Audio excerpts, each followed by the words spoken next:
This is straight up. Very fast onto Breno in the shadows here. Insani's going to kill for the smoke at the same time, so this push has fallen apart. The speed is the key in this kind of a play. Oh my god, Breno comes back. Oh, we'll get into that later. This is about to be a B-main push here. Nice shot from JW. Now he's got himself a kill. Well, MIBR, I mean, one good kill here. They're going to have all the utility to go for a retake. They can block out Maxter there in main. There's a lot still to fight for. Insani keeps it going. That's the third kill of the round. He's such a machine right now. MIBR, they might have pulled this one right out of the hat. And there's the headshot. Insani. Like, they've been wanting to be fast at B. They've been wanting to lurk into B through their own smokes. Wow, Cobra Sierra. Can't even tell that he's the secondary AWP right now. He's got 3 in this one. That might be his best play of the tournament. That might be. And it wasn't anything too crazy, but now it's turned into him getting knifed. 2v1, but Hex is known for a clutch. He can probably get this first kill, no problem. Gonna try and put a bit of a flashbang and just hope for the best. He does tap the bomb. Doesn't go for the full-on defuse. Lands the headshot. And jumps around. He's got the kit in his back pocket as well.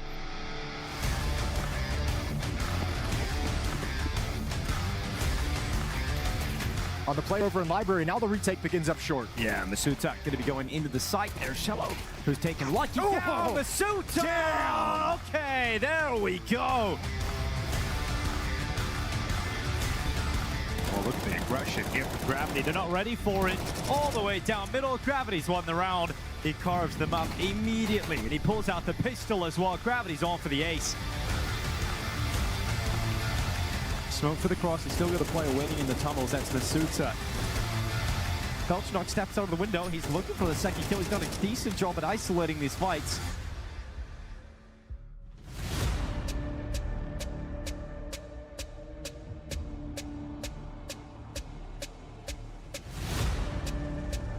And everyone else will just have enough money. So maybe that is a little bit of 8 days. Here's Art on the long push. No Max 7 anymore as he farms down 4. And this is a nice little eco bash. Some confidence builders for Art here as he gets himself up to 15. And that'll be the ace. Add another one to the tally.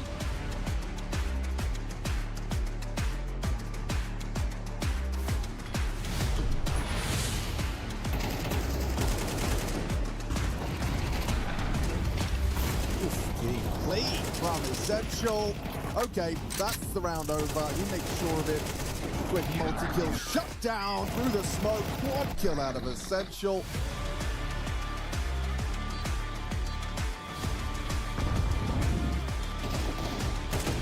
Oh! He's gone down. It's up to 0, fix the clutch.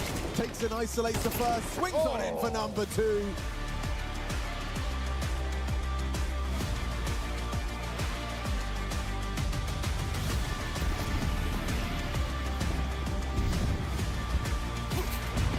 Move here from Cirrus, traded effectively. Electronic is down and into.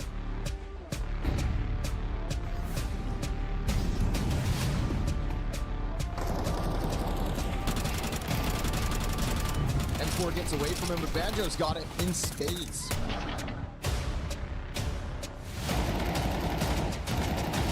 Totally unnecessary, like double 180, but hey, I'm here for it.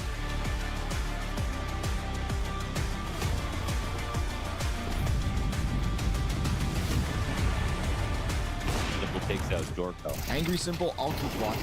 Deflated Simple.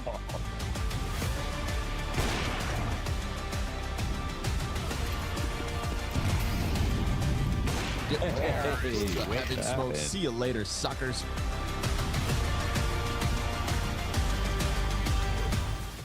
Welcome back to PGL Bucharest. All the highlights there from yesterday's action, and the action continues today because it is Judgment Day. We're going to find out who's going to the playoffs, who's going home, and then we're going to know which 8 teams are the best here. But first, I'm going to introduce you to our analysts, of course. They are the best. That's why they've been selected. We've got Striker from HLTV. Now, I think we can really call you an analyst as well. HLTV more of a side gig. You know, well, yeah, exactly right. At this point. And then Blair, of course, the man of a million events at this point. I just You've got more majors than me at this point. do I? Maybe. Anyway, I'm just here to I'm just here to fill a quota, Richard. So I didn't say it, dude. Like, whatever. Why don't we take a look at what happened yesterday without even digging into that? There was some crazy games yesterday, and obviously we're going to pick them apart a little bit. This is the Swiss bracket, and as you can see, it is going to be the deciding day today, but the penultimate day did bring up some surprises. Where would you like to start, gentlemen? I think the obvious one is 3D Max, right? Okay, But I think it's been the biggest surprise so far of the event. They start things off, they look miserable, they lose to FOKUS, and then they barely, it's like embarrassingly beat Voca, which is a weird combination of words. And then somehow turned it around. They beat a lackluster Bait, and then 3D Max taking on the Time Lord? 4D Max? I don't know, 4D Max, 5D chess. It's a strange one. We'll talk about it in a bit more detail. But for me, I just thought 3D Max, they have looked terrible right up until this game. I mean, even in victory, I think they've looked really, really poor.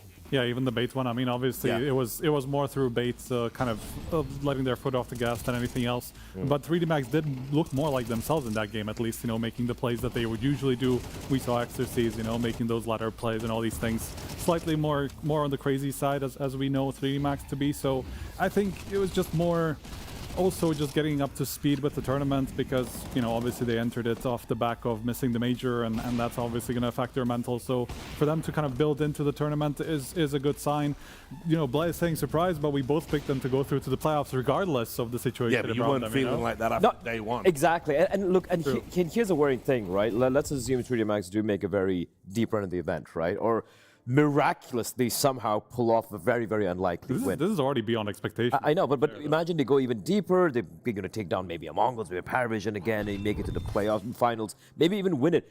I think it would be a terrible thing for the team, where I feel like changes are absolutely due. This, for me, feels like kind of a last hurrah, so to speak, for this particular lineup.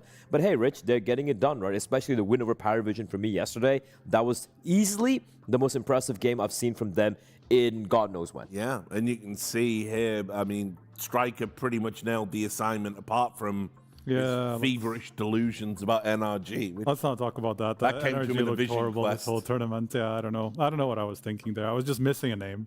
No, I mean, at least you didn't go for BC.Game like everybody else. I mean, I suppose that's a good segue as any start talking about what happened with them. Everybody wants BC.Game to be something it isn't. Yeah. And something I don't think it can be. And I've watched them, rush home when we finish. It's on the secondary stream usually, watch the games, either watching it VOD or watching it live, because I want to see whereabouts they are. And I'm going to just say, if Aragorn had performed like that in the books, Frodo would have died in the Prancing Stone. Aragorn needs to change his name. Like, genuinely just change the name. You can't be kind that name with that performance. But look, I just feel like his performance is also kind of a symptom of the malaise that's in the team right now. Let's be real. This is a dead team walking, right? And I feel like the faster, the sooner the changes take place, the better. This old Saw core were reasonably good. They were solid earlier. Now they look dead in the water. And simple as well, just find a better team. We can even bring up the quote from Mutarist, right? Where he's like, I'm the IGL here, but I am not the captain. Now you got to read between the lines, Richard. Oh, I love a bit of subtext. Here it is. Here I'm more the IGL. Yeah, we know that. It's like that's explicitly your job. I'm not the captain. When it comes to this place, it's like sometimes I don't really know what is next. And what that says to me is it's like, look, we've had a bad tournament. We're probably going to split up. I want everybody out there to know that, even though I was the IGL on paper, I wasn't really on charge. Yeah, you're in a simple team. First time?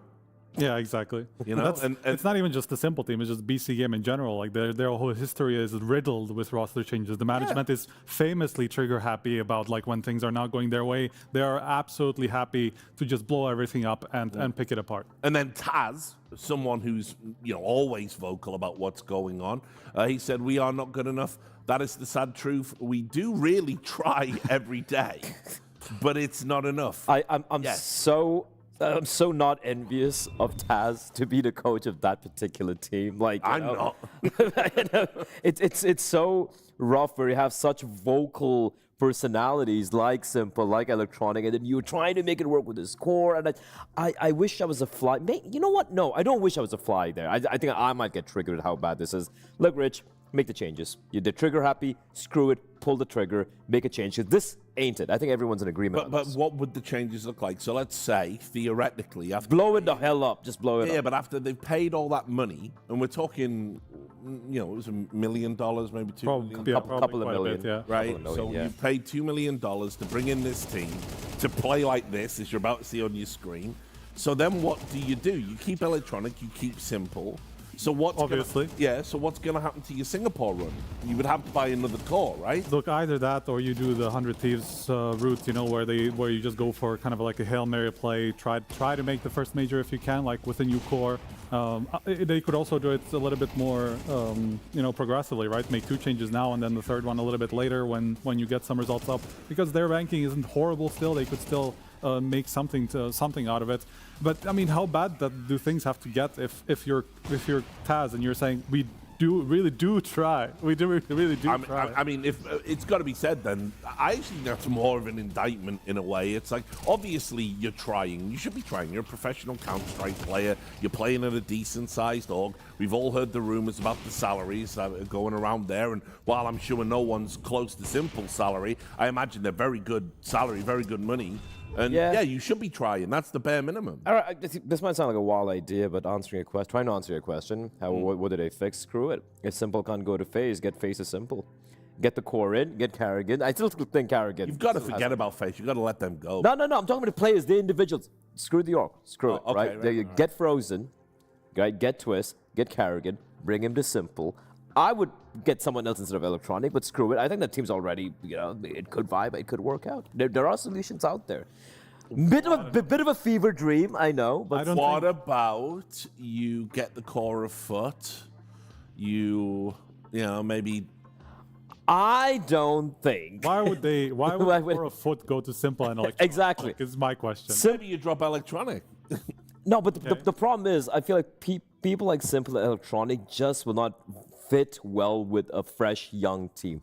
The amount of history and the amount of maybe justified ego as well they possess, it just wouldn't click with these sort of lineups. So, but there are options available, but I would not break up Foot. Look, my solution for this is for BC.Game to stop trying to be relevant. All right, just give up.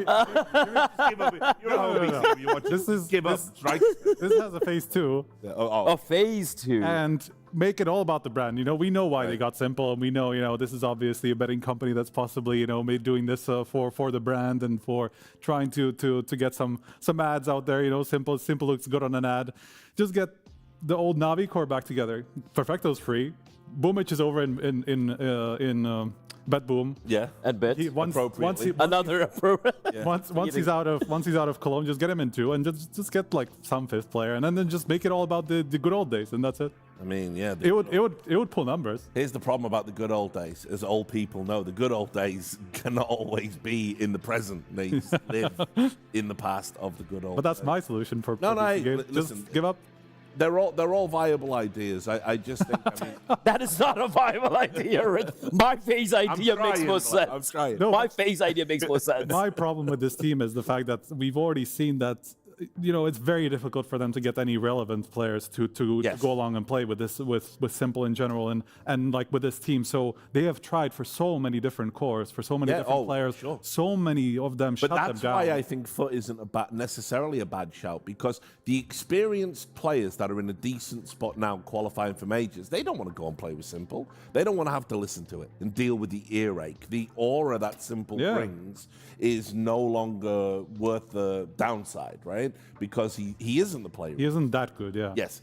But Foot, if I was a young player and I've gone from Navi Academy to playing with the GOAT of CSGO, I think in like an 18-month period, I think that's career suicide, man. I think that's career suicide if you're Foot. I think that would, not gonna lie. And also the kid might mentally break eventually, Richard. We'll see. But anyway, game that.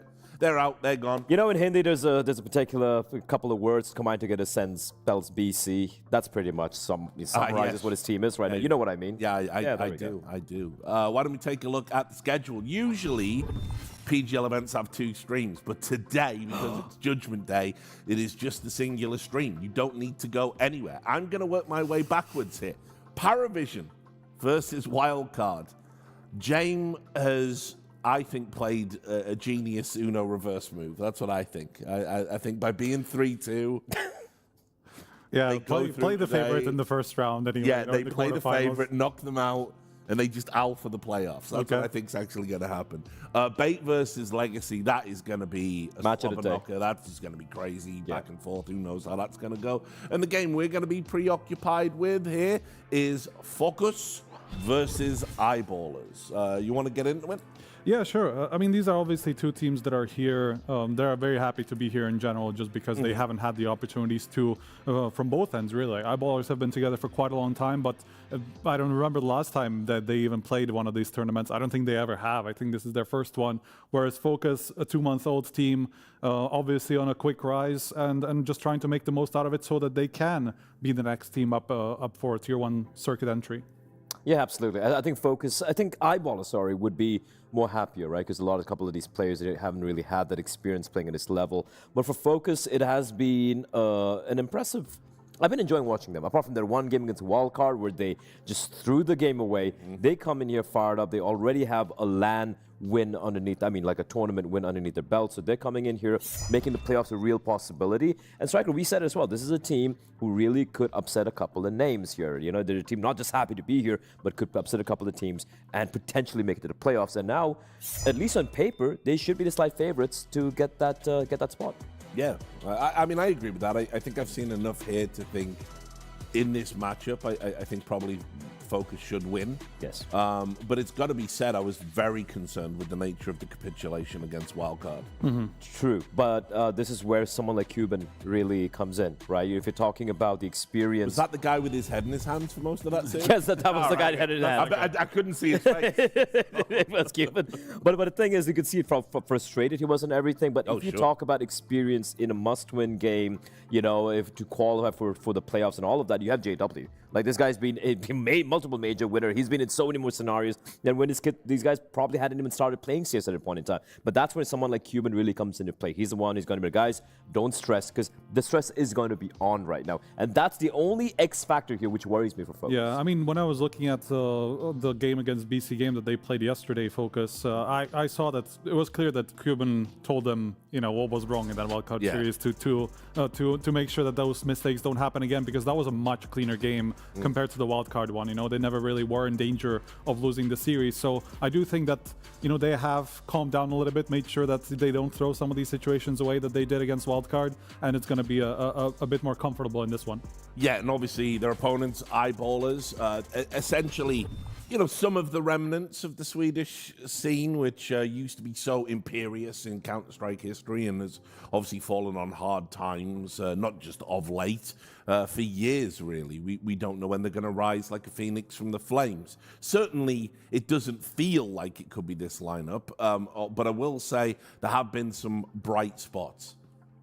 Yeah, but there have been some lowlights too. You know, we were going to talk about Bob, who has been who Anders hasn't shut up about all tournaments. Yeah, and then look at this. There's not much to talk about, really. To be honest, when you're talking about Bob XD. The only players lower than him in the tournament right now are Peeping, Jacob. Though Jacob only played, you know, one series where he was pretty miserable, and one more player, the name escapes me, but doesn't really... Retchy, of course. Oh, okay. Well, who hasn't played competitively for 5 years. Exactly. So it's not exactly in great company at the moment here, and it's more XD than Bob as well. Eye for talent. Whenever it comes to Swedes, he can't spot them. He did it. he did it with Pitt. He did it with Pauf. True. You know, Disco Dockland, maybe. I don't know. I kind of feel as a Dane. Right, I think this is just like some psyop. He's exactly. Like, this is the next Swedish player. He gets picked up and it's complete garbage. And it's like, well, you know. I feel like every cast they've done of Eyeballers begins with him going, Henry, let me tell you about this Bob XD character. And he gets like 3 kills. So I don't know.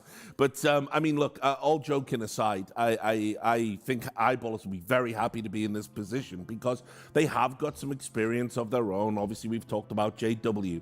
He's like leading. He's the CEO. he's been the guy to like stand up. Had really good stats at this event. Yep. Rolling back the years, we've been super happy for him. And maybe there's a veto that they can construct to, you know, pull the wool over FOKUS's eyes. I know we're not going to jump into the vetoes just quite yet, but I feel like the veto here for me, Striker, is pretty cut and dry. I think it's very obvious what's going to be coming out here, right? So I think the thing with FOKUS is they have two maps they're really, really good on. It's going to be Ancient, it's going to be it's going to be Ancient and Inferno. These are the two maps they really do enjoy. But for Eyeballers, because they kind of have this weird 7-map pool, they should ban out Ancient, I feel like. Inferno, either one of those two. one of those two. But Inferno, they have a chance with FOKUS, even though they've had a couple of losses. It's been very close losses. It's been very labored efforts, and I believe Inferno should be coming out. And of course, there we go. And look, if you're JW, you're just going to stick with the tried and tested. You know, the map that you're most comfortable on, the one where you had the most reps on. You should be Mirage coming out. Yesterday they got complete. Oh no, that's a bit of a curveball. That is a bit of a curveball. I think Eyeballers are like 7-1 on Nuke. Obviously, this is mostly tier 2, tier 3 even opposition, so it's very hard to read into it. But to be fair, you know, FOKUS is not some experienced team that is going to be able to slam them on the map. So I do think that there's some merit to it. They FOKUS definitely don't play it very often. So I think there's. That's what I mean. I like that. I think going for the punish pick rather than just play Mirage where everyone can play Mirage. Yeah. I like it. FOKUS also play Mirage loads, so it's not that big of a surprise. I kind of thought Nuke would be, you know, a bit of a handshake map coming in, but yeah, all in all, like clearly Eyeballer have a plan coming in here. But if you're FOKUS, when I'm looking at Inferno, this is your top 2 map, right? So far, I've seen them sloppy CS there. They look really good, and then they just throw these stupid rounds. And Inferno is a map bridge. You got to remember, post plants. I mean, we're going for retakes are almost impossible. The number of rounds they lost that day against Wildcard, unforgivable. And then you can see the mental crumble. So what I want to see from them here today, coming in as a favorites, is play some good, clean Counter-Strike where everyone is zoned in. That is what I'm expecting from the side of FOKUS. Yeah, but that's kind of what I was going to say about their proficiency on the map, right? So the wildcard loss wasn't necessarily because they're bad on the map. It was individual mistakes. It was 4v2 thrown away, you know, 3v4, 3v2s situations, you know, that effectively if they had won some of these clutches, you know, 5v3 that they threw away towards the end, towards the beginning of Inferno. Would have been like 13-9 or something. Yeah, it would have been a fairly straightforward map, and they've already beaten 3D Max on the map. They already played overtime against PARIVISION on the map. You know, these are really solid results, really solid Infernal teams. So I do think that it's a fairly obvious 1-0 for FOKUS to start it off. I mean, yeah. Listen, the thing with Inferno is the way the map plays out right now. It feels like every game of Inferno you watch is close.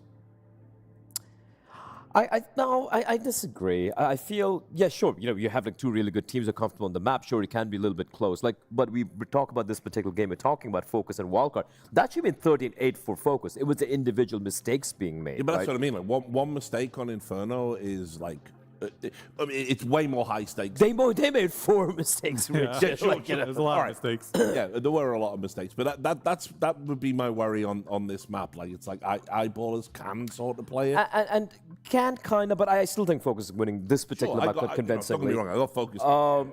Couple of players, devil's advocate, really. Sure. A couple of players like Matthews, you know, Prof's going to be happy when he hears this. He's been looking great so far this event. But I'm looking at the Matthews, I'm looking at Banjo, some of the younger players, right? And these are the guys who are high fragging, but they're the ones who slip up. They're the ones who make these mistakes, and that's the worrying thing for me. Right, let's bring in the Swede Whisperer and Henry G. It's Anders up there. So come on then, what's Bob XD going to do this game, mate? He's going to be great, Richard. I have no doubt. This is the one? This is the one. Yeah. I know they said it couldn't be, but it's going to happen this time, Henry. I just think it's a glorious day. You know, we've got the playoffs round the corner. Okay. We found ourselves in a very familiar venue, the Last Chance Saloon, Anders. You and I there, we were no strangers to it. No. I think it's going to be fantastic. And FOKUS, they've been fun to watch. They made some mistakes. Eyeballers, we haven't seen the real version of them yet. It's going to be today. I feel like FOKUS are the favorites, so I agree with the desk here. I feel like they should have taken down Wildcard. They should already be there. And going up against these Eyeballers, sure, they're a plucky team, and they'll be hungry, ravenous, in fact, to actually make their way towards the playoffs. But I think FOKUS, as long as they can hold it together today and play their game, as it were, I feel like they should be taking this one 2-0, no problem. Henry, with the FOKUS capitulation against Wildcard, is it your professional opinion it was more over-exuberance, or was it nerve? I feel like after the victory they got on the first map, it was Nuke, 13-3, I just think they took their foot off the pedal. I felt like they felt too comfortable, and they allowed those mistakes to happen. I don't think that will happen again today. I'll let let you finish the thought in the game. It's ready to go. You Cool. do it. Thanks a lot. Cheers, Have a great boys. show. All right, lads, let's get into it. FOKUS versus Eyeballers. Like we said, it is going to be last chance saloon here. A spot in the playoffs for one of these two teams. Two teams you probably wouldn't expect to be in the playoffs, Anders, to be quite frank, at the start of this tournament. But here we are. And real. it will be a T-side start for FOKUS. In my opinion, the favorites going into this one. Let's see if JW can hold off this mid-assault coming in. They did not perform up to par yet, Eyeballers, but they get a chance now. BobXD starts with a headshot. You don't want to be sticking around for much longer. He does have a teammate there. Oh, the grenade will catch him. In fact, two teammates. It's a really elaborate setup here for Eyeballers. Good flashes. More people around the corner. They check it. Volt is a genius. A third man waiting. You could not have seen that coming. That's all it takes for genius level? That is, You check it. That's a hard read, man. I'm not going to lie. I think most of the time, you've already killed one with a grenade. There's a second I player. agree with you. It was a nice play. Genius play? I'm in a good mood too, Henry. Yeah, okay. I'm ready. Fair enough. Let's lock in. It is going to be FOKUS, though. 3 versus 2, JW and Rolf to step up here. It's the Julies on the retake. Far from ideal, but two players in close proximity. He could mow them both down here, but he's made an absolute meal of it. JW, almost zero chance clutching this one up, I'm afraid, as FOKUS full steam ahead. As we will see the bomb come to its logical conclusion. Nothing to do, nothing to say. Maybe a kill available for JW here. Either way, he goes down with the blast. As we will see 3 kills for Volts, the genius, the Megamind. Yeah, that was very impressive. I thought you could see the plan from Eyeballers. I didn't really realize at the beginning. I thought Bob was just sticking around because he was a little bit too, high on getting that first kill. But obviously, no, he wants to be chased down, which is exactly what happened. And the plan, obviously, is for the second player to chime in, and then the third, which you, in theory, you're not expecting it. And you can see the first player there coming in from the FOKUS side wasn't. They just run right past, but Volt is there to turn it around, even gets another kill, like you said, adding to it. FOKUS off with a nice start here, but there is a response. They got a bunch of kills in that pistol round, so they bought 4 MP9s. I know you love that, Henry. On Inferno especially, yeah, let's see what they can do with them. Always a difficult round to convert here on the T side. Volt setting up the utility for Library and the Arch. Those smokes being deployed right now. There's not much CT presence this side of the map. They've burrowed away on towards the bomb site. Here comes that first MP9, dealt with by ZTR. JW interesting position. You can see them leaping around the corners to deal with those sort of spots, and it's no problem at all. Rolf, last chance. Whether he can actually make a dent here is yet to be seen, waiting for his opportunity to strike, but no one's giving him anything. They're aware of this prospect. He does do good damage, but overall, Anders, now he's being found out. It should be a clean and concise victory. CT so far removed, locked out by virtue of the smokes here, and we've got a 3-on-3. And another smoke being added to. That's great work. They've just double smoked themselves. Yeah, they did. They wanted to do a bit of a gap. Like they wanted to create a pocket. If anything, you've just given them another 3 seconds on their smoke. Yeah, I think you're right, though. I think that needed to be a little bit better. In fact, save what you have right now. It's a better choice. You're not getting into it. We'll re-smoke Mozo for you, boys. Yeah, we'll do it. Just show you how it's done. Okay, it's good damage, I suppose. Like, they're doing something in this round. Volt's going to be caught by the bomb. I think the real fight that actually loses them this one is Maxter. He had a chance, I think, to get the kill on the dink early on, but he just, you could tell, failed a couple of bullets. But though, like you said, jumping around the corner is good technology coming in from FOKUS. You want to do that. Yeah, you feel a little bit sacrificial being the first guy jumping around into the bomb site there, but makes the crosshair very difficult to reset. Even if you do find that first kill, you got to be traded out. You can't just mow them down. That's what it's all about. And Anders, we do have another investment here from the Eyeballers. It's going to be... They're taking 2 Galils. Taking a couple of Galils. See what they can do with it. Well, I like the space, though.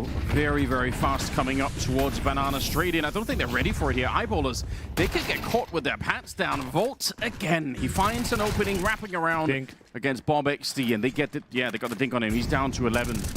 Oh, now, the speed behind this round is impressive. They're taking a leaf out of the 3D Max playbook. Get the Mac 10s, rush B, get the opening kills, overwhelm your opponents here. Very important round. JW fighting back, but not for long. Mateus will take care of him, and it looks like he's going to be getting a few kills here. Nothing but headshots with that AK-47. Round should be over here.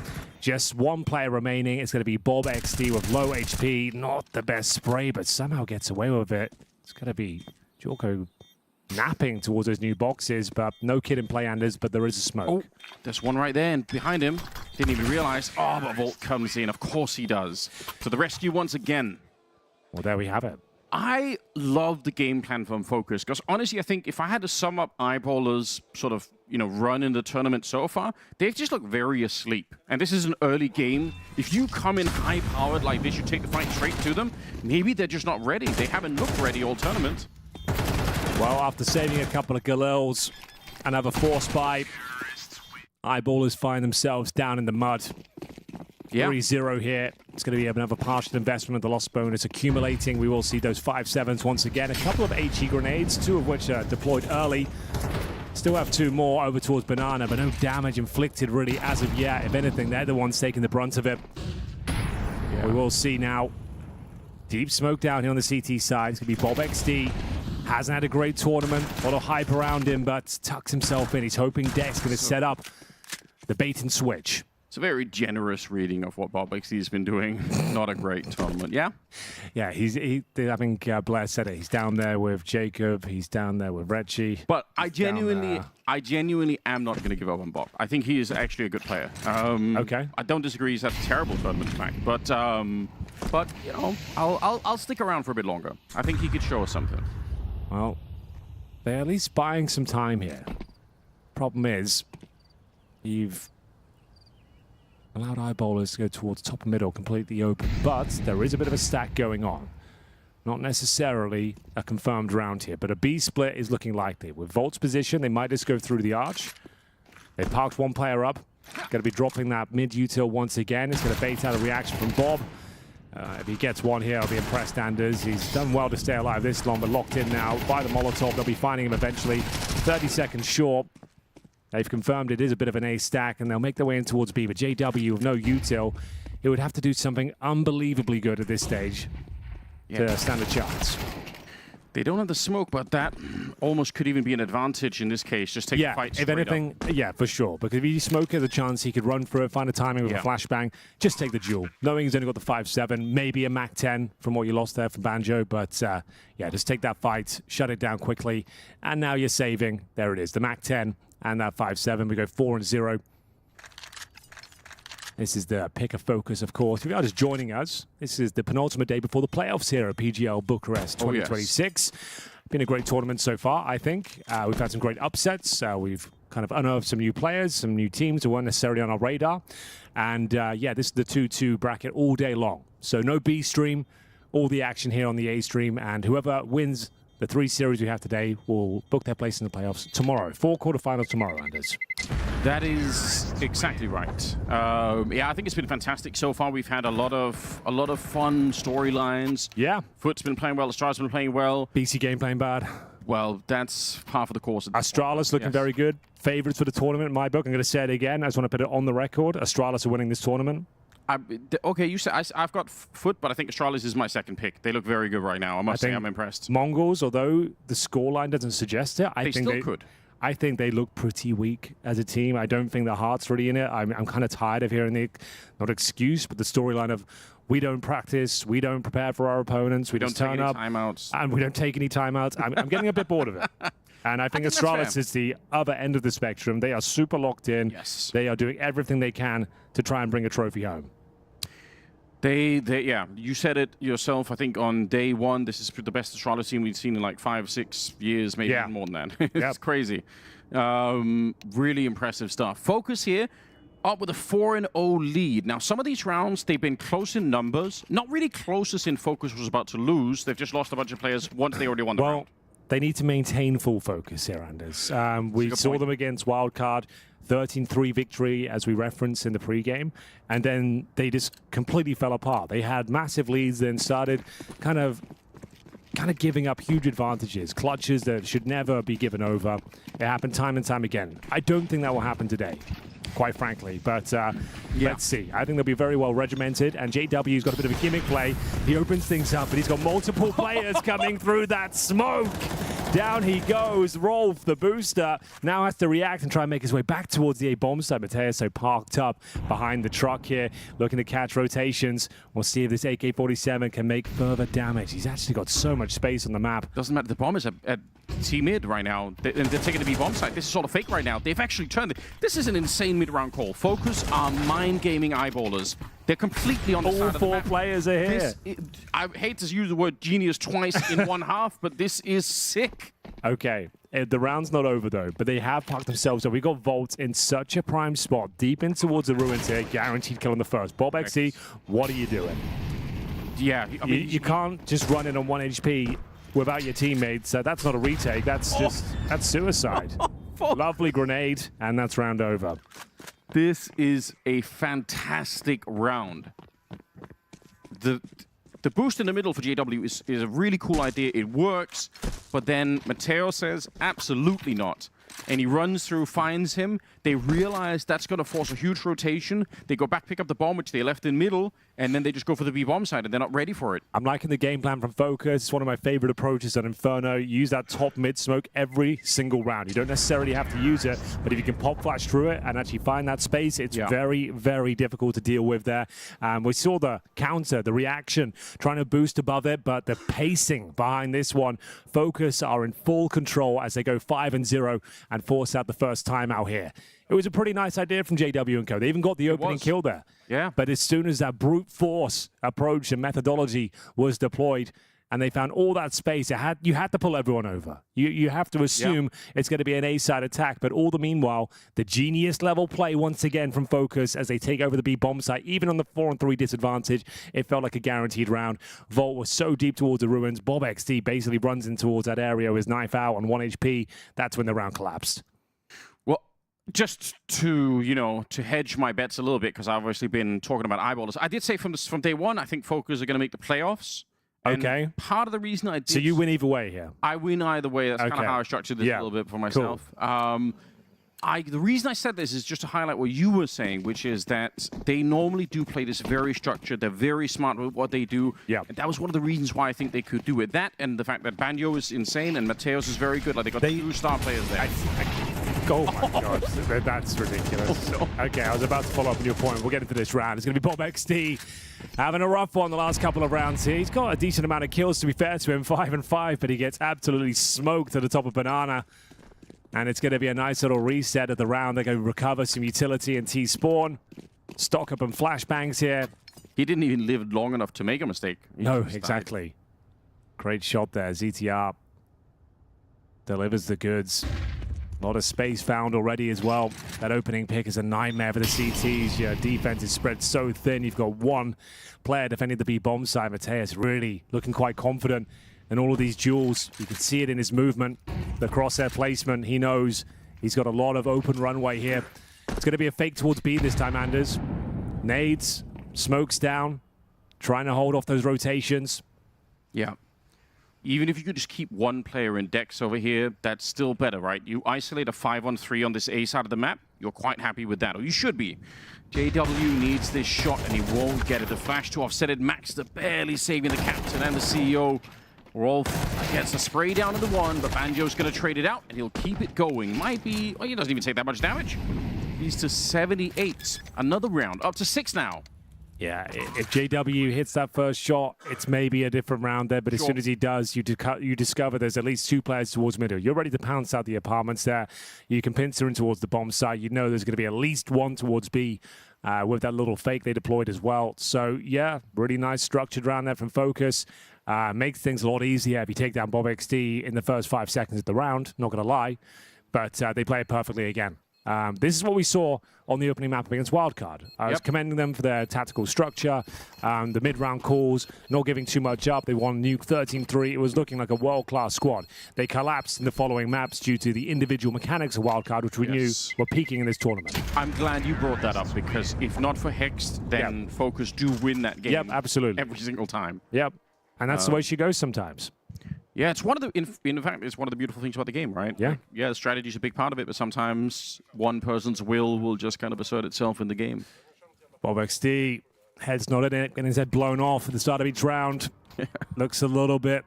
JW the Max 7 Henry. Now. Okay, now we're rolling back the years. For the old people among us. Yeah.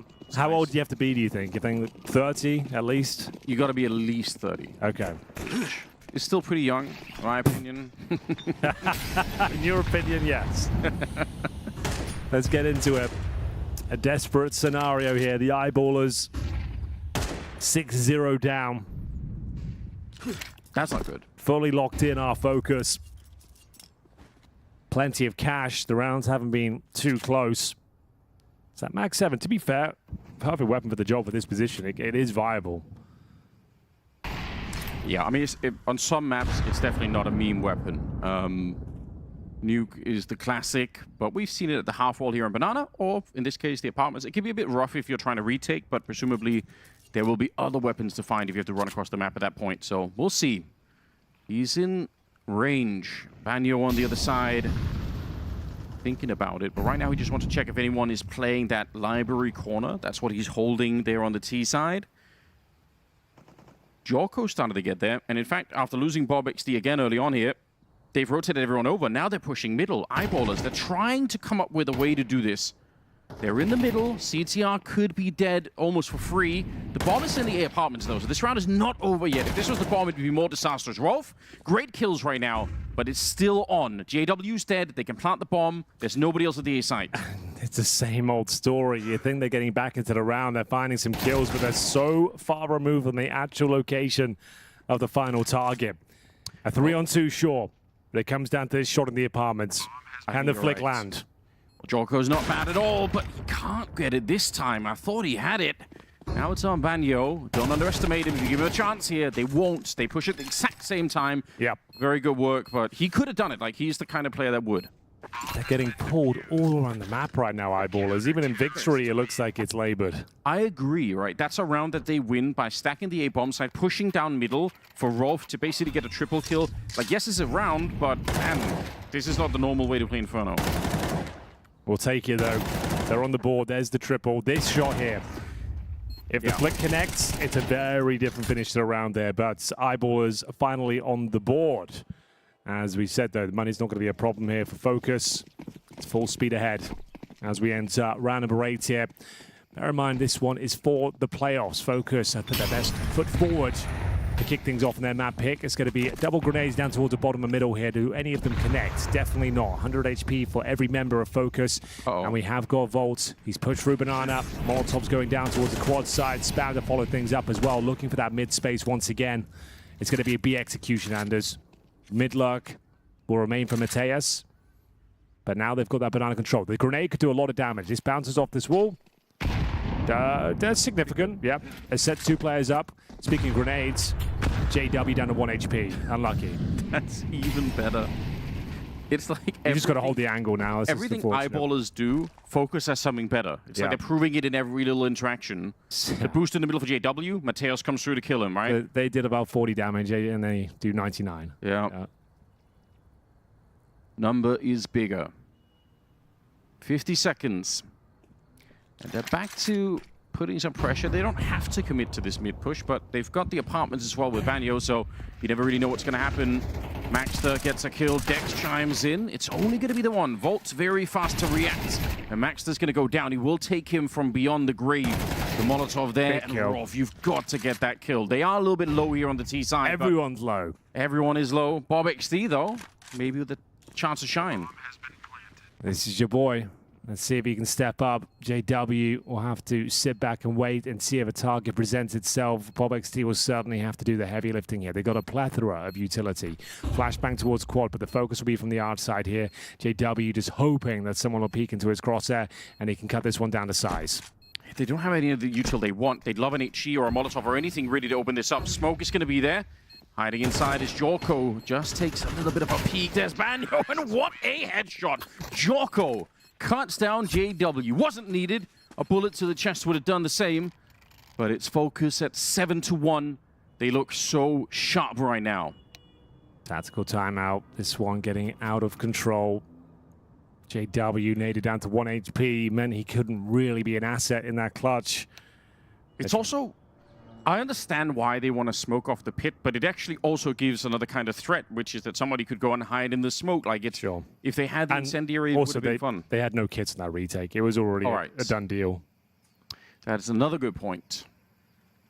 Well, I feel like you're kind of just accepting your fate, and you say, we have to go for it. We need the rounds. We have to hope, like, somehow, some way, a miracle occurs here. But this is partial buy territory. You could force it, I suppose. A couple of players are around $5,000. So you could go for 2 M4s and a couple of 5.7s, etc. I think the partial buy, generally speaking, is going to be the best approach, though. Let's see what they go for. JW needs to save cash for the AWP. So one single rifle here in the hands of Maxed Up. And we're into round number 9. It's kind of what I expected today. FOKUS can show up and actually play their A game, not crumble, not lose out to disastrous clutches. They are the heavy favorites, IMO. And they're proving it every round right now. Exactly what you said. Like, I think you're onto something here. All right, they trade one out. Gonna steal the AK. But like you said, more than anything, they need rounds. Like, they need the last... If they can make this a 7-5, still not really great. But at least there's a conversation to be had. If you somehow get 7-5 here after this start, Anders, you'd be very happy with that. Momentum on your side of the server, FOKUS will be tilted, and we've got a game on our hands. Whether that happens is yet to be seen, and it has to start right here, right now, when you've only got the pistols and one rifle. Make it 2 rifles now after getting that frag. I sense just a sliver of skepticism in your voice, Henry. I feel like 7-5 just won't be happening. But if I'm proven wrong, like, all the credit to them. It would display fantastic mental fortitude. JW, let's see what he's got. Oh, he peeks a little bit deeper, but it's actually a double kill. His crosshair, he was aiming for a deeper fight than the one that he got, and he still managed to adjust to get the double kill. That's not bad. Under 40 seconds, backup is coming in. Rolf is inside of the bomb site. Dex has started to show up, and he's got that AK playing the first corner. Mateos and CTR, can they steal this round away from the Swedes is the big question. 24 seconds now. We're really wanting to clock down low. Backup is coming. BobXD, he's running down Banana. And there's Rolf. He's kind of been the star for the moment. He's up to 9 kills. I don't think CTR could win this round any longer. All the backup is there. It's going to be Rolf to get the triple at the end of it. Needed that desperately. And it is JW to deliver the goods there. Double kill with the M4. I don't think he intended to kill that first player. No. His angle was not great, but we'll take it all day long. Gets himself 2 kills. Sets him up for success there in the 3-on-2. All starts with that MP9 kill, upgrading to an AK-47. There's the kill. There's the lineup. We'll take it as ZTR, decent attempt there, bolting up on the bomb site itself, but not going to happen. Look at the money on the C side. They don't have that. Remember, some of those early rounds were closer than they seemed. Again, not that eyeballs were about to win the rounds, but they did a lot of damage in the early rounds. Sure. So this is make or break right now. You need to convert this round if you're eyeballers. BobXD, aggressive, of course, and he has been in this position many times, and he delivers this particular round. That's a great couple of headshots, but over-committing to the fight. Maxed up. He'll be there for the fight as well. It's going to be the incendiary. He's actually bought a decent amount of time here. He's done well. He has... What a shot from Jocko, though, on the follow-up there. Can't believe it, Maxter. Very well played. He's got to stay alive. Don't let him get the bomb down here. Banyo coming for him. He's got 3 bullets, so he has to fall back and reload. Flash to put a little bit more pressure on Banyo. Remember, he's a very strong player. If you fight him one at a time, you're going to lose that fight very likely. Trying, the smoke is just making it very hard for him to do anything. And now he's down to 14. So I think they've got it locked in this time, and that's exactly what they needed here.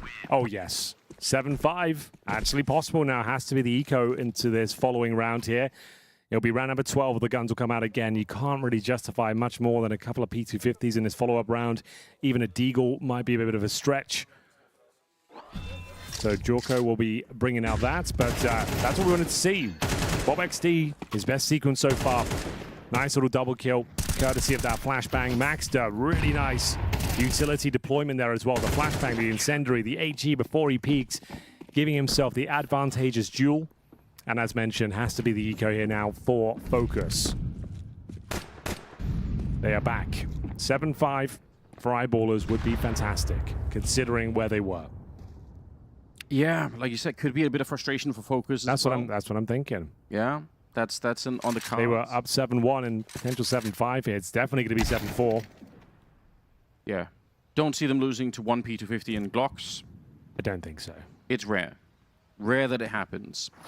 Gotta say, Rolf has really stepped it up, right? That's his 13th kill, 4 deaths.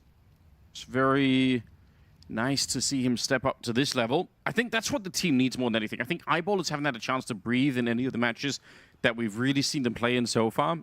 I think both the first half against the Mongols They looked more competitive. They looked like they were having more fun, but then they kind of got wiped out after that. And see, yeah, I just some kind of structure and a little bit of peace maybe, and I think Eyeballers, hopefully some of the players can start to get activated. Because right now, Rolf is the only one that looks like he's a bit comfortable on the map. All right, JW helping out. That's a quality kill for Rolf, up to 15 at the end of the round, and 4 overall for Eyeballers. Let's see if they get the last one on board. Couple of AKs on the CT defense now. Looking stronger, getting warmed up. BobXD with some valuable contributions. Rolf, 15 kills total. This game is far from over. Looking like GG at one stage at 7-1, but here we go. Final round. Maybe Rolf had a conversation with Hex and was like, how did you bring this? You just have to drop all the kills? Yeah, you just have to kill everyone by yourself. Yeah, that's how you do it. He's outfragging everyone on FOKUS as well. Kind of wild. Here we go. Final round of the first half. First map of the day. 3 best of 3s to bring you in total. Yes, indeed. All on the A stream, live and direct here in Bucharest. Yeah. Swerve from JW. Yeah, we've given Chad, Alex, Scrawny Launders a deserved break. Yeah. They do work hard. It's been a long week. It's been a long week. A lot of CS, lots of best of 3s in the Swiss system. You have to get back around the corner. They read it. I think that's a big mistake from BobXD. I don't mind that he keeps behind the flashbang, but the fact that he stays around like that, kind of juggling back and forth, I don't think that's how you want to play that. Now they're going to be pushing Dex.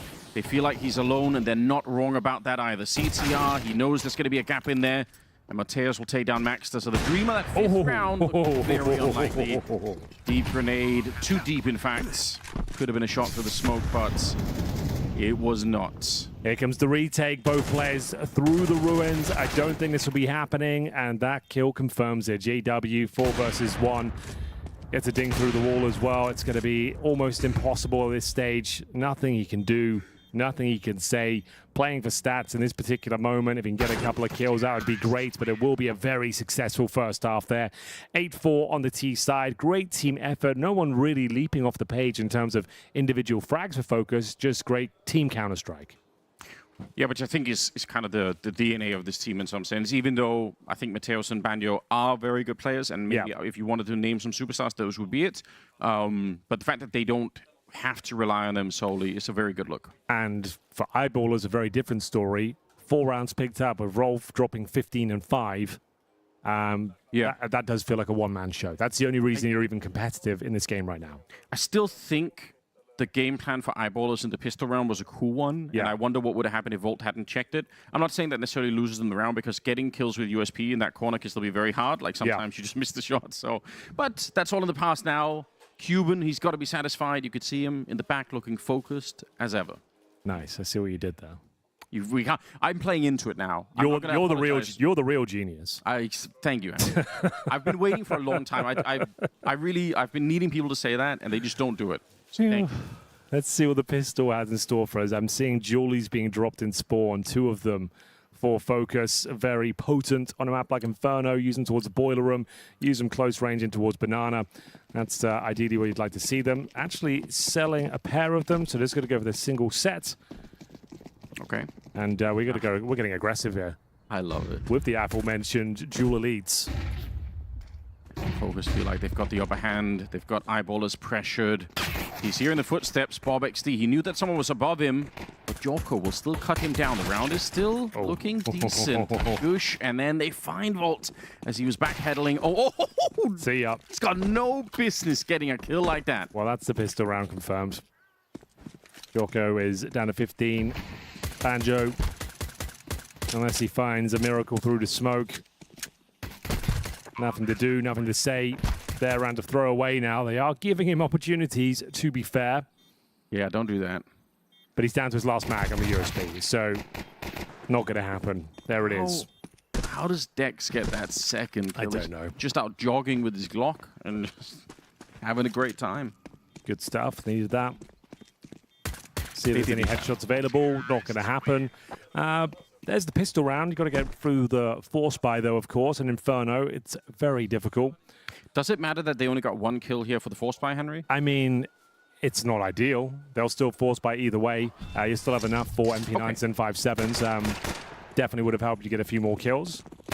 But you still will have smokes, 5.7s, Kevlar. Maybe if you get 3 or 4 kills, you'd have more MP9s available to you. But the 5.7, still, for my money, pound for pound, the best gun in the game. So let's see what it can do.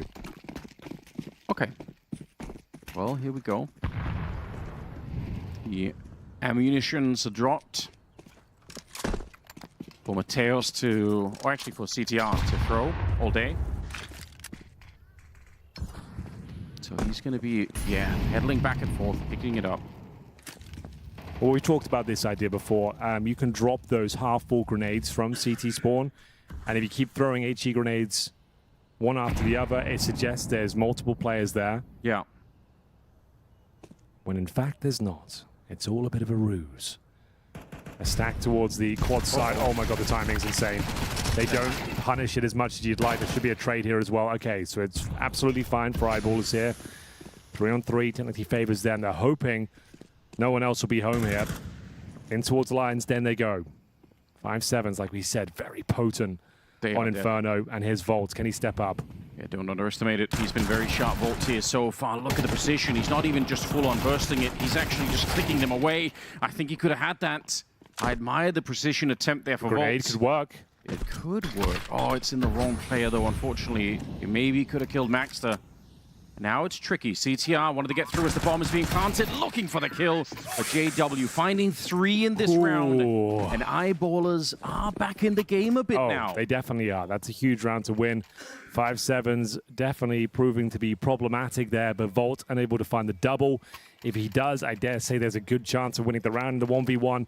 But it will be a tactical timeout now. It's called by the T side. You know you're up against a full eco here. Interesting they call the timeout. Maybe the comms got a bit scrambled. Maybe there's some stress going on. But you just won the round. And you're calling a timeout. I'm not really sure what you discussed here. You know you're up against USPs. Seems like a bit of a waste, but we don't know what's going on in TeamSpeak right now. We don't. It would be a lot of fun if we could listen in, but at the same time, you could see how that could be a problem. Yes. True. I mean, Peter's behind them. He's obviously a veteran of the scene. Oh, for sure. He's been around for decades now. For a real long time, yes. And I guess, I feel like Eyeballers, more than anything, they've looked stressed in these games. Like, they just don't look comfortable. So maybe it makes sense to slow things down now that you've got some breathing room, finally. I guess that's the idea. We talked about the future rounds. Try and make sure you maintain his decks. Okay, I was about to say, he's got an AK-47. I was going to say, like, maybe he's going to just try and save for an AWP, but he has got the AK stacked towards B at the top. Max damage grenade. Mateus takes it to the face, flushing them out, mowing them down. Actually, not the result that he was looking for there. That's an AK given over potentially. Yeah. But they have to go back and pick up the bomb, so they're going to see that no one's picked up the AK. True. Joko has a Zeus. Okay. So we always mention it. We never really see anything from it, to be fair. Not really. They were only popular when they shot confetti, Henry. That was when when people loved them. Well, they got nerfed quite significantly. They're quite good in CS2 now. It's a fair read from JW, who knew someone was pushing behind like this, him. lads. Taking a bit of damage. Now Rolf backup is coming. survive. The Mac 10 just survived. Oh, he's not going to survive. Rolf goes down. Maxter was going to be there to save the day. Again, they don't have armor. He's got 40 seconds, so it's still a really winnable fight here for Maxter, but the level of comfort again at an all-time low here for Eyeballers. So they're trying to sit in the smoke and see if they can block him. They actually want to touch each other. Yeah, that's what they want to do. They're trying to find him and bump into him. He has recovered the bomb. Yeah, but he's inside of the smoke, locked in. Joko is there. He should be going down, but he's still alive somehow. Maxter, 6 bullets, and he goes down to Joko. Oh, there is no comfort here for Eyeballers. They got the opening picks there. It was looking good. No Kevlar, a few 5.7s, and that's the round you give up. You just took a tactical timeout as well to try and avoid that prospect. Yeah. USPs and 5.7s, no Kevlar, barely any util, and a Zeus. Oh, no. It's the opposite of Zeus. Oh, good God. It's a horror show. The one round you couldn't afford to lose. You're taking that timeout. And the result is you've lost to the eco. You've given over. You may be overcooked. Massively, massively overcooked. And now you're on the force buy. 1 AK available. Bottom of the barrel loss bonus. To be honest, I think an important lesson too, right? For Bob XD at the bottom of that banana position, fighting like that, even though it seems like it's not a big deal, yes, but the problem is, like, that's how it starts. Like, it starts with 1 casualty, and then it spirals from there. It kind of keeps going. You should be playing very reserved positions if you're alone towards banana. Especially, like, you're just... I think the mentality is there is like, I'm not having a good tournament. There's a chance I can get some frags here. There's USPs up against me. I'll be in the open. I'll be combative. He gets... I think he got 1, but then taken down, pushes them into the stack, and 1 by 1, they really did throw that round away. That is the first real blunder of the series so far. Eyeball is the ones to deliver it. I think also it could be some of the residual mentality from playing so many of these online games where, you know, you're just playing game after game after game, and having this sort of mentality maybe doesn't hurt you because you're playing like 5 games a day. So you just keep on going. Everyone's doing it. But on this level, with a team that's very structured like FOKUS, it could easily backfire. It has backfired already. Flashes are in, smoke around the corner, Volt catches them in the air. It's good so flash. precise. He's so good. Yeah. Triple spray down. CTR's just pulling over flashes to stop them from pushing forward. Again, the level of discipline and structure, it's such a sharp contrast to what we're seeing on the eyeballer side, what FOKUS are bringing. JW gets 1, but it doesn't mean too much. 4 players survive. They fend off the Force Spy admirably. As we get into round number 17, unfortunately now for Eyeballers, this is full eco territory. You get $1,900 per player this round, $2,400 into the next. So you'll be able to buy AKs and basic util, and that's if you don't buy a single thing here in round number 17. Chance for Volt to make the playoffs in his home country as well. Good point. Good point. We've got an eclectic mix. Romanian, Bulgarian, Mateos from Croatia, Banjo from Finland, CTR from Sweden. We've got Longs already there from Foot as well. True. Yes. We're really collecting everybody here. International Counter-Strike's never been better. And Eyeballers, unfortunately, not at all playing the game that they want to play here. No, this is now do or die on Inferno. You're going to be down 11-6. A very, very comfortable victory here. In this round, 5 players survive. Huge injection of cash after winning the eco. Clean follow-up against the Force, and now you take down the Glocks, no problem. Huge amount of runway here for FOKUS to close this one out very cleanly. This is what they did against Wildcard, bear in mind, though. They looked so good on the first map. Then the second, it all fell apart. But to be fair, it's Nuke in the second map where we saw them do their best work against Wildcard. That's fair. We know they're a very strong new team. FOKUS, that is. Yeah. Might be even more tricky here for Swedish Eyeballers. I mean, just happy to be here. That might sound reductive, but in terms of, like, they've never really played a Tier 1 tournament on land. They've done very well to get themselves in this position as a Swedish project with low resources. They've got a decent team here. They're getting good experience at a Tier 1 LAN. Yes, but I know, obviously, it's just going to sound like I'm crazy because Richard is making me look crazy. He's making it. He does do that a lot, I've noticed. All right. But they do play better Counter-Strike than this. I swear I'm not just making it up. Right. Obviously, I can't prove that now, Henry, because they're not playing that way. So, hey, the game's never over. Now, they can still win this map, Anders, and I know that sounds crazy, but every round is winnable in Counter-Strike. Every scoreline is recoverable. And here we go. Volt goes down. CTR so blind. He should be dead as well. Smoke is up. That might have actually almost be enough to win this saved round. him. It could be. They were pushing apartments on the other side, FOKUS, so there was a timer on this push. If they hadn't gone straight away... Oh, hang on. Wait a minute, yes. Mateos finding that one. Uh-oh, this one gets a bit uncomfortable now. Maxed up. Yeah, if you jump at the wrong time and die here, then it could be all over. I don't think he realized. I think he thinks it's clear. I think he's checked it a number of times. They're going to push CTR, and they will get the kill against him. But now comes the backstab. Are they ready for it? They use a bunch of grenades, so now they definitely know what's up. There's one more player in church. That's Mateos on the other side. And FOKUS. They could also just lock them in. They could say, you know what? We're not going to win the round. That's exactly what they're going to go for, I think. Okay.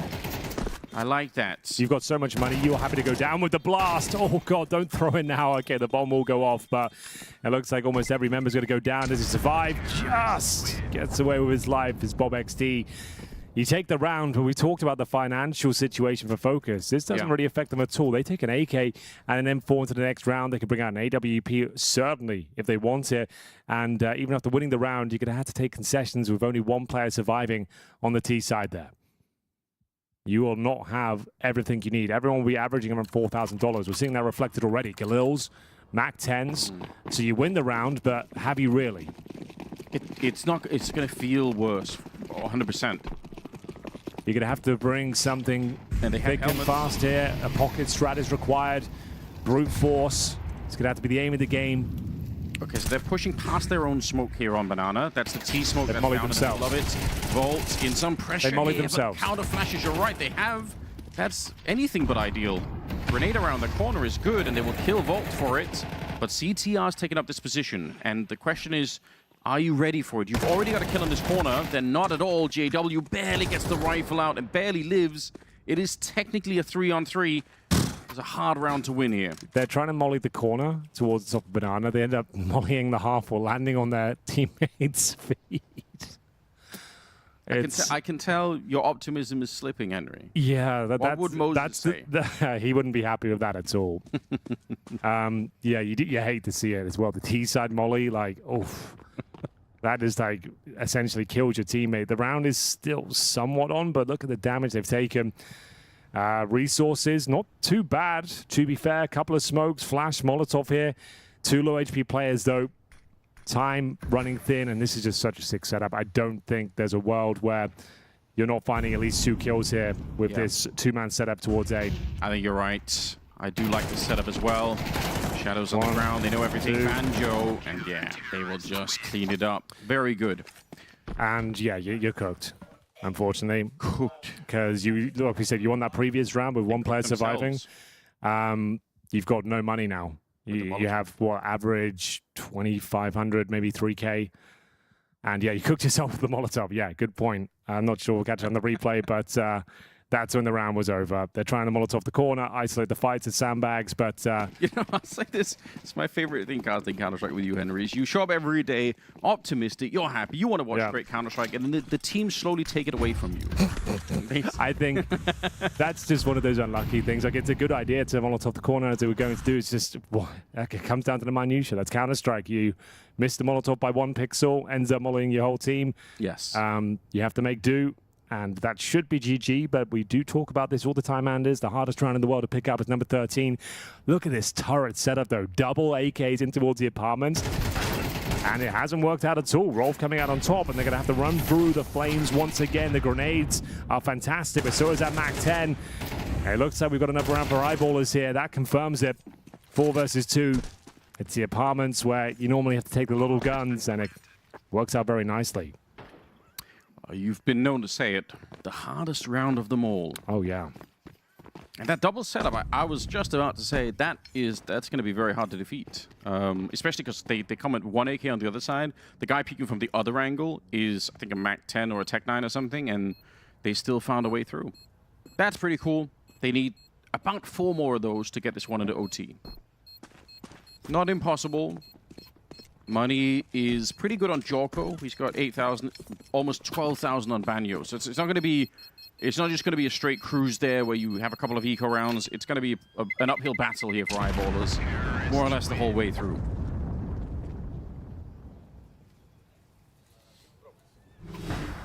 Let's see what FOKUS could do, right? They're still a relatively new project, so closing games, you know, keeping the attention all the way to the end, and not letting the team back in. I mean, these are skills that sometimes could take team a long time to learn. Yeah, still plenty of time and space to convert this one. 12-8, 4 opportunities, but eyeballers will be very happy. They've kept their head above the proverbial water for now as we enter round number 21. FOKUS feeling the pressure. They do manage to save weapons again. We talked about how strong their money is, even after losing a couple. They have still got plenty of cash in reserve. Now they've got the AWP out as well. This will be their final form in terms of their setup and running their proper gun rounds here as we enter round number 21. Eyeballers, though, fully equipped as well. Not having to make do with Tech 9s and Mac 10s here. They've got the AKs pretty much across the board with 1 M4A4 in the hands of Dex. Okay. We'll take it. Some early movement in second mid, quite a lot of it in fact. Makes you wonder if they're going to be quick towards the side of the map. There's another Molotov in the apartment, and I think that was from the CT side. Buy some time for Jorko to hang around here, otherwise eventually he will have to be a little bit more careful. See if he's got the internal timer down correctly. Yeah, just about. It really feels like they got the bomb picked up, but it feels like they want to test this part of the map really early on. There's only 3 people here. It's not a 4-man setup just quite yet. Smoke goes up, flash goes over, and a bit of counter utility coming out. Rolf making the dive down into the smoke. Movement. It is good movement, but what they need is an entry frag, and they're going to get it. Bob XD will take down Jorko at the corner, and now they're thinking about it. Are they going to wrap around and split the B bomb site? They could, but they're going to instead leave JW at the top of Banana, and then the bomb is going middle. They're really having the conversation right now, eyeballers, about what the next step is. 2 people here. If JW confirms that, then it's a go on the other side. Don't line up for that one. Banjo now, all of the explosives landing in the pit next to him. They still got a teammate inside of the site. Mateos is there to try and help out, but Banjo can't get a Surrounded. kill. That's really good work. Eyeballers, some of the better structured and called rounds that we've seen from them in this one. Oh, this was a really nice round in general. Especially from JW, showing discipline there. You could see him considering the idea of probing further in towards that banana area, towards the half full, but just falls back and maintains that control on that side of the map. We've got a knife kill with ZTI. He does enjoy that. He's Swedish. You're stabbing your countrymen in the back. He is. He is a double agent. Farming that money. You'll have to see that. As hold on to an AK, we talked about the money being strong.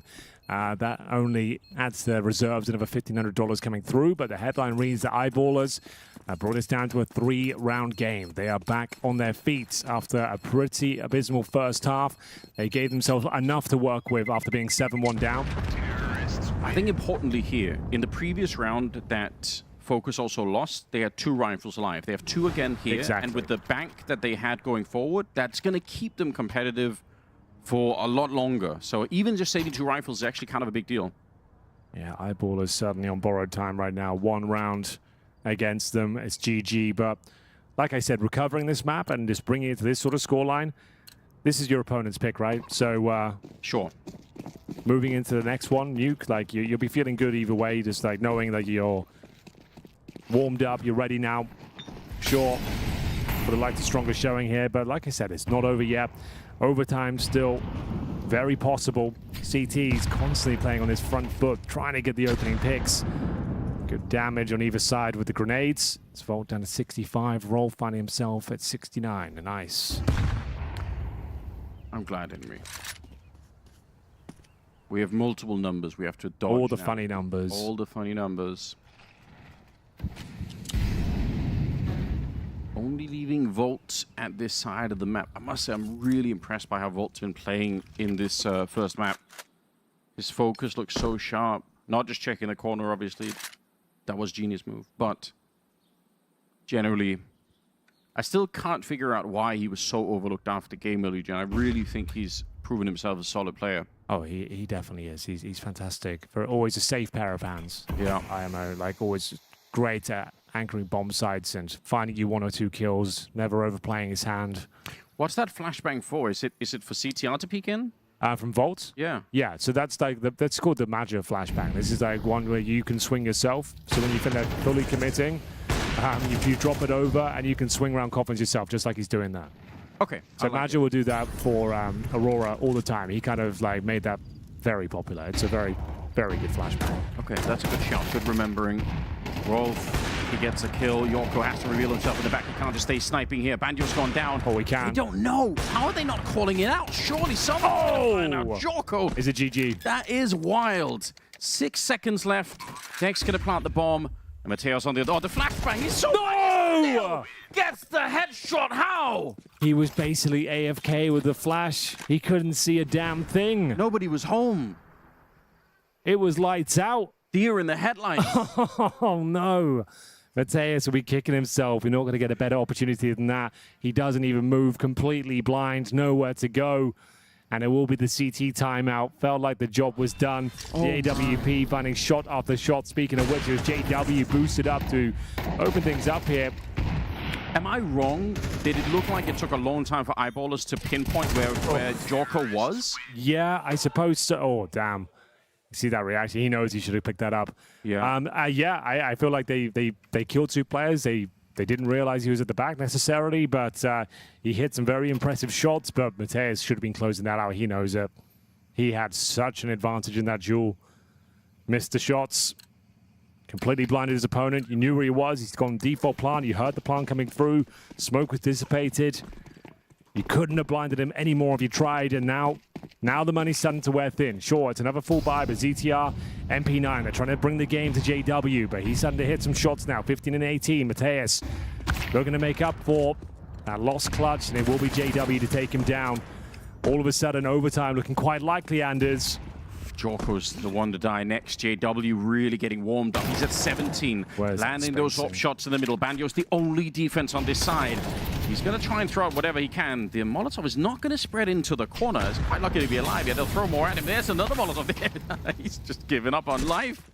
Just doesn't want to be here anymore. Okay, well, that was everything they had, including the kitchen sink in terms of finances. You're going to have to save these 2 rifles. Can't even consider going for this retake. I'm still blown away. They didn't convert that 1v1. He's going to be kicking himself. That was such a prime opportunity. And now... Yeah, you saw the reaction, right? Yeah. Understandable. It's felt like a locked-in game for FOKUS. 7-1 up. You found match point very early on. What was it? They were up to 12 and 7, I think, right? Yes. Yeah. Or 12-8. And, no, I think 12-7, yeah.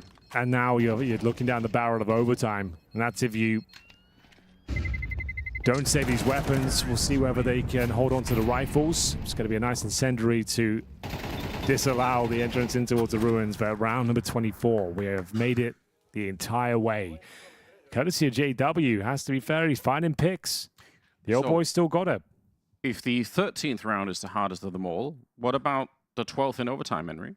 Eyeballers, can they find one more? I would say yes. I would say, considering FOKUS and feeling a bit stressed out right now, feeling the choke, the pressure mounting, playoffs on the line, I would say Eyeballers, if anything, they are high flying. They're feeding themselves right now. Let's see who can get that opening pick this time. It's a nice lot boost. Of damage. It's a nice boost. You're right. JW's gone down. Get out of there, lads. That's it now. All they're thinking about. Try to escape. God, everyone's so low. Okay, now you have to be smart. I would say a boost in CT spawn. Anything at this point. There it is. Get that boost going. Nice. That's what you need to do. That's the only way you win this round now. You need some gimmicks. Yeah.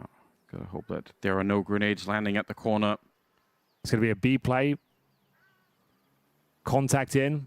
Mateus, can you make up for it? Here's the boost. An opening, and that was the healthy player left. There it is. Boost on top. You called it out way before they did it, Henry, and it's worked to perfection. Volt's got a double kill for it. It was the only play they could make. Yeah, but it's not over yet, is it? Maxter's still got an HG and a Molotov that he just picked up now. They're going to go back and smoke this position again, or they could. Molotov on that side, re-smoking it, and nobody's retaking from Banana. This is still a very rough round to win. There's no... Oh, there is a kit right there on Volts, but he's the one low on health, and you can't throw the kits over to other people unless you die, of course. Max shot. That's a good shot. Even better on the follow-up in overtime, ladies and gentlemen. Eyeballers make a huge return on Inferno. Massive. What a performance. Great mental fortitude, showing some tenacity here. They were 7-1 down. Your mental's going to be in the gutter if you're FOKUS here. And it's down to Rolf. Look at these opening kills. The boost was successful. The boost was very nice for Maxter going to town here. What a nice double kill there towards the coffins. Putting them in caskets.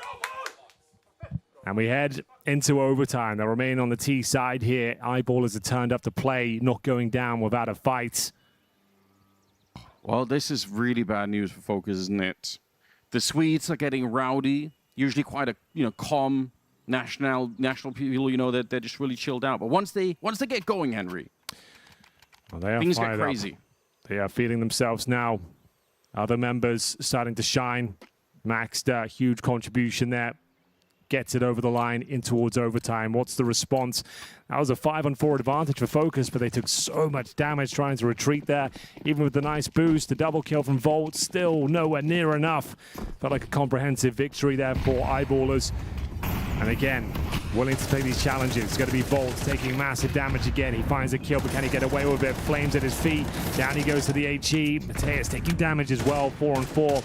Favors the T side here, especially when it's so early on into the round.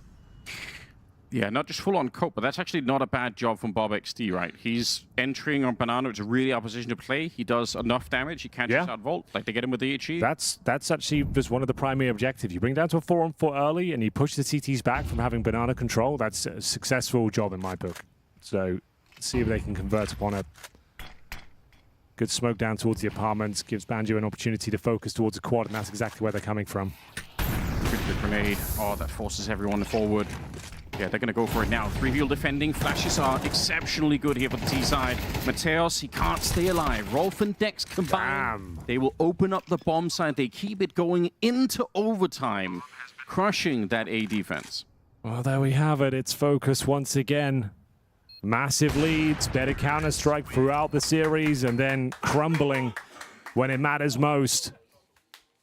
Excellent work from Eyeballers. Didn't feel like they had a chance. Like when they lost to that eco, especially the USPs in the 5-7 round, felt like that was it. Felt like that was GG. There was no recovery from that. But man, did they ever prove us wrong.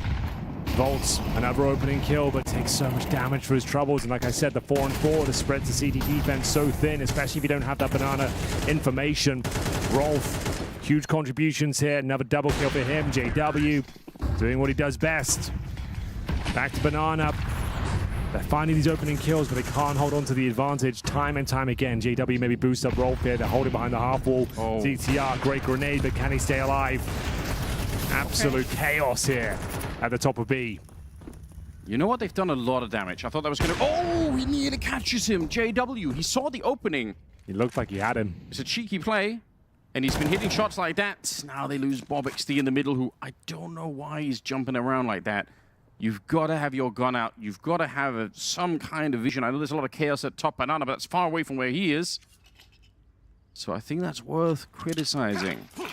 2 people at the bomb site here. FOKUS, could they hold on? The full execute is coming. This is what we've seen many times before. Eyeballers need the entry, and they're going to get it. Rolf once again. JW from the back. He might have been low on health, but he still lands that shot. And Mateos can't really find anyone through the smoke, so again, it's an opening kill for FOKUS, and now we're back into a 3v3.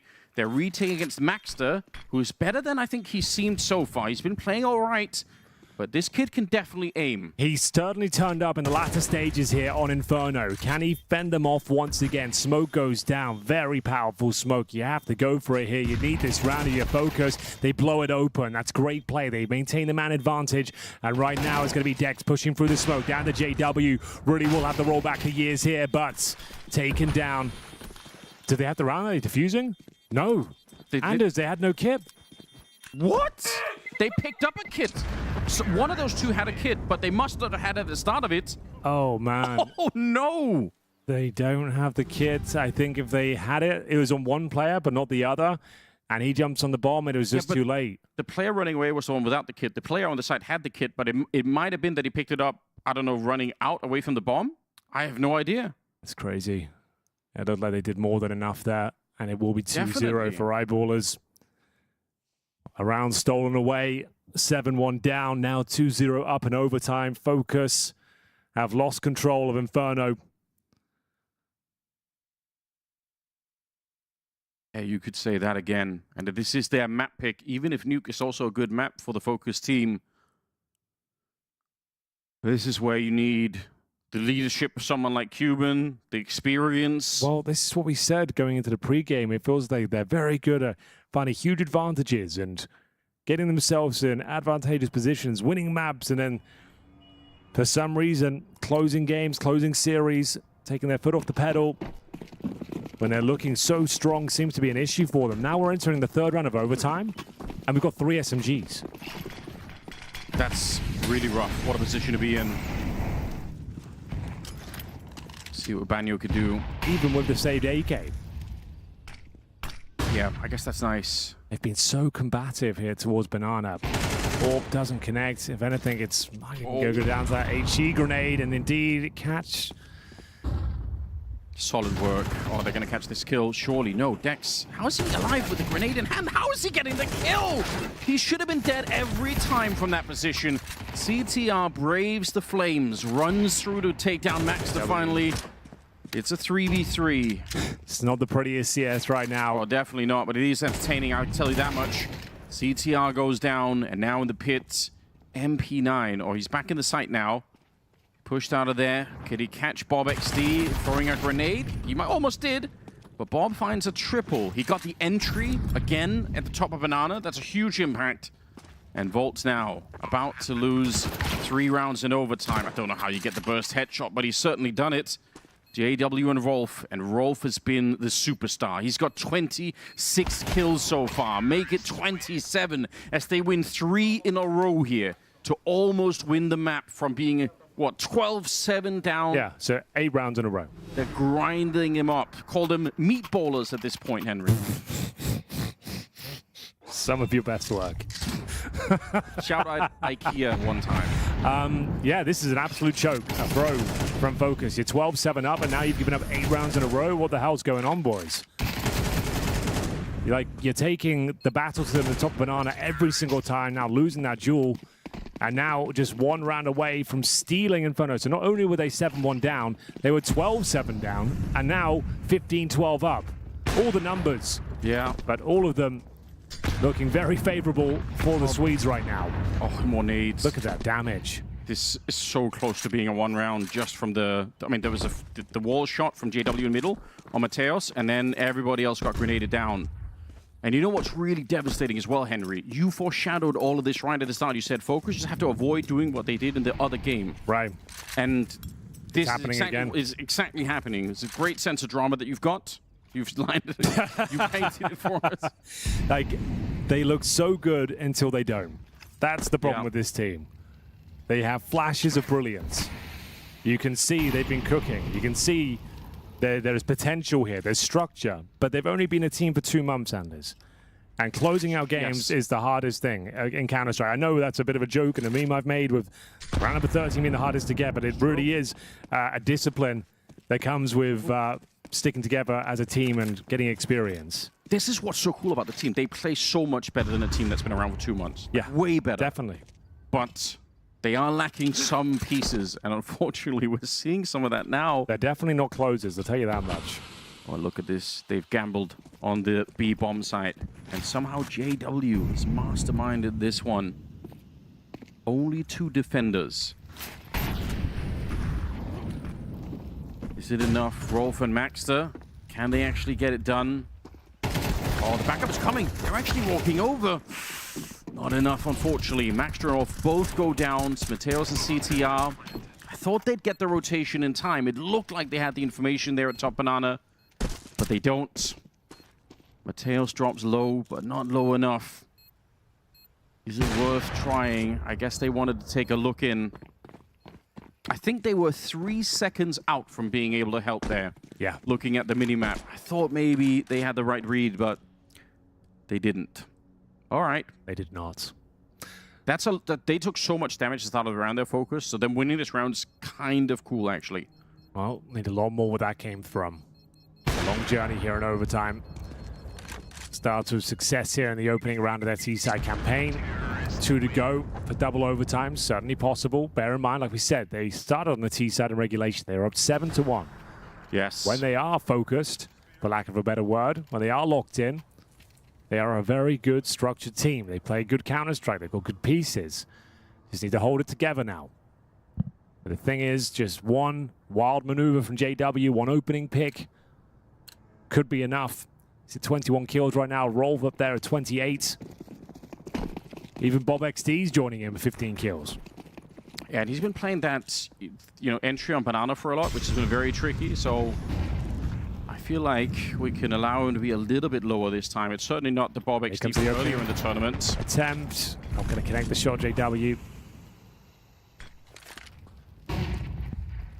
He's been hitting some great shots. Oh, and he There's gets another. That's headshot onto Mateos. It's up in the apartments. He must have been in Boiler. How did he even do that? I actually don't know. I don't know either. Banyo's going to go down. This could be the beginning of the end here for FOKUS. What an absolute disaster. 7-1 up. Yes. 12-7. And you offer up 8 rounds in a row to allow a 3-0 lead in overtime. It's all and now hard. you're going to lose the map in a 5-on-3 unless something unbelievable occurs here. You're walking into a 3-man stack. There's no real reason to have anything but crossfires enabled, one and done positions. Everyone is go for their 1 kill. We're getting to the 40-second mark. Expect smokes to be dropped around now. 40 seconds is normally the time you want the CT smokes to be dropped towards these key choke points. They do have a few smokes remaining. Yeah. Going to be down to this AWP. Here we go. Is there anything left to be said for FOKUS here, or have they thrown Inferno away? They just might have 25 seconds. Rolf gets another kill. Maxter sprays them down, and 16-13. Eyeballers, they pick up the opening map in overtime. FOKUS, they kept their eye on the ball. They should have kept their eye on Eyeballers. Yes, they should have, Anders. And look, I agree. I think that's a choke. But this is what I was talking about, guys, before we went into this map. I think if you're going to pick Inferno against teams of similar ability to yourself, there is no more costly mistake you can make in Counter-Strike than a CT Inferno side mistake. And FOKUS made a bunch of them. And here's a funny thing, though. You go back to the first half fully, actually. I think Eyeballers did a pretty good job. And I don't think FOKUS necessarily made too many mistakes in that first half. It was 7-5 scoreline. You're still feeling they're looking comfortable. But then we've seen this happen. We've seen this happen when they play, especially on this map, time and time again. The choke sets in. The complete capitulation. But here's the thing, Rich. I remember at the beginning of the game, we said experience. Who's got it? JW in the server. The way he was leading in front, just finding picks one by one, round after the other, just playing just balls out Counter-Strike. Such a wonderful thing to see. But yeah, if you're FOKUS, man, you better mentally reset right now. Yeah, this has the same kind of flashback to the wildcard game that we saw in Inferno, you know, where they throw away about 3 rounds that should have gone their way and it would have been a comfortable victory. Same thing here, right? I mean, there's that 12-10 round. This one. Yeah, exactly. Ugh. This is the whiff from Mateos in that last 1v1. And I mean, this was also even more complicated than that. Than this, where they don't have a kit in overtime. In round 2 of overtime, there's no kit for them to defuse the bomb when they actually pull off the retake. It's just, yeah, a lot of unnecessary mistakes and a lot of the same stuff that we talked about in the wildcard series, where they just had it all in their hands and threw it away. And it's also like, just you can see how the comms are just falling apart at the end right there, right? There were 2 kits on site, one towards all the way towards Dark, one right at the fountain. The teammates who died, they should be like, kid on fountain, kid on Dark immediately. And it was like the comms are missing. They were just like lost in the sauce, so to speak. So look, credit where it's due to Eyeballers, bringing it back 8 rounds in a row while facing defeat on that map. Credit where it's due, especially from Rolf, man. He was a difference maker. Oh, yeah. I mean, no doubt about it. The numbers don't lie. But, I mean, obviously, I think Eyeballers, like, this is the difference as well when you've been in, like, positions like JW has been, right? I mean, JW's been in a position where, oh, we're getting knocked out of PGL Bucharest. He's been on there where it's like elimination from a major. It's elimination from, you know, like a final in a major. You're going to be the runners-up. He's played in such high-pressure situations that you could see, like, Eyeballers had genuine belief.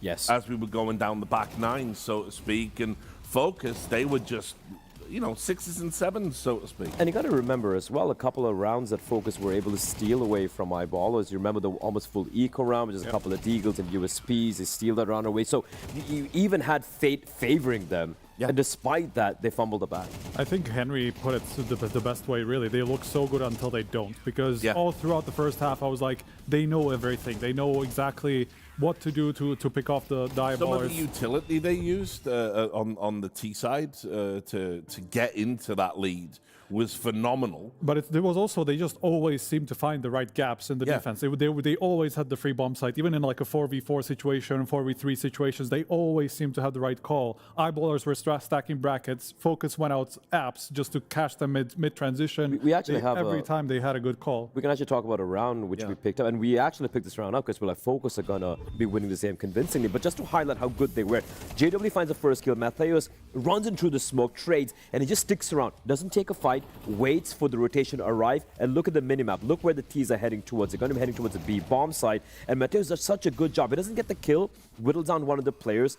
Bomb will be planted. Still man advantage here for the side of Eyeballers. A very winnable retake, and Bob XD, he's just running around like a headless chicken. Like, what are you doing there? Dies, and then the post plan obviously don't attempt to go for the retake. So here we're highlighting how good FOKUS were playing, number one, and how Eyeballers, some of the individuals are making mistakes. And then, as Henry said, they're 12-7.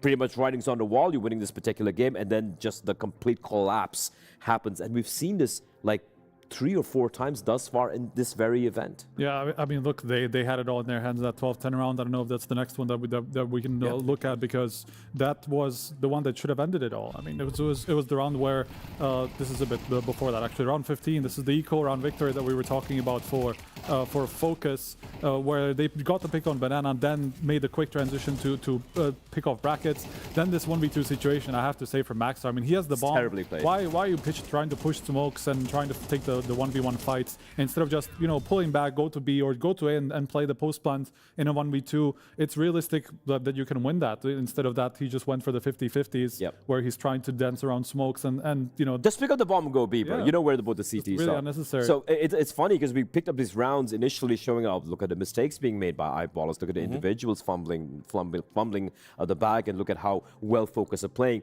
And then head to the second half.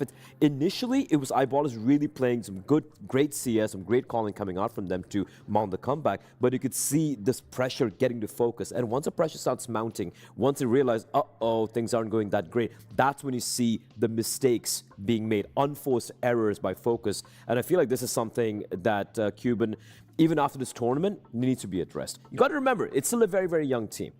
Sure. I don't necessarily think that it's anything to do with them being experienced together as a team rather than the individuals, because it is obviously a very young team in general that they don't really have a lot of experience in how to handle these situations, how to calm themselves down when they are in this position. You're 12-7 up. You just need a voice to tell them, okay, let's calm it down. This is just, we have 5 rounds to close it. There's no need to panic or anything like that. Round 22, this is the one that I was talking about, where they even have the call, right? Because we see Mateus pushed up in apps. He has the information mid because he's on balcony. ZTR makes an unnecessary move, through the smoke. Obviously, it's a boost that kind of takes it apart, but they have all the information. It still goes down to a 1v1, which was really unnecessary considering they had 4 guys on the bomb side. Yep. But then this last 1v1, he's flashed, and Mateus just whiffs hard in the final 1v1. It should have been over right there. Yes, absolutely. And I mean, you could even see as well, like Eyeballers, everyone's like, whoa, like we're doing it, we're coming back. They didn't call the AWPer on the back of the side. He gets like a bunch of kills he probably shouldn't have had.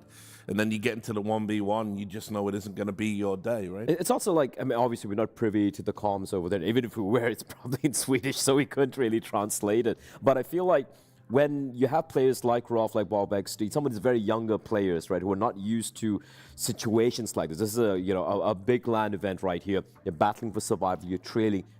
These are the players expect to choke. These are the players expect to make mistakes. And that's where I want to give credit to good old JW, leading by example. He's calling. He was the one finding. At the very end of the game, I think like for the past 5 rounds or something, he just got an opening kill every single time, right? Yep. Leading by example, calling some really good, basically some very good calls, some fast B hits, pulling rotations out, just finding all the holes. So credit where it's due, man. When the chips were down, JW stepped up individually and as a captain and an IGL of men.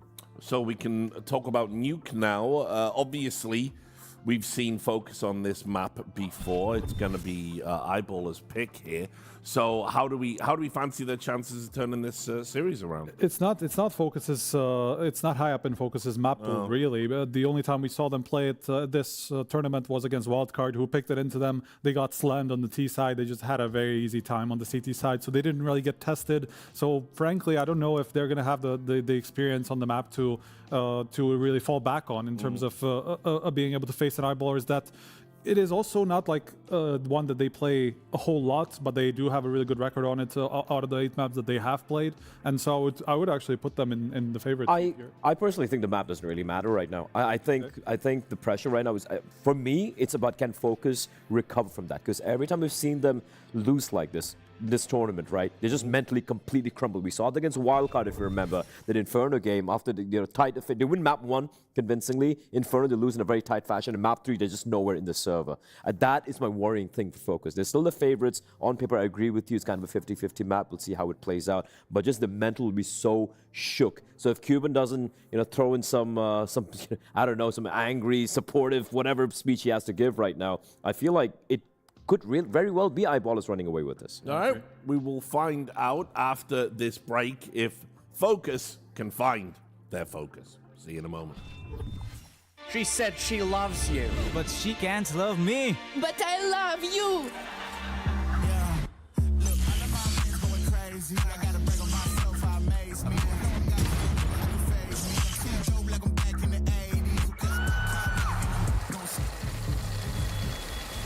I won't play window anymore. What's going on? Play your role. 1xBet. On to the next one.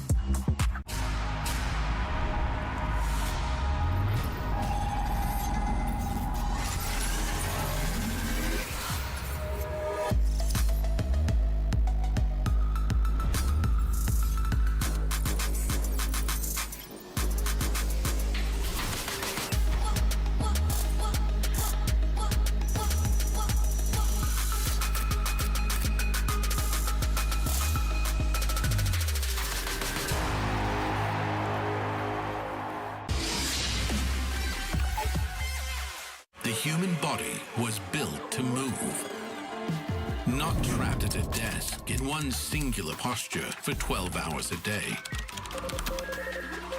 It's time your chair evolved. This is Secret Lab Titan Evo.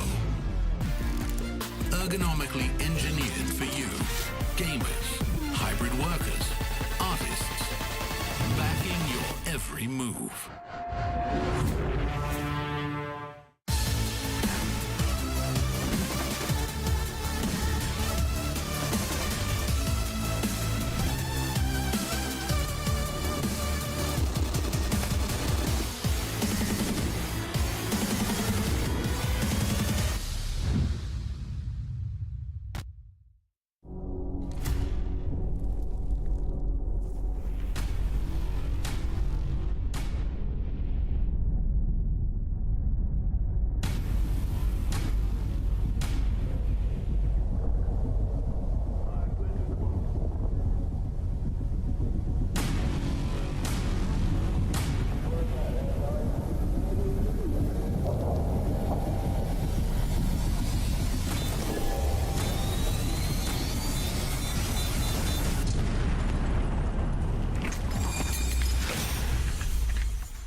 Astana, are you ready? Counter-Strike!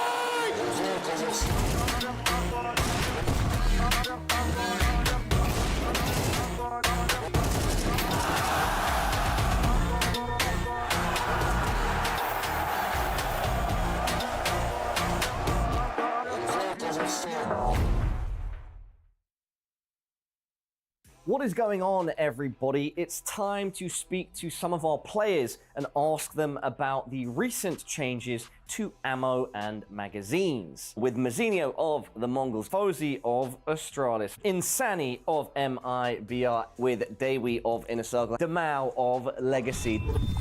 Has the new magazine change ever messed you up? Not really, to be honest.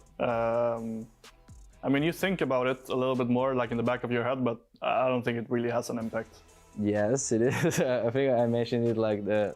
I'm still figuring it out, and from now on, I hope it never happens again. But yeah, sometimes it messes me up. Not really. Yeah, doing good, and thinking it's more realistic, but still sucks. It was the first day when I was playing after this update. It was first round. I was playing for City side, and like I was spamming one clip with USP, and I was a little bit surprised when I saw that I have only one more. Yeah, it was only one time. No. No? No. So you really have adjusted very well. Yes, I think only just pistol rounds, spamming and things, but instantly when I saw the ammo changing, I put P2000. And then you start because there is two magazines more. I see. So you're playing P2000 now? Yeah. Okay. Yeah. So that's a change? Yeah, that's before you were playing with USB? Yeah, true. That's a change. That's a change. Not that easy, because we were playing on, I think it was Rotterdam, and on official match we were playing with bullets, no magazines, and at that time we were playing FaZe, and we were having just magazines, and they were different, so not that easy to adapt. It doesn't really matter that much, but I'm all for it, adding another layer kind of on top of everything else. And I mean, I still think people spam smokes kind of like people used to do before, but I think you gotta think about it a little bit more now, and maybe it removes a little bit of randomness to the rounds, especially on maps like Nuke on outside.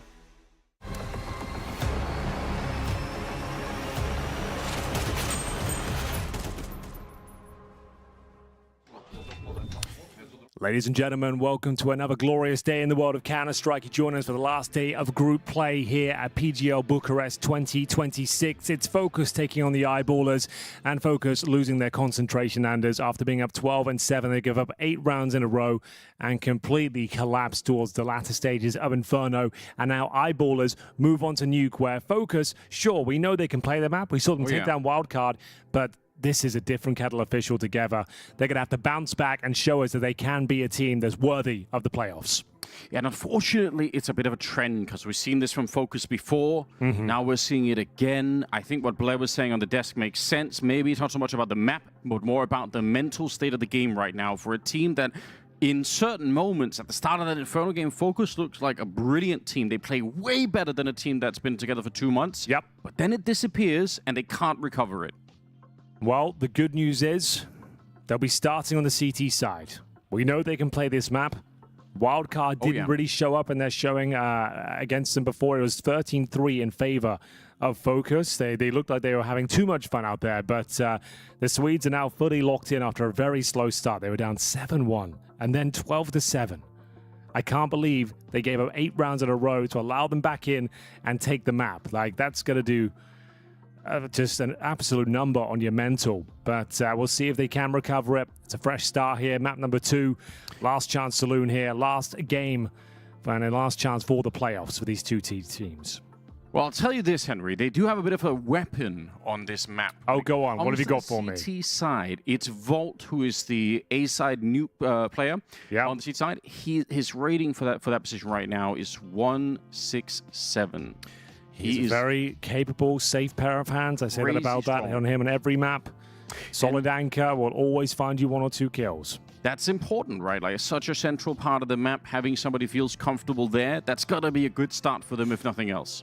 Well, it looks like we are ready to go. Ladies and gents, I hope you're enjoying the show. I know I certainly am. The fireworks on the server are certainly delivering, and so are the Swedes. We'll see if their Seaside pistol will lead them to glory here. It's going to be a smoke deployed early, flashbang available, multiple players towards outside, including that C4.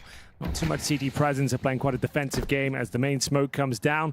We've seen this strategy plenty of times before, focusing towards heaven usually, Anders, with this sort of play. Yes. Dropping down from main roof and trying to wrap around towards the A site. Ooh, I love this. Now, it's being heard, so obviously FOKUS are going to be communicating. They're calling it out. They're saying, all right, they've wrapped around, but can they stop them is the question. Banyo's wondering, I'm not seeing anyone. I know they're around here somewhere. He's got to be careful because if he commits to the ladder, they could peek him from the high ground and he knows it. In the meantime, the bomb is making its way down below, and there's only one player defending at the moment. It's kind of close, I guess. Volt is nearby. But these dualies, if the door is kicked open, can you actually stop that many players? Especially because they're going to be coming around from the back as well. The position is good right now, I think, for Eyeballers, but that shot, that changes a lot. Volt landing it. 50 seconds now. Oh, Dex sent down the ladder, kicked off the ladder, and CTR, all he needed was 1 kill. That's good enough for my taste. Bob XD and JW, the bomb is not planted here. And as we say, bomb plant's huge for getting some of those early buys in. Bob, he's going to fake it, but he's still hanging around. They're trying to find him inside. Oh, the door closes. He's still getting out. They can escape. No way, Henry. They can go up. They're stuck on each other. Get up there, lads. Come on. And now, all of a sudden, the round gets a lot more complicated on the CT side. You run out of bullets as well. The USPs are down to their final mags. There's no way. They should never be winning this, but somehow they've escaped. Now they're on the A side. The bomb's planted. Bob has found a second kill. And Mateus, he is struggling. 7 bullets. Sweating. They're playing with the door. And Bob XD has taken him down. Eyeballers. How did they win this round? Oh, it's stolen away. It's another absolute disaster for FOKUS there. You get the opening kills. You have full control. And it's the fake plant. It's JW going with the fake plant up to his old antics there and causes chaos. They start spamming all their magazines there at that point. And then he comes barreling through the double doors. This moment, you think, okay, there's no way he can lose it. You fake plant. 2-on-5, Henry. 2-on-5, and they go in towards up at the perfect call. Even with a bit of a fumble in the vents there, they managed to make it work. And yeah, that's going to be so disappointing for FOKUS. Can't catch a break here. Oh. Okay, I kind of like this, though. Pushing in, they're going to lobby crunch it. Banyo, this can actually really work. JW trying to hold on. Bob's gone down at the same time. They've got him locked in. They've got him locked in a bit now. Jorko has to try and escape. But you know what? For FOKUS, oh, they lose Mateus at the same time. I was going to say, it's not a bad position necessarily. Volt hasn't given up his position yet. But as you noted, everyone knows he's the A anchor on this squad. So he's going to be around here somewhere. See whether he can hold on. It's probably a good call right now for Eyeballers to just wait. You still got more than a minute. They can win this round, but it's going to take something quite special. JW hoping him holding this gap will at least reveal some information eventually. Needs to be very careful, though. He's got the C4 on his back. That UMP can be deadly at mid-range. There's the peak, and there it is. Wow. That's bomb going down. Are they really going to go for it? Jorko's still on top there. Okay, he's Molotoved off. He's practically dead to it. I can't believe he's risking sitting. Look at it. The fire is on top of him. They've recovered the C4. Yeah, they have. 35 seconds. Again, Volt trying to bring it back. Jorko, a bullet touches him and he's gone. Dex will find it. That is such a close round. A really admirable attempt, I think, for FOKUS to try and get this round across the finish line. But the problem is, unless you're winning it, Anders, on the CT side, you're full eco next round. You can maybe partially buy with a few upgraded pistols. But unless you win the round, it's a massive victory for Eyeballers. If it was the other way around on the T side, you got a bomb planted, you lose that on a 1v1, you get a nice injection of cash, you can justify a force again. We'll see what kind of investments they made. Jocko will be bringing in the M4. So you normally want to be boosting a player towards outside behind the credit card in this sort of round. Okay. We'll see whether they've got something like that up their sleeve. He's not going to be boosted. He will be towards that credit card position. Flashbang getting ready to be deployed. I wouldn't say this is a full execution, but they actually are going in off it. That's scary. Banyo finding another one. This could work even with the 5-7. Jorko and CTR combining for a kill onto Maxter. That was a mid-air shot from CTR again. I don't know how that happened. So this is the round you didn't expect them to do much with. They come in with barely anything. That M4, 5-7s, no Kevlar. And now they've got a 4-on-2, but still a world where they can lose this one. We've seen them collapse many times here, FOKUS. A 4-on-2 advantage, 1 minute on the clock. Dex is low. And they're going to reset the round. Man, I feel like after the collapse on Inferno, if they can win this third round here for FOKUS, that's probably the kind of thing they need mentally to try and get back in the game. That's going to make you feel like, okay, we can still fight this. We still have, this team still works. It's a little bit to get the trend in the right direction. JW is hoping that there will be a mistake out here. But the FOKUS team, again, once they work, they don't tend to make a lot of these mistakes. Like, the structure is there in the team to not fool around and try and push. As long as nobody pushes forward here, it's going to have to be a save with the AKs for the rest of it. So, yeah. Great round for FOKUS. You'll take it all day long, maybe rushing decisions there, committing to one of the tightest choke points on the map when you know they don't have much at all. They've got 5-7s at the very top end, and you're committing through that hut door outside of the rifle seems to be the best possible option in those sort of scenarios, but they kind of rush their decision-making there. An early commitment in towards upper, costs them the round, and Eyeballers will save 2 AKs at the very least, but that is exactly what the FOKUS needed to get back into this series. I guess that round highlights why sometimes we see, if you're going to be going to that bomb site, you want the MAC-10 to jump in first. To like, if you discover the MAC-10 goes in and dies, but you see 3 or 4 people, you say, all right, well, that's it, you know? Yeah, they were kind of half in, half out. When the first player got dropped, they didn't want to run into a bombardment of bullets. Lost the first player, getting pincered on, but Dex is fighting back. That's a great opening kill towards outside. He ain't slowing down. Upper pincer coming through, and they are bouncing back. Good Lord, that is good. And we will see 1 kill back in return. Jocko will give his position up, though. That's round over. 3-1, locked in. Great recovery. Really is that early kill. Flashbang does nothing. No, it doesn't. Except reveal where Jocko is, I suppose. Yep, good point. Oh, that's heartbreaking. So you win the most difficult round of them all with the 5-7s. 1 hero M4, and then the following round, Dex just absolutely destroys you. That first kill from Silo must have been a thing of beauty. Yeah, he was so quick on that mini roof. I don't think they were ready at all. Jocko, I'd love to hold on to it. Not going to be possible. We'll say this, statistically, they have a big reliance on this A-bomb site. The plant percentages is about 51% A-bomb site to about 29% of the B-bomb site, and then a bunch of rounds where they don't end up in either one for various reasons. But yeah, so they definitely do appreciate hitting this A-bomb site on the Eyeballer side. Well, that was beautiful stuff. Eyeballers back to their winning ways. Money should be fine. Say that with bated breath. You win with the eco, you're going to have residual cash, that's for sure. They'll have 3 rifles to work with here. Getting dominated in the aim department in the previous round. We'll see if Eyeballers can win this one and find themselves a fantastic lead here on the T set of Nuke, looking to book themselves a place in the playoffs. It's going to be Jocko spamming bullets towards outside. You've got to be careful with these M4s now. This new update, they talked about it in the post-map interviews there. Maps like Nuke, you want to spam those smokes. You've got to be very, very careful with your ammo management. Yeah, you have to think of it like a trade-off more than anything. Like, is it worth it to go for it? I could end up needing these bullets later. Can be worth it, but you just have to think about it a little bit more. Yeah, he's 1 mag down. Look at what Bob is up to. Yeah, lots of space here.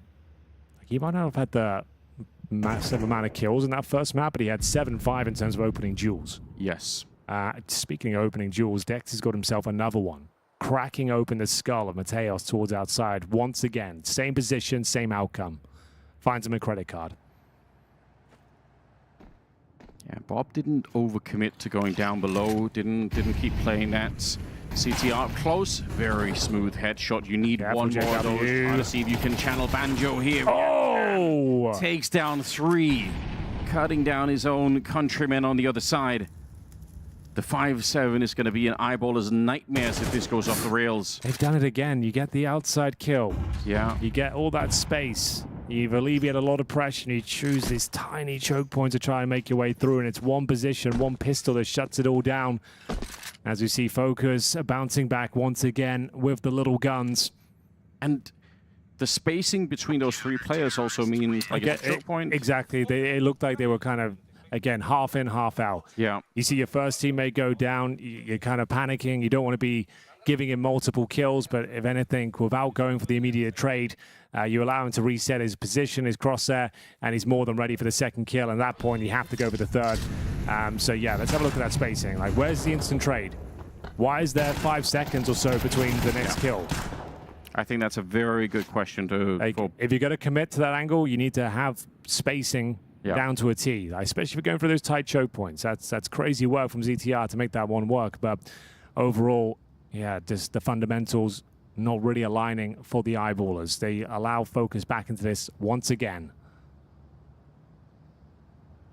What a wacky start to the game then. Eyeballers looked like they were about to crush, but FOKUS saved by the 5-7s. Yeah, ZTR, all the players as well. Yeah. Hat trick. Made it look easy. Offered up to him on a plate. He devours them.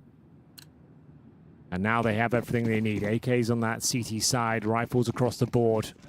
Diffuse kits available. They're not done just yet. Mateus with the T side. Molly will try and stop the cross towards T-Red, and successfully will do so.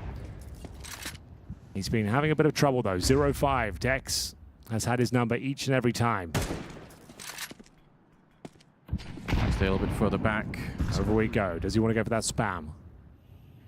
Could be very efficient with the AK, but they've actually been allowed to walk down. They've left Maxter, who's kind of lurking over at the lobby, now going to maybe join them to make sure that there's nobody sneaking in behind. Because EDW was thinking about the same thing. Someone could be in the smoke. But the rest of them are down below. Now just sowing seeds of doubt into the minds of FOKUS here. One player down towards lower. They are hungry for information. A reaction required here. Do they push into the lobby? Do they try and find out what's going on? One player down towards lower doesn't seem stable. We have got, as you mentioned, Maxter patrolling the extremities, trying to control that vent. Vaults. How much could you do when they're coming in from both sides? Overworked. He's looking at both spots right now. Yeah. He has no backup. So uncomfortable, isn't it? Now the windows have been broken open, and it is a bit of an emergency down below. Rolf will take him down. He's not even so why are they so static on the CT side? You're in the dark. You know they could be down lower. Why is no one pushing lobby? I feel like it's a common thing that you see for people who are not that comfortable on Nuke, that they just end up doing really nothing at all. Kills. Okay, well, that could change everything.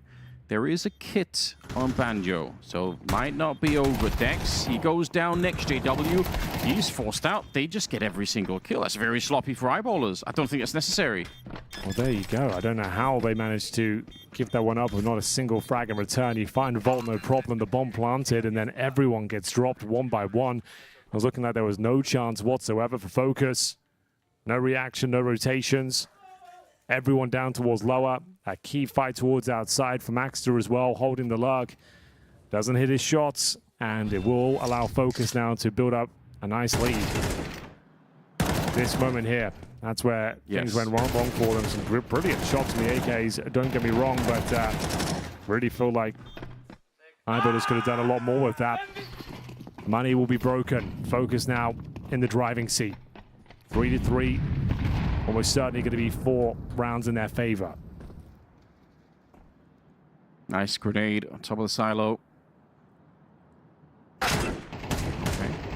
Bit of a dink with Chaos. He's 0-6 in the yard. He's really having a tough time. No, I don't think it's going to matter in this round. I think they'll be fine, but that's really frustrating if you're him, right? Individually, not being able to do it. Joko, though, he had a great kill earlier against Bob XD in the previous round.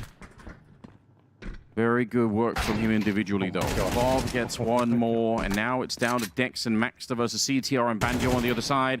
You could die here. You don't want to take the fight against the AK necessarily.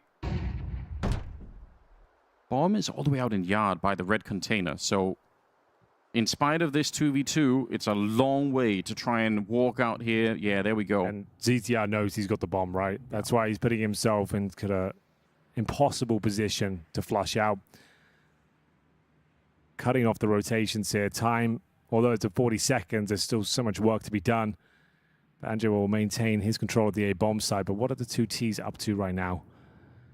Currently, all the way back in CT spawn. You're going to have to start running soon, boys. I agree. They're wasting so much time here. Obviously, they think that CTR is still out there, so that's why they're so careful, but eventually, when they pick up the bomb now, they can't walk back onto a site and be real sneaky with it. Okay, so they're splitting their forces up a bit. Maxter's trying to hold the site. Banjo just needs one and the round's over. They do have an incendiary. I don't know if they could put it in behind. Oh, nice kill on the Maxter. That is the round.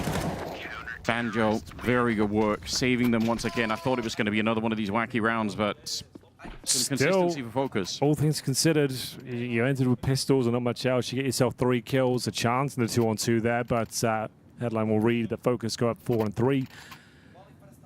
It's going to be a slobber knocker of a second map here. FOKUS waking up, back to their winning ways. They'll take a 1-round lead, 4-3, round 8. See what we've got in terms of the eyeballers setup overall. Looks to be AKs across the board here. Loss bonus developing.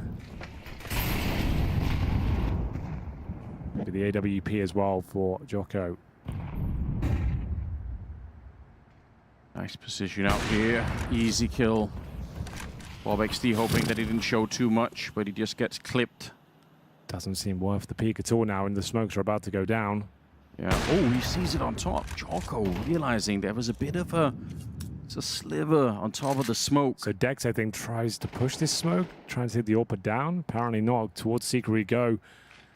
Got to try and make their way towards upper, but looks at things here. We have one player towards Squeaky, JW tucked up in the hut. We have a Molotov being deployed from the T roof, and it's Dex to control rotations from Secret. There's the Molotov live on the bomb side floor or on the silo. It's going to be on the former. So great position here for Banjo. Should be fine to get at least one. JW's already been out of the hut and he hasn't seen anyone. Now they're going to recommit. Rolf actually lands the shot there, but Mateos finding his first kill of Nuke. That's a start. He still goes down to Dexter now. A bit of an off position. Banjo back around the site here. He's doing damage, and now Jocko's getting activated too. The defense looks good until Dex shows up. 3 kills for him. And Volt is down below. Yep. Oh, he's so far removed as well. Nowhere near the vents. He's got a kit, HE, and a flash. It was awkward, it was uncomfortable, but JW staying alive in that hut, deploying that Molotov behind the bomb site as well and flushing out the final CT player was actually massive. Allows Dex to continue this amazing form he's showing on the T side. 3 kills in the round from main entrance on that lurk. Give it a good go, but you're running out of time. Bomb ticking at some pace already. It's down to Dex trying to get the 4th kill here. The timing's elude him. And the round's back on. Taps the bomb, goes for the spray. He's gonna land it with the kit as well. These rounds have been so close. And it's FOKUS winning another one. Up to 5.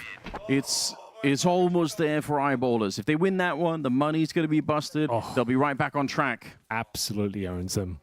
Calm and composed throughout the 2v1. Doesn't panic. Times it to perfection.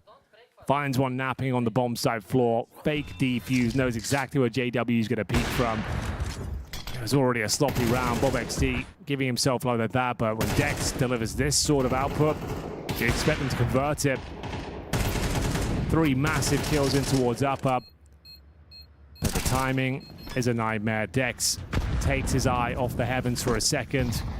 And Eyeballers are sent to hell. We are going to see a partial purchase here. Tech9s. They've been so close so many times, and wow. Okay. The wall bang into the conversion headshot. Towards ramp we go. Volt. After that clutch, I don't think he'll be making many mistakes. It's a ramp player's dream to have the AK-47. Play for 1 headshot, drop off. That's all you need here. Nothing too flashy. Dodge the flashbangs, go for 1 kill. That's enough. Set up your teammate. Let them have ramp room if you really want to. Oh, excellent work from Mateus as well. Ducking and weaving. Should be able to find a 3rd here. Not quite, but his teammate will pick up the pieces. And that's going to be a 6th on the board. And for once, FOKUS actually don't lose a lot of players either. Assuming Maxter can't do more, it nearly takes down the AWP, but still, very good work. Yeah, a little bit of relief, perhaps, finally here. FOKUS suffering serious mental damage in that first map, losing it in overtime after being so far ahead, and now coming into Nuke, losing early on. They lost a pistol, and then they won with the 5-7s. First it was Banjo, then it was CTR. Those 5 kills between those 2 players across 2 different rounds has totally changed this game now. Eyeballers need to get back on track. It's the T side of Nuke, so it's not over yet. But obviously FOKUS is starting to strengthen up a little bit. Yeah. They've just had so many advantages, so many great moments that they are unable to convert here on the Eyeballers side. It's starting to run out of steam here, it feels like. See whether round 10 will be more forgiving. Dex can't do much more for them. He's finding the openers. He's finding multiple kills each and every time. Round 10. A few more to go here. Molotov towards the hut.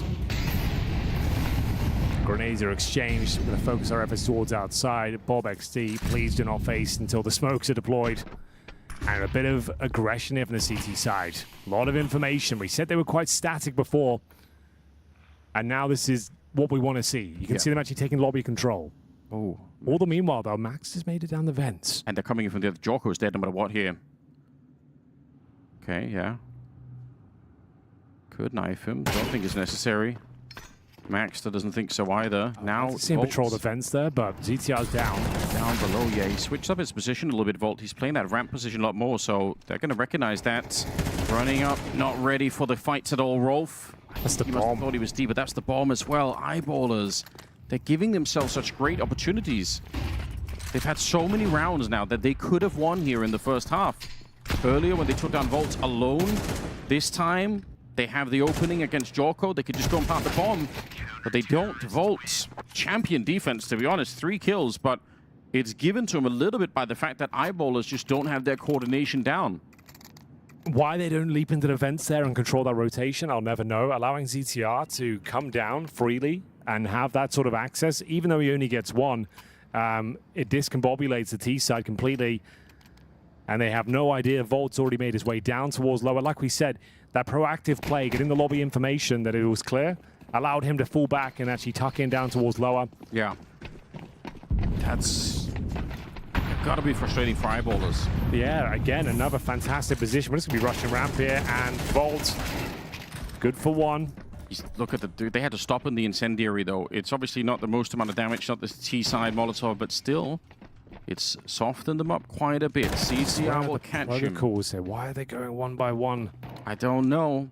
We've asked this the entire half so far, and we still don't really have the answer. The discipline, though, that's Volt assisted on another kill. Both the last 2 kills, Volt had the extra damage to put them over the edge. Mateos started the hit, activated 2, and Dex, no chance now. 1 versus 3. Galil in hand, doesn't have the bomb.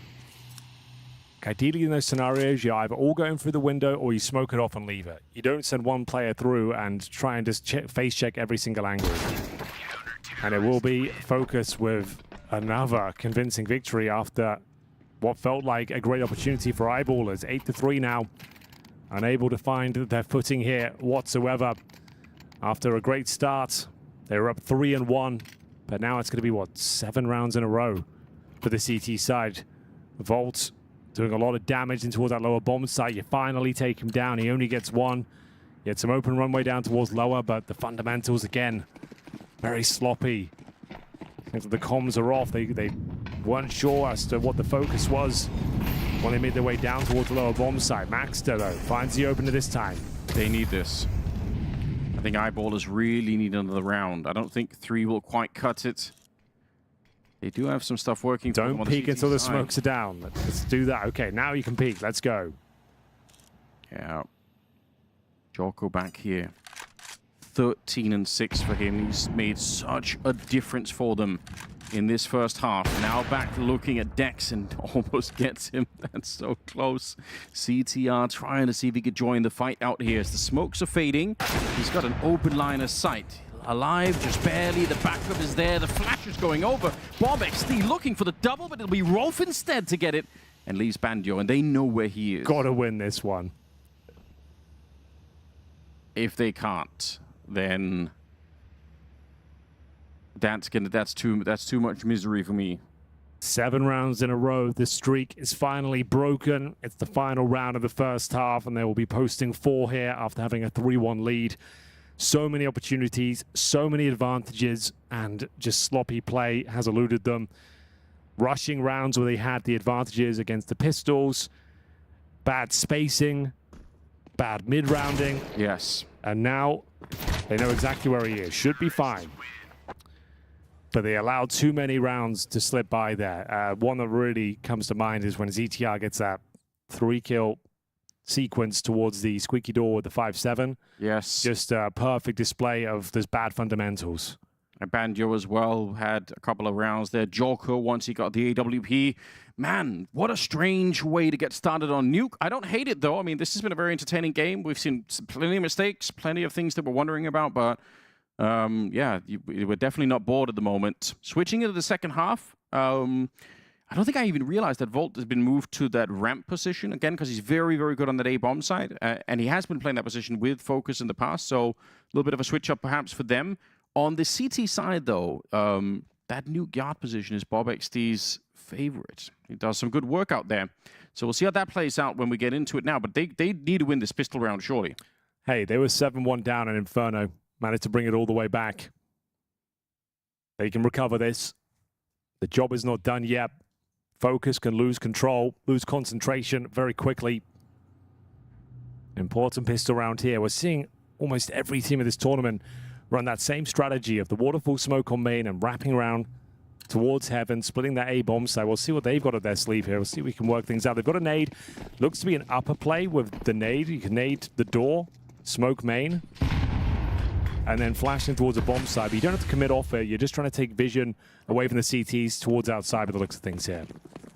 I don't hate it. They're making the run across. It's dangerous against the USPs, but so far they get path unscathed. The same could not be said for Maxter. Down to 11. BobXT has found another opening. I think he got the first kill on the first pistol round here as well. And now Dex needed some backup. He's calling it on the radio. Someone has to come help me out. That's a missed shot. As they didn't hear him. Right over. Yeah, I don't think they realize yet. Now they're going to find him, but BobXT activated again. Finds another one before he's finally taken out. A 2 versus 3. The bomb is not yet planted. Very winnable still for FOKUS here. It is. CTs have to group up. Can't go in one by one. Low HP on one as well. Hearing that reload. Bit of a freebie. JW will find it. Banjo now. Hold on. Finding the gushes. And he's got a chance. Not going to happen. Good retake in the end. Very close. Very scary. A couple of bullets that land towards the end there, Anders, and he wins the round. I think he had 8 bullets when that 1v3 started. Yeah. So it was getting very, very close, but he absolutely could have won it. It's not a clean round. It hasn't been a clean series from either one of these teams, but it will be eyeballers picking things up here. But the bomb gets planted. That's the problem. Oh, crazy shot from BobXT to open things up there. Nice retake. Banjo definitely had grounds to win it. JW, though, pretty much confirms the victory. One bullet left in his USP there. Thankfully, Rolf hits the headshot. Definitely going to see that force, though. Mateus will have the AK-47. Same story for Banjo. Very difficult round to hold off here if you're eyeballers. Yeah, they need a good start. They can't be doing this thing where they're trading rounds back and forth all the time in the second half. This has to be a bit more convincing at the start for the Swedish side. Let's have a look what they've got then. It's Dex, who's been the hero so many times. He might only have 9 kills and 11 deaths, but the impact he's had in the rounds they've actually picked up have been massive. Towards ramp we go. Up against the AKs, bear in mind as well. He has not got the weapon for the job. You can barely take a couple of bullets. You spot one, I would say you should already be falling back for that reason. As soon as you spot one, you only have the MP9, you need to get out of there. And that might be the round in itself. That could be the round. Because if you have the M4 there, sure, you can justify a repeat. MP9, I don't think so. Honestly, as well, they have 4 M4s, so if you save everything now, it's fine, right? You get into that, it sucks that you have to give out 9 rounds to FOKUS, but at the same time, you can go into the next round pretty well equipped. Everything is going to be okay. Because that's the problem with the ramp room, right? If you're the ramp anchor, you cannot afford to go down like that. It's the one rule of playing ramp. You cannot go down with nothing. And you got that information as well. There was a chance to drop back, take it to the next level, set up the defense, but now they're still they're looking into it, but I don't think they should be. I really don't think so either. They did have a defuse kit on JW who just went down, but it's so risky. Like I said, if they give up the round immediately, they're going to go into the next one with 4 M4s. Now we're down to 2. There's a much less of a threat. Can't let that happen. It wasn't like you got unlucky. Just to stress that point, when you get the information, that if you don't get the insta kill, you haven't got the luck and the timing on your side. Ramp 101 is you drop down. You drop a smoke, you call for rotations, you let them have the ramp. It's not a bomb site there. You know they're force buying. You know there's going to be a Galil, a Deagle, an AK. You've got an MP9. You should have got out of there. I feel like there's been a whole, like a laundry list of mistakes that have come out from eyeballers. We've talked about, the spacing, the going into the choke points, just the coordination on the T side. Now coming into this one, it's kind of all over the place. And it's not like he had backup either. It'd be more forgivable if there was someone in the CT entrance there to back him up and take the aggro, but he was completely alone. We don't love it. But in fairness as well, cool shot from Jorko. Absolutely. Don't take that away. Like, you've got to hit the shot still, but it should never have been presented. And as soon as that ramp player goes down, the floodgates definitely open. That's a real issue. FOKUS right back into it. Back to their winning ways here. All it took was a nice Deagle headshot. 1 kill. Yields a round. Third map feeling more and more likely as time goes on. That will be Dust 2. I actually would love to see Dust. Oh, no, I'm here for it now. Yeah. I feel like Eyeballers got away with murder. FOKUS up 12-7 and giving up 8 rounds in a row. Yes. Remember that Mateus 1v1 clutch as well on the B-bomb side where he completely flashbanged? Like, the game should have been over there. That would have been game any other round. Like, he whiffs the shot, and here we are. So, I think they deserve a third map, even after the choke. They are playing better Team CS. I agree. I think they're the better squad overall. Yeah. But they are playing themselves at times, FOKUS. That's the main problem. Yeah, Eyeballers down here. Not much that Dex could do. They're all coming. A little bit of damage is fine. But the backup isn't there. Your MP9s, boys. That has to be the plan. I feel like if they don't do it here, there's not even a kit in this round. JW, I guess you could look for exits with the MP9 if you're really feeling adventurous, but it is kind of risky. You have no money whatsoever in the bank. FOKUS playing this very well. No one entering those key choke points. The double doors, the windows where the MP9s could be lying in wait, which they are. And the other threat that they maybe faced was there might have been a boost in ramp, and they entered ramp with Volt jumping in with the MP9. Sure. So even that, like, they, you know, obviously you have to take a risk at some point, but the risk is minimized by that move. Managing the threat. Another clean round here from FOKUS. All 5 players survive. Good choice, though, by Eyeballers, at least not forcing the issue. We'll be saving 4 weapons if it looks at things here. No one goes down with the bomb blast. Double digits. Full speed ahead. Locked in our FOKUS. Managing to upgrade to an AK-47 as well. Volt will join them with the rifles. Another difficult round here for the Eyeballers. Sure, they'll save a few bits and pieces. This is going to be a hard map to come to terms with for Eyeballers. Winning the pistol rounds and then giving it away early. They won the pistol on this one too. But yeah, they were up 3-1. Keep on going, yeah. And then just losing to partial buys, ecos, and bad decisions when they had advantages. Spacing just generally terrible. Yeah. Has been the kind of calling card of their Nuke experience. Yeah, a lot to consider and think about. Dex pushing in. The problem is, almost feels like the rest of them are on the other side with the MP9s. Is he hoping that he gets a kill and no one's looking, and then the MP9s come running in? But again, the timing just seems very awkward here. Don't mind the lobby crunch. Not much of a crunch if you only got one side of it, though. See what they can do with it. Waiting for their opportunity. It was to push towards ramp, but the USP that was shut down. Okay. See Volt's on high alerts. A lot of tension on the server right now. They know how important this round is. You do not want to give this one up. Stick together. Make sure you can trade things out. Keep your eye on the choke points, guys. Lucky to get away with that one. Bob's taken over since Dex went down. He's going to hear them coming now. Bit of a flank here. Bob, nice shot. Round on the round. It's a very nice shot. JW, if Bob would have stayed alive, and especially if he would have got a kill, then I think that move from JW wins the round. But now is wide open again. They're down below. Bomb is making its way towards the plant zone. CTR is dropped, and now Mateos, who's had a bit of a rough game on Nuke so far, can he actually get in and help the team out? The bomb is planted finally. JW nearly shot at the back of the head. Maxter, he will go down. They find JW, and Rolf now alone. That's a good kill, but all the work is still ahead of him here. Don't know if there's a kid inside of the site, but he certainly doesn't have one right now. I doubt it. And Volt is playing a position that's so hard to clear behind that silo. You just almost never can check it from both sides. Jorko's going to be the one to find him instead. He's up to 17. It's a close round, but they keep going. FOKUS, they're not letting up this time. They really want to play Dust 2. It's looking very comfortable to do so.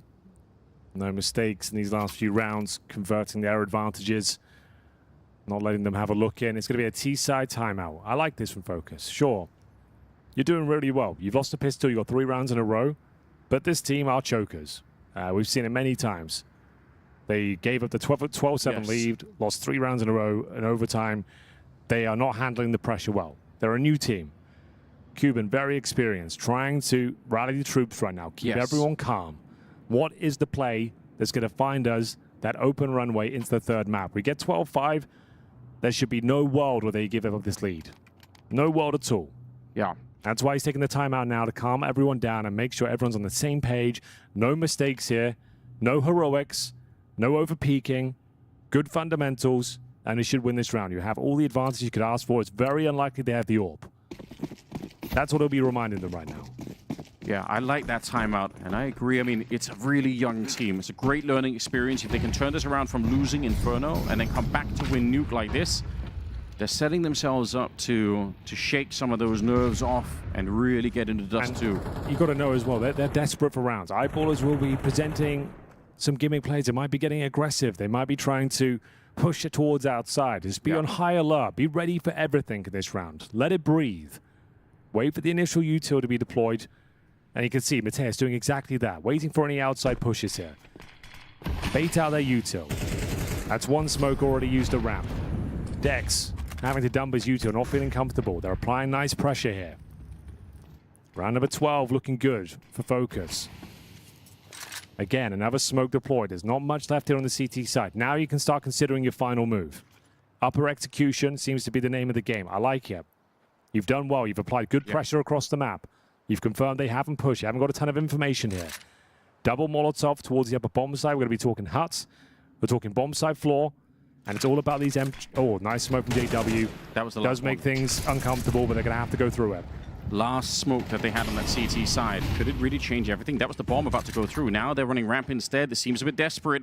Dex back here, a massive off angle, but he's going to have to be quick with it. They nearly line up for the double. Now under 30 seconds as they jump down towards the lower part of the map. JW is here already. He lands the thing onto Mateus, but it's not enough for the kill. Somehow FOKUS, their primary plan, it was washed away by that smoke, but plan B looks just as good. Absolutely true.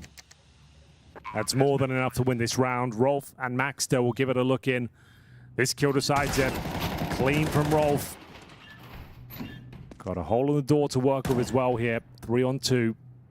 No kid in play currently. And do you acquiesce and just fall back and save the rifles, try and play for overtime? I think that's your only play. Yeah. And yeah, they will be falling off. Really nice round from FOKUS.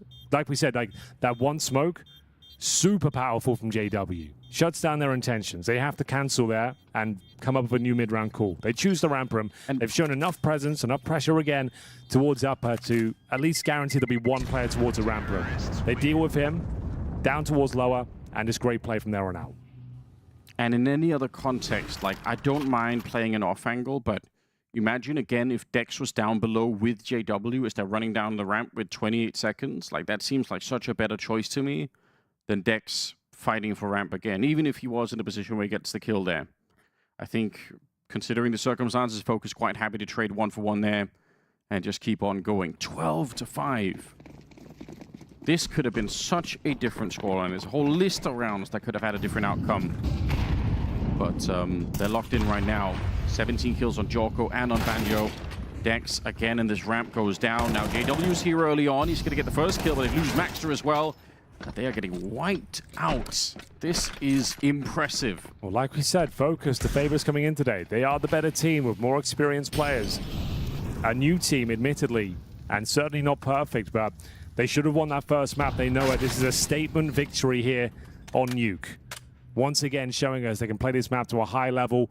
Eyeballers will be kicking themselves. They had so many opportunities to find more rounds in that first half. Too many rounds thrown away. And that's it. That's going to be Dust 2 completely locked in at this stage.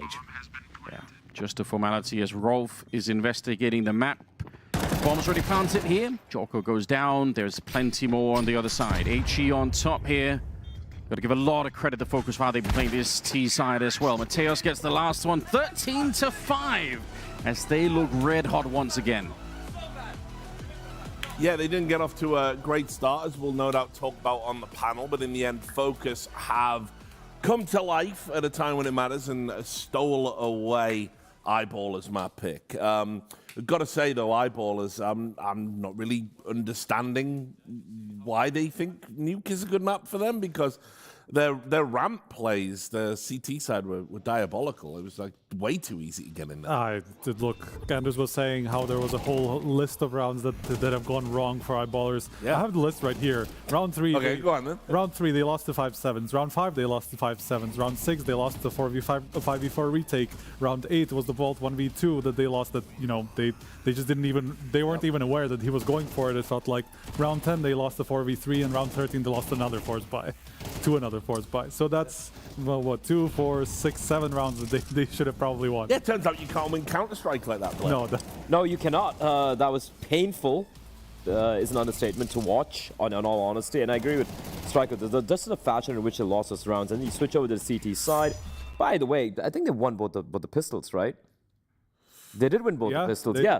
So you win both the pistols, and you still lose 13-5 on your map pick. That is just unforgivable. And the second half as well, some of the CD side holds were just abysmal. Dex, like Buddy, I mean, Henry was rightfully very mad about him just dying at ramp. But your job, the cardinal rule of playing ramp is you stay alive, right? You stay alive, try to delay them, try to make sure the DTs don't get ramp for free.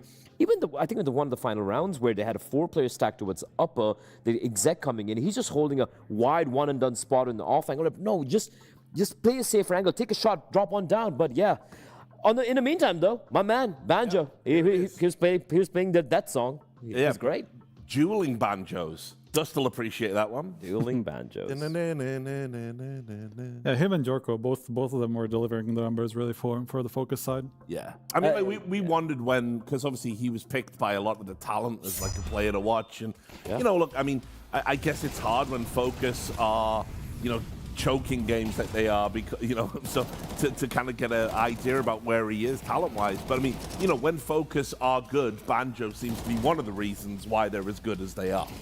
Yes, exactly. He's look, he's the guy who will usually be more of the late round than anything else on the T side. On CT side, he's on Nuke. He has the floor position. You know, usually you would see a player like him more on ramp, but floor is kind of the secondary anchor position on this map. He was doing a really good job there, and that's just, he is very dependable. He is kind of a specialist anchor in that way, where he just over delivers in the positions that he's playing. And if you have a player like that, it just gives you so much space to work with all around the map. Really. And it's also like you're just looking at the CT side there, you know, apart from obviously some of the miracle rounds they won, right? You look at someone like Volt, he's such a smart player. He's not like exactly heavy hitter. He's playing towards ramp. He knows how to approach ramp. He's going to be playing it safe. He's trying to stay alive. Then you look at even outside for Jorko and the way he and Mattheus, I think, was playing towards yard, the way they were just working in tandem. Like we could see Eyeballers had a few ideas as to how they wanted to, you know, fight towards outside yard, try to lurk on it. Concept of a plan. They had a concept of a plan, except, you know, Jorko and everyone else just took a crap all over it, unfortunately. Well, I mean, look, we were worried because obviously we talked about on the first map, you know, it's a focus, chocus, hocus pocus. This time it was the other way. This time we went the other way. And then the pistol happens, and so we'll take a look at the pistol round. Man, queue up. It feels such a long time ago. I know. Cue up the Benny Hill music. This they're about to plant the bomb, but FOKUS are just about to push them into that smoke. They actually get out of it. You know, you can see how JW just gets his teammate out of that situation. They got stuck on each other in the vents. They go upstairs. Obviously, they get some of these duels, and then there's a guy in the vents who is like, okay, what am I supposed to do now? I can't do anything with this. JW is just door stuck situation all over again. This is only how it started. This is how it started. There was like 7 more rounds after this, you know, that we could get into. I honestly thought, okay, well, yeah, FOKUS have just gone to bits because, I mean, honestly, they've had some of the worst pistol rounds I've seen of any team at this tournament, that being another one. That's Exhibit D. Well, I guess, you know, to their credit, if you're going to be winning the force by seemingly every single time, that actually deals more damage, right? So I think the pistol round was kind of an ominous foretell of what was to come. Setting the scene of what was going to happen, because it was very chaotic. It was very rough to watch. But I did have my worry for FOKUS, you know, after the end of the first map. I'm like, will their head be in the game? Cuban must have had a few positive thoughts to share with them, because they did really come in locked in here. Oh, yeah, for sure. They even bounced back from that. Realistically, though, even with the 2-5-7 wins, they were looking like they were going to be losing the first half regardless, because they lost the next rounds anyway after that. So it was very back and forth. But if you give up 3 more rounds like that, if you're eyeballers, it gets kind of easy from there. Yes, we got another round. This is round 8. This is the Volt 1v2. This was a very chaotic round in the first place. Dex did everything. Gets down to exactly. Dex gets these couple of kills on the A bomb side where you think it's kind of over, but then he doesn't even consider that there's somebody who could be going from upper. But look at this time. Look at the time and look at what JW does.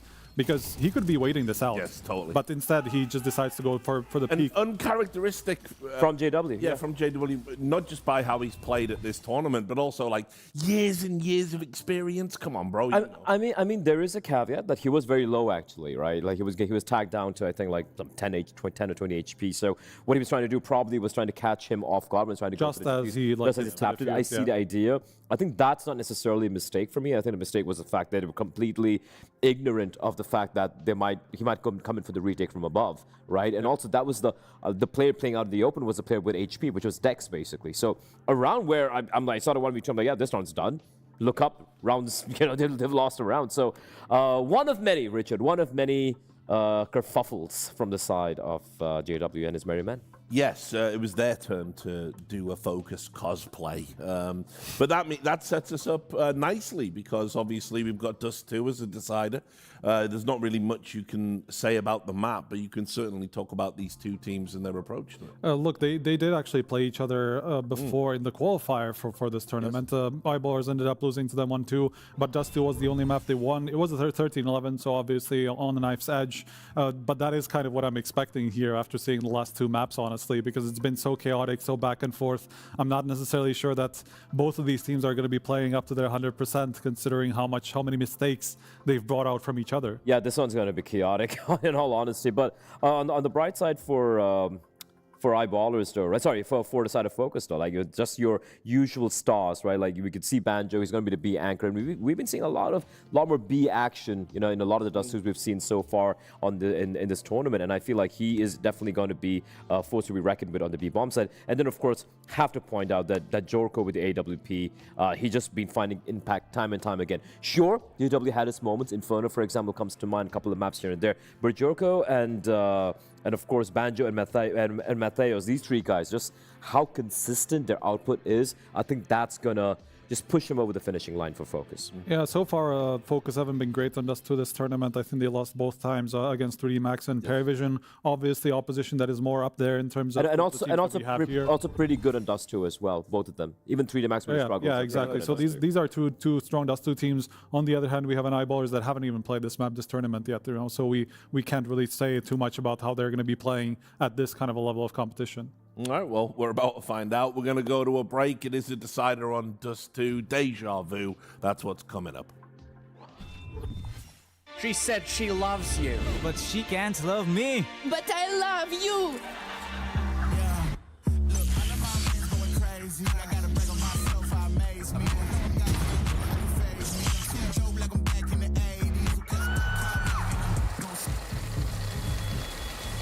I won't play window anymore.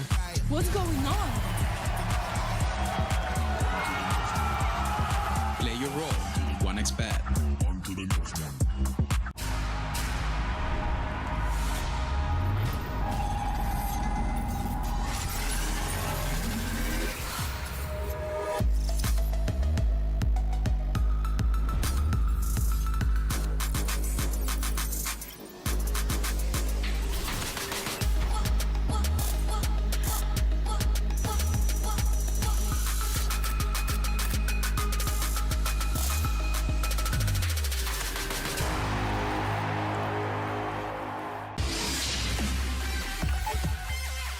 The human body was built to move, not trapped at a desk in one singular posture for 12 hours a day.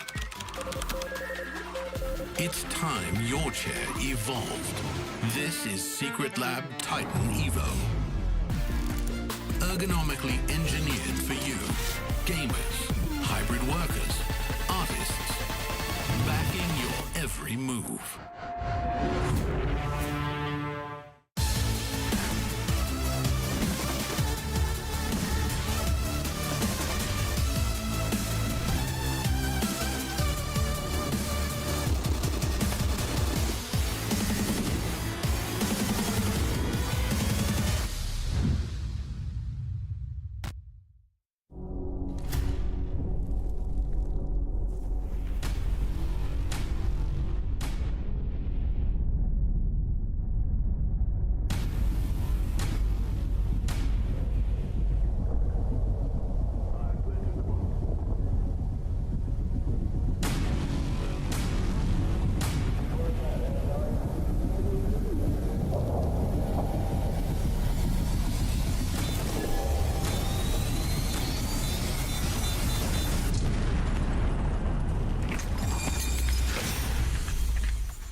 What is going on, everybody? It's time to chat to some of our players here at PGL Bucharest and pick their brains on the recent changes to ammo and how magazines work. With Rek of Wildcard, Bob XD of Eyeballers, Alex666 of Bait, Dawy of Inner Circle.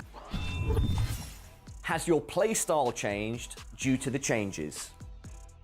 Honestly, no. Like, I was always spamming one clip and playing with other two, so it's like, it's good for me.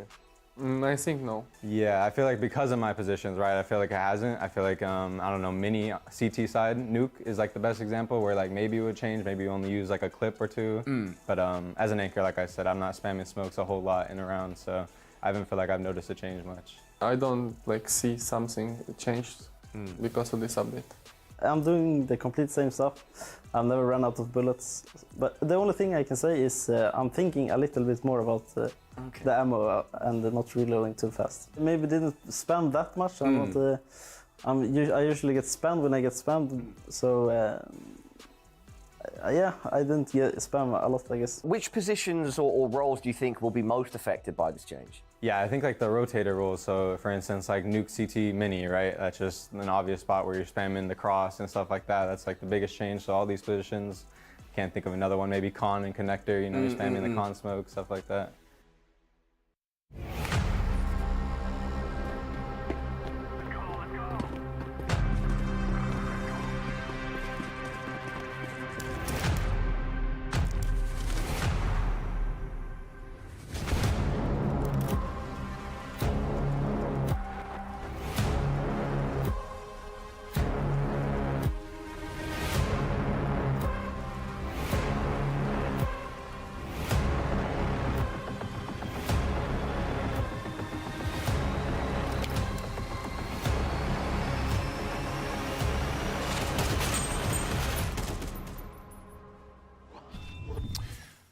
Three slots remaining in the playoffs here at PGL Bucharest, and one of them belongs to either FOKUS or Eyeballers. FOKUS should have won the first map and is hands down. 12-7 up, gave it over, another choke, but they are back on their feet after a very good showing on Nuke.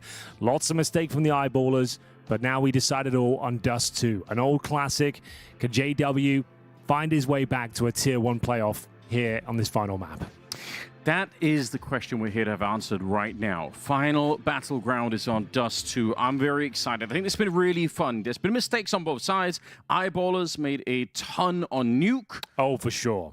And that kind of cost them the map, unfortunately. But coming into this one, it's Dust 2. It's a lot more simple than Nuke is. It's much more straightforward.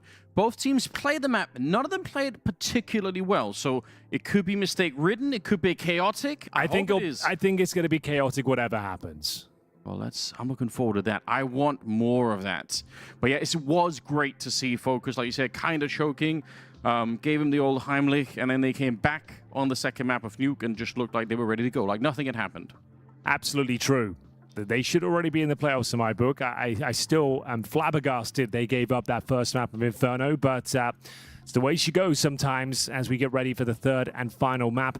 I think the ninth round is concluded. It will be a CT start for Eyeballers. The Swedes will be defending first here on Dust 2. As I keep saying throughout this campaign, FOKUS, for my money, are the better team. They are only 2 months old, but in terms of the way they approach the game, they're individuals. I think pound for pound, they are better, but they definitely have their problems as well. Eyeballers, if their individuals step up, they definitely have enough star power to go toe-to-toe and take them to the very limits of their abilities. It comes down to the mistakes for me. Who will make the most of them? Who will have the tidier game? Nuke was evident. It was FOKUS that were exploiting the mistakes of Eyeballers, but we're off to the races, ladies and gentlemen. Buckle your seatbelts. Molotov down towards short. Smoke at Xbox, but the Molotov's not even deep enough. No, it's not. It's actually useless Molotov. Oh, and they push into it. I do love that play. Maxter, he sees the weakness and the opportunity. JW by the car. It's not the perfect shot, and he goes down, but it bought some time at least. Dex shows up, and it's another banging USP shot. BobXD gets the last. Seems like a small issue there, but the Molotov needs to land at the back wall. Yes. Otherwise, you actually get all that space. You can peek for information. He even jumped in the flames to have a fight there, knowing he had such a great opportunity to find a couple of kills.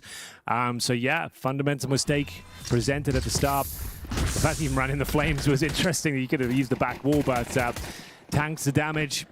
Got the information early, and Dex continues to find some impressive shots here. It's another pistol round in favor of the Eyeballers. No force buy here, but there is going to be a scout for ZTR.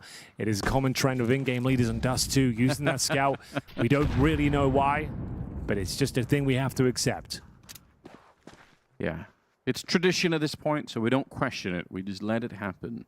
Yeah, Dex, those 2 headshots were great. He was also throwing the flash to assist Maxter and getting the first 2 kills. Exactly. So just a big round for Dex there. If that Molotov is deeper, that's not even an option. True. Very true. Yeah, you could see they did like a little bit of a double take, almost Maxter realizing, wait a minute. So good communication as well. All right, there's a lot of space in the middle. I don't love this, because it means those 2 B defenders are probably going to have a really tough fight on their hands. Even if it's Glocks, like, okay, they're going to go back. I thought they would keep going. I feel like when you got this much space to work with, there is a chance you could just try and run them down. Now I think that opportunity's kind of closed itself out. Grenade on top. Yeah, ZTR needed the headshot there. Pretty much 0 chance of winning the round here. Yeah. We're not going to see any Krabeni antics with this scout this time. Up towards short. Best I can hope for is a bomb plant. All handled so far. JW with a scout of his own. I'd definitely take the bomb plant here if you can get it. Although Mateos... That's all you should be trying to do, yeah. Yeah, I think he's lost in the smoke. Nice shot. But that's all they get. 1 kill. 2-0 Eyeballers. Well handled. We talked about it will be the mistakes that kind of decide this game, in my opinion.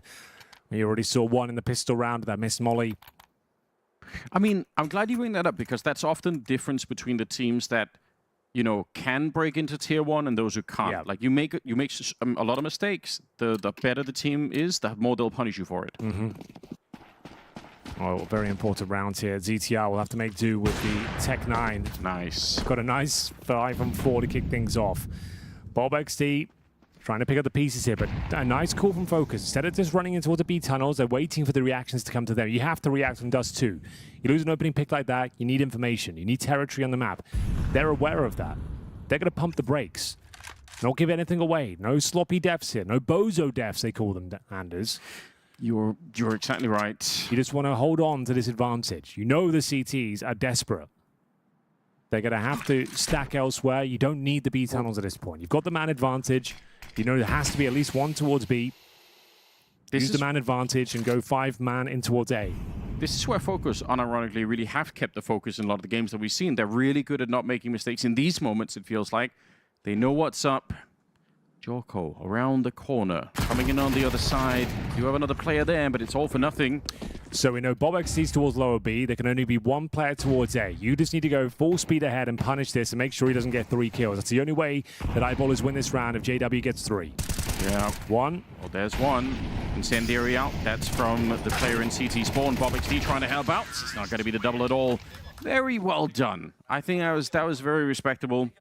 FOKUS pick up the first round. Now, that's a great display of fantastic fundamentals. You get the opening pick, and no one's panicking. You don't just go, right, let's just run our default, let's see what happens. You know the CTs are going to react to that. And you give them nothing.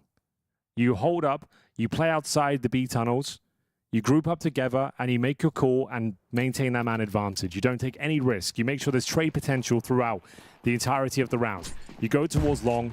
It's a really nice round there from FOKUS. And off the back of a Joko pick, of course.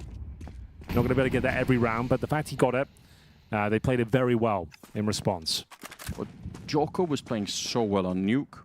JW was AWPing well on Inferno, but if it's going to be the Joko from Nuke that's here again, God. it's also dead. Good night. Okay, another fortunate pick. again, not sustainable, but you're going to take it all day long. And now let's see how they handle the mid-round situation here. Notice how no one's just running in. No one's just trying to take space. We're just going to talk calmly about our next maneuver. Door smoke goes down, but there will be a B finish by the looks of things here. Take that vision away from CTs. You know they're going to react. We've got the bomb in towards upper B. They're going to have to start dumping util now. Again, hungry information. I do like this rotation from JW. He's actually walked all the way from long over towards the B bomb site. He has an incendiary as well. There is a world where this could work out. Well, they're taking a bit of a gamble here for sure. And you're dead on. Mid to B smoke deployed. Yeah. Pretending like there could be more people out the middle. They got the crisscross here, but it's a three-man setup inside of the B bomb site. They might need CTR in the window to shut this down because this main defense is looking very good right now. Never mind, CTR is dead. Rolf in the corner. Oh, it's a disaster here for FOKUS. They're walking into the most heavily armed part of the map, and it is not working out. As long as you don't peek Jorko, you've won the round already. Yeah. 20 seconds. Just a great response. That's why they call it the gamble stack. You lost that pick towards long. Great call from JW to rotate over towards the B bomb site. They managed to flush out ZTR towards middle. Read the situation perfectly. The gamble pays off. Eyeballers are back to their winning ways here. 3 players survive. Jocko, though, will have the AWP going forward. And, you know, now that we're jotting down mistakes, would you classify this as a mistake from FOKUS? No, just I would say that was just a great reaction and a good gamble from Eyeballers. I don't think anyone did anything fundamentally wrong there. I feel like they made the decision. They stuck with it. Good. You got this good opening pick. You think you're trying to maintain the man advantage. Like, that's unfortunate as well with CTI got taken down through the gap in the smoke there. Yeah. Just well held and a good decision by Eyeballers to take a gamble in that sort of scenario. And we're changing things up. We're sending 4 players towards the tunnels here. We've got Banjo towards top and middle.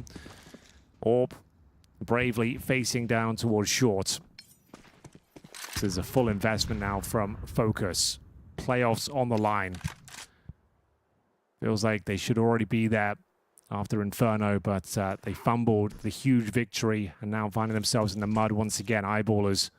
I hate this. In trouble here. I don't know why they're giving us so much mid control. They've done it every round. Eyeballers just don't fight for middle. Jorko's picking them apart, but I don't understand why there isn't more of an emphasis on trying to keep them back. Like, normally you're going to have someone CT spawn who'll throw some smokes in, throw some incendiaries to keep them respectable. I think FOKUS have figured it out as well. I think they know. Well, Rolf is in a very precarious spot here. Smokes be blown open, but the crisscross smokes will enable the B split to come through. Rolf, I don't think he gets anything here. Yeah, Volt will find him. What a shot that is. That is definitely round now. FOKUS bouncing back. Yoko AWP stepping up massively. Even in that second round, when you saw, I think it was CTR walking in the middle with a scout, I think I flagged it then. I said, I just don't like the fact that there's nobody here from the CT side.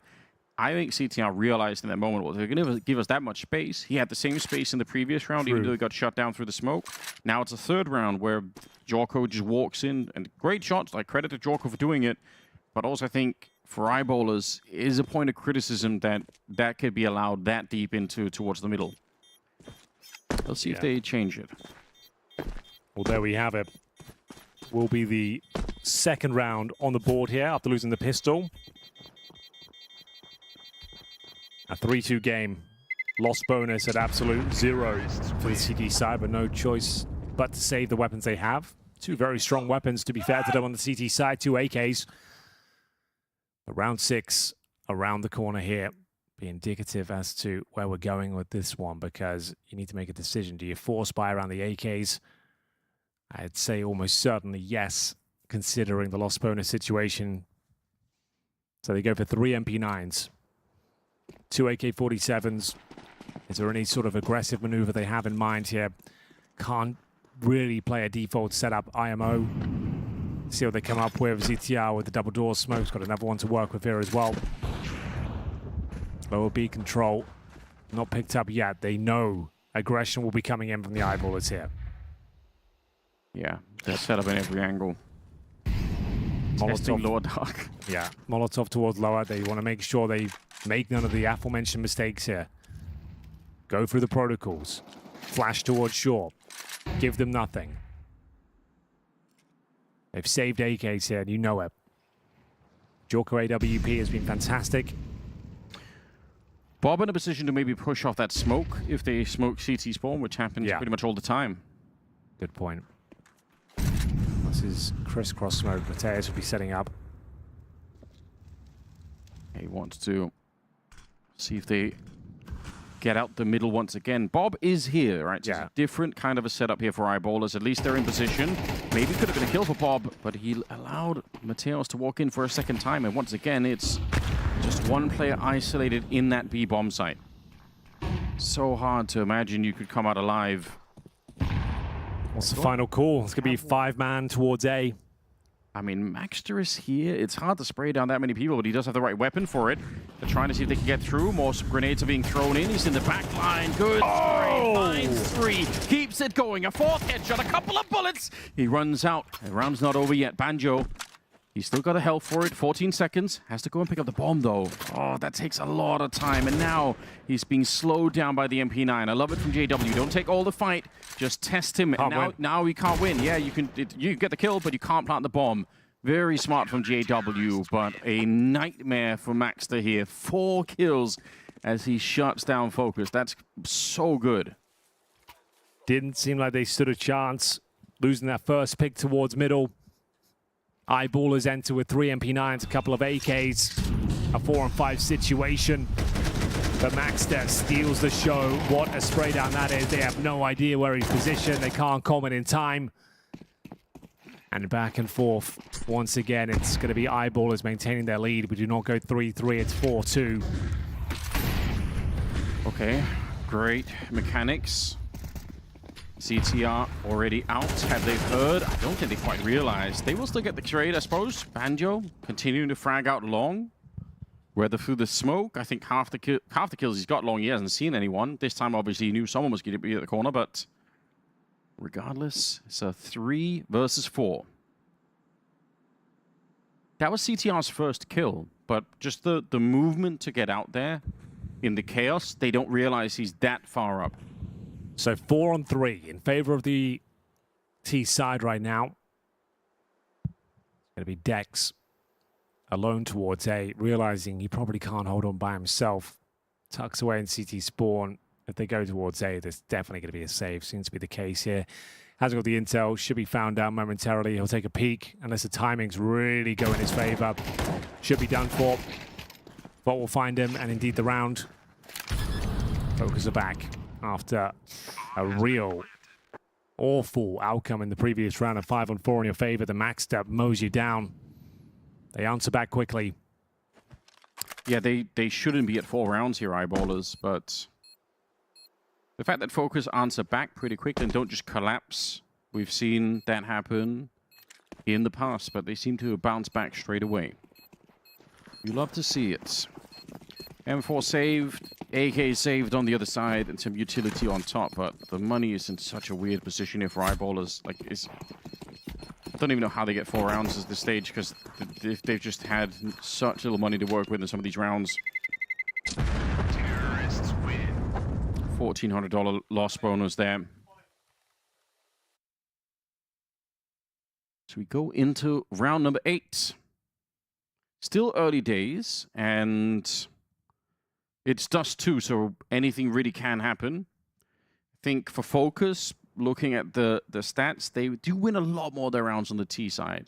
Their CT side is where they drop off a little bit more, just as a fair warning. Well, it's been very back and forth. Unable to streak 2 rounds together for the last 5. It's a 1-round game. Feeling the financial pressure once again, though, will be that tactical timeout. 2 rifles once again, this time not fully investing around them. You can see Dex and JW still with $1,400. I'm assuming they're going to spend a bit more or take the eco. It seems that they're half in, half out right now. Okay. So JW, yep, there it is. They are all in. Makes sense. They end up with 3 rifles, 2 pistols. They managed to make this work before. 4 of them running out long. So this would be sick if there actually was a push coming. I guess we'll see what happens when they realize that's not the case. Just the default setup for FOKUS. They spread out, they're holding the long doors, they're holding upper dark, and now they are clearing out the catwalk. It's the most normal T side you could have seen so far from them. And there's the next step in it. Molotov onto the stairs. Bob. Yeah, there we go. We've got to get up there. A lot of control. A split looking very likely. Can set up those waterfall smokes here. They'll be splitting. But the majority... Oh, no. Completely fumbled that smoke. Ouch.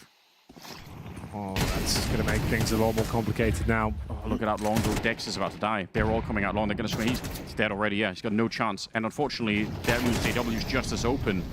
That setup between Dex and JW probably works fine if they're coming in from catwalk only. See, they're having to make do, because normally they were trying to set up the waterfall smoke so you could cross over. Now having to throw the bomb across. It's still a fine round. Thankfully, that was the weak buy from Eyeballers. So, not punished there. Barely took any damage. Some nice shots from ZTR and Banjo. We talked about it's going to come down to the mistakes. There's plenty of them. But this time they get away with it. FOKUS will tie things up 4-4.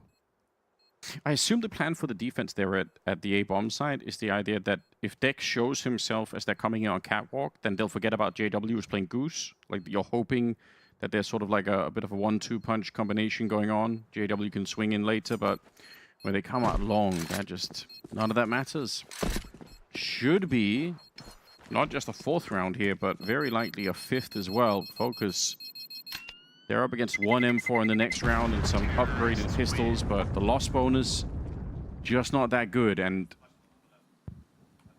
I feel like surely they can't justify buying anything or Eyeballers. They're going to play an entire half never having had the AWP, just having not really any weapons, apart from the stuff that they've stolen in some of these rounds. They need some kind of real economy here on the CT side. 4-4 all tied up. That was the full investment. They'll have a single M4. Nothing is guaranteed in this matchup, though. That certainly helps things out with FOKUS. Nice tag on roll. Pretty much confirmed damage there. Joko will be convinced he hit it. But here comes their one and only chance. Bob XD pushing top of middle. Finds the opener. Can he find more, though? The double here is found. The round is on. Unfortunately, the rifle is dropped. No further damage inflicted. Good opportunity. Nice idea. 4-4 though, massive advantage after removing the M4. Just pistols, no Kevlar. Tell a lie, Maxiro's got some. We'll see whether they can do anything with it. Flashes exchanged. We'll push out long. Dex. He's certainly near enough by that he could do a little bit of work. Close to the 5-7. If anyone knows what that could do, it must be FOKUS, but they've shut it down. And now Dex walking up. He's picked up a rifle here. That's the bomb in the middle. Great spray. It's on the ground now. Of course, it can be picked up. Joko. Yeah, just try and get out. But in the mid side of the bomb site, they're still fighting. There's still Rolf in the corner. They know that he's here. And Volt, he will open it up. They try to escape. Long spray. He's almost got it. 5 bullets left before he has to reload. But they're back around the corner. Oh, it's tense. It's uncomfortable. Dex have no Kevlar. Might as well try and isolate these jewels or they're planting the bomb here. Is there any world where he can win it? Taking so much damage from the wall banks here, the Orpal peak. And by the skin of their teeth, they get through it. It's not comfortable, it's not pretty, but they get the round on the board. That's all that really matters at the end of the day. 1 M4, some 5-7s. That backstab from Long almost cost them everything. The fact that he had to jump through the doors and duck down to try to not get sprayed through. God, that's close. Okay, still anyone's map, anyone's game here. Both of these teams unlikely candidates for the playoffs, but here we are in the 2-2 bracket. Someone has to go through. There's been heartbreak on either side of the server multiple times. So many advantages given over. We talked about this mid-space many times, Anders, and ZTR is exploiting it time and time again. He even finds the opener. JW still surprised that that's happening. Yep, I think he discovered it with that one scout round. He said, this is going to be a bit of a gold mine for us. Let's just keep punishing this. Bob XD now considering this, but if you peek it, there's a lot of people on the other side. He's thrown up a smoke instead. Yeah, that's way too much. In my opinion, it's become the central weakness of this defense. Huge advantage again. You know you're going to be pulling the CTs around. He spotted like multiple players towards CT spawn, so you can pretty much guarantee long will be open. Now, technically it is, but there is a player towards card. Dex will need 2 here. The Banjo, red hot, more than ready with that AK-47. It will be a comprehensive victory here for FOKUS. And this destroys the money again for Eyeballers. They've had such a poor economy in this game. They'll be getting 2,900 each into the next round. So yeah, partial by territory. Rolf probably can save this M4, but it looks like the hunt is on. We've got multiple players hunting him down, and ZTR opens things up, shuts them down. And you're right, he's noticing that exploit towards middle. And now, with that in the back of their heads, he's going to start moving around the map. You can start changing the pace up. You can start just rushing along at this point, knowing that they're going to have to pip resources towards that mid position. You've punished them twice now. We saw the AWP round from Jorko walking out middle, getting a couple of kills. Now ZTR helps himself to the opening pick. I would assume they try and take some long control here with all that in mind. Nice shot from the scout. There is the long control attempt, but it is going to be a couple of kills opening up. The change of pace was the idea. Don't do it. They've built this half so well. If they give this one up, it could be Eyeballers right back in the mix with a scout and a pistol out long. The entire FOKUS team, well, not quite. CTR sticking around, I think, smartly. He realizes that if they could even pretend like they're not out on long, all of them, then maybe somebody else will have to stay back on B or maybe towards middle. And they are actually thinking about it. They're not quite committed to this yet. Surely they don't give. They've worked very hard to get you say here. Surely. There's definitely quite a good chance he loses this round, I'm afraid. They're low HP on 2 players. They're on high alert. They have no idea if anyone's coming in from T-Spawn. You can see ZTR having to check that out. This is very uncomfortable now. In terms of utility, they have 1 smoke and a couple of Molotovs. You don't know whether there's 5.7s and Kevlar. You don't know if there's USPs. All you do know is you've lost the scout duel at the start. You've lost a player along. Time is ticking away, and another scout headshot comes in. Bob XD. Don't fight them now, Bob. Surely it's not worth it. They've got 2 players left with 30 seconds to try and get here. I think if you die now, they could be right back in the round. Mr. Molotov, what is going on today? Panic, I believe. We talked about counting mistakes. That was Molotov yourself out of the bomb site. Yes, now he's stuck on the wrong side of it. CTR goes down, and here comes the rest of Eyeballers. It's the scout headshots, and it's the panic on the side of FOKUS. They've let the Swedes back in the game. Bloody Nora. Definitely not the most beautiful game of CS we've ever commentated. A horror show at times. A lot of panic. It's high-stakes game. High-pressure environment. We've got a new team in the form of FOKUS, but a lot of veterans within their ranks. But Eyeballers, a new environment for them. We don't often get to see them at these sort of events. And it's understandable why these mistakes are being made and rounds are given over. But some of the interactions seem unforgivable. Going in towards B. That's a good grenade. They do check the corner, but low on health already. Rolf, I think he did quite enough there.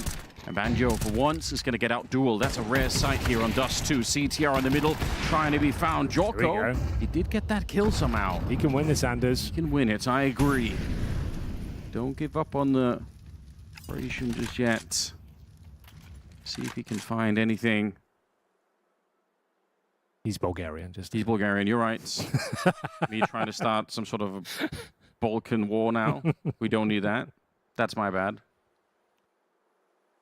He's looking up the window as well. A minute on the clock, and Eyeballers for once looking a bit more disciplined. Yeah. This is where in the past we've seen them go in with bad spacing, not really coordinating things. This time they say, if you want to try and plant the bomb, you can do that. If you want to come for us, we're both here on the other side. Oh, and he misses the shot. Or he does hit it, but it doesn't matter. Dex will take him down. Eyeballers, 6 for 6. They tie up this first half. I don't know how. Just a lot of panic, a lot of pressure.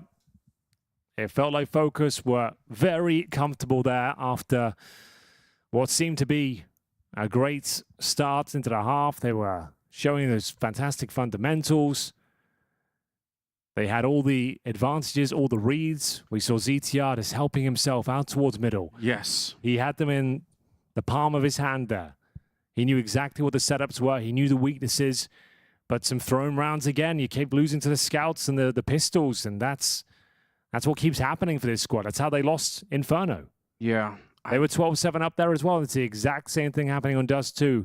You look like the better squad for so long, the entirety of the first half, and then one round is stolen away. We had that sequence from Maxter as well towards short, the AK-47. You had opening picks, map control, everything going in your favor.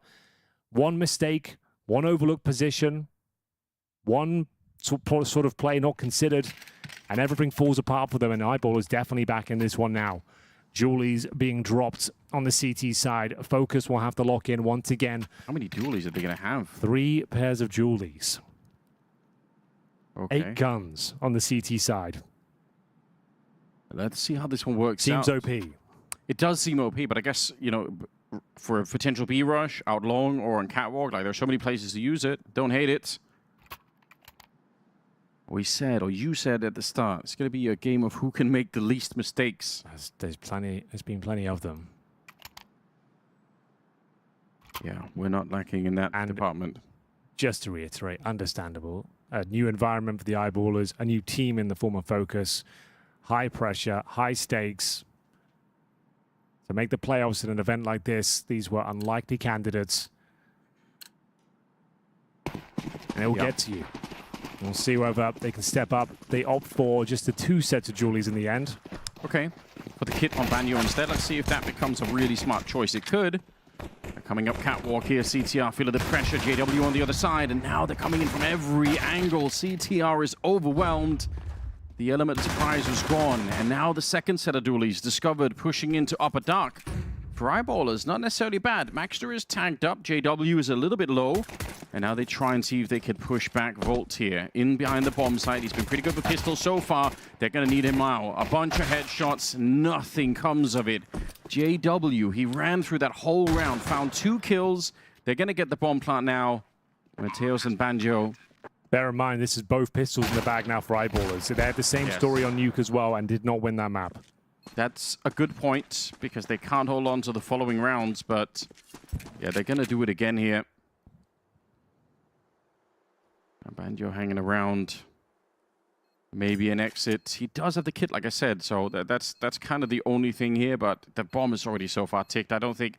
Normally, as you know, Henry, I'm excited. People try and run in defuse last second. I think this is a bridge too far. All 5 members of the Eyeballers remain as well. JW to open things up. Absolute pandemonium in towards that lower B position, but they come out on top. They don't lose a single player. Grouping up nicely, as we see them have a very clean pistol round. Begs the question now whether we see the force buy. And like we said, that's how JW managed to crack things open. Rolf with some nice aim, good movement.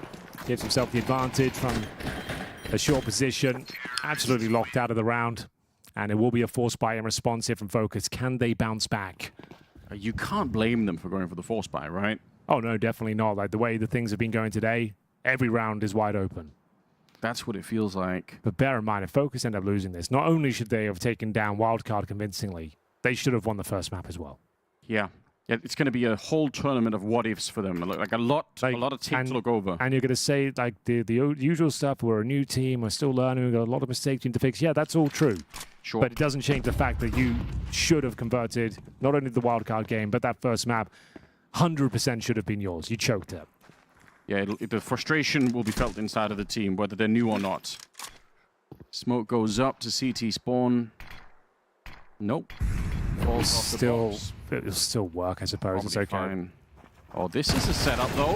Gets interrupted. JW needs some help, and it's going to get there in the form of a Molotov. And in upper dark, Maxter's holding on. Maxter is playing very well right now in Dust 2. Like, yeah, he has been the saving grace multiple times.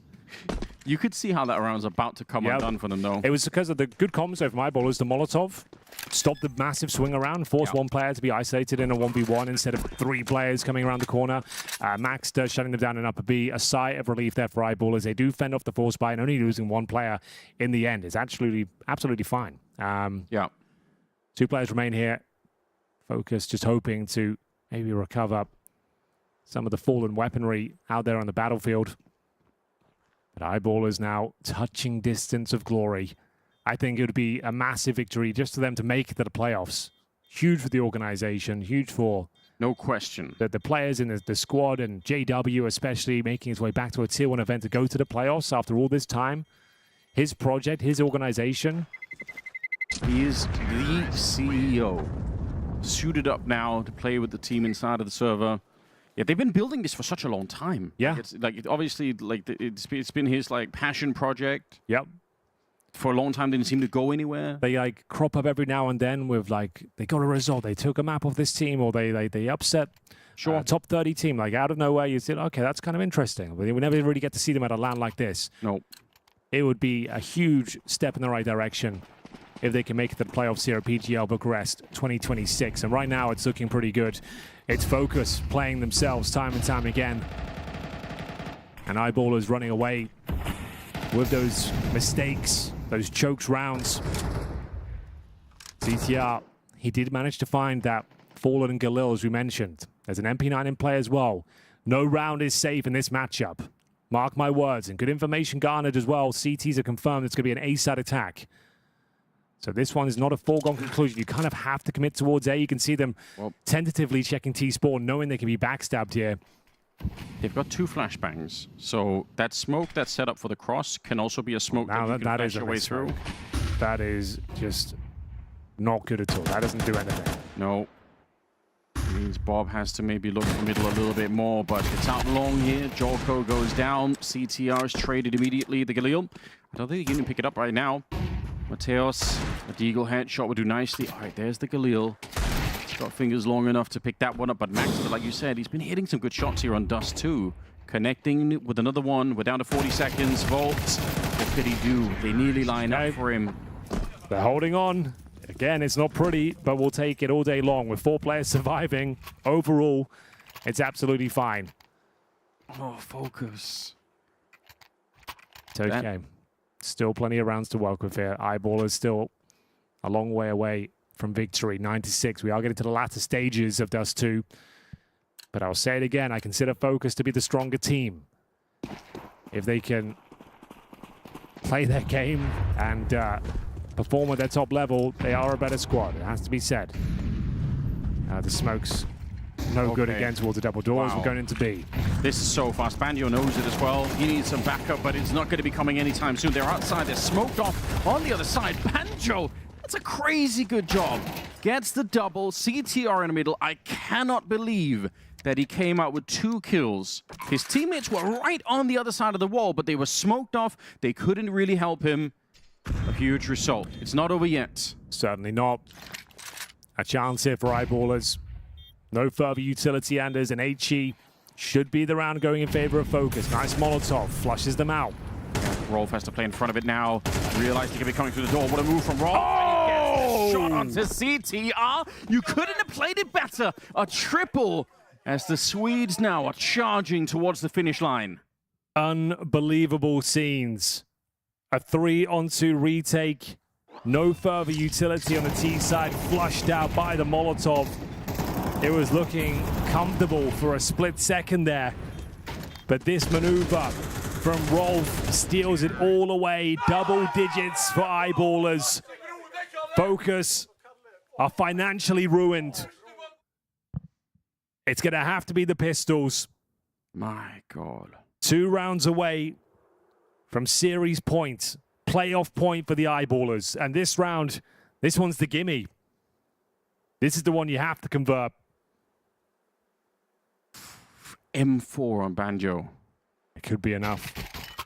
They know it as well. They won't be giving anything away this round. You've got to maintain your concentration here. Got a nice spawn for the AWP. It's been given to Maxter. Suggests he'll be going for the long pick. See if he can get it. Not the best long spawn to know. It's a good one, but it's not the best. Well, it'll be CTR is running into on the long corner, so we'll see how it goes. Just crouches in, flashes up. They're going to go out anyway. They don't feel the pressure, and the flash from Dex will set up Bomb XD to get the kill. It's all worked out very nicely. Jorko up here on the catwalk. He's going to get shot in the back in a couple of seconds. Even if he gets the deagle shot here, he's dead no matter what. JW on the lurk. Kept it nice and simple here. Yeah. Utilizing the long spawns, what Dust2's all about, getting the information. They hadn't got long control. Isolate that fight, take down the pistol towards long. Pressure coming up from short as well. That's just a beautiful textbook round from Eyeballers. Can't poke holes in that whatsoever. They played it very well.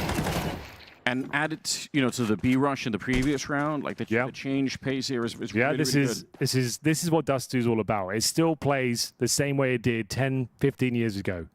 Nothing has changed. The fundamentals remain the same. Yep. It's about utilizing spawns. It's about having good defaults and knowing when to change that pace up, catching the opposition off guard, and yeah, bit of a masterclass there. Last couple of rounds, Eyeballers knowing the FOKUS are crumbling, unraveling at the seams here in the group stages. They'll hold on to a rifle. That was the last bullet in the M4. Oh, they won't. Be found. That was the eco, bear in mind. Yeah. 2 rounds away from glory. A team that arguably shouldn't even made it to the third map. They were 12-7 down in Inferno. Posted 8 rounds in a row to find that second map. And Eyeballers, they still make a lot of mistakes, but they started to show more of the flavor that I was, you know, trying to hint at the start of the tournament. I think they could upset. I think they could do something interesting. I also did say that FOKUS is going to make the playoffs, and right now that is looking very tough for them. They arguably should have already. They could have been there. We could have been celebrating at this stage. The way they won Nuke 13-5. Yeah. If they could have just closed out the first map, wouldn't even be a conversation. But now, somehow, some way, unable to get going here. The second half has been a whitewash. 5-0 for Eyeballers here since winning the pistol. If you're going to turn up, you have to turn up right now, FOKUS. Jorko and JW met at long, but neither one got the kill there. Jorko's the... Here we go, the call's been made. We're going in towards B. Contact, pop play. You are right. All 5 members. Banjo essentially alone. Mateus far removed. If they can catch him with the smoke out, they can capitalize on this. You can feel pressure mounting. I don't like this. What's the smoke going to do yet? Oh, he picks it up. panicking. He knows there's nothing he can do right now. Flashes out. Good spray down. He gets 2 again. That is so much production from... He should have been dead. He should have been traded out. He's given his team a chance to still be in this round. The bomb is going to be planted. There are 2 smokes and 1 Molotov on the T side. So they can hold some of these choke points for a long time.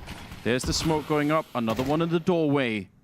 What is the plan, FOKUS? Nobody's coming from up a dark. Grenade in there. They're trying to sneak their way through, but they're getting caught red-handed. Rolf picking them off in the air, and Jorko's making a run for it. Eyeballers now up to 12. 1 away from the playoffs here. Can't really ask for much more than Banjo. No. Gets himself a double kill. You have a 4-on-3. You don't get a single kill on the retake. Very well played from Eyeballers. Decisive calling, assertive stuff. If he holds onto the AWP, maybe there's a chance, but it's not going to happen. The old master, JW, he's waiting for you. And they've got 6 opportunities to put FOKUS to bed here. Playoffs awaits for the Swedish organization. No one thought they could do it at the start of the tournament, but here they are in the driving seat. Money shattered once again for FOKUS. They'll have to buy up what they can. $2,900 per play up.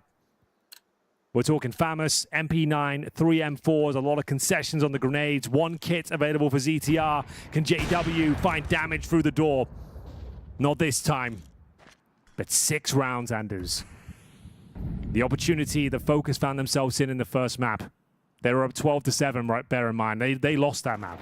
Yes. It can happen. You can fumble it. You can crumble under the pressure. Oh, but my Maxter has given them the advantage. Is it really happening? Our Eyeballers going to the playoffs here at PGL Bucharest. 4 kills away. It looks like that's exactly what they're doing, Henry. Not many people would have seen this coming. They're a team. We don't normally see them on lands. They are hidden in the chaos of online Counter-Strike most of the year, and they show up here. All they need, like you said, 4 more kills. There is a bit of a crunch being set up between middle and catwalk here. FOKUS, they're desperate. They need 6 in a row and could start here. JW is in position. Oh, a little bit of chaos. This is getting shut down in the middle, but he comes out with a shot.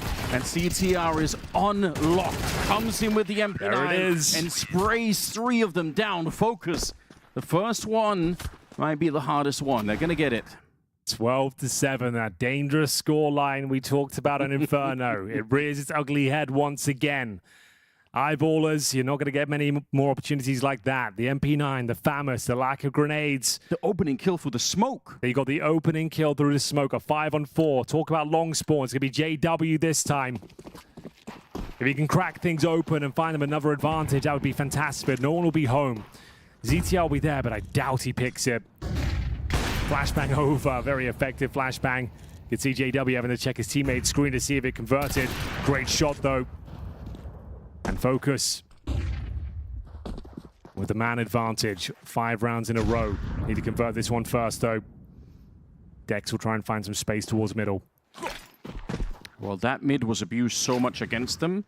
Maybe they want to take a page out of CTR's playbook here and try and see if they can find something. They're trying to get information towards long and see if anyone's out there. They smoke the double doors there from short. They're going to flash over and see if anyone's home. If they smoke CT spawn right now, eyeballers, and run for this B bomb site, it's going to be very hard. Lurk smokes in from upper dark. Maxter has thrown that out. CTR is pushing the smoke on long even, so he's actually through. He knows everything. The timing, I think, is gone for eyeballers. They needed to do this about 10 seconds ago. Now, they're in position, CT spawn. They're about to get shot in the back. Yeah, I think the window surely is closed here. I can't see them winning this on the T side. Miss spray, though. Oh, CTR, there's a grenade, but he still dies. JW gets the revenge. Volt, he's going to go down. I don't know if I love this. They still have time to go back. And there's only Jorko. He was very good on Nuke. He's not been bad so far, but he could really save his team. They need another 5. If he gets the first shot, I think he's going to buy time. Banjo's going to be there. It's a 2 for 1. That's what they needed. And now Maxter, doesn't matter what he does, he's so far away. Up to 8 now. It's really on a knife's edge, this game. Feels like the pressure's getting to both teams now. A lot of it alleviated. You kind of accept your fate when you're down 12-6. Just playing round by round, you managed to pick up a plucky victory with the MP9s and the 5.7s. All of a sudden, your AWPers finding double kills. 4 rounds doesn't seem impossible. The money now an issue for the eyeballers. Opening shot was fantastic as well. Nice flick. The backstab from ZTR. Sure, he could have got more out of it, but he guaranteed that kill with the HE grenade. He knew he did enough damage. Could have done more with the spray, sure. But it was enough. And it confuses that push so much. It kind of shuts it down. I think eyeballers, I know we have more information than they do. They obviously can't see everything, but they were waiting in mid for so long. It was a really long wait. I think they needed to make a decision earlier. 4 more rounds to go, and we go into overtime. Eyeballers know what it's like to be on the winning side of that mechanic. Can they mentally survive if they end up losing 6 in a row now and have to play for overtime? That's a big question. They'd rather not answer it. They'd rather just win right now, but... Well, it was 12-6, looking likely to be 12-9. Maxter does have his AK-47. He has been rock solid here on Dust 2. Finding openers, finding 4-man spray downs. The smoke is good. Volt doesn't want to risk it. Up towards short we go. Just going to try and wait for their moment. We call this a contact play. Try and keep presence towards long. As soon as they spot their opportunity, Anders, they will just flood in towards the A-bomb site and hope they can provide enough cannon fodder for the AK to do the heavy lifting here. I don't hate it. They're even going to run. Oh, well, they would have run boosted through if they didn't fall off there. But Jorko's in position. They lose Volt. He's had a bit of a hard time. JW. How long that was your tickling chance. them? Yes, but he saw 2 of them there. And Bob XD in an unlikely position. He's flashed out. They're going to try and fight him. Mateos, you must win this fight, and he will step up. That needed to happen. Otherwise, I don't think this retake's going to be very easy. Now JW back, trying to see if he could flank more players. They're jumping down. They don't even get to try and retake. They're overwhelmed. The trickery here for the eyeballers. And CTI wanted to go for the defuse. Jorko gets another kill. They hunt it down. Time is not up yet. It's a headshot on CTR, but it's close. My God. It's one of the ugliest rounds of the tournament so far. Holy moly. You don't see it go down like that too often. I love the call to go hunt the CTs in their spawn. The amount of missed shots, the whiffs in the back. Oh, man. It's exciting, if nothing else. I mean... That was your opportunity, though. With the pistols, you're like, when he's going for the full defuse and you're jumping up, I think he just fumbled the movement there on the CT boxes and couldn't find the accuracy. You were more right than you knew, Henry, when you said it was all about the mistakes. Yeah. That's it. Like, that was the win right there. It was on a silver platter. You kill that defuser, the game's over. They fumble the shots, fumble the movement. And all you had to do, he was going for the full defuse. That was his only play. He knew the round was done. And there are 10 more rounds like that where we can say, if only they had just done this one thing, that's it. I totally agree. Oh, my. Oh, Mateos has one out long. Just like the amount of like JW with the PD50 along. Players turned to his back. He couldn't do any damage. I love so many opportunities. And he did pretty well to actually come back and CD spawn and allow his teammates to drop down. He made up for it. They had a huge advantage there. The full defuse attempt and somehow not getting that kill. I don't know how, but I'm here for it. You've dubbed it the ugliest round of the tournament yet. I think it might be. It's up there. And most of them have happened in this particular series. One thing we are absolutely sure of is that we're not bored here in Bucharest. Certainly not. It's been very entertaining. No one's sleeping their way through this game at the moment. They've got 3 more chances here, this being one of them. And again, they're very slow. Mateos, he's going to see the shadow. Can he do enough? Oh, traded out. It's not bad. You'll take it all day long. You're going for that long push. At least you put up 1 frag on the board. Volt, we always say, a safe pair of hands. He's going to have to be electrifying here, though, to take down 2 players. He knows the pressure's coming in from both sides here, coming in from long, coming in from short, taken down. Is this the moment, Anders? That is a grotesque kill from Bob XD. Oh! He didn't even see him, Max. That's got to be it. Shot. And 5 Dorco HP. could do nothing left. Oh, bomb goes down. There's only 4 seconds. If they'd stayed alive even for a couple of seconds longer, that's it. There's no round to play for.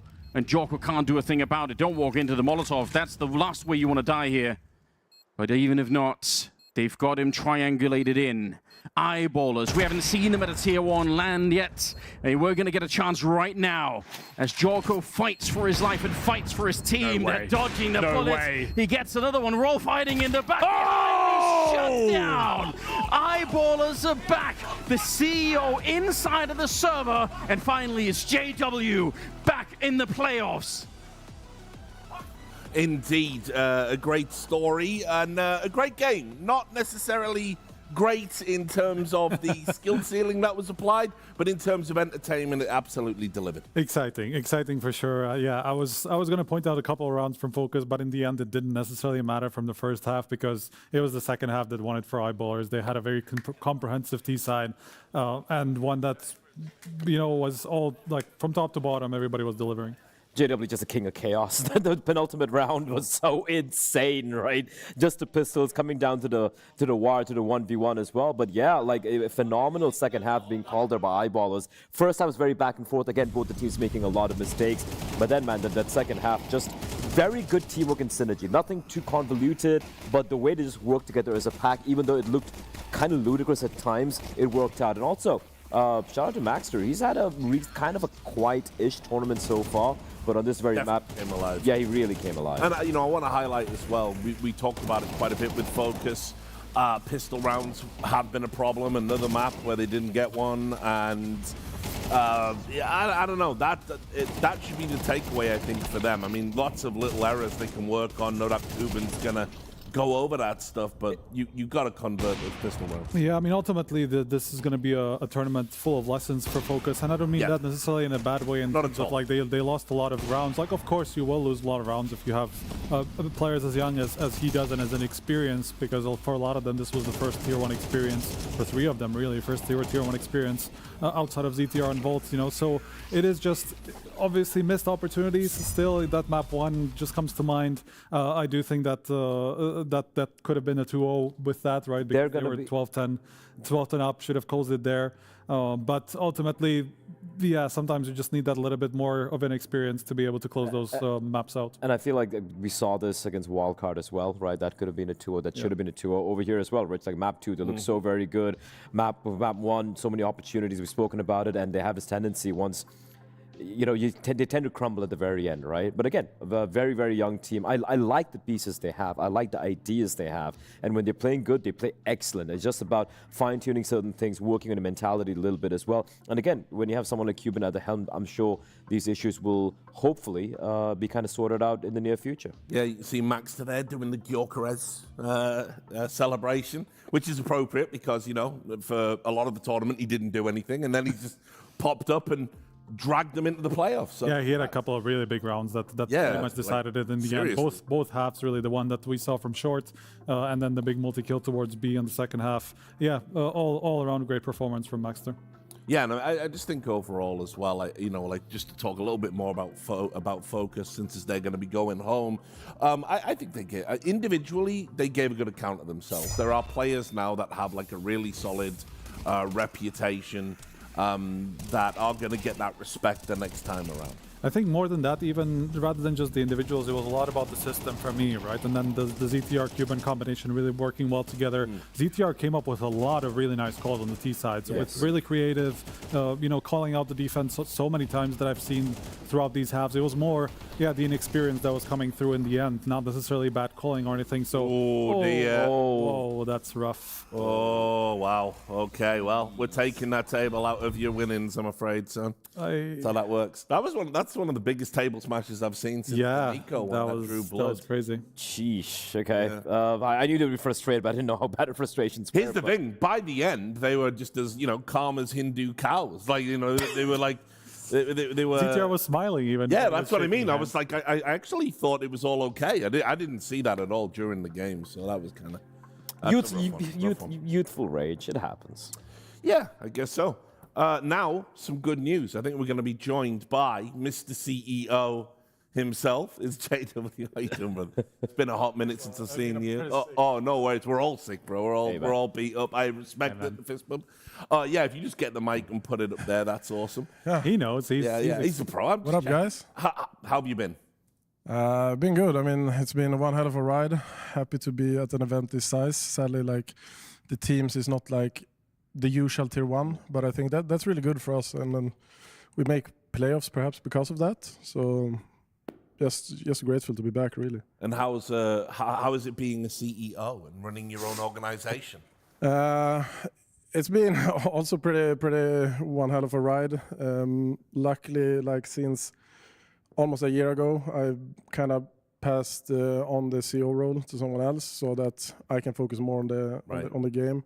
Because we invested a bit more 1 year ago in like better players and stuff like that. So yeah, it was one hell of a ride, but for now I'm just a player, and maybe I return to CEO later again. And what about leadership? Being an IGL, obviously you've played with some of the greats, played against all of the greats. How do you think you measure up right now?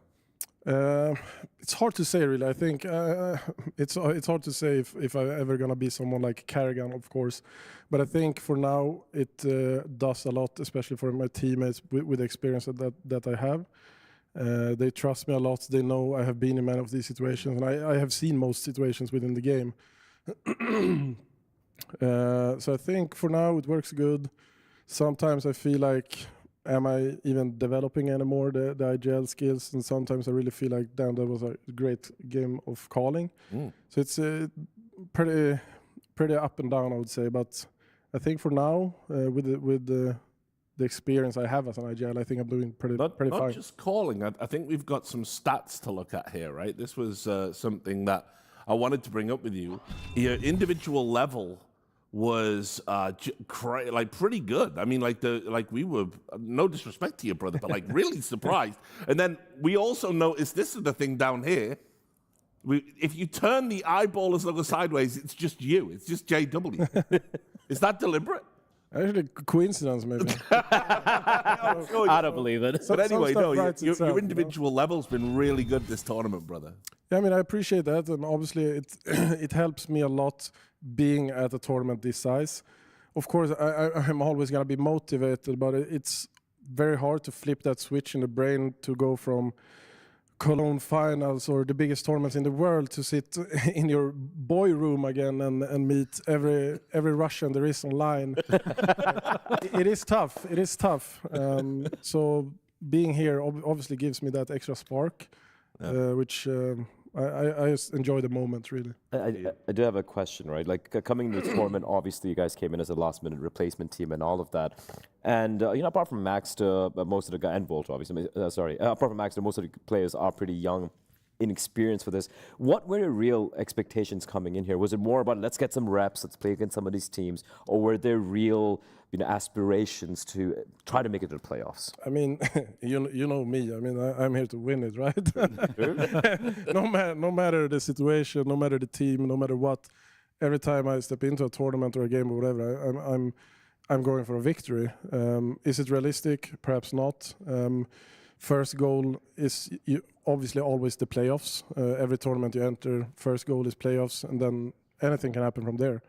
So right now we have reached the goals and perhaps surpassed the expectations from others. So it's only bonus from here, I guess. And speaking of calling, just one more question at the end over there for me. Inferno, it looked like it was running away from you, right? They're completely destroying. One thing we noticed was just this flip around. It was 12-7, I think it was, and you guys just won 8 in a straight. And you say, you as an IGL, you guys listened to you, and what was happening in the comms right there?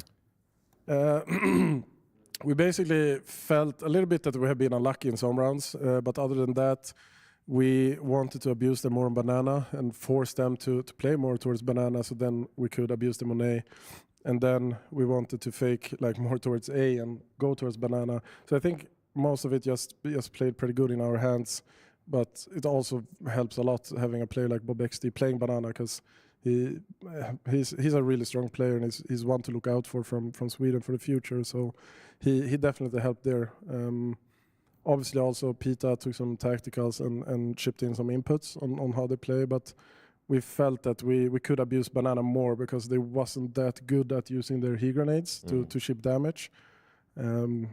Many teams you play, if you even enter Banana, you're down to 20 HP. You can't even play it. But we felt like here we can actually go in and abuse Banana. Yeah, I wanted to ask you about your youngsters actually, because obviously you're the elder statesman along with Pita behind you, right? But the rest of the guys are pretty young, are pretty inexperienced. Maxter a little bit more than the others, but still, obviously the balance is more on the young side. How difficult is it for you to make sure that things that you put forth are actually being followed, from some of these young guys who don't have the experience? I think I notice pretty easily when someone, there's two different situations when I say something. For example, either people are totally agreeing, or you see that people agree because you are you. And I think I'm pretty good at reading persons and reading situations. So when I see that someone is perhaps agreeing just because I am the one saying it, I think I can bring that up and pick his brain, try to understand him. Because also I think I have to be very open-minded as well. I don't sit on all the answers, and I also have to develop. And these kids are the ones grinding day in and day out that I did 12 years ago. They have all these small things that I need to learn from them. So yeah, it's funny to play with these young guns, and it motivates me a lot and makes me feel a bit younger these days, which is pretty nice. I was going to ask you that, and it's the last question because I know you're under the weather.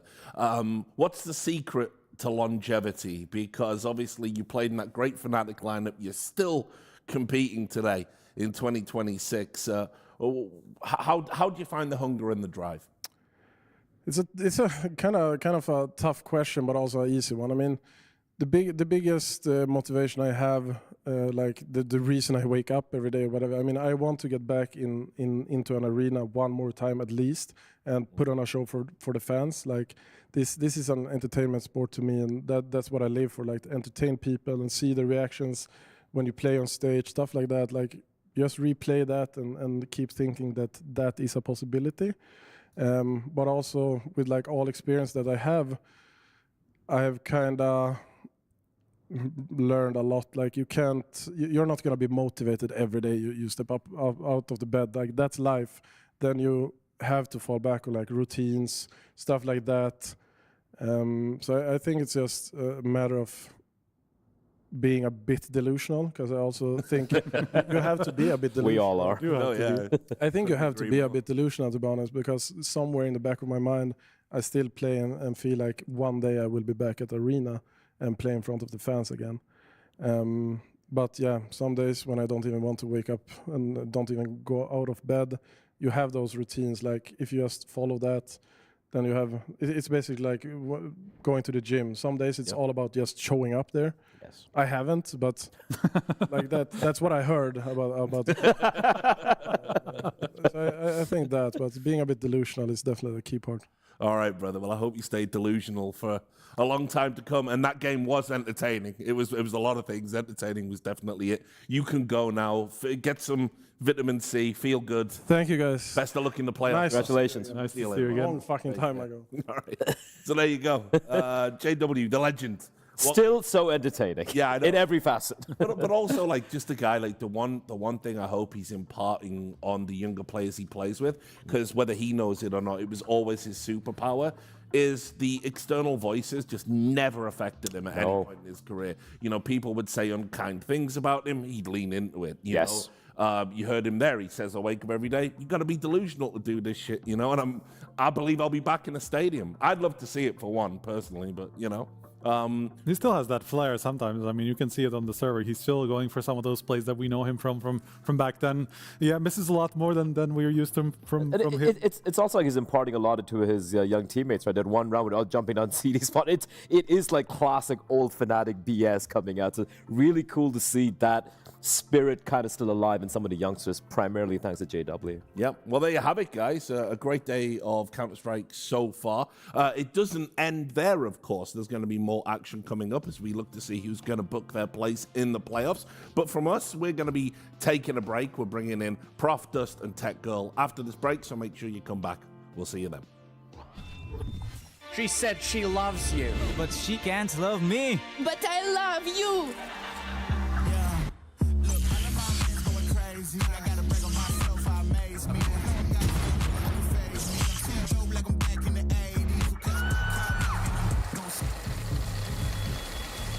I won't play window anymore. What's going on? Play your role. 1xBet. On to the next one.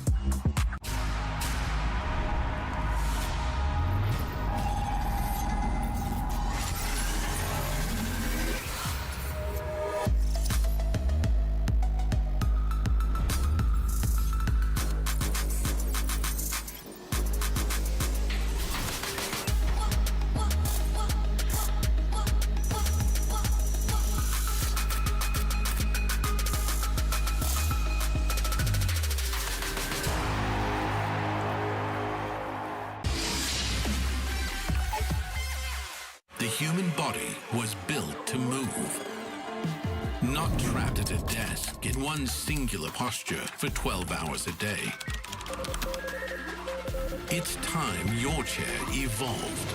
This is Secret Lab Titan Evo. Ergonomically engineered for you. Gamers, hybrid workers, artists. Backing your every move.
What is going on, everybody? It's time to chat to some of our players here at PGL Bucharest and pick their brains on the recent changes to ammo and how magazines work. With Insani of MIBR, Junior of Voca, Vault of FOKUS, Demau of Legacy, with Dewi of Inner Circle.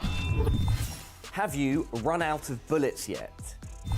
Yes, okay, here we go. So tell us about the times where you've run out of bullets. All right, I have two times in my mind. First of all, it's on Yard on Nuke. So I was spamming the smokes and reloading. I think it was on a pistol round where they smoked a Fnatic or something, or they smoked glasses, and I was spamming the smokes. And then they went to radio, and I was like with 12 bullets and no more magazines on my USP. So kind of messed me up there. And the other time was on Ancient, where there's a lot of times you get behind the window smoke as CT and you spam the line where T's go out. So with this pistol as well? No, this with M4. So like, yeah, you kind of spams the smoke, try to get the guy coming out mid or going up heaven, and then like yeah, that was the situation. I kind of messed up with the ammo. It's really interesting because pretty much every pro that we've been asking these questions to has mainly mentioned pistols, and you've done the same. You mentioned Ancient, which is unique to you. No one else has mentioned that. But again, when players have referenced these changes and a map, they always mention Nuke. Why is that? Yeah, I mean, Nuke, like most of the rounds will go around the yard smokes, and as it is a smoke, you can always spam and get some kills from that, you know. So I think Nuke should be the map where there's most the smoke spammers. So yeah, that's why. With a USP on pistol rounds. Okay.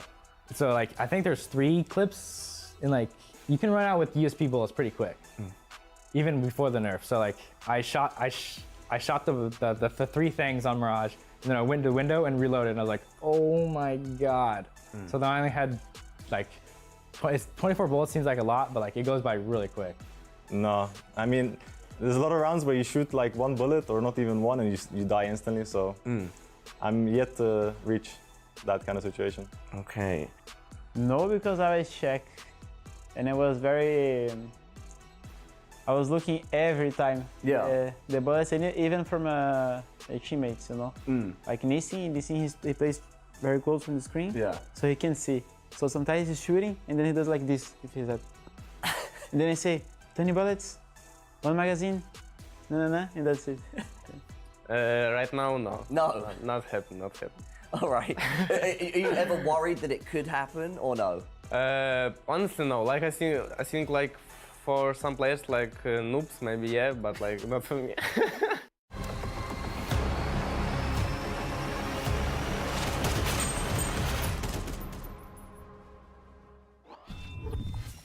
We need to find 2 more teams to join us in the playoffs for PGL Bucharest 2026. And to help us do that, I have the CEO of Fun Facts, not HLTV, Prof, and the technical officer of Tilting About Brokey and Asian Mouse Takes, Dust, joining us on the desk. It's pretty accurate. It's not my best work. I need to workshop those a bit, but you know, it can't be perfect all the time. Gents, we've seen 1 game already, 2 more spots, like I mentioned. Bait up against Legacy, that is the matchup we're about to go into.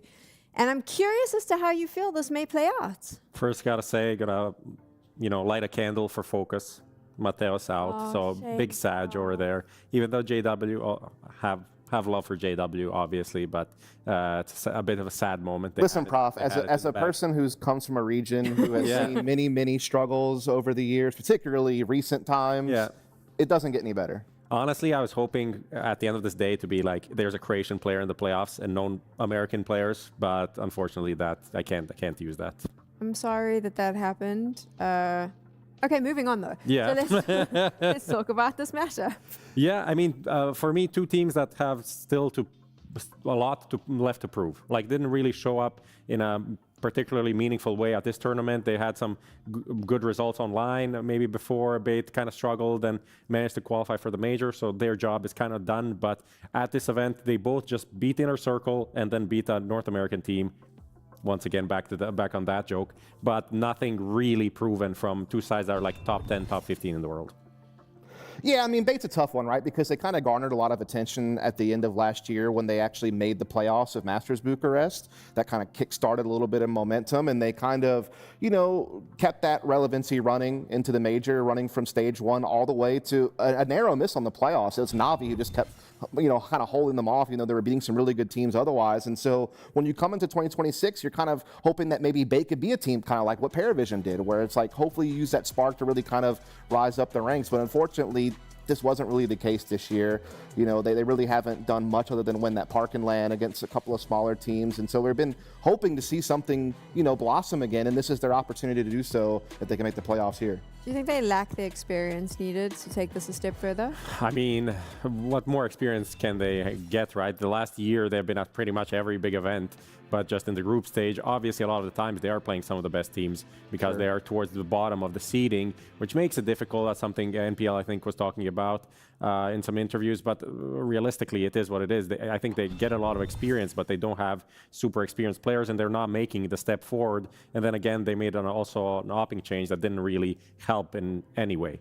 Yeah, I mean, kind of going to your point, yes, they have lost a lot of good teams, and obviously it was like MongolZ and Aurora who knocked them out of Cluj-Napoca, but they also lost to Energy twice at Rotterdam in the Krakow play-in. So, I mean, they've had their chances against weaker opposition and also still failed there. But this is a fair point being made by MPL. You know, MPL kind of being the former in-game leader of the team, but also still one of the main stars of the team, I think, in many ways, and so maybe still a leadership figure in the squad. And yeah, I mean, Sizzy, people need to understand just how obscure this guy was when he came into this team. I mean, I think the only LAN he ever played that was on HLTV was the opening match at Cluj-Napoca in February. So, I mean, this guy has gone from academy systems, leagues you've never heard of, you know, things of that nature, to now being an opper playing against Tier 1 opposition for 2 months.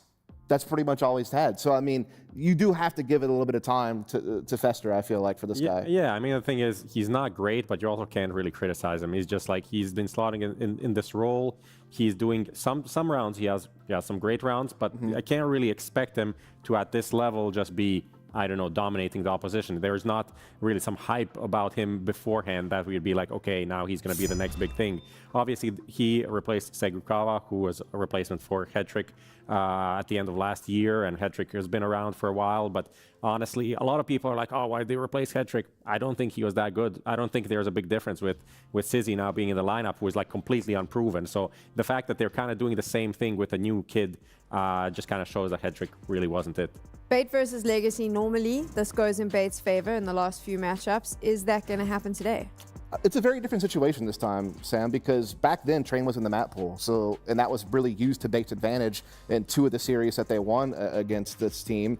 Also, you have to understand that, you know, obviously back then that was when Lux was still the in-game leader, so changing leadership now for Legacy as well. So I don't know if that's better or worse. Yeah, that's a fair point. I mean, but the variables have changed nonetheless, right? But this is a Legacy team that, again, similarly to Bait, they got our hopes up last year. They won CAC. They made the finals of Masters Bucharest. They obviously had that Blast Austin major run that everyone was excited about, but they ended the year on very poor terms in Budapest, and this year they started very poorly, and they didn't really waste any time making the change to Art coming in for Lux. You know, definitely didn't expect to hear Art's music playing when Lux went gone. I figured there might be another name that comes in, but it's your boy Art one last time, rising from the shadows to try to lead this Legacy team. And look, this Legacy team still has a lot of firepower going their way, right? I mean, I think, you know, the man on your screen there, Meditation, that's everyone's favorite hobby, apparently. Absolutely. Definitely just a very solid star rifler, in my opinion. I think everyone's favorite hobby on the talent side is Magic the Gathering for some reason.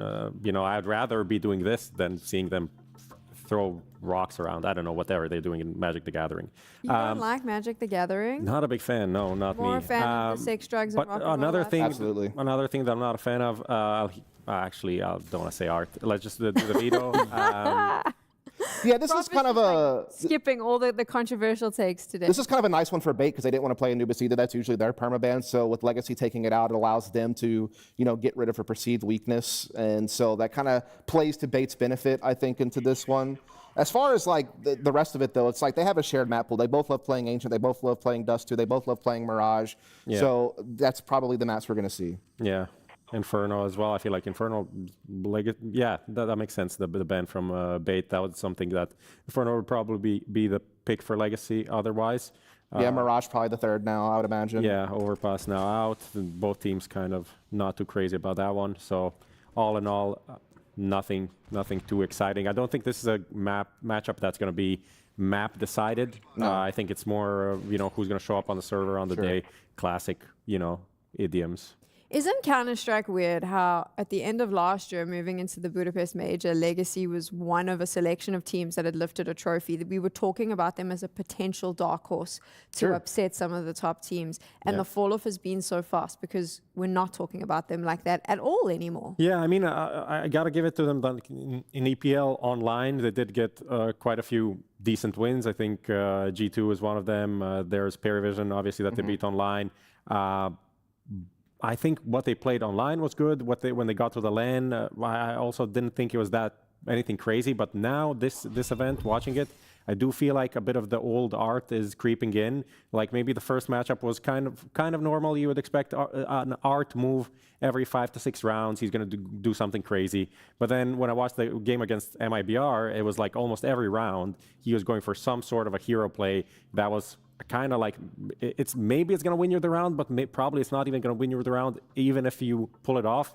But if you just go and die, it's going to open up the opposition to do whatever they want on the map. And this is something that I'm scared of in this matchup. If it continues that way, this Legacy team is not going to go anywhere. That's a fair point, because I think, when Legacy was kind of making their initial moves with Art and people were kind of seeing them win some of those games, you were talking about in EPL, I think the pleasant surprise was that Art wasn't going for all these crazy bonehead plays, particularly on a map like the one we're about to watch, Dust 2. You saw him kind of holding back and throwing more supportive utility and letting Dumao, kind of do his thing, letting Lotto kind of follow in behind and just using that rifle power. So it'll be curious to see the decision-making from Art this game. I think that'll really dictate things with both these teams playing a very pacey style. 2 spots left in the playoffs. One of those spots can be claimed by either Bait or Legacy. To help us see who that is going to be, Dinko and Moses are with us. How do you think this game is leaning, gents? Well, I'm disappointed. We just had JW up there talking about how Counter-Strike's an entertainment sport. What's more entertaining than Art, guys? Like, why are we dogging on him? We want the entertainment. We want the craziness, boys. Only Prof, why are you dogging on him? Well, it's good for like 5 seconds of the round, and the rest of the round is just like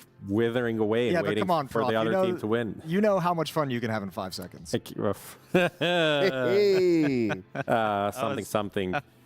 Oh, that was quick, Joseph. That was quick. Anyways, yeah, real talk. Get into the serious. Yeah, the whole thing with the Legacy. But that wasn't real talk? No, well, that part was that more isolated comment. Yeah, that was real talk. But no, Legacy now, this is their journey of kind of, I guess, recovery. Because, yeah, they did have that hot start, that jump up last year, and then going down and hitting kind of the doldrums, the bottom of the hole, and now climbing back up. And, yeah, look great at EPL, but we still need to see what this team is going to look like with time with Art at the helm. Well, time to witness some 5-second Art as we get into the B-bomb site. We've got Essential waiting for that first fight, and he's going to be taken down straight away by Nissim.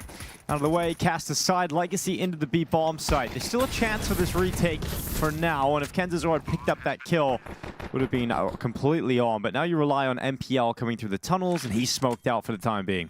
I've also got more utility. Another smoke to the double doors. That really starts to lock Bait out of this one. Yeah, it really helps when you get into this bomb site relatively quick, relatively easily with that kind of a rush. The extra utility is so painful to have to retake against. The Halls players have to wait for the smoke to fade. And actually, with that gush, it might just be done. I think it's back off time. And yeah, Bait want nothing to do with it. They realize they don't have time to get all the way in. There's no kits, so even if they were to find the kills, it just doesn't matter anymore. Pistol round's done. Yeah, not a great pistol round there from Bait, but very simple Counter-Strike from Legacy. Now, if they get into that B-bomb site, it's going to be so difficult for their opponents to retake it. They get in with the opening kill and don't lose a member along the way. So Legacy going to be happy with the opening of this game. And touching back on what Sam was saying, when it comes to this Bait team, end of last year, we were talking about their rise and how exciting they were looking. They won the CAC tournament out in Shanghai. They came back to Bucharest. They were in the grand final. They nearly won that versus Aurora. you know, we got really excited about this team. They came into the first stage of the major as favorites to be a 3-0 team, and they didn't live up to expectations. And from that point, it was just kind of an immediate downturn. It was really dizzying how fast like the downturn came for Legacy, especially when you contrast or when you put it right next to how fast the rise was. You know, like the Austin major was just then bursting into the scene, but then disappeared just as quickly. Still got the talent, still got Dumao and Lotto, obviously the big names you're going to put into this team, and those guys showing off some skills over the past year. So hopefully with Art at the helm now, that swap up of in-game leadership, we can see them kind of return to form. Look how aggressively they're going to step into this, and Dumao wants to come through the smoke. I don't think he realizes quite what's on the other side. Good shots from NPL. Yep, he is loving that too from NPL. Taken out by the grenade eventually, and the rifle for Sizzy going for a long-range fight, but it's going to be MongolZ who actually wins it. All these fights at long is Bait taking the initiative, right? Like, that's Bait swinging. That's Bait Scout kind of peeking, grabbing 2 kills. Then the M4 and the MP9 kind of swinging wide to take the fights. Legacy was still kind of holding back and tentative, not prepared for the battle that was coming in. And now you're locked out. You do have the bomb, but your whole idea of going long is just ruined. Oh, destroyed. Literally destroyed. I mean, it obviously helps that MPL is able to get away with 2 on the scout and tag up a few opponents, and you end up spraying them down at range. But for Bait, winning the second round after losing the pistol, fantastic for them. I would have liked to have seen Legacy. I think the first 2 players, Dumao kind of hiding in that smoke, almost like he was going to go through it, was a little weird. But I would have liked to have seen him and the other player at ramp just kind of take that fight. You had such a sick timing, like scaling on that first smoke. CTs usually expect there to be like the stall out, you trade the smokes a little bit, it's delayed a little bit longer. That could have been a really nice timing to hit. Instead now forced back on a pistols, forced by. Scout on Sadzin. Deagles and Tech-9's picked up for the rest of the Brazilian side, and Legacy are going to try and fight back in round 3.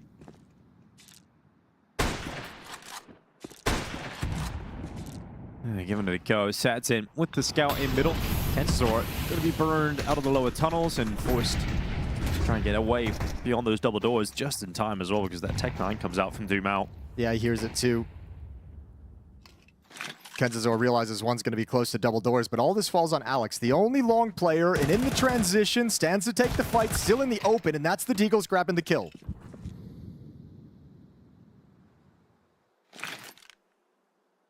Opening frag here for Legacy on weaker weapons, looking to try and continue this back and forth.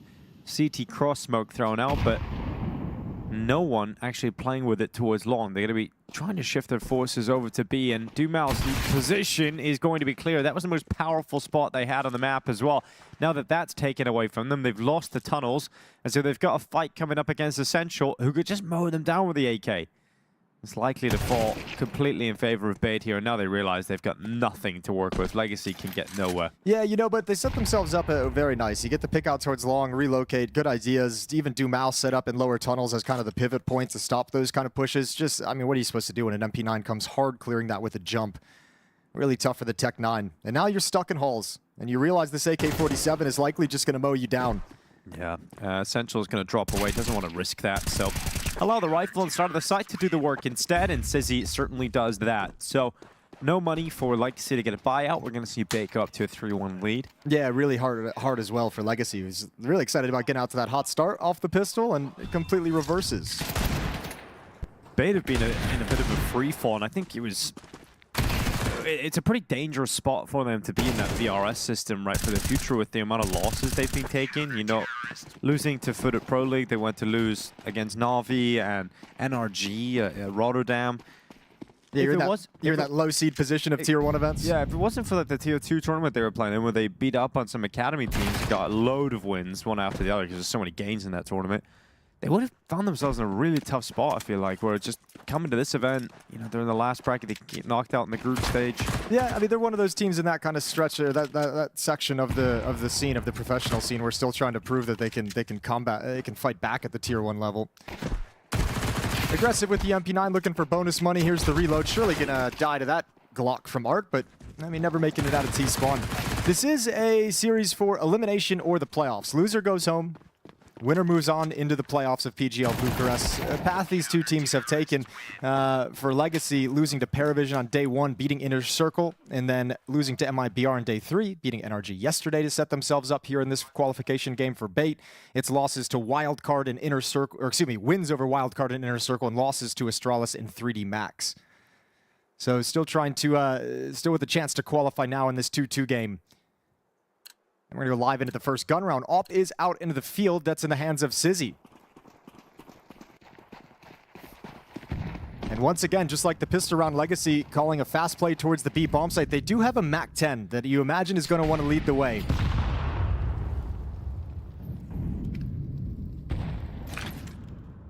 Well, the utility is going to be put in place on this B bomb site. And here they come, Legacy straight on out. It's going to be Sizzy taking that first kill. Dumao knocked off his perch. Nissim, okay, great double kill into that B bomb site. Bomb's still waiting in the tunnels.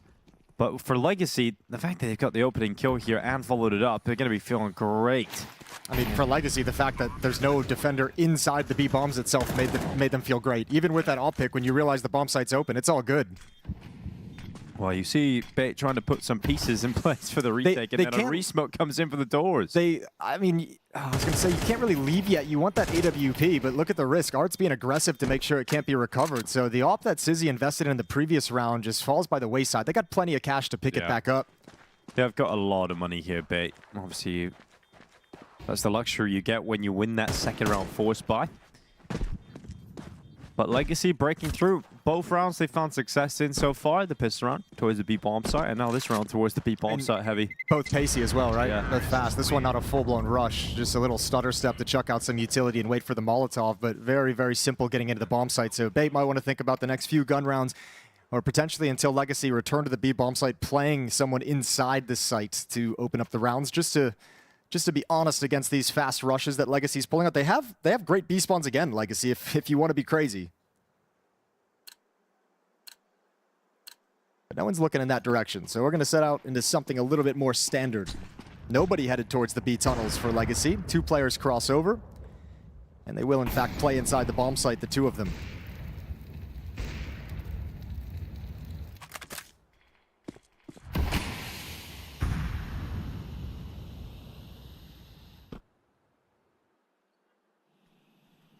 Would have been cool if they continued that boost, right? Yeah, it would have been. If that was like designed to draw, yeah, that would have been sweet. Not the case. We see Sizzy up in the most common spot now, it feels like, on Test 2. That boost down into the lower tunnels of the AWP, and they can't hold it forever, though. So it takes 2 players, a lot of resources committed to that.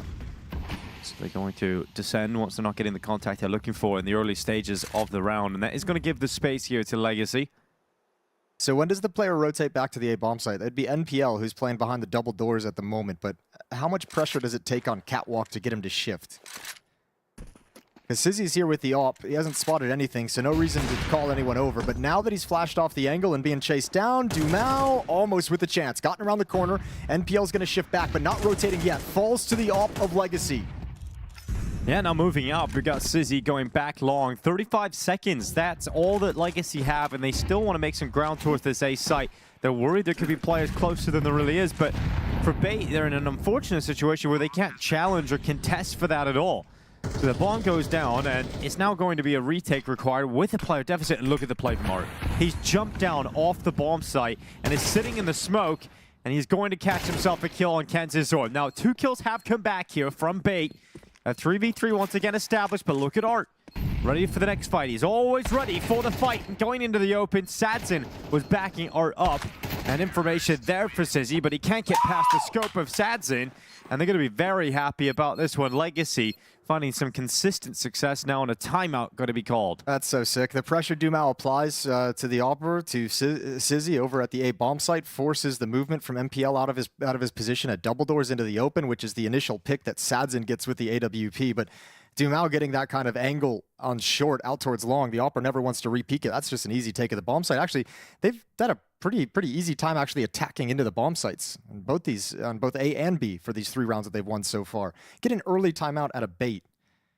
Just I think the ease of which Legacy has won these rounds probably making them a little bit nervous. So a little conversation to make sure that they can have more stopping power, or at least more resistance to buy time for the rotations. But that's been the real pain, is Legacy's just getting so much off the initial contact that Bait's never able to shift in time to slow it down. Round 7. An A break and the jump across into the B bomb site. Everyone makes it safely, but I can't say the same for the Legacy players coming out long. Alex 666 having a great time. Yeah, spraying him down through the smoke as well. He saw that previously, like looking at 2 players challenging out towards long with the Deagles back in round 3. So just holds the trigger down this time, and he's got the angle through the smokes. 3 versus 5. And Bates backed off to play a passive defense and prevent giving any kills back over to make this easier. Now Art's out of the smoke, look at that gap. He's gonna walk through right towards Alex. He spotted him. Look, he's got 66 health. He's Alex 66666. I've never knew you could do that much. Yeah, it's a lot of 6s right there. All he needs is 7. All right, Art's gonna cross over. Not quite gonna make it. Little gap in that smoke. It's round 7, Jason. Stop. Didn't want you to actually go for it. Okay, wait, hold the phone, hold the phone. Here's another. Oh, if he had gotten that coming through the smoke, this could have been on. That would have turned it into a 2-on-2. Now a 1v2. Yeah, 48 seconds on the clock, and Sadzin picks up an AK-47. Yeah, and Alex is low HP, just 6 HP now. He lost one of the 6s, but he's going to set himself here at Gandalf and hoping he's going to stop Sadzin from passing in towards the site. He's going to have a look down towards CT.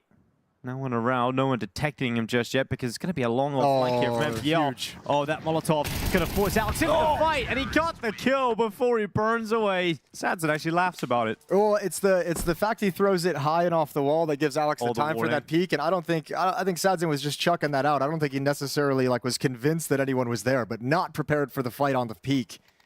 Well, a great round from Alex. Give him credit. 2 opening kills through the smoke. He gets the final one as well to close things down, even in death. It's 4-3. Money's a little bit hurt on both sides, really, but you see the biggest impact. Well, I guess you'd put it on Essential and miss him on a Tech 9 and an MP9.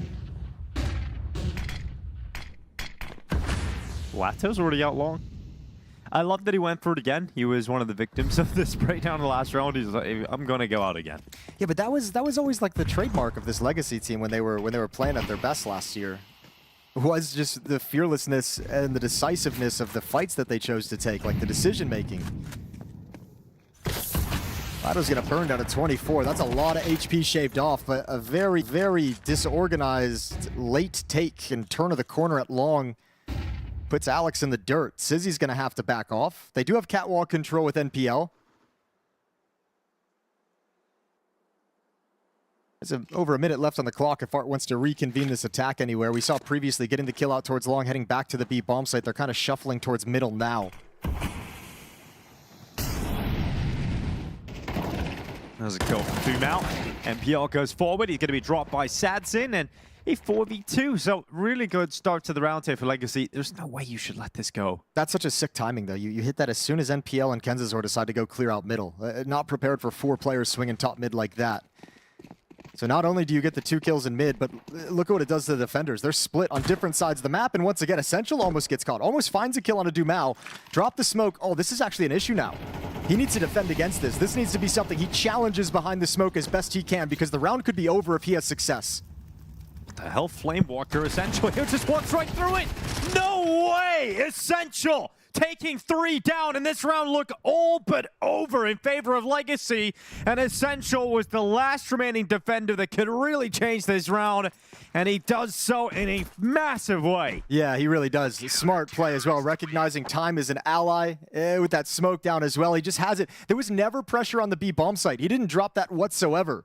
He had it the entire round. And Legacy probably just can't believe it. I think there's an element of them out-calling themselves in this round. Getting these 2 kills here, and you have the middle of the map wide open. You have middle available to you, you have short available to you, but you're trying to move into a position away from the rotations, and you just get caught. So it's Legacy who drop the ball and lose their economy first. Sadzin with an AWP, but outside of that, nothing to speak of.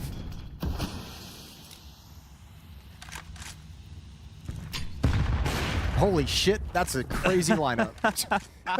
Respect. Alex is like getting just beat at long now. He had that one round where he got a double kill through the smoke, and they've just come to punish him. I think they've set it as their goal. Oh my God. I don't know why it's so surprising to me how perfect that lineup was, but that right looks on his head. so good. Yeah. Oh, Alex, nothing you can do about that one. Look how far Legacy are towards this A site. You know, I've gained a lot of ground here, but there's still a lot of defenders. Can really change the outcome of this. You got the rifles. primed and ready. Had spotted on that jump. Information given over to the rest of the team, but they've only got little Glocks and measly little pistols. They haven't been able to take away the riflers, and MPL's moving on up into the site. He's got 2 headshots. Kenzazor assists him, and now it's just 1 left in the form of Nissim. So good work. Bait just swarm them. Don't let that bomb go down, and don't really let Legacy ever get comfortable in the round. No, there was a chance that M4 had to get the kill inside the bomb site. That was the only opportunity to win the round. If you get that high ground and the defenders have to back away towards CT spawn and can't fight behind the smoke, can't aggress out towards long, you've got a huge advantage. Down by 3, Legacy. And coming back in with a buy, but it's not like there was a great amount of money in the bank, so there's a few Galils mixed in here, a few players missing utility. Not the best buy in the world, and certainly no op on Sadzin.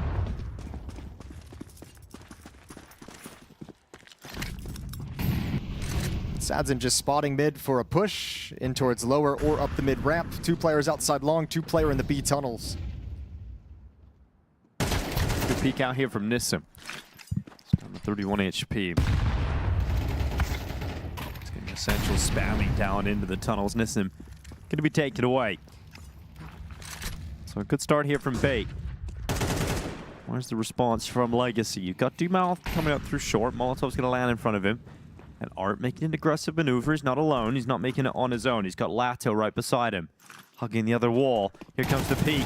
Double stack wasn't set up in time. Essential is fumbling with nades, but he's coming back to it. He will recover it. And Essential, again, with heavy impact, because not only does he do that all damage to get those kills, but like he finishes Dumouth on low HP. He can't do anything. He's going to be hunted down and take it away. So, yeah, Essential, a bit of a fumble in terms of not being ready to make that setup deadly with his teammate, but makes up for it. They might have been preparing a flashbang to like Chuck to have his teammate clear mid or just take a peek or see if there's any sound cues. But yeah, he's getting that triple kill really makes up for that mistake, because his teammate was probably feeling like he was supposed to have a second player fighting with him. Going down for free without that initial trade could be frustrating, but Essential delivers the goods again. Triple kill. He's up to 9 frags. Paired up with NPL also at 9, led by Sizzy at 10. And a boost up on short at the corner, perhaps a chance to get another one. Legacy gonna kind of back away from all the different choke points in their opening moves. Smokes in place to dissuade them. Yet another round where just pistols for Legacy. Hero AK on Dumouth, Tech 9's picked up. Glock is mixed in there on Sadzin for the op. And Sizzy gives up the angle just as Dumouth's about to turn the corner, but he'll have another crack at it.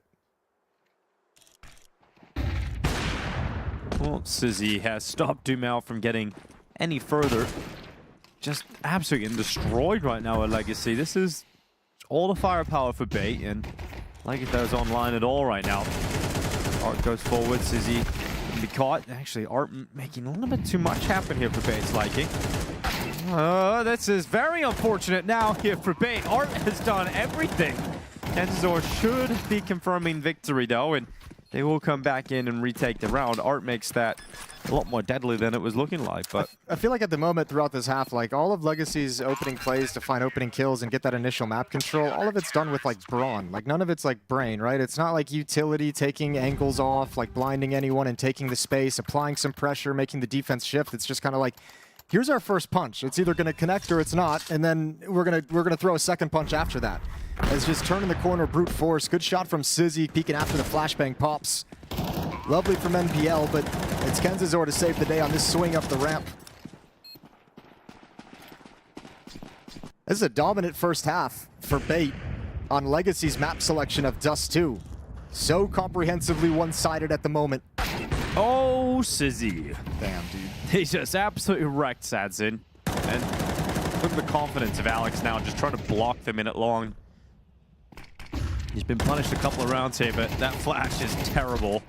Art gets caught by it, bounces off the door, blinds him, he runs out, gives Alex a free kill, then Sizzy's on the cleanup. Got the opener, followed up with a 2 extra here at long, and knows where Nissim is as well, so has that piece of information. It's going to be a 9-3 CT lead from Bait. Okay, Sizzy, what? Yeah. That's a sequence you want to forget about, my friend. It's all good. You did great for the rest of the round. You did fantastic. unless this ends up being a clutch from Nissim. Well, bomb's down over by T-spawn. Oh yes, that's a great point, Jason. They might not realize that the bomb is down there. They might assume that someone from Legacy had picked it back up, but they certainly know that Nissim's boxed in. Tough off angle to deal with, and that is a 9-3 half, a statement half to open up this series for the playoffs at PGL Bucharest, and Legacy just get destroyed. 3 rounds after winning a pistol is just brutal. A 6-round streak from Bait to close things out.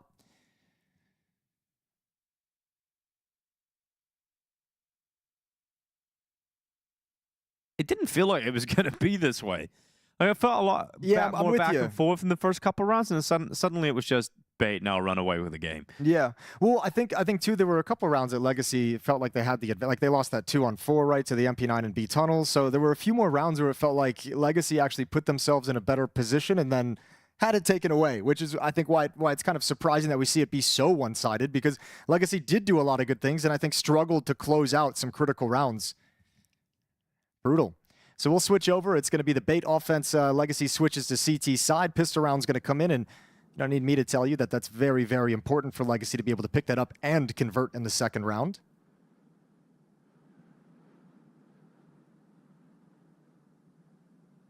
Everyone's head turned towards the B bomb site for Bait.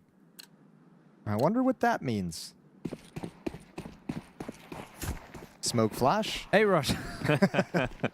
No, we're going to see the same pistol coming out most likely, or very similar at least. Yeah, smoke double doors, 1 flash. Get in there and party. However, Nissim's going to be back plat. We got Nissim just waiting. USP. Prime. Lato. Oh, how often do you see him miss those? He's having a bad game. He's got 1 kill in this game so far. Good ones from the dualies, though, but Dumal's on his own verse 3. Yeah, it's real tough to see Legacy misfiring this much. They just have no one online. And that's a pistol round that shouldn't have been that easy, really, from Bait. Especially when you consider there's a missed double door smoke. Yeah. Like that's all those misses in that fight really too. Really punished for that. Right. That should have been at least 1 kill over to the Legacy side on that cross. But they get away with a few things there. So they win the second pistol, and this just might be a very fast opening map. Well, Legacy are a lot worse, obviously, when their 2 best players aren't playing well. Yeah, I mean, you're right. Those guys are the driving force of this team. That is the engine of this kind of Legacy machine that's supposed to be able to put up rounds. We got Alex just running out, confident, but blind. And Art and Dumal taking a couple of kills between them. If Sizzy doesn't get those 2, the round's done already. It might still be over because the bomb spills to the floor and Art's MP9 comes through against MPL. So are we watching the same half? Like, they just a pistol win on the B-bomb side for the T side, immediately rush long in the next and die. Like, this is the same opening. Honestly, for me, it's like I was actually on my computer. I was on Kenzasaur's POV the whole time. He was the one just chucking flashbangs in the back, and for me, that's like such a typical long take. But hold the phone for a second. Let's see if he gets this kill, because that would turn it into a one-on-one. Nope, he does not. He threw 4 flashbangs for his team, like in sequence, one after another, and none of the CTs were blind in that fight. And that's like the long play where you're just like, how is it, whether I'm attacking or defending, I'm always blind, and it feels like no one else is blind. Throw better flashes. Yeah, I guess, yeah, that is, at the end of the day, that is, you're not wrong. Okay, well, at this point, then, we're going to see Legacy just go on a tear and dominate the game if we're really watching the second half play out like the first. We'll see if Bait can get something back here. They've got a few Deagles out. Tech-9's always a chance to be deadly in a round like this, but obviously winning the round's going to be very tough, but let's see how much damage they can do, because Legacy have fully invested into rifles here. So, you know, they don't have a huge amount of utility, and if you force a few rebuys here, it's going to be very, very expensive for Legacy. Dumal's gone in and taken himself a pick, and he doesn't want to stick around, so he drops back and plays towards CT. It's the right call as the Molotov's about to fade. No reason to be overextended compared to the rest of your teammates in a round like this. So Dumal going to wait patiently on the boxes. Sadzin's got a deep, deep angle back towards the rail. Dumal jumps up. There's the first kill. Happy with that. And sees a couple more stream out. Finds a 3rd kill in the round. That's NPL to fall, and Sadzin's got Kenzie as he turns the corner. And Legacy, a strong win. All 5 players survive. So money grows, money builds, and the comeback is on. Bait sit back on Glocks.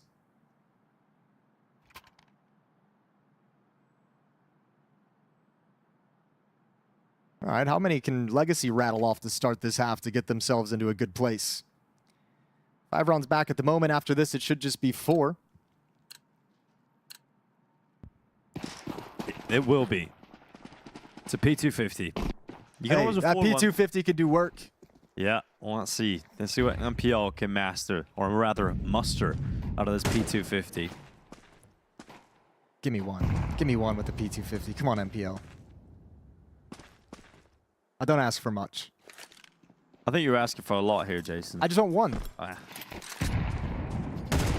I want Lato to get a couple of kills. Yeah. He needs some confidence. Just farm these. Honestly, that's probably what I'm telling him if I'm Art and the rest of Legacy. It's like, bro, they're against deathmatch. Yeah, here we go. Yeah, great nade kill, Lato. I'm hyping him up as well from the team. I'm like, yo, sick kills. Yeah, heck yeah, nice job, Lato. Yo, Dumal, Needed go that, get baby. you some as well. Yeah, whatever it takes to get him locked in. Hey, 3 kills. Dumal has stepped up already in the second half. That's like 6 kills so far in the second half. It's ridiculous how much better it is mentally to hit tab and not see just 1 kill next to your name. So Lato's on the board now. Let's see if he can continue it into the gun rounds. 10-6, op in the hands of Sizzy, op in the hands of Sadzin as well. And Legacy looking to continue this comeback that begins. Ooh. Near miss on the cross, and look at the push. Ooh, I love this. Dumal, yeah, real confident. Nope. Dead. Very, very nice shot from Kansas. Fun while it lasted, then, wasn't it? It was really fun. What a wild ride that was. We'll always have that push.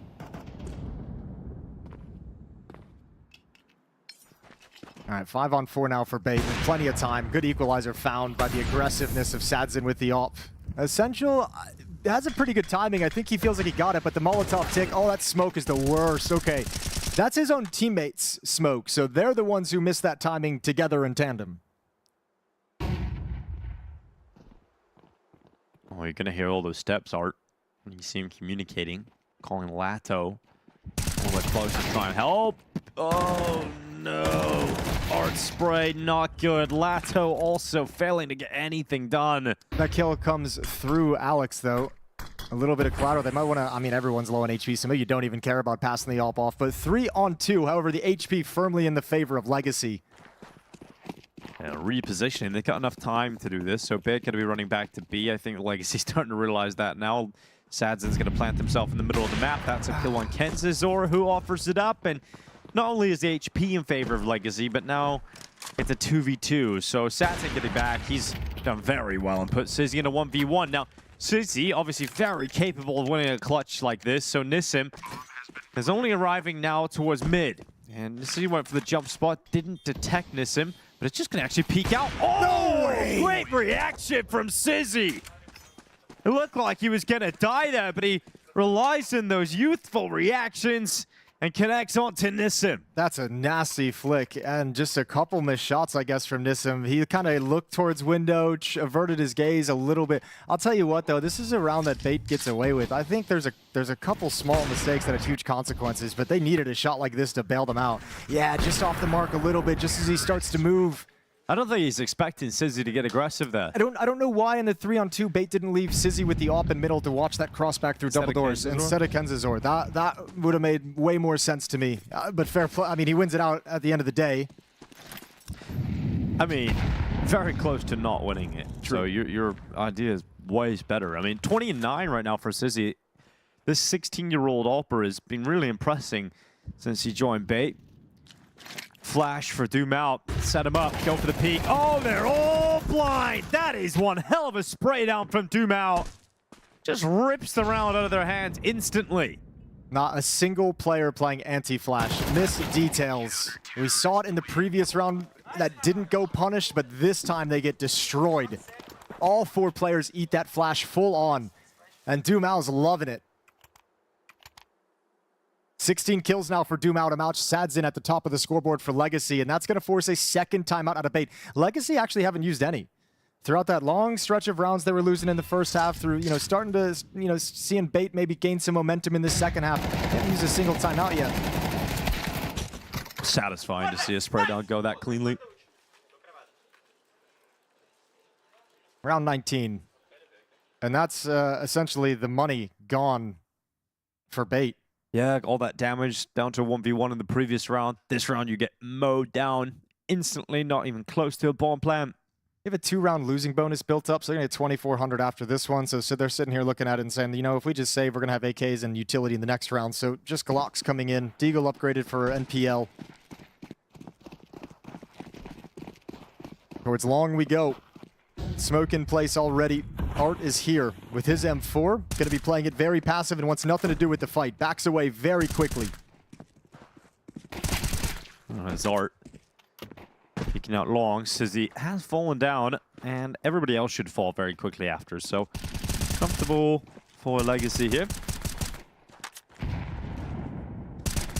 think it's important that Legacy do get a win here and get into the playoffs to try and continue the storyline that they've started building for themselves since Art joined this team. And I don't know about you, Jason, but my opinion in this team was when Art joined, I wasn't all that excited. I think we know what Art can provide and what to expect, and I didn't expect them to rise up and get stronger. And I think the Pro League run was just so impressive and unexpected. Yeah, as Prof mentioned, that Pro League run, I think, kind of had everyone sort of saying, okay, I guess there's something here where we didn't expect it. Yeah, bringing Art in was a head scratcher, but for me, it was less about Art coming in and more about Lux departing, only because I actually had the chance, because I spent time with the Legacy guys when they were going on that run in Austin, went out and had dinner with them one night, and they were so close, like telling me all the stories about how many offers they'd had, and like they just really wanted to play with you. So when Lux left the team, I was like, huh. That's odd. So something deteriorated relatively quickly with that kind of relationship, or how he wanted the team to operate to make this sort of a switch. So we'll see if Art is able to kind of change his style, change his philosophy, and bring this team back to a place where they can contend. I think such a disappointing result at the major is obviously going to really hit the team. I mean, especially when you've done so well leading into the major, to underperform to the level that they did. I think that's just going to rip the heart out of the squad. So obviously didn't bounce back from that. Look at a bounce back on this map though. An 11-8 lead here for Bait. They return to rifles. Playing anti-flash now, isn't he? Yeah, you've like, we're going to look at the wall with the whole round. Here they come. Dumao and Art together. Yeah, but this boost. Oh, okay, they break the smoke, and that's the bomb. Yeah, now it's like the whole round just gets a little bit more difficult. MPL, he can pick up the bomb, and now you just got to get away. I like to actually fall away after that kill. They don't stick around on short. Try and fight for it. You know, we haven't seen yet in this Dust 2 at all, which is unusual between two teams. I think is like a whole lot of like attempted mid to B splits. I haven't seen many of them. That's true. We haven't. We've seen. I mean, I guess hits. it could be like.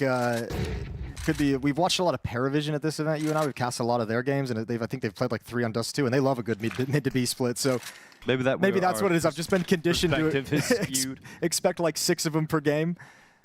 Here we go. There's a double smokes towards the railing, but it's all a fake to set them up for this mid to B split with the smoke drop down, pluming downwards, and now they have access. Molotov towards the double doors. Couple nice kills, but no access. Yeah, much better now from Lato. He has come together. Sad's in with the AWP. That was those 3 Glock kills. Yeah, they do wonders. They really do. Confidence is back. Lato has returned to the server. It's one of the few situations in where it's okay to go for an eco hunt. Let's get yourself some confidence for the gun rounds on a bad game. So good to see the recovery at Lato now up to 7 kills. And Legacy now up to 9 rounds, just 2 away from tying things up. Bait, this offense has stalled out. 6 of 7 rounds, 6 of 8 overall in this second half go in the way of Legacy. And again, that's on winning the pistol if you're Bait. Both teams' T sides today really, really struggling. First time out for Legacy. So a conversation down the line as we get set into round 21. Legacy trying to set themselves up to close this one out. 3 AK-47s on the CT side with the AWP in Sadzin's hands. Hero AK for Bait.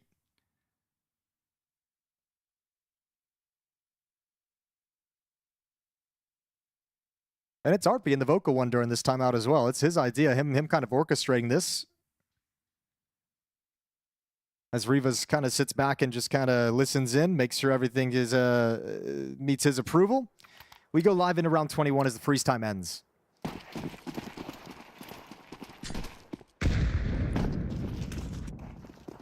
All of the stack of players here for Bait going to be heading out long.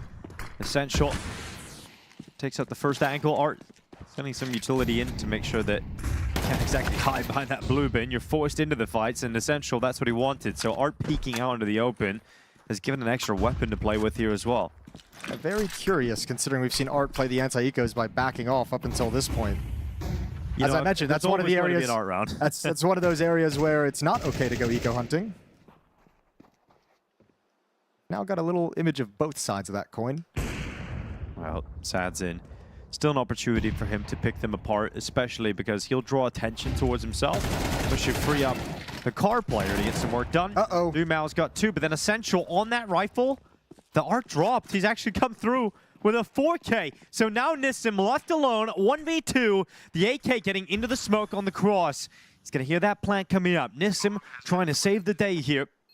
10 rounds if he can win this. And PL plant box, he spotted Essential with the ace. He collects every single one of them. And it's that rifle that falls to the floor early from Art. It's picked up, and Essential goes marching on for all 5. Yeah, that'll make you turn bright red if you're Art right now. Right out of that timeout also, and Essential just lives up to his name. That's a must-win round for Bait, where they were just drowning, falling apart. Good kill with the Deagle, cleaning that kill up. This is the beauty. Look at the reactions. He's got just trading off all of his teammate deaths. Beautiful work, target to target, and finds the final kill. An ace to put Bait on map point. Yeah, that's the big problem here is that round, you've let them get up to map point on Dust 2. You've been coming back into this. You had a slow start in the first half, but you've worked so hard to get yourself back into a competitive position, and you give it up like that in the previous round.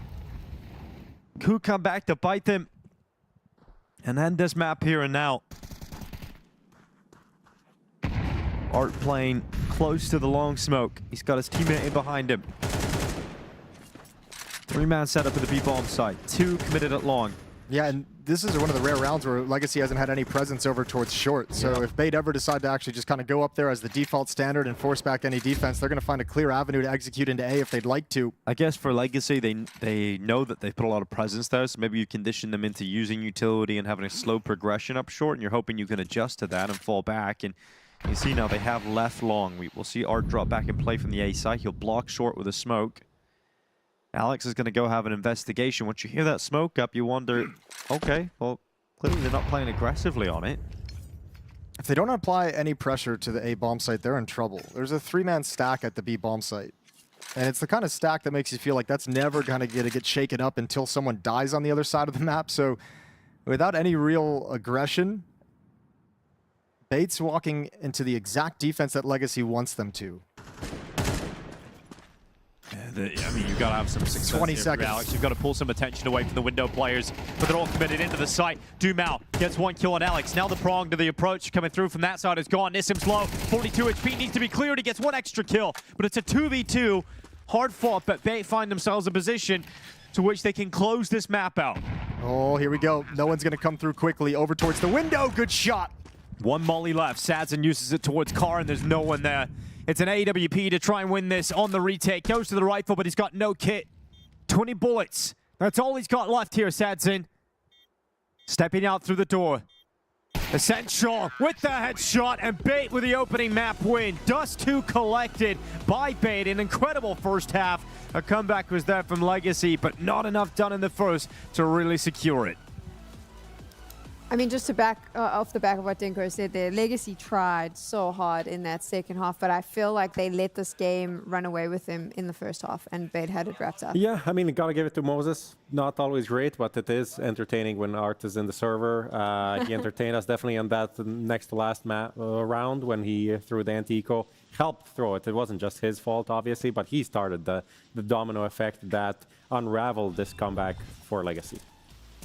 It's one of those situations where you pull up to an intersection in your vehicle and you're kind of sitting there and you see that 2 cars are about to have a head-on collision. And you know that you should look away because you know it's going to be gruesome and it's going to be rough, but you just can't help yourself but to keep watching. But it was like that every round. I mean, there was just so many rounds here where you had 2 teams who are very fearless, who are very proactive, just kind of clashing and butting heads. And it just gets really, you know, it kind of devolves from scrappy, which can be fun, into just kind of sloppy play, if we're being honest. And I thought that was really the story for the entire first half, the back and forth that took place there. But Bait did eventually gain control of the game and never really slipped enough to let it go. Legacy certainly, fought hard to try to bring it back in the second half, but there was just so many weird, disjointed plays from Legacy that really just make you question what's going on. Were you saying that the first half was like watching a car crash? Because I didn't think that. I thought Bait ran right through the intersection and just kept on driving. Well, it was more of Legacy trying to go for like these really... Okay, so first of all, while Bait were winning rounds, they nearly threw some. Like, there was a couple of retakes that they nearly squandered by making some pretty big errors, and that's why Legacy were able to get the few T rounds that they did. But then you have a round like Prof will break down a little bit later where you see Legacy just doing some really weird things where they have advantages, they have a lot of time on the clock to make some good decisions, and they still don't make the right ones. You can even see the 4 kills that he got in the B tunnels. Yeah, a fantastic round. But yeah, it's a rough one, especially you see after that first half, the Lato is on 1 kill, one of the best players on the lineup. Last year, he was top 30 in the world individually. So that guy can't get activated at all. The fact that they even got into this second half after that was kind of a miracle. I mean, Essential, fantastic game from him. CZ also had some great moments, but I think Essential, especially when you take into account this round, when he picked up the M4 from Art, got 3 kills here and then closed out with the ace. Just fantastic. Yeah, but that round kind of goes back to what I was talking about Legacy, where you have Art playing long by himself against an anti-eco and then decides to commit to a fight on the corner by himself with no support, gives away one of his M4s. So now all of a sudden you have a Bait team that only had 1 rifle, now has 2, and then Essential's able to use that M4 to good use to get those kills, to get them around on the board. So there was so many instances like that throughout this game where just Legacy did not look on the same page, which is sad because this is a team that normally plays pacey CS, but in a controlled way, where they are spacing properly, they're scaling correctly, they're trading efficiently, but there was none of that here. Yeah, we can look at the round number 8, and this was it was 5-4 at the time, so kind of no one's game yet. And we see the long take coming in from Legacy. It wasn't the greatest. It was a bit of like a back and forth. Are we going? Are we not going? But they got the good trades. Then they go back into mid. They get the kills here. 4v2. Really good situation. You have long. One guy's maybe there. Maybe there's 2 guys there. It's 4v2. But they ended up going towards B. And yeah, Essential was there. He spotted them, dropped a smoke, and then that's the one way you can lose a 4v1 on the B bomb site, is just like this. Let's just turn this around a little bit. I mean, what were the positives you took out of Dust 2? Sizzy, yeah. I mean, Sizzy was good. Even though I feel like he was like eco farming a bit in the first half, I don't feel like he had like that much crazy impact. Some of the plays was like, maybe you don't need to go for that. But he's a young guy, 17, I think. He needs that confidence. So go for some eco frags. I think that's fine. Yeah, I mean, just a lot of flashy shots throughout the course of it. Yeah, like you said, maybe some of them were unnecessary or some of them are kind of crazy. But the one that really stuck with me was the 1v1 clutch on the B bomb site where he comes out window and he catches the guy in the middle. I'm sure it'll be in this highlight reel in a minute. And it was impactful plays like that one. Threads the needle between some teammates there for a frag. I mean, he was just hitting some really accurate shots. Here's the one I was talking about.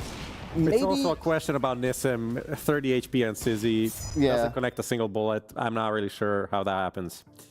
Yeah, what a timeline from him. I mean, he was so dominant on the CT side. Both of these teams look like they struggled on the T sides, though. Is that something that you're going to be focusing on as we move to the other maps? I mean, I think it was kind of a slow start from Bay, definitely. I don't think they're like doing anything crazy. They do like to take their time, but then also the fact that they get caught off guard by 1 flash and Dumao, gets four kills. It was a fantastic spray down. But on the other hand, these are the basics that I would expect Bay to be doing better. It's a fair point to make. I mean, I think, as we kind of start transitioning that discussion over to Ancient, I mean, this is another situation where, as we talked about in the veto, there's just 2 teams that feel very comfortable on this map, right? Since Art has joined Legacy, they've been doing some really good things on Ancient. Granted, not against necessarily the highest level of competition, but still some good reps out there. And it's been the same case since Sizzy came on to Bait. Like, they've been able to maintain this as a really big strength. Again, you have 2 teams that play very fearless Counter-Strike who are very willing to take, early duels. And when you look at this mid portion of the map right here, the duality of Dumao and Art versus Kinzor and NPL, this is going to be a battle that breaks loose on both sides of the map. They basically play these respective positions, both T and CT. So this interaction is huge because both teams love going for heavy mid, and neither one of them are very willing to give it up lightly. They're going to fight for it tooth and nail. And one of the things that I liked about Art, when he came onto this team, was putting Dumao back in that position. You know, letting one of your star aggressive riflers be involved in middle, because there was a point in time where Lux moved Dumao into like a B anchor role, and it was really odd. So I like this adjustment that they made, but Dumao can't have a slow start again. Like, he has to come out the gates running. Yeah, he's been playing pretty well overall this year. I think he definitely overtook that mantle from Lato, who was more comfortable in the old Lux system. Which team is stronger on Ancients? Bait for sure. I mean, the track record for them has been really, really potent, even against high-level opposition. They come in, and for me, it's just I want to see them tidy things up a bit, because we both know that these two teams are very explosive. They like to go for a lot of fast executes, and that's totally fine, but we want to see that, you know, you're linking up together correctly, that you're using the proper utility, that you're spacing correctly. Like, we saw a little bit of sloppiness, and part of that maybe be the pressure of making the playoff or being eliminated. You know, some of it is still some inexperience, so to speak, but yeah, I just want to see Bait clean things up a bit, but, you know, I think that they are the favorite team for sure. Yeah, I mean, it's kind of, for me, again, it's more about the players and how they're playing than the map pool in this matchup. And so far, Bait has looked better in that regards.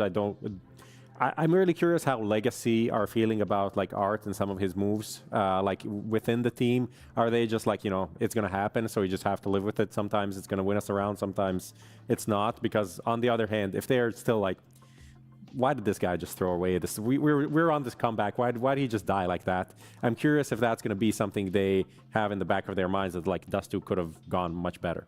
I do think when you make strange moves in a team and the team's winning, no one cares. Yeah, of course. But when you start losing, they're going to start questioning, and that's where the problems start. Because like, yeah, that CT side was, other than that, was pretty, they looked pretty comfortable. Like they lost a pistol, they lost a 1v1 clutch, and then nothing until kind of that unraveled the whole side. So that's it for me. And I also feel like, you know, Ancient is a map where Art can do some ratty plays and get away with it, especially on the T side, because there's always an opening to lurk around or go fast somewhere. So kind of curious to see about that.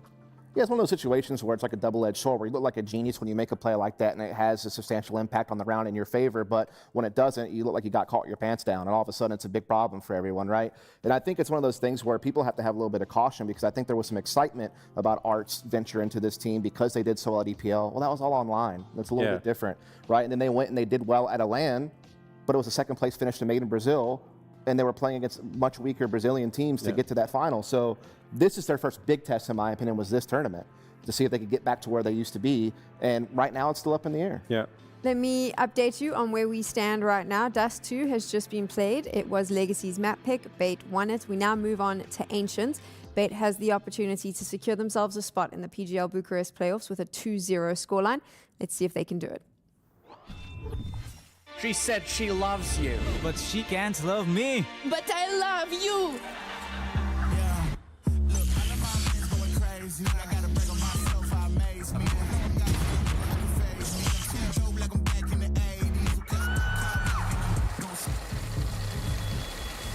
I won't play window anymore. What's going on? Play your role. 1xBet. On to the next one.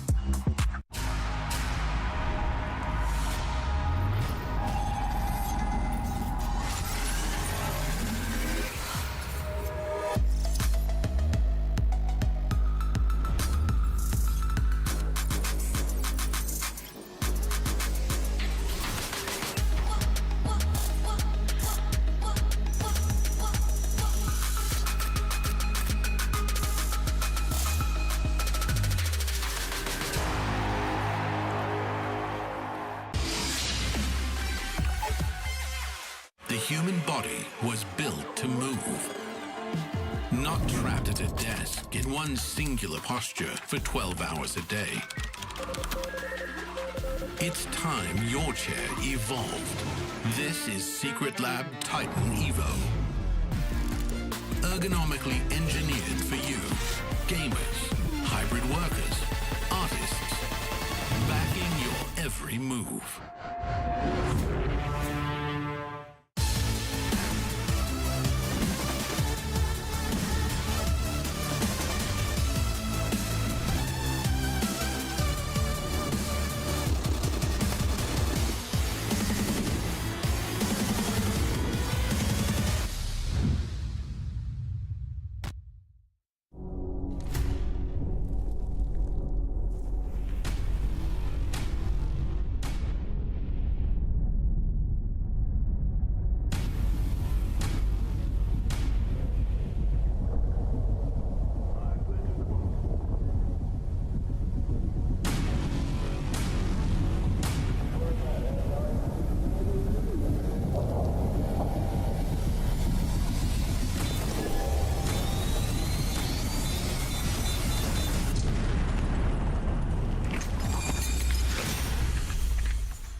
What is going on, everybody? It's time to speak to some of our players and ask them about the recent changes to ammo and magazines. With Krabini of FUT, Nitro Nick Canella of NRG, Mutaris of BC.Game, Alex666 of Bait. Has the new magazine change ever messed you up? No, it hasn't messed me up, I would say, no. There was no situation that I ran out of bullets and I had to play with pistol or something. Nah, mess me up. No, it's all about adapting to the situations. I think that as pro players, if they are doing this, there is a reason for that, and I think it's good to have that little change because maybe people from outside they don't notice, but it changes a lot of situations because sometimes people are just spamming and they don't care, and now maybe they gonna overthink when they need to spam. I think no, like if you're taking overall, like if I'm spectating some teammates, I think no, but maybe it will be like less smoke spams or something, in future, because people will get used to it. Maybe because I think now no one is realizing that, but in future I think it will affect someone. I think it happened maybe, if I'm not wrong now, I think, trying to remember, it's with USP. I think I was spamming the mid smoke in that, and I think I ran out of the bullet when they went out B or something, and I think I ran out of bullet. I had like 5 or something, and I just died, and that's it. I don't remember ever just being looking at my bullets like before the update and being like, oh, like I only have like 30 bullets. Maybe I should be a bit more conservative here. Yeah. Besides like on pistol rounds, you might find yourself running out of bullets. You know, if they smoke mid door and dust 2 and you're spamming, trying to kill them going up cat, and then they go up A, and then you have like 1 mag left, you're like, you know, kind of thing. But other than that, I haven't really noticed a change in any playstyle, no. This change to magazines and reloading, do you think it's buffed smokes like quite a bit? Honestly, I think no. Okay. Maybe like in Nuke, I don't know, like where outside player is spamming all the bullets. Maybe only like this city position, maybe, but overall I think no. For now, cities are just breaking smokes with the nades. Yeah. They're not spamming that much, so I think it will not affect that much. Yeah. Every like position or map. So yeah.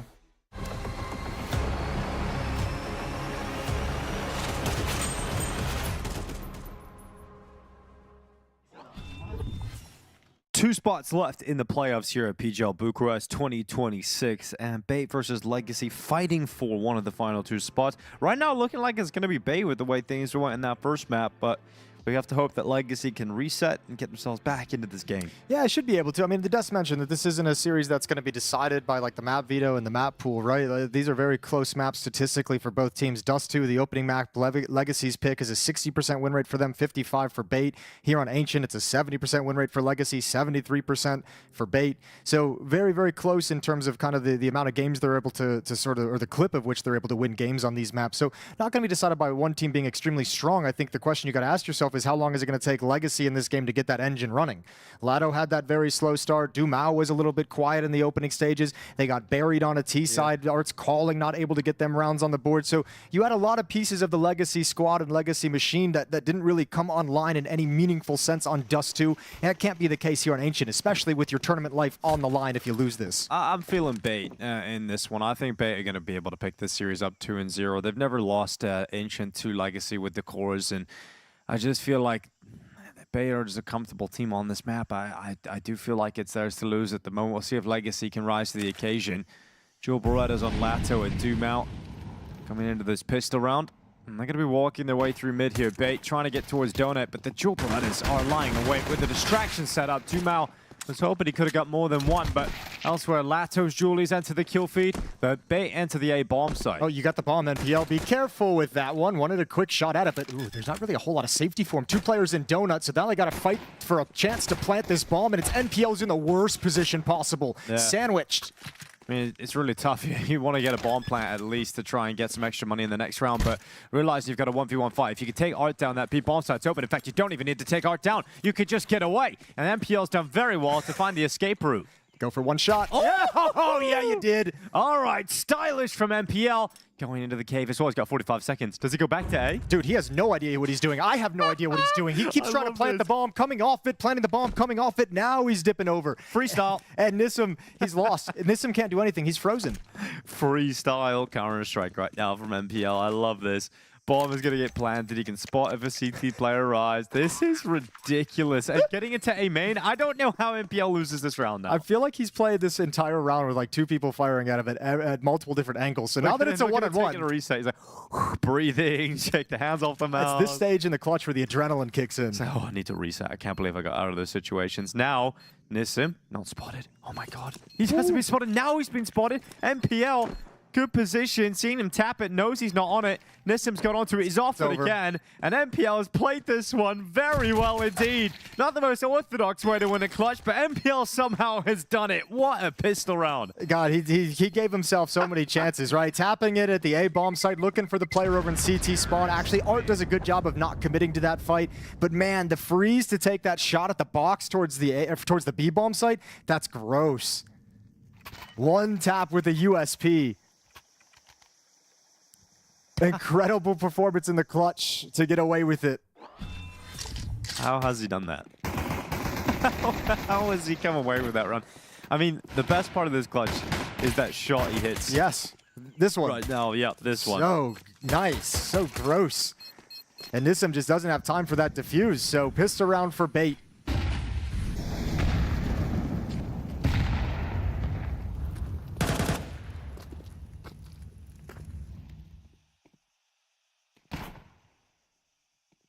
I'm going to have Legacy buy. Nissim's on an M4. MP9 for 2 mount. The rest on 5.7s or a Deagle. Oh! Oh, awkward. Lato's going to get that opening frag, and the M4's been picked up. Yeah, it's all good. Art's going to have that sticking around a little bit longer. Molotov blows up in the air. Surprised they kept forcing that aggressive play after being spotted. Essential. They're just keeping everyone from Legacy back from getting anything done. Good kill, good dink on the second player, but now Sadzin's got to deal with the push up B ramp, and he's the only player here almost with a win. Kenzie's brought low to 25, but that opens things up. However, the bomb is all the way back at the double doors. Lato stepping out into the fight, but Kenzasaur to bring Lato down, and it won't be a 2-0 lead. He's about to find the bomb. Bait if they can go back and get the bomb, but Dumao, you've got a shot at this because they are pretty low. As you mentioned, like, he can melt them away with his MP9, especially now he realizes it. He's got to tuck his head down. Which bait player did Legacy dirty in Dust 2 with the MP9 in the B halls? I think it was Essential. Essential? Well, Dumao's about to get a chance for it. Bomb still dropped, and now look at the HP at Essential. Surely you just try and play this one together. Alex comes right down the ramp. I love this repause. I love it. Oh, but Dumao's changed up his spot. This should get him another one. Then it's a 1v1. AK out. Alex hunts it down and doesn't allow it to go against him, but really good work from Dumao to try and make that possible. Bait have to recover it, and they do. Yeah, deep sigh of relief. I think that, you know, even in a victory, that can be a relatively deflating round with how close it got down to it in the 1v1, leaving the bomb all the way back. So that'll put you on notice, and someone on bait right now is saying, all right, well, the only reason that got close is because we left the bomb, so let's not make that mistake. Whoever's got the bomb, make sure you're dropping and make sure you're communicating, make sure it's picked up at some point. And Legacy go for another buy-up considering all those kills. All right, this is a big risk early on the CT side of Ancient. Losing this, your money's gone, and your next buy is going to come in, what, like round 5? Very, very dangerous. This could set Legacy up for just a world of hurt for the rest of the half if they can't overcome this 4v5.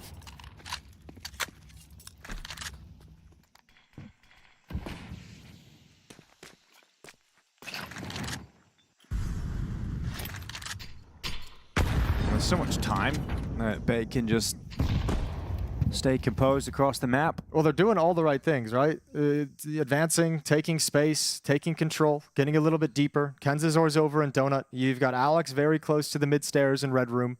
That smoke just fades now. Everyone can start sliding over. The only hiccup at the moment is that Sizzy's alone with the bomb to push in through A main, but he's going to get joined up by 2 teammates, so all good there as well.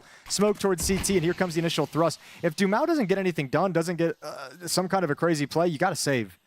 And you can see the 3 players at the B bomb site haven't even budged with this information. So Dumao backing off now. They'll concede the round, and this will allow them to have another very strong buy in the next round.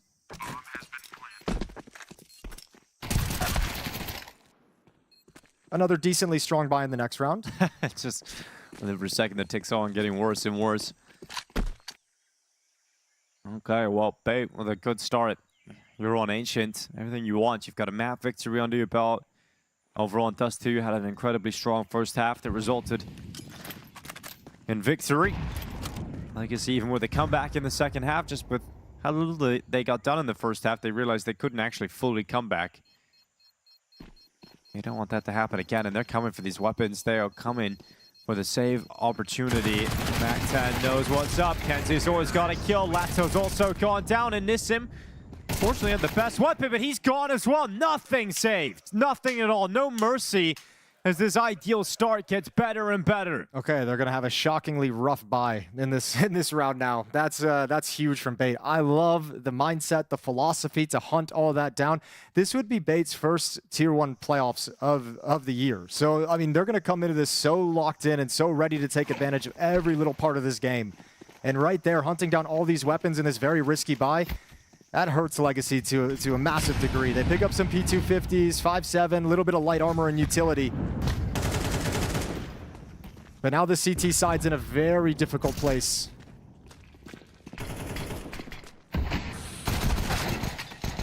Art, P250. It's going to be essential. And that falls away. MPL, good work. Couple of kills again. And really not letting these pistols really cause a threat to them. 4-0 lead for Bait. Next round's so important for Legacy. This is going to be the AWP is going to come out for Sadzin. He was the hot hand back on Dust 2 when everyone else was a little bit quiet, a little bit not reaching the peak that we know they're capable of. Sadzin was carrying through some tough stretches with the AWP, so have a chance to do the same thing here on Ancient in round 5. And all, I mean, you lose that, you go down 0-5. Like, it's going to be so tough for Legacy to come back in this T side on Ancients. If you're able to rattle off that kind of a lead, it's lovely. So both remaining Legacy players are at the B bomb site, but not much they can do. Something you noted in that first half of Dust 2 was, even though things were getting rough for Legacy, okay, that was nearly a moment there from Lato. Nearly interesting. Yeah. Something you noted was, even though it was getting rough for Legacy and it felt like they were getting themselves into a big old hole, it was looking like that they weren't going to call timeouts. They didn't utilize them enough to try and stop it. They didn't call their first timeout until very, very late in the game. And I think it was, I mean, when I noticed it was Art doing all the talking during that timeout, so his idea. So I wonder, I mean, if he's just saying like, okay, well, I'm kind of calling already and kind of controlling the team. I don't need the timeout at the moment.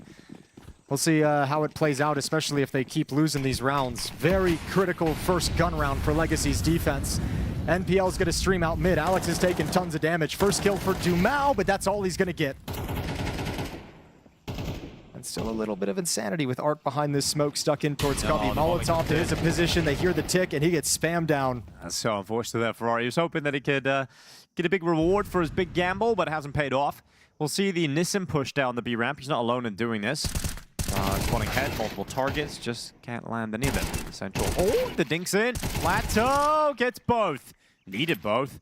This reopens the conversation. It opens the round up again for Legacy. And it's a good thing that we mentioned coming into this was Lato needing to have a good start after a very rough Dust 2 where it didn't activate until the second half. So now he's got something beneath his feet early on. 7 kills so far for Lato. Top of the scoreboard for Legacy. And the Bait attack splits up in the 2-on-2. Gonna be tough for Lato if he remains in this position. They're looking for the move. Good catch, good timing on it. That gives all the information over to Sizzy, who starts sliding into the B bomb site. 40 seconds on the clock. If he goes and attacks towards CT spawn to find a kill, that would be crazy. But that one's free, so why not just take it? Yeah, Sizzy planting that bomb down. Right here on default, going back into the peak. Sad's in. Just being patient, expecting Sizzy to make a move here towards ramp. It's not going to happen, though, and Sadzin is going to be forced to the open. Sizzy takes the shot, but it hasn't connected, and then he takes a risk to go into the open. Sadzin never lands it, and Sizzy getting aggressive.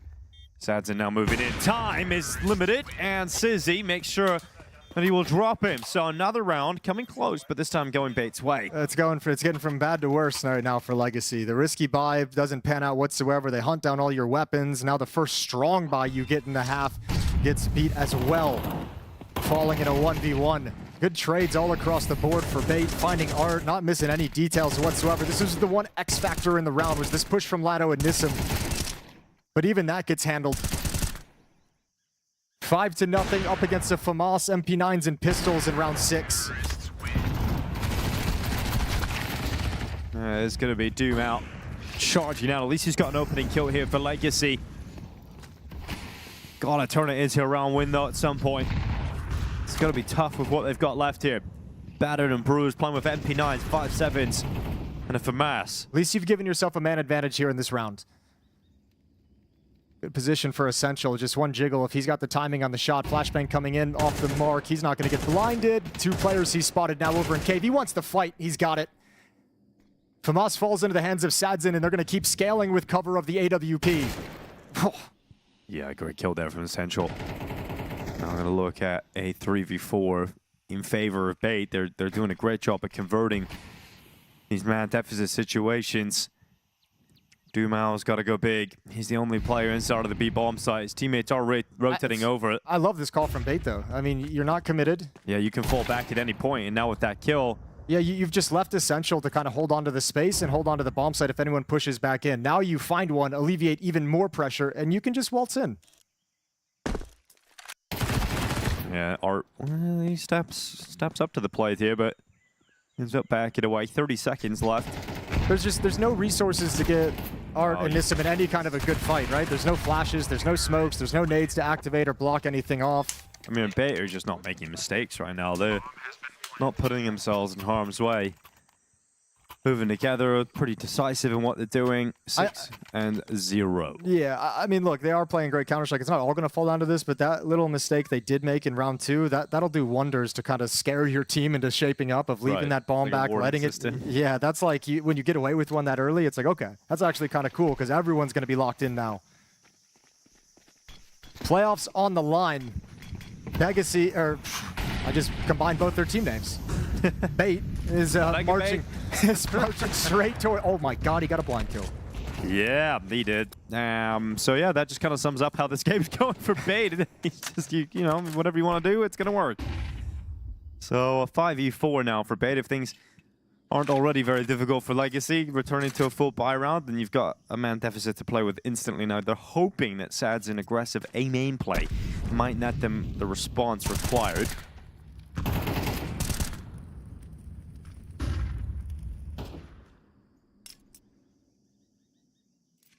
Flash Molotov and Essential. NPL has no utility, so on some sense I'd be thinking they'd want to throw some kind of a fake, but there's not really a lot of utility to scare this B defense into calling for a rotation, but they don't necessarily need it considering there's a man advantage. Lovely shot from Sadzin, but caught out now, missed the follow-up. Nate finishes him off. Rotation is so far away. Although, what is happening? The bomb committed? But okay, we talked about mistakes and how Bait haven't been making many of them, but yet another one. Another fumble of the C4, but it's been picked up. That's Essential calling them back, and everyone catching onto the call except for one player. Now, thankfully, they've been able to recover the bomb without too much of an issue and get back, and now they can go meet up with him. All the meanwhile, he's been scaling forward towards the cube. NPL goes in towards middle to make sure nobody can be on the boost up to stop the progression of Alex. And I mean, I don't know if you're Legacy, no kits, other side of the map, Art's low, Lado's half HP. I hate to say it, you can't go for this. Oh, it's tough, but Legacy realized that as well. And Bait get out of there just in time. Okay, well, that's a second mistake that Bait's gotten away with. It's the second one. And at a certain point, they're going to have so many round wins that might not even be punished when they actually... might not actually matter at the end of the day. Exactly. Yeah, for Legacy, it's a very unfortunate performance on the last day of the group stages when you got last chance to get into the playoffs and you're not really showing up. Okay. Just because you mentioned it a couple rounds ago, this is where you need to call a timeout. Yes. You know, you've held off as long as you could. If you're not calling a timeout here, what are we doing? Let's wait and see. Just give him a breather, you know? Or just wait. It's gonna win fast, lose fast. They're gonna call it at the end of freeze time. The art of war.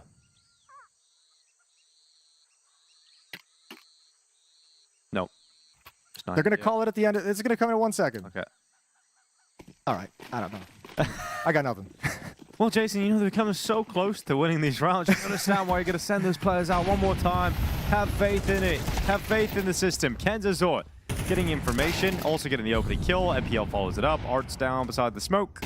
And at least he's got a kill here. Can Art survive a little bit longer? Well, probably not much longer. Nope. Although not. Essential isn't looking, he's not even considering beneath him. Surely there's a warning, right? Surely someone said he could be at the boxes. Smoke clears, Art's lined up for it. No trade, it's all Art. Get you one more. Sizzy's forced back into elbow. No timeout needed, they've got their first round. There we go. Art having to really wrangle his way into that round win, but does a great job at handling the pressure. You know, that's a really tough spot to be in because the smoke's going to fade at elbow, so you have to make sure you're looking at that at the right time. You're also paranoid about being peeked from heaven. Do you think the Heaven... You know there's a player middle. Do you think the Heaven player has to peek first there? No, if I'm... I mean, I think the smoke fade is the risky one. You could see Art pre-aiming it, right? That's, you know, if you kind of, you know, do a flashbang, come around that corner, then you can kind of pair up with Essential. I think the hard part is, you know, he's the second player coming. The other player coming to the boost up did get aggressive in middle, right? Picks off one player, didn't realize Art was there. Maybe the comm of a third defender never came through. Maybe he just thought the third defender would never actually maintain that aggression, but it was Art, so he's wrong. That's true. Forgot that he was Art. All right, so Legacy going to get their first round win on the board. Got to obviously start turning this into consistent success. The big issue for them is the fact that Bait have so much money, they can just get a really good buyout immediately. It's also, I mean, look, this is always going to feel terrible because of the 7-0 start and the nature of the 7 rounds that have been won. But if you look at the money over on the Bait side, they're going to get a little bit as this round comes to a close. I mean, there's still a chance Legacy, if they can streak 3 together, take that money away. That's your recipe, right? That's kind of what Legacy is hanging their hat on to close out this half, is that they will get that economic break. They still have time to get 1 or 2 more kind of cheesy, easy rounds off it against low buys. And it just kind of works out that way. 7-1 against the Brazilian team.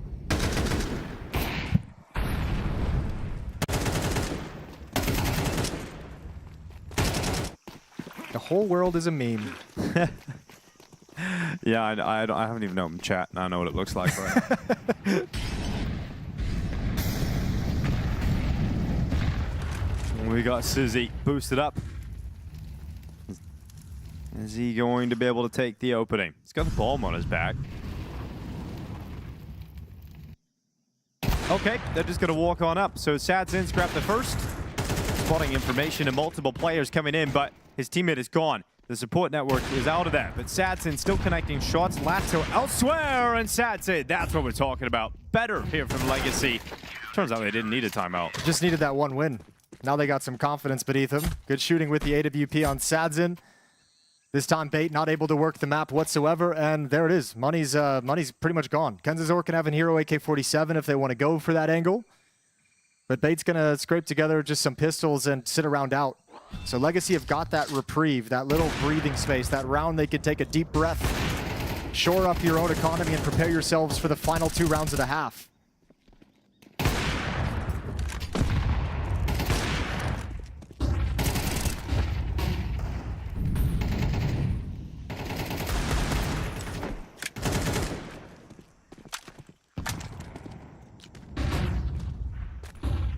Be really impressive if Legacy were able to go on a run and pull all 5 rounds back in the half. It's still possible, just feels unlikely.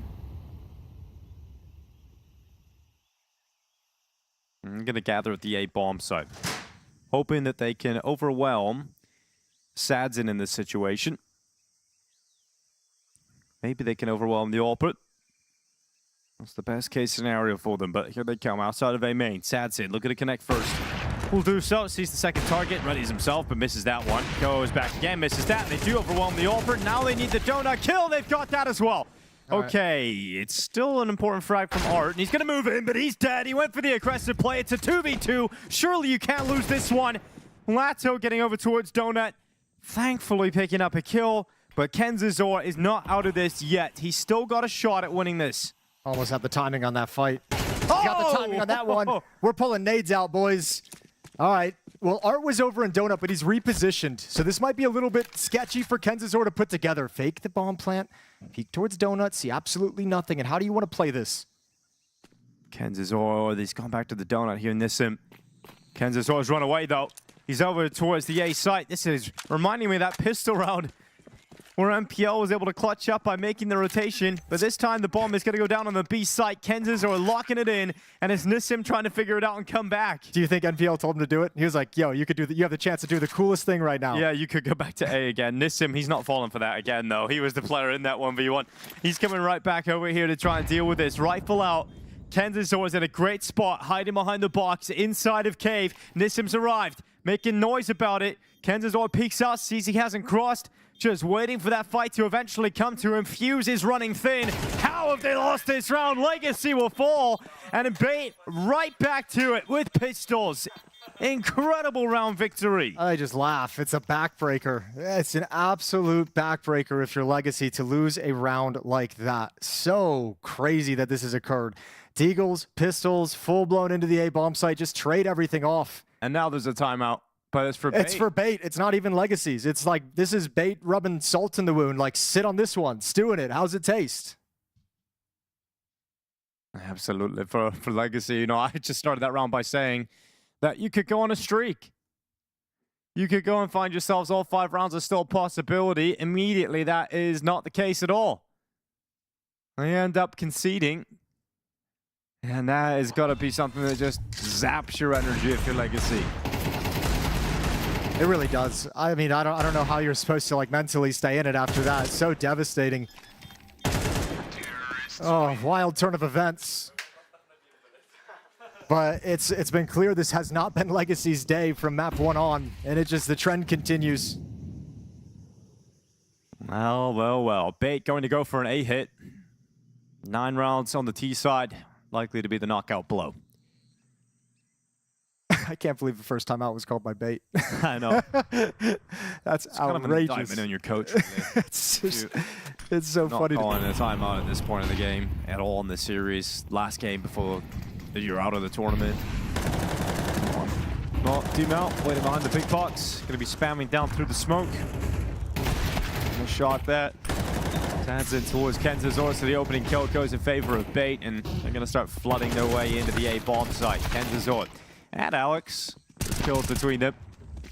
And we're going to see them back away because they can't go for this as tough as it is. They just can't win it. So save those weapons into the next round, the last round of the half, and we're looking at a 9-2 scoreline for Bait. Yeah, 3rd or 4th time or so this has happened where they just can't really fight for a round. So used to it at this point, but even without going for it, they're still going to lose everything because Bait is sitting here and saying, yeah, well, if playoffs are on the line, we're not going to let you have anything. We're going to be ruthless. No fun for Legacy. Content to let Lado just stay alive as they themselves have to prioritize a little bit of cash. Don't want to lose too many weapons in any kind of a hunt. 9-2. It feels over. Yeah, it does. It feels completely over. Really good shot. In fact, favorite to win 10 rounds in this half for Bait. I just don't see how you come back from that if you're Legacy.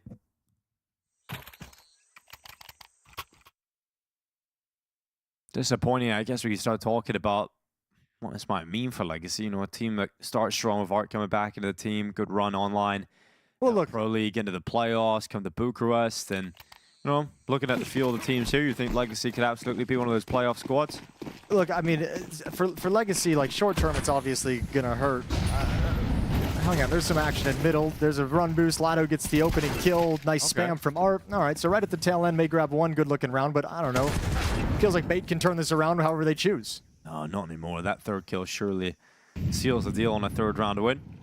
Yeah, I mean, again, short-term disappointment, especially the nature of the loss, if it does actually end up coming to fruition. But you have to remember too, Art's only this is Art's 48th or 49th map with the team. Right. Still pretty early in his tenure as an IGL. And then there's a lot of questions in terms of him as your IGL. As we're gonna have to watch the development of Art as he starts to figure out a different way of calling in this like kind of newer style meta, newer way of playing, however he wants to handle it. Yeah, that was a little bit gross, but whatever. Yeah, and also you have to remember that Art hasn't been playing at this level for a long time. He had to take a dip down to some weaker teams. It's not even that so much I'm concerned about with Art. It's just more what's he gonna have this team looking like, right? Like I think part of it too is, you know, towards during that run that Legacy was having last year where they were looking really strong and getting stronger and lifting a trophy or like you know, getting challenging for trophies. It's a lot of like punch you in the face kind of style of Counter-Strike. It's very much predicated on Dumao's aggressive pushes, getting in your face, swinging and taking fights, brute force kind of a thing. I always felt like there had to be, you know, there has to be a second layer to that, and they've never really been able to develop that. And Art equally is not that kind of caller, so that's where I'm sort of like, there's going to have to be improvements in him as a leader and him as a tactician, and then that's going to take time to click in with the rest of the team as well. So I think for more than anything, this just takes time. Doesn't mean they're going to necessarily get there, but I think 40, 47, 48 maps, we're not ready to call it just yet. Switching sides, Legacy is going to be attacking into things. This T side, this offense was where they really struggled for production on Dust 2. So a very tall task facing elimination. Art's going to need to call 10 round wins if they want to win in regulation.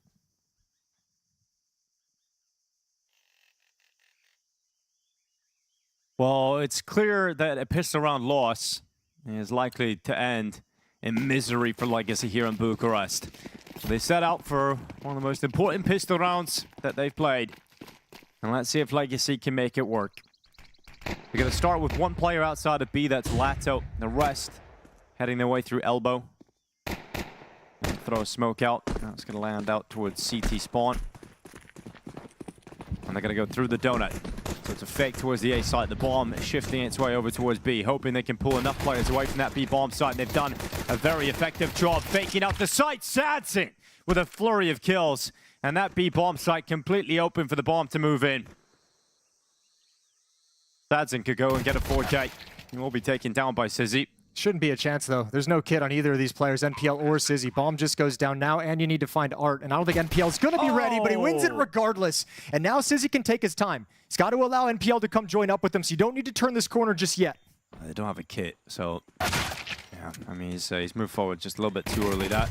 NPL, not again. Surely not again in the pistol round, but he will be stopped this time. Yeah, but imagine if both players were there. Yeah. Imagine if both players were there. Yeah, but that's a 16-year-old, a little bit of inexperience, stepping out of the open, 9-3 up in the game. I know, those are just the things that make me sad. Just imagine. Now, Sadson, this was the fake. I mean, you always feel good when you're faking a bomb site. You're like, oh, just trying to show some presence there. You go out and you win 3 fights. Yeah. Yeah, it's a lovely. Shouldn't be losing the round from that. No, not at all. I mean, some great kills too. I felt like Bait even could have taken him out earlier, just missed the opportunities, but good reactions from Sadson. Art's playing run and gun with this MAC-10, already in towards Jaguar. He's flying solo at the moment, but just wants to get this initial piece of contact in control. 4 players for Legacy outside the B bomb site. Should be said, both teams on Dust 2 won the pistol round on their TFs and lost the ensuing round, so gotta be careful here if you're Legacy.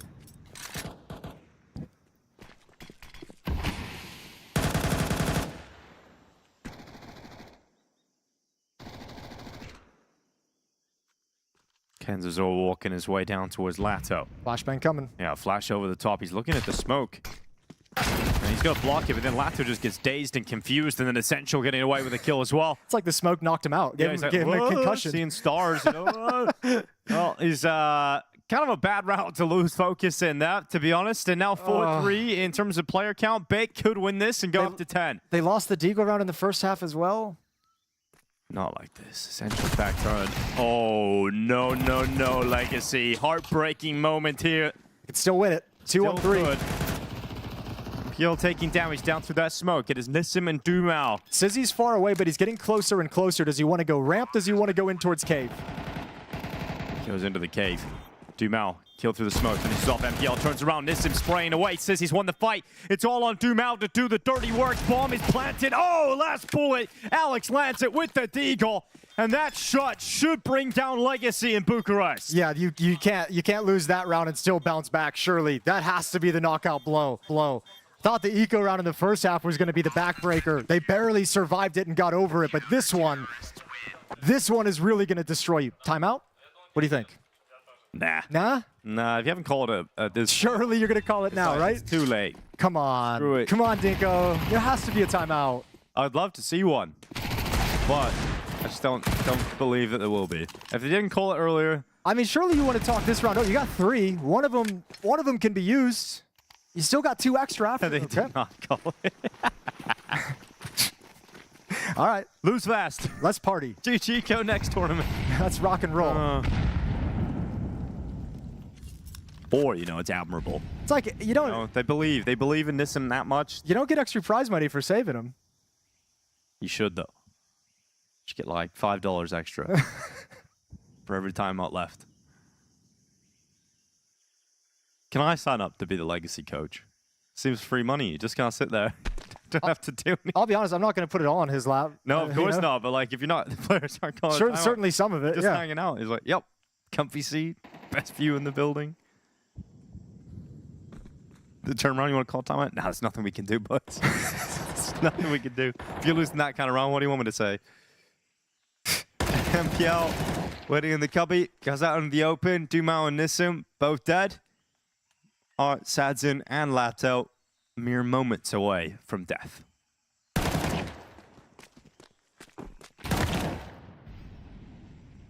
And I guess you're just in like forced by hell now if you're legacy, right? Like you can't really afford to save here. Do you think you're going to come back from, you know, 4 to 12? You sort of just have to buy and hope you win it. But you could, Dinko. You could call a timeout. You could call a timeout and you have some time in that timeout to have a conversation about how you want this round to play out, how you want it to open up, where you want to attack. It would be definitely a good time for it now. All jokes aside, but you could also just take a Glock round and just stroll around leisurely. Not even taking the French timeout.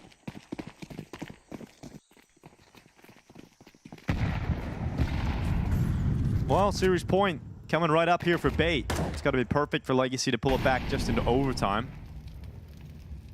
Up next, we've got PARIVISION versus Wildcard. So if you're interested in following PARIVISION's run, their last chance in the group stage, you can see if Wildcard and put up a real fight against them. A little bit of a fight in this round is Satin with a deagle, but Kenzor races over to the donut. And they would have heard all those rotations in towards A main, so they know there's no chance of them getting out. However, they do have Nissim on the other side of the map moving in towards Jaguar. Problem is, it's all Glocks, so it's not like it's going to do anything.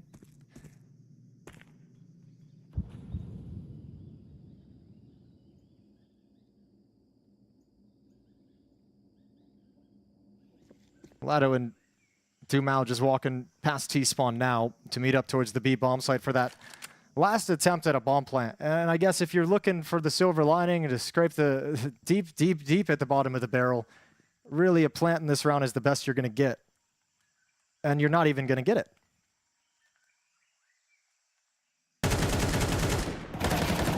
Good work from Alex. And he's going to take himself a triple kill to close things out. So Bait move up to series point. Never really breaking a sweat here on Ancient.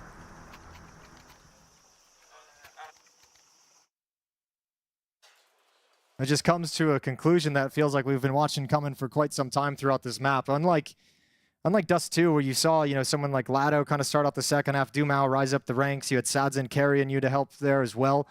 There's never been that kind of switch here on Ancient where it felt like any individual from Legacy figured out how to have the impact necessary to affect these rounds.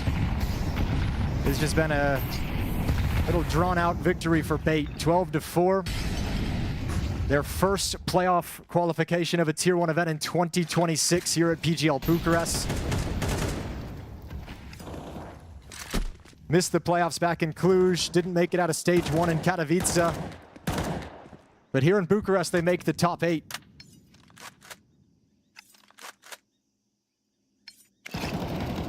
A team that we've been waiting for a long time to take the next step and really rise up.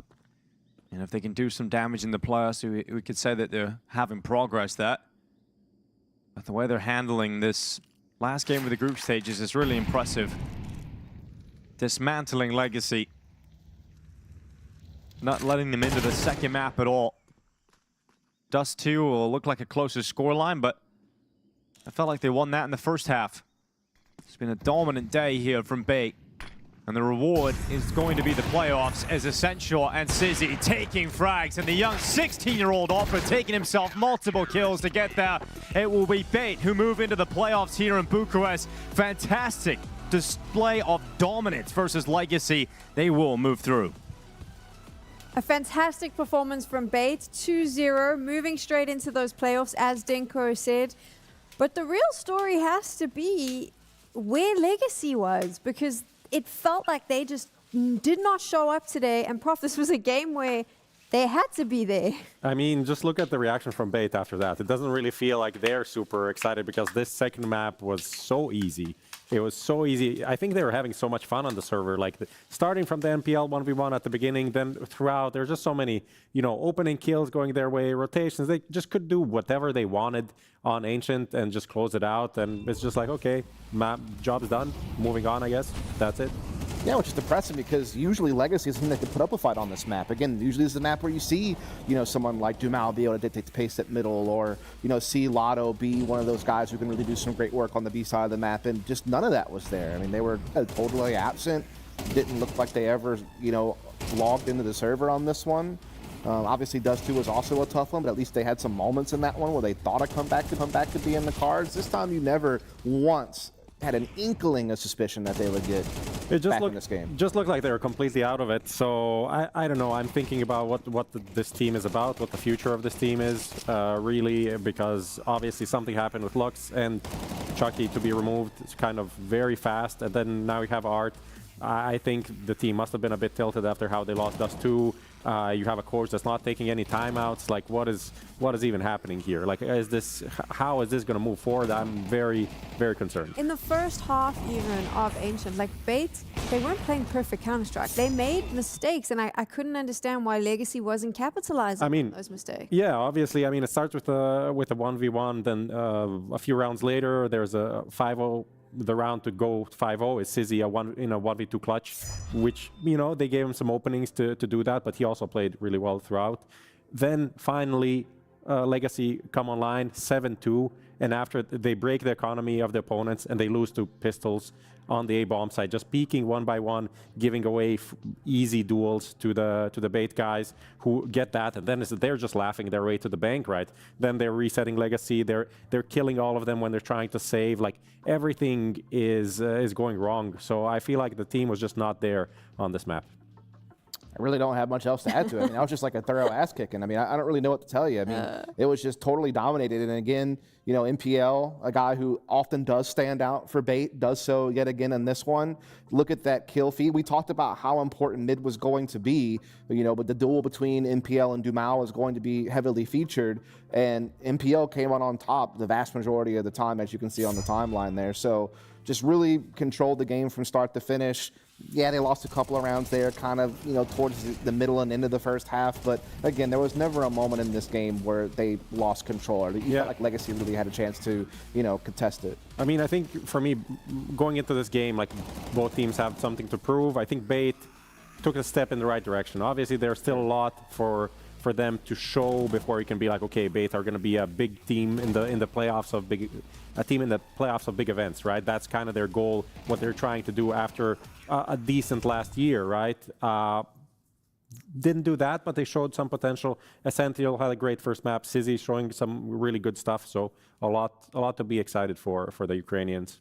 Gents, I know how much fun it is to analyze a game like this with such a dominant team on one side. So I'm going to put you out of your misery. We have Sizzy with us. Ooh. Come on in, join the boys on the panel. Welcome. Congratulations. Thank you. Congratulations. I'm going to need you to chat into that mic, Sizzy. You're going into playoffs. What did you think about Ancients? Do you want to do the analysis for us and tell us what you thought about the map? It was really easy. They was playing really bad. Maybe that's exactly what we said. I'm going to fire both of these gents. Full-time job. This is the type of analysis I've been looking for. Thank you so much. Sizzy, I have a question for you, because I think a lot of people probably didn't really know who you were before Cluj, because you didn't have any matches on HLTV that people could kind of go look at. So can you kind of tell people, like, you know, how you started getting into CS and how you found your way on this team? I don't know. I was just playing CS from 10 years. When I was 10 years old, I started. And I was just playing FaZe after Spirit Academy coach typed me, and he wanted to test me. And I was playing good on tests, and he took me in team on contract. Yeah. And after Bait also wrote it to Spirit, they wanted to test me. I also played good on test. Nice. Wanted to ask you, I've been only briefly in the team, but what's your favorite experience or favorite moment so far on Bait? I don't know, we won some tier 2 LAN, Parkin. It was exciting. My favorite moment. Yeah. Which are your favorite teams in the playoffs? The ones that you're looking the most forward to playing against? MongolZ, Food, and maybe Astralis. Why is MongolZ Also, your favorite? Just because they're strong. Want to play with them against them. Also maybe Paris if they win today. They should. Really hoping to see that, but you know, not been looking too good for them. Just tell me a bit about like playing in this team and like your evolution, playing against tier 1 opposition. How big of a shift it is compared to being on Spirit Academy? What are the things that are maybe you know, learnings for you? They're playing more strong, more smart maybe, and also we have some. I mean, analytics, you know? Yeah. So it's you need to remember a lot from them and to play better. Yeah. Against some teams. Did you always know that you wanted to be an opper? Like that was kind of your goal? Because we know that opping has been kind of a tough one lately. Like there's been a lot of oppers who have been struggling. You know, what do you feel allows you to excel the way that you do with the op? Like what is your favorite aspect of it? I was just wondering, like, what's your favorite aspect of being an opper? Like, what made you kind of go that direction? I don't know, you kill with one bullet. It's easy. I can't argue with that. I mean, that is a straightforward it, yeah. Absolutely. Yeah, just maybe last question from my side. In terms of the teammates, obviously you have these guys have been together for a while. How are they? Do you have a favorite teammate on Bait now? I don't know.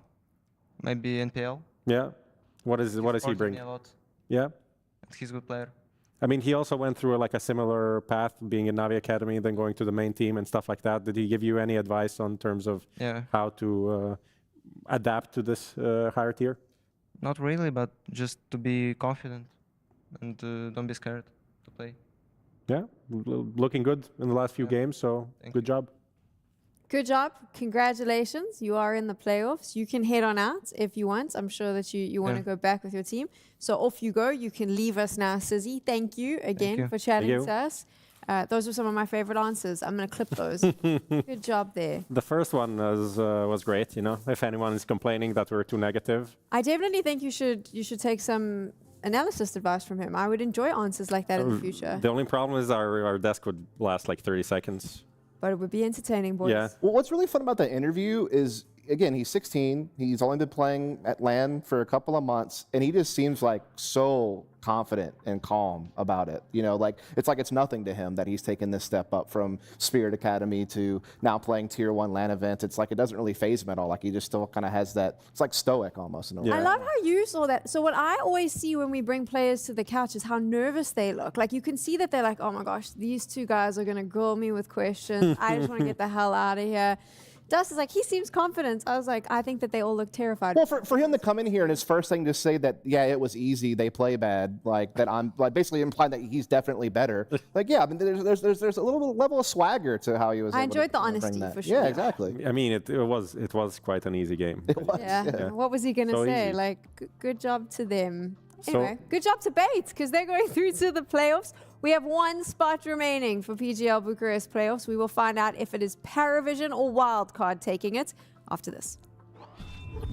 She said she loves you. But she can't love me. But I love you.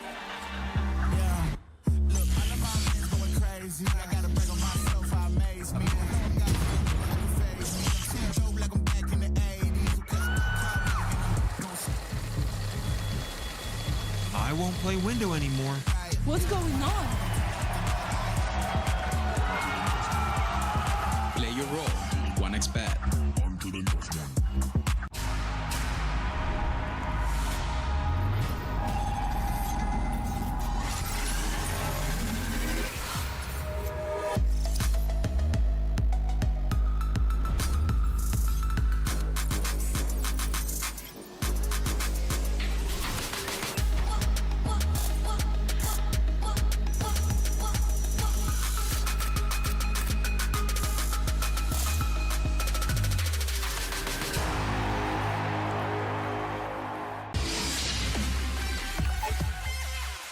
human body was built to move. Not trapped at a desk in one singular posture for 12 hours a day. It's time your chair evolved. This is Secret Lab Titan Evo. Ergonomically engineered for you, gamers, hybrid workers, artists, backing your every move.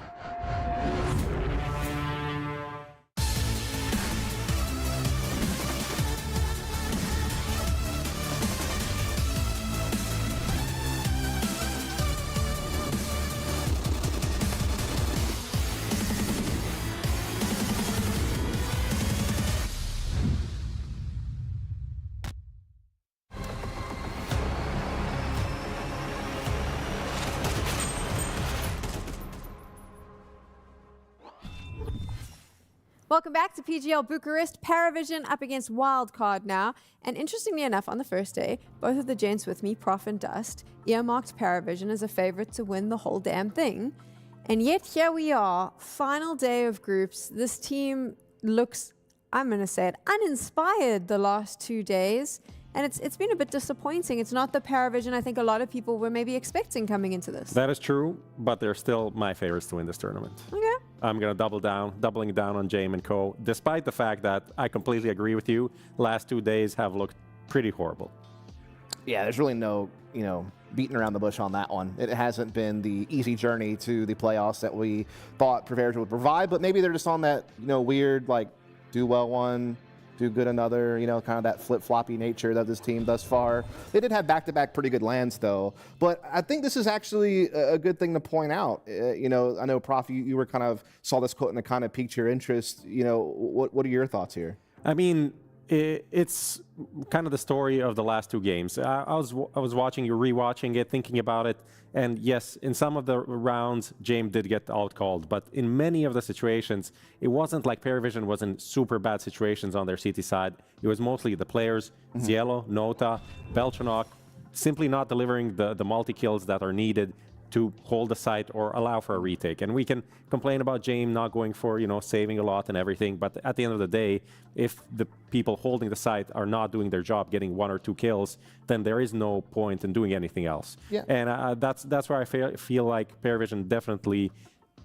didn't show up this tournament. Yeah, look, looking at the bigger picture, not this match against Wildcard, but just generally speaking, right? When PARIVISION made their come up, I think a lot of the ways that they were able to do it were, their play style, their discipline, the system that was in place, the buy-in that these young players have in Jame and Dostin, the fact that they were able to put together a pretty decent map pool. They had a lot of positives going for them. But the one thing that I kept seeing as maybe a glaring issue that was going to happen to them down the road was, well, what happens when you don't have your, stars perform? Because let's be frank, outside of Jame, no one else on this team really is good game in and game out. Zway's probably the closest one to it. He's been on kind of a positive trend since he got away from Spirit and joined this team. But when you look at guys like Zielo and Nota, who are your 2 most aggressive riflers, your 2 entry fraggers, playing some of the star positions on the CT side, they are incredibly hit or miss so far. I want to just take a look at this because I was looking at the stats from this event, and the T sides are actually really good. They're some of the best T sides, 57%, number 3 at the tournament, so really good, right?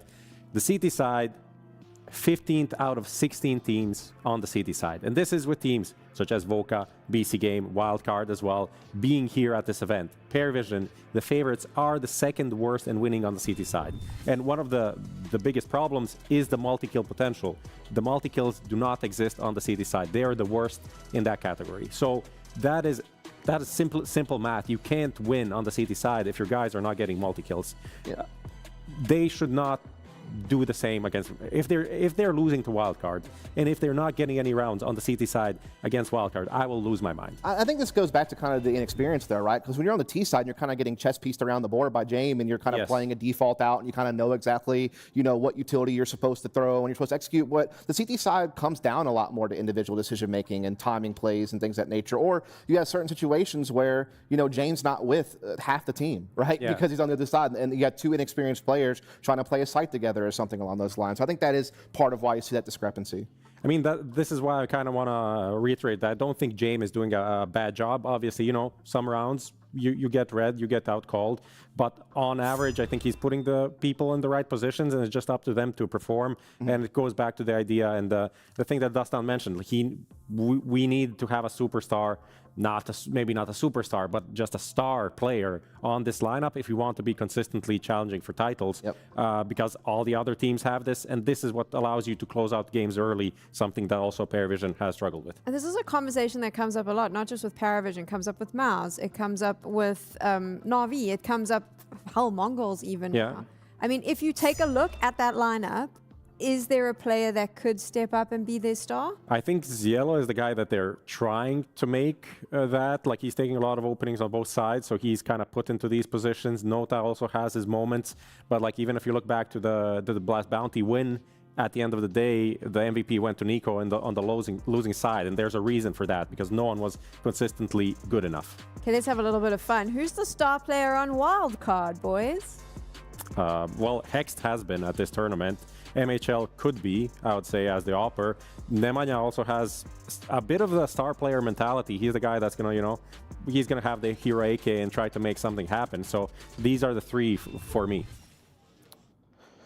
We just don't have enough time today to talk about Wildcard. I mean, this is an organization You have that's so huge. much to say. I mean, He's a huge fan. This is an organization. That's so much to say. I mean, about this is that. just an organization who has shuffled the deck one too many times for me, right? And sometimes they've had the cards fall on the floor, they've had them flip upside down, they put the wrong card the wrong place. Like, it has been an absolute dumpster fire of a run so far for Wildcard. But you thought that they were finally going to stabilize when they completely did a wipe on the team. The only person they brought back from last year was Peeping, right? But then they put this team together without an IGL, which is very odd. But now, finally, with Nemanja coming onto the team, they have started to get a little bit more structure. And I do think that for as much as I just, took a crap on him right there, I will say that they've done a really good job, bringing in a true IGL at Nemanja. Yeah. Hex, I think, was a great pickup, get an opportunity to bring in a guy who has some experience. Like, they're doing some of the right things, but unfortunately, he has really struggled. Yeah. The one guy who has stayed. This is just a point I want to make very quickly, because on the previous broadcast, people are talking like Peeping is really struggling at this tournament. Usually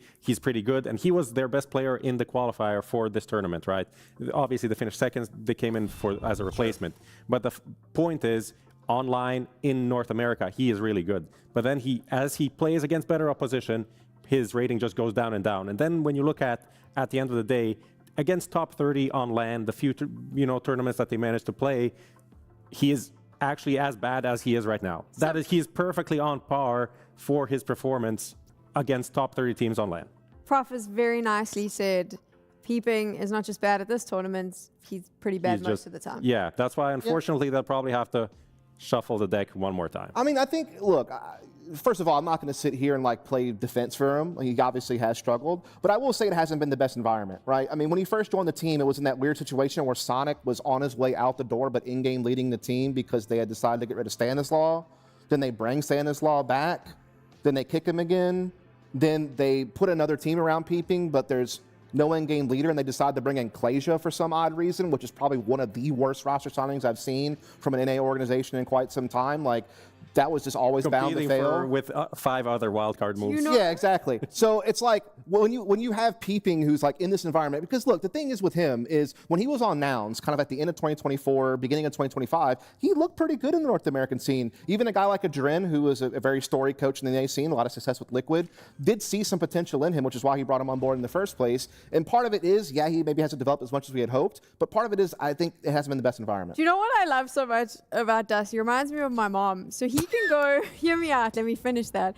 He can go, I think Wildcard's pretty crap. But if someone else goes, hey, by the way, I also think this player on Wildcard's crap, he's so American about it, where he's just like, no, well, actually, we need to defend them. And like my mom will talk shit about me, but if anyone else does, she'll defend me. Dust is like that with North American teams. Should we chat about the veto, though? No. I don't expect anything crazy. Let's follow it focus out. back on... I mean, Wildcard's most played map is Nuke, and it got banned. So there's really not a whole lot more to go off of. I mean, Wildcard has only just brought in Nemanja. They've only played a handful of games. They're going through a lot of changes. They don't really have a map pool to speak about. But what I will say is Mirage is a good idea from Wildcard. We have known that PARIVISION have struggled on Mirage lately. I think they've lost 10 of their last 11 games. They've looked really, really rough there. So I think that's a smart pick for Wildcard. But as it goes on, Dust 2 definitely going to be PARIVISION favored. even with the losses that they've had on Dust 2. You're just watching the same maps from PARIVISION. Mirage Dust 2 every time, and then Inferno as the decider, of course. What else? It's just like I'm stuck in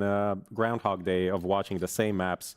Jame, come on. Listen, please, let's at least make it fast. Can we not argue that the Mirage will probably be a bit different? I know that PARIVISION struggled, but like they have struggled for the last 2 days, which makes me think, you know, someone, Dustin would have sat down at some points, had that conversation, Wildcard picking it. I don't think they're going to see the same PARIVISION we saw yesterday. I mean, the thing is, like, they also lost their last Dust 2s as well, even though it's their pick and it's supposed to be the map that they're super comfortable on. So there are levels to this game, Prof, all right? There are levels to this game, and Wildcard is quite a few below. It is quite hard to lose 5v4. Yeah. That's what I'm saying. Here's what I'll say.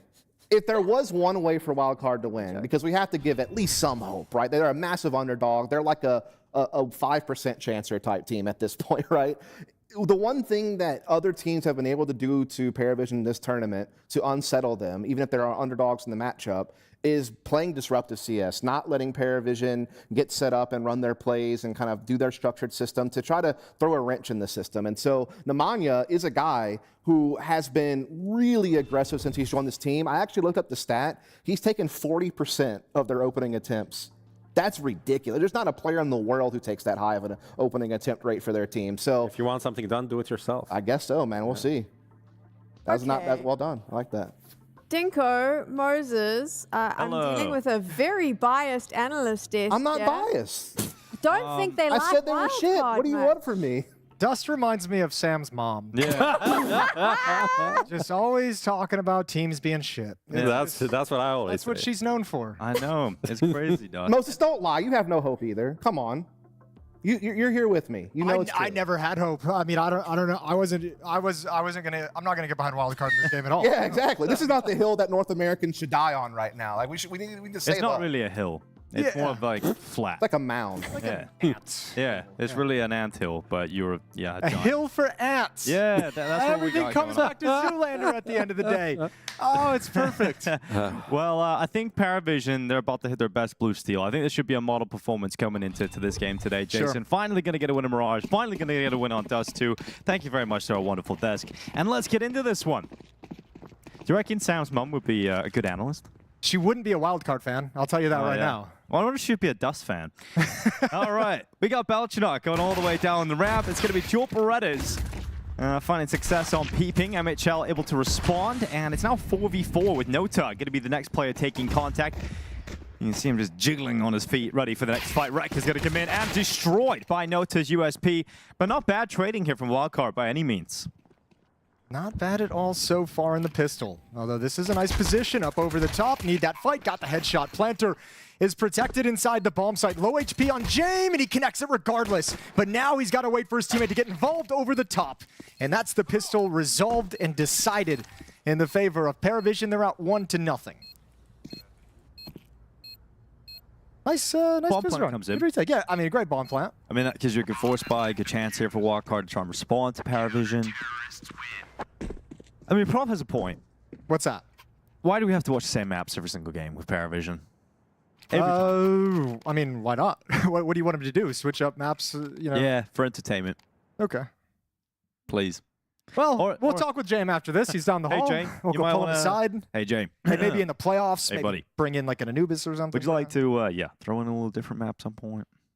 I mean, I love the orange maps, but, you know, not every time. Well, look, they haven't looked particularly good on them, so you might as well get the practice. Because that's, you know, if I think back to day one, that was one of the things we said was like, especially with a map like Mirage, was something that PARIVISION probably wanted to get a little bit stronger in their map pool. Because for them, already qualified to the major, didn't have to go through the rat race of VRS points towards the end. It's about, this time now is about kind of setting yourself up to have the most success once we get into Cologne. And the best thing PARIVISION can do right now is deepen that map pool. So you can go wider in different series, you can contend with teams and different options, and maybe when they get to the major, they feel confident to maybe surprise somebody with something. Khalil on Mimana and half HP. They're going to push on through. Good kill. That's Jello coming off catwalk. Oh, another one. This one from Rek. Entries provided for Wildcard. The A bomb site is actually wide open. Well, we got Jame turning back to deal with the jungle threat. Not sure That's a 3v4. Feels all that comfortable right now for PARIVISION because that bomb gets planted and no real pathway back into it just yet. Now, James can go out ahead, and there we go. That's the pathway back in. Nemanja and Rek both taken down. Zway's MP7 enters the kill feed. Now they can get on the defuse.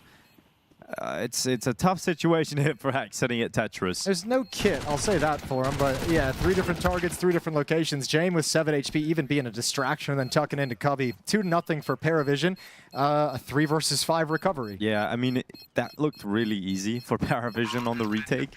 And that was a really good scenario for Wildcard. They were in a really strong spot. And I think they had too much emphasis on keeping Jame pinned down instead of getting into better positions, right? Like Rek was hanging out at like top con, like right by jungle with the FAMAS for some time, waiting for the fight. You don't necessarily even need to swing on him there. And then once you do, I mean, the fact that he's able to get a triple is just, it's too much. It's too much for one player to be able to get in that kind of a scenario. So Wildcard, yeah, putting themselves in a good position, dropping the ball. They're going to go for a 3rd round force buy after the 2nd round buy with the kills in the plant. So back into this with 3 Galils, a Mac 10, and a Tech 9.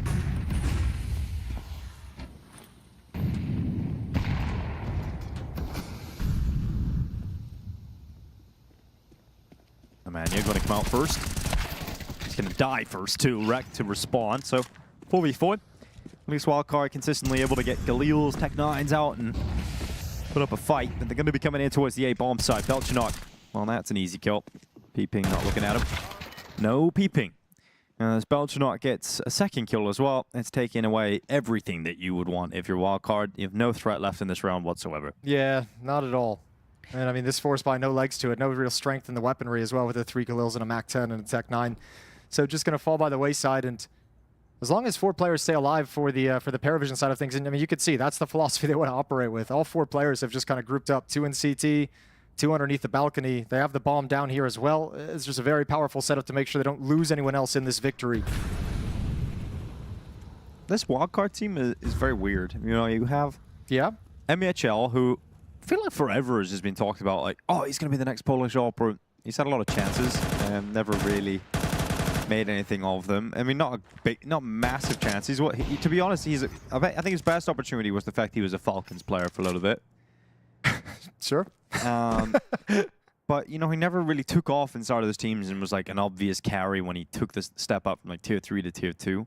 He found himself a team here, and I think that's what the American organizations have been doing. This is going out and finding those operas that were not really making it in the top European teams. So I think Wildcard obviously did it with Fuzi, who has gone on to be a good opera, and then Slacks for Amedi. So I think this is just kind of the business models. Like, we don't really have great operas in America. Look, so let's go and try and find some that the European teams don't necessarily want at the moment. Yeah, operas and IGLs are the glaring weaknesses in the region, but I mean, just across the board, we don't really have many great players emerging at the moment. And whether that's due to individuals or whether that's due to teams not being good enough to allow individuals to thrive, you can make whatever argument you want. But I mean, it's why it's like the interesting, like, it's why the meta conversation around the NA scene is so weird to me, because like everyone wants to kind of like do the whole thing of like, Liquid's not the NA team, I can't believe they've come back into the region, M80, like all the teams have European players on them. Like, you just need to, if you're an American organization, you need the firepower and the game intelligence of European players. Every NA team requires it. I mean, it'll be good for the NA. Like, it sucks to not have a full NA team across the board. Yes, but it does. It's better for North American Counter-Strike long term that you bring that philosophy over. But that here smoke we go. missed. It hit the pillar, and it is now on the roof. Would you call that an NA nade, though, Jason? I think you'd have to call that an NA nade. Yeah, that's fair enough. Noda going to be taking Rek out of this round, and Wildcard actually in the site. So they've been given space, which does allow them a bomb plant. Obviously not going to allow that bomb to go off, though, as PARIVISION begin their retake offense, and we'll see Shallow and Nota come in and clean up those kills. It'll be a 4-0 comfortable start here for PARIVISION. They've got a lot of money building on a few individuals. Yeah, it's also, I mean, it's a classic high percentage play from PARIVISION. Is just let them have the bomb plant. Don't peek. Who cares if they get it down? They're buying with the losing bonus next round no matter what. The extra bonus money isn't going to matter a whole lot, so just don't lose the weapon. Don't do something silly that might lose the round by taking a peek and getting one deeged or something. Strong lead for PARIVISION. We've got an early timeout for Wildcard, as they take it and have a little conversation starting out in a hole. And I mean, like, even in even in these first 4 rounds, it seems so strong for PARIVISION. Just already so quickly, it feels like they've just grabbed complete hold.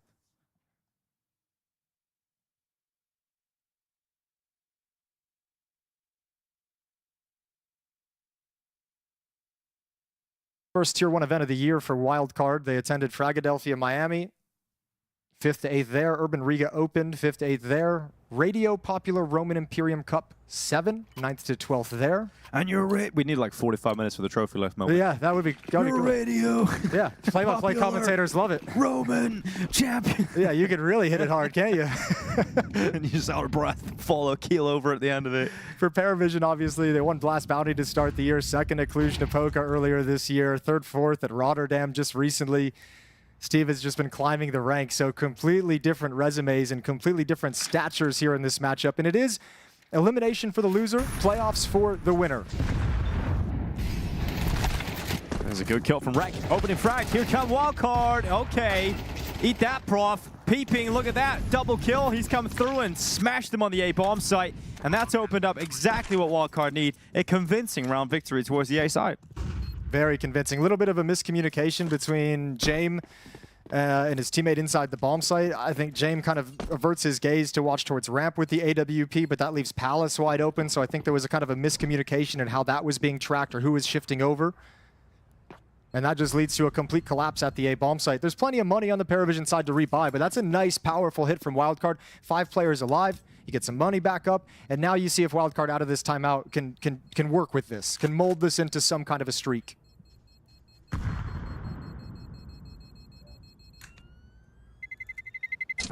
Terrorists win. So finally some success at That's me after day 3, you know? A classy man, huh? Day 3? You know. What a gentleman. Sometimes, you know. PARIVISION up 4-1. I don't even know what I was going to say anymore. I'm going to drink some water to make sure the words are coming out completely from now Lubricated, on. yes. Yep. Let's get into what hopefully is the starting point for Wildcard and the level of competitiveness here. I mean, it'd be great to see AWP for MHL start to show some impact, and I mean, simple, direct hits are what I think is going to be most effective for Wildcard today. And they had a direct hit towards the A bomb site. Last round, give it a go on B. Jump out, Rek just charging in. He was the player to get the opening kill last time, and he's got it again. So Rek, the wrecking ball, has finally been put to an end. His way only gets the 1 kill off the back of the bench. All right, here we go. MHL with the AWP, picked off. Nicely done. Okay, shock and all right now for Wildcard. Really, really well done. Back-to-back rounds breaking into the bomb sites, eliminating everyone, and 4 players surviving this time. All right, so the Wildcard offense starts clicking out of its... See what timeouts can do for you? Throwback to the previous series. Yeah, that, you know, Legacy, I'm sure they'll add some timeouts into the repertoire a little bit later on. But, Damn. All right, well, let's see what happens now. You're going to put the money situation of PARIVISION in an awkward place. There's still enough to buy in the next round, but it's going to be depleted after that. So Wildcard, they're knocking on the door of taking some semblance of control and momentum here on this opening map of the series.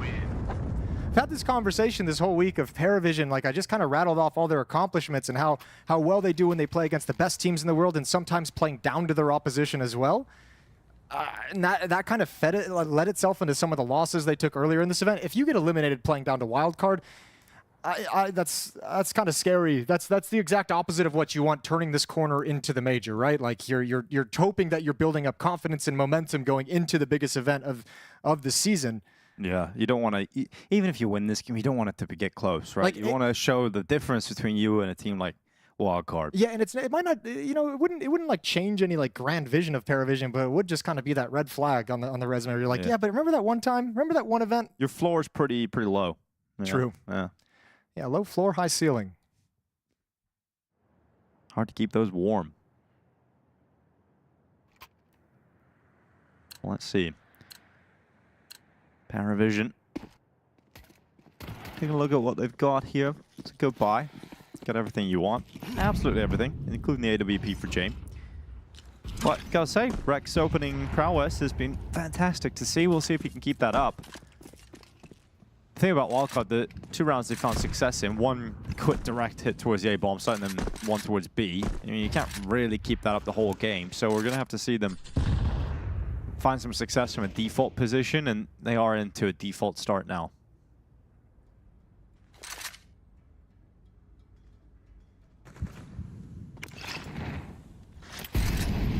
Con's way at the B bomb site, waiting, getting some pressure applied with utility. PGL is ready to turn on Catwalk and support, but for the moment, eyes on Con. Bomb for Wildcard has shifted over into the B halls. 4 players are going to be here. It does look like this is going to be the final move of the attack, the ending position at this B bomb site straight through the halls.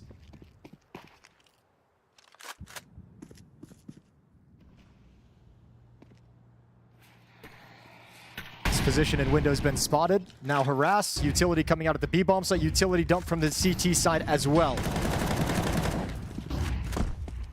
Noda, Swipe. 2 kills between them. Peeping has come forward with a headshot on Swicello. Good work as Peeping goes again. It's now Nota, Jame, and Belchanok who are standing with the advantage, but not the site. So that plant will be coming through. You're going to wait for that apartments player to get in a better position around the back. Yeah, buying time for Jame to shift over towards short with the AWP as well. So actually not a whole lot of comfort for these wildcard players in the post plant. Certainly not for MHL. Behind the bench with the AWP, and it's the only place he can play. MHL waiting. He's going to look up towards the apartments. There's a missed shot. MHL under a lot of pressure now. Eventually getting one of those shots off and running him down is Belchanok. He'll get to that defusal. He'll switch out to the AK-47 as well, and PARIVISION back to a win. Tell you what, I feel like he almost actually won that. He gets that shot on Belchanok at the end. James way, way far back at the corner of short, and he might not even want to go for the 1v1 with an AWP in that scenario. So 5-2. AWP is recovered for the CT side and passed over. PARIVISION back to the winning ways. The wildcard run is stopped at just 2 rounds.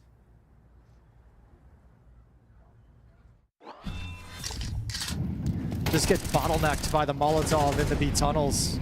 Just bottlenecked at the perfect angle to grab a double kill and take the sting out of this attack before they can even progress out of the halls. It's a 3 versus 5. Not a bad job cracking in, but needed all those players to actually secure the win. So we go into a default now. Mid control for Wildcard. 1-3-1 setup. Hex watching for the A push. Rhett keeping his eyes on a B aggression.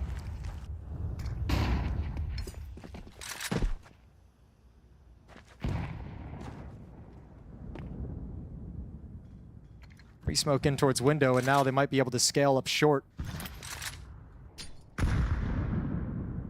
Bomb is dropped way far back at the top of mid behind the boxes.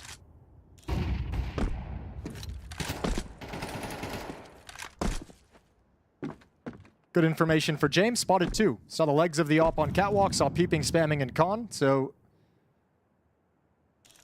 at least able to relay that information. And we have a quiet time in the round as Wildcard readjusts through T-spawn back towards Palace.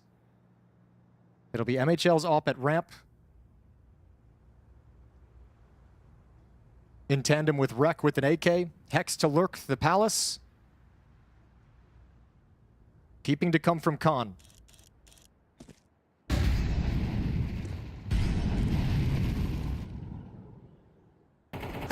Well, eventually it's Nota who has dropped Peeping. And now Belchanok under a lot of pressure, but Rek, once you commit to that, you're going to be exposed somewhere else. And then Nota's able to get the follow-ups, and it's just a bit too easy here for PARIVISION. I think they just mismanaged their utility. I mean, they used all their nades over in middle, that when they actually wanted to scale and progress and attack the bomb site, there's no smokes to block off Jame, there's no smokes to block off jungle. Nota's able to peek and trade with impunity, and you just have no way to progress with all those various lines of sight taken by the PARIVISION defenders. Just running out of gas at the end of that tactic for Wildcard. Still with money though, and still a chance for another buy. Losing bonus is obviously it's maxed out now. AWP in the hands of MHL. Otherwise AK-47s. We head into round 9.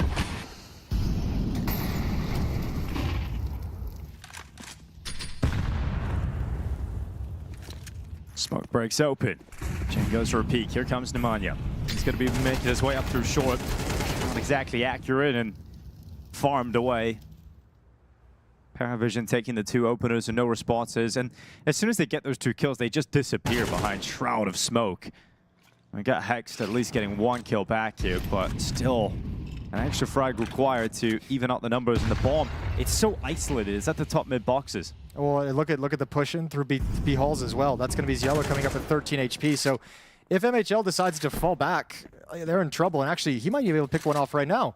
Okay. Oh, the jump. I think maybe the bullets like scared him a little bit. So now a 3-on-3 turns into a weird round. There's time on the clock too. 50 seconds for Wildcard to play with, and that kill allows Wildcard to stretch the map, forces PARIVISION to reconsider the B bomb site. So for the moment, Belshanock is alone.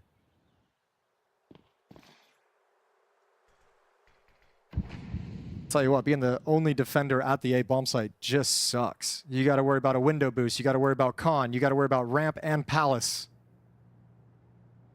James is coming over, but I don't think it's going to be in time to alleviate any of that responsibility from Belshanock's shoulders.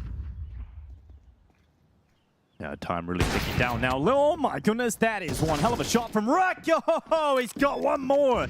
And you can see Belshanock sit back in his chair and go, okay, that was not expecting that. Wreck is on a heater. Okay, sit call back to the bomb site. Sit call back to A. PARIVISION, they take a long time to shift back out on the bomb site, but the big one is that kill on a James. He did arrive in time to at least take Palace off the shoulders of Belshanock, but boy, does he get deleted. Didn't expect that whatsoever. And a save call for Zwei. So a third round for Wildcard. But they still haven't gotten to the point like where the economic break is there for them. This next round kind of is going to be it. There's going to be enough money built up in PARIVISION, but Wildcard's never had that ability to just like take the economy away, force them onto pistols, and then roll with that momentum during that stretch of rounds.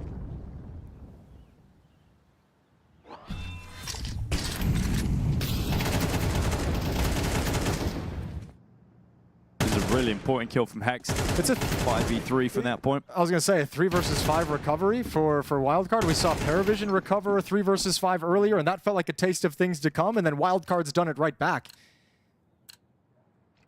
That'd be really cool to see if this builds into something that makes us feel like Wildcard can actually win this map, because we're not there yet, despite some good rounds out of them. Jump up bomb towards short. Bomb dropped over towards the A bomb site. 3 attackers here for Wildcard. And they've done a good job finding at least the opening kills at the A bomb site. I think the difficulty is that you immediately have to deal with a buy coming up against you even after a round win, so the pressure just keeps piling on.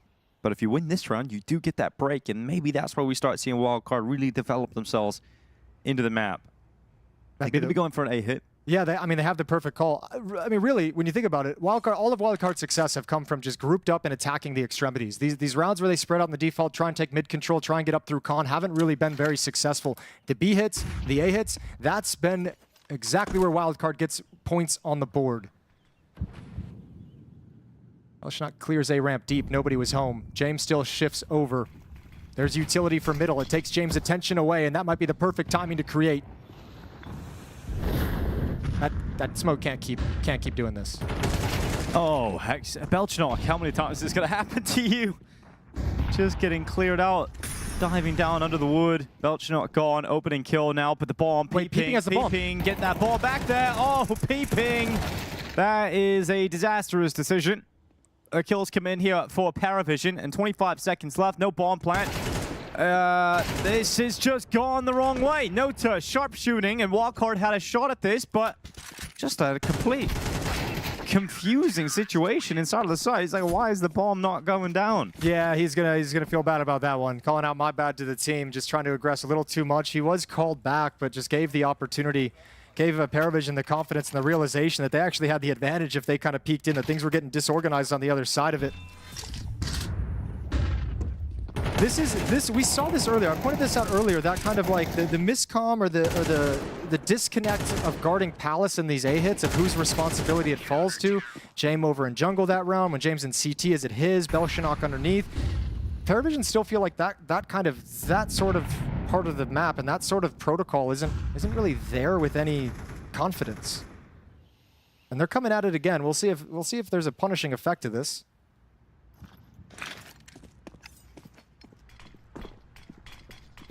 Belshanock is like, I'm not playing underneath balcony. He's like, fine, I'm getting out of that.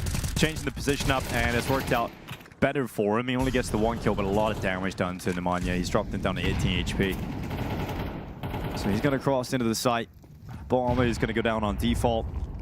Grenades going to land towards him. Utility to try and burn him out. Last round, the retake came the majority through CT spawn, but now it's just the 2. Okay, they push into it. Right. Zwei never got aggressive. Actually, PARIVISION's the one being tentative right now in some of these situations. Wildcard's going to win another one. Okay. it's just going to be a safe call. Find that AWP get away for Shello. A 4th round for Wildcard in the half. Yeah, I think this feels like on PARIVISION sloppy communication. That's not meant to take anything away from Wildcard, but they're certainly taking advantage of what seems like some missed details and some disconnect in comms and ideas. So Op is going to be saved moving forward. They do get eventually that kind of knockout blow to the PARIVISION economy. Unfortunately, it comes heading into the final round of the half, which means you don't really get to take advantage of it for any significant amount of time. But certainly they're going to take a 5th round if they can manage it. Op goes over to James, Famas on Belshunok. And I think both teams have a little mind game element going on right now for this final round of look at all the success and the ability Wildcard has shown that they're able to just kind of take the A bomb site on these executes without any real difficulty. And for PARIVISION side is especially with a low buy is do you want to cheat someone over expecting them to continue leaning into that success?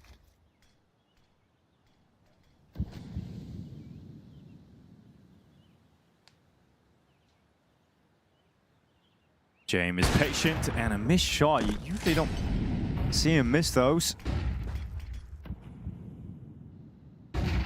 Wildcard getting away with one. A real chance for 5 rounds here. Manya can't commit, or connect rather. James certainly will though. Out from jungle, peeping to go down. Wildcard committing to the bomb plant. And a 3v5. I mean, Wildcard have won a round like this before. Bomb planted. See if the retake's successful. You see Hex is trying to fight, trying to get a couple of kills, and not only is he trying, but he's successful in those fights as 2 come in from Hex. Information, another one coming through CT spawn, but Hex gets peppered down through the boxes, and MHL can't land anything. They didn't see it. Yeah, okay. Well, that'll be the defusal and the recovery of the round out for PARIVISION. They will have an 8-4 lead. An 8-4 lead while also not playing great. See the difference stylistically, though, on that last hit towards the A bomb site is that time nobody's present. You know, Belshunok's not aggressive under the balcony, not playing behind the boxes, not even in the bomb site. He's playing way deep towards CT spawn. And instead of actually trying to stop the A exec, PARIVISION just kind of focus on cutting off the mid portion of that attack when they see that presence. 2 kills in mid, 1 on short. 1 coming up con, and then they can readdress the 3 players inside the bomb site. 8-4, some cool things from Wildcard. Yeah, I think Rec in particular looked really, really sharp. I think Hex, obviously, a player we're more familiar with. Been around the block. On this team, and he made some good moments happen. You know, good timings out of Palace to find important kills. Really kickstarted that 3v5 they won earlier in the half. And then peeping, you know, getting a fair share of criticism, but coming out in a bigger round early and got that double kill when running into the A bomb site. Yeah, he did. He kind of popped off there in like a little mini stretch of rounds. It was having a very slow start to the game. I think it was on like 0 ADR for like 4 or 5 rounds, but found that 1 round to give him some impact and get a round win for the team. Now they switch over to the CT side. 4 rounds back, heading into the pistol. Dualies. 2 nades, a Molotov, and a flash for the CT side. No kits. 2 smokes, 2 flashes, and a Molotov for James attacking PARIVISION. A lot of utility, you're right. Let's see how effective it is. You got Nemanja waiting here with the Joe Berettas. It's a classic. They just spread out across the map. Yellow and James just went to see if there's going to be any pushes at B or at mid. Now they're just going to fall back in exec when they realize the map is kind of wide open. Everyone's playing a standard round.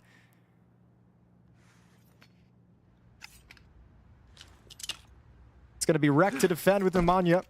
He's close up with the dualies at the top of the ramp. That's the first obstacle. Swing, Julies and Belchunok to grab the opener. PARIVISION with a 5v4 as they now flood into the A bomb site. You've got Rec hiding behind triple. Hoping he can catch a few headshots here. Clean one on the first peek. But Nota to silence him before a multi-kill can happen. And then Belchunok hopping back to put that bomb down. Should be hard to lose the round from this point onwards for PARIVISION. 2 players coming in from CT. 1 through connector. Hex going to try and use up the utilities brought to the pistol round. Might as well, instead of it going to waste. And Hex will find himself 1, but then runs out of bullets, tries to switch out to the USP. And just before he did that, his teammate peeping died towards connector as well. So PARIVISION with 9 rounds, win the pistol round and give themselves the best chance moving forward to round this one out. Yeah, 9-4. It's, we'll see if they can just march to a victory or what Wildcard can do to slow them down. They are going to invest in this second round. MP9, Deagle coming out. So some tough toys to get past if you're PARIVISION here. See what the setup is. If they stack a bomb site, if they're able to find a way to trap this team at a choke point. Real chance PARIVISION just start marching away with this victory, though. Smoking towards Khan in window room right now. Noda's going to swing with Jame, both with rifles towards top mid. And understandably, Wildcard playing a little bit more passive.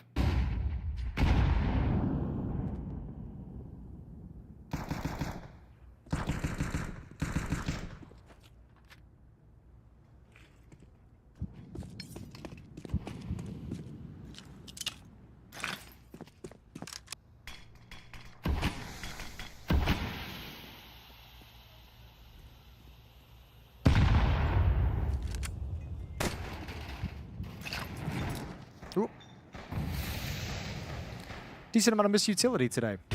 Yeah, definitely a few pieces of those throughout the game. Yeah. A couple smokes have been off the mark from the Wildcard side in the first half. Now this Molotov. PARIVISION just trying to keep things controlled in a round like this, wanting to figure out if they're walking into any stacks, maybe flush a few players out. Ooh, this is a little awkward. Rex stuck out in the open. 40 seconds, though. CT's not convinced this is going to be the final play, and they are correct. Noda's already kind of getting a staging ground towards the B bomb site. 2 over in market, 1 at the back of the bomb site. Good win there. Tag from the scout, but no chance for a kill. As Noda backs away. Nade bounces off the wall into the bomb site, unfortunately, and this is going to be the round for PARIVISION as the bomb crosses over into the site. Notice a lot of like stylistic difference. I mean, this is an anti-eco, but I mean, you could see the difference. PARIVISION kind of taking mid control, re-smoking window, re-smoking con, getting control underneath window, mauling out ladder room, like progressively taking different parts of the map as they move forward without committing to the full-blown attack onto a bomb site. Wildcard was much more execute heavy. It's a trend from PARIVISION we're going to see continue as this half goes on. But PARIVISION, the first team to hit double digits, and now just 3 rounds away from a map 1 victory.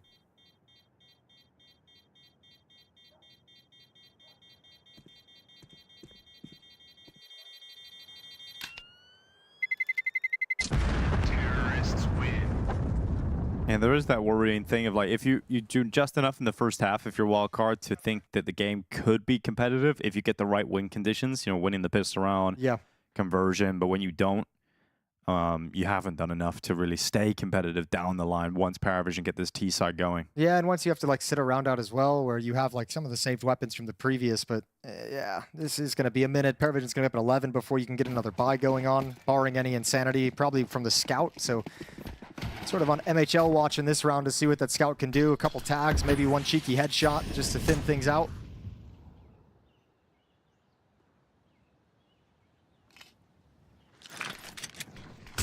Early utility out for PARIVISION. They won't commit with this. They want to just see if there's going to be a reaction, bait on any utility, soften up the defensive payload for the eventual attack afterwards. All 5 players from PARIVISION here.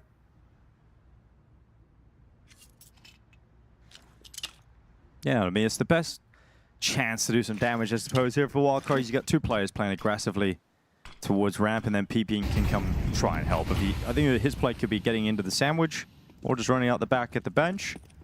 Looking to just take contact when his teammates do. Wreck, okay, 5-7, that's what it can do. Melting heads as they come close towards him, but the rest of his teammates all go down, and eventually Wreck will fall also. Yeah, a little bit scary, though, when those first 2 kills come out so quick. You could see a world where that just snowballs out of control for PARIVISION. Good recovery, though. 2 kills from Zway to handle the situation. Scout's going to look to get involved. There's the headshot, 2 on 2. And now Hex, it's his turn with the Deagle. There's Hexed. Stepping out, Deagle does connect. Belchanok to fall away. Jame doing what he can. Down to a 1v1, and Hexed has picked it up. How Wildcard won that round. That is fantastic. I mean, obviously you understand the start. It sets up an opportunity for Wildcard, the 5-7. But when those trades come in, you think, okay, that was the chance. There's no way you think Wildcard are going to get themselves back into the round again. Yeah, well, then you get that scout headshot, and that's a player who kind of opens the floodgates to allow Hex to activate and swing into the bomb site. Some fine Deagle work from him as well. Timeout taken, this from PARIVISION. Dasan can't be happy with how that turned out. So there is a little bit of life left in Wildcard. They don't let PARIVISION get up to 11. Second timeout used as they talk things over here.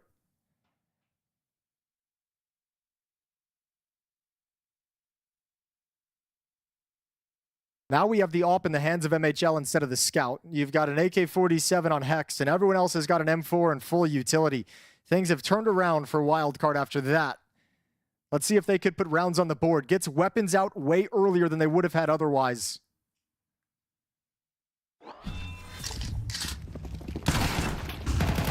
Kind of shocked that the MAC-10 doesn't hard clear that corner coming out. They just, Yellow never expected anyone to actually be playing there, I guess. Gets wrecked, and James just didn't have any real great chances. AK runs out of ammunition, and he's got to switch to the Glock. 10-5. Oh, Wreck flashing himself into the underpass, and Jane is going to walk away with that kill on Wreck. I just saw Jane bark out some orders. I think they might pick up the pace over towards Palace off of that kill. No, waiting for a moment, but they're going to reconvene to this bomb site, so it's coming in any moment. You still have a couple players worried about middle. Probably stick around a little bit longer with that follow-up smoke coming in towards window. Actually, MHL backing off the A bomb site entirely. They sense a B hit. And it's the wrong read. They shouldn't trust their senses at this point. This is going to be all in towards the A bomb site. Waves of utility flying over the top of the site. Smoke onto stairs. Jungle popping right now. But what decision do you make here? Like, you have to come investigate and see if PARIVISION make a mistake to let you retake this. Okay, there you go. Now you find the equalizer on the spam through the smoke. Exactly what the doctor ordered. Retake much more doable now, and they need it at 5-10. Yeah, Nemanja right through from jungle, through the smoke into the A bomb site. Two kits in play. One kill that even things out at a 4v4. And yes, those kits will give extra seconds to play with here for Wildcards. They start to send 3 players back in through CT for this retake attempt, but there's also a flank from Peeping, and he's hoping that this ramp flank can be successful. He's got 3 targets. James is just checking in behind him every now and then, considering it. How's nobody looking? The timing is favored, but Peeping, you've got to take that kill. He misses all the shots on the flank, and then he's immediately punished. And it all falls away. Wildcard's chances shrink to 0. PARIVISION keep 4 players alive. They're all leaving the bomb site now, going to save their weapons. And Nemanja out of the window to his death as Belchinok will punish him on the descent out. Nothing saved over for Wildcard. PARIVISION stay alive with 4 players. And now they're getting so close to finding victory. Well, that couldn't have gone much worse. Could it have? It was there. It was there. You had PARIVISION completely distracted. Nobody watching the flank. 2 players on the boxes and nobody watching for that ramp flank. You're exactly right. I mean, look, I'd love to bail him out, but you have to get that kill. It just has to. 11-5. And certainly that is the loss that just feels the most deflating of all of them, as if that was the kind of last chance that just got snuffed out.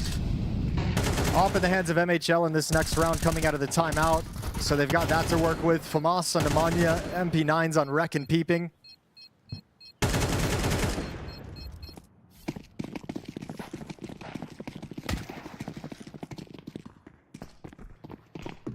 Not easy to play against PARIVISION at this kind of a deficit in weaponry and in terms of utility either. James can really pull you across the map. Yeah, well, James is boosted up, looking over the top of the smoke, seeing if he can spot his target inside of middle, but there's no one there.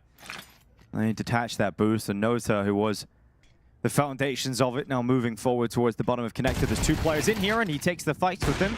He'll win the first fight and do a lot of damage onto the second. It's now James waiting, getting pressured. They're running at him. 2 players up through mid. He's behind the big boxes in top middle, and he can't do anything about the pressure on him. So his teammates react by thrusting themselves into the A bomb site, but it's a 2v3, and that bomb is on the ground. It's open. No one holds it, and look at that. Zwei surprised by the fact that they're already here at jungle. He's seeing his targets. He's just not getting his chances. Nemanja importantly drops his head down. Jello going to be pulling back in towards the site.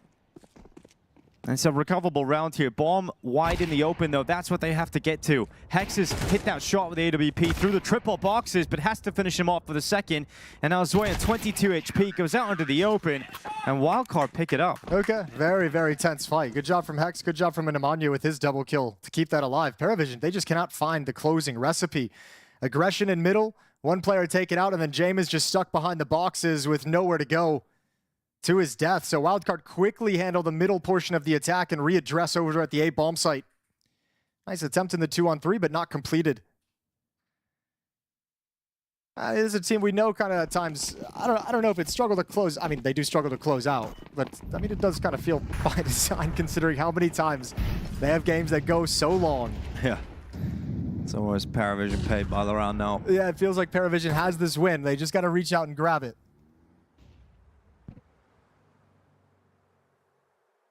Make it happen in this round. Even though they haven't got the best weapons, you've got enough. 3 AK-47s, a MAC-10, and a Galil, and obviously to us we can see they're going to be setting up what is going to be a quicker B hit. B defense ain't looking that strong either. No, it's not. I mean, so much of the attention in the rounds has started in middle, so you can understand. Did they spot him at all? Hex? Okay, there's the first kill. Nope, didn't realize he was there. One jumps out the window. They got to handle the situation, and oh, another one. Peeping adds a kill elsewhere on the map, but Hex doing all the work. 5-7, taking down Belshinock, traded off, but he's done his job. And that's a hold at the B bomb site. It's got everyone shouting on the wildcard side. They're within 4, and money is gone for PARIVISION. Yeah. And that might be the round that allows wildcard to turn this. Surprisingly in a position to be able to come back and close the gap on the scoreboard. Yeah, massive step up there from Hex. Really important kills coming in from him. You know, we were just highlighting how weak the B bomb site defenses looked. PARIVISION will be up to map point. We needed Hex to step up, and he delivers. One of the more experienced players in the team. PARIVISION now sent back down to very weak weapons. Just a Deagle coming out here for Jame. PARIVISION going to be conceding another one right here. All right, Hex. Coming right back at you. It's a big spray down coming here. Should be a lot of easy pickings for Hex.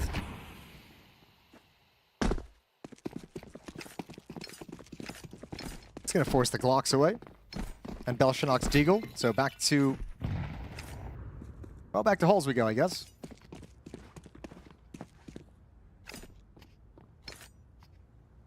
Sway's over in Palace at the A-bomb site. Man, the guns are going to come out, and then it feels like PARIVISION... This has gotten way too tight. Like, this is going to start getting to that point in the game where, like, if Wildcard win another round, get up to 9, then you start kind of feeling the pressure that they're bringing this right back. PARIVISION has let them linger around on this map for a long, long time.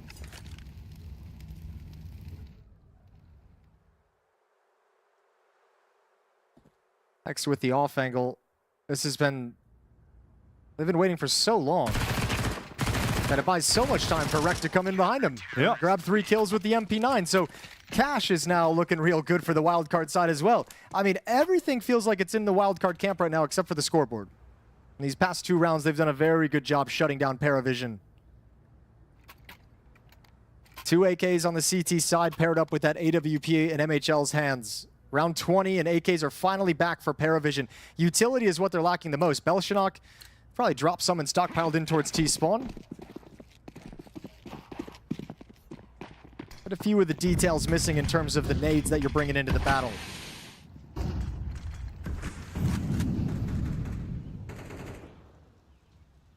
That's 3 in a row for the wildcard defense. The first time on this map, they've been able to string 3 rounds together consecutively. Yeah, and I like the setup they're going for right now. Some aggression, flashing over the top, sending 2 players down ramp to try and pick up some early information. Zwei was in a good spot, though, so as soon as that flash comes in, he backs off. He doesn't offer up any info whatsoever. Yeah, and the Palace players probably heard too, so they've called out 3 players who were at the A bomb site. Defense has shifted off the lack of information, though, because they cleared A ramp deep. Yeah, they're going to start sending Jame up on the boost to try and get into the window. He'll play on that ledge outside of it for a second. He made a sound cue as he dropped down.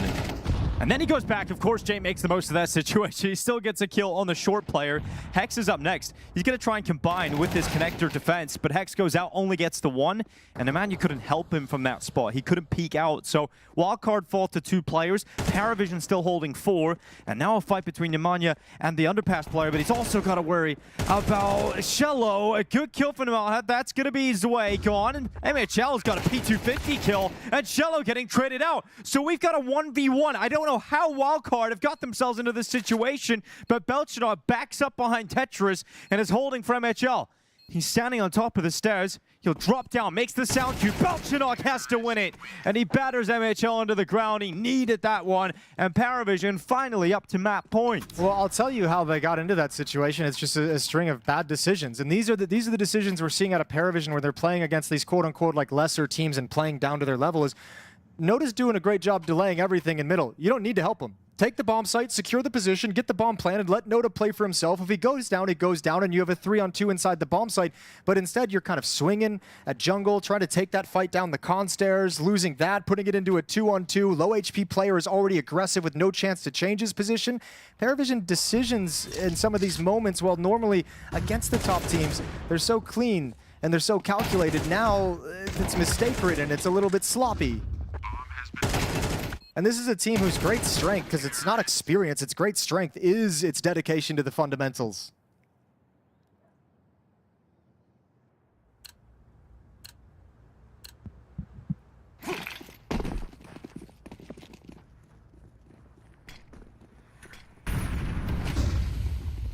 PARIVISION going for the final blow, trying to win this map here and now.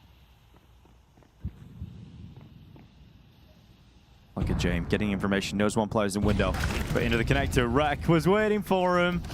Nice try, James. Cheeky maneuver, but you've lost that threat. And so now everybody's coming through Palace or Ramp. Shello just a battering Ram getting through MHL. Smokes are up.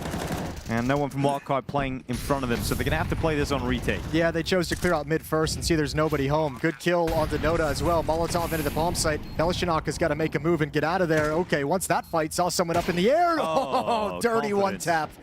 Yeah, with that one tap as well, you go back to even numbers, and Belchinok's just wanting to brawl, wanting to fight off the top of Tetris. Not the cleanest spray there from Cello, but eventually getting the one kill. Couldn't get away.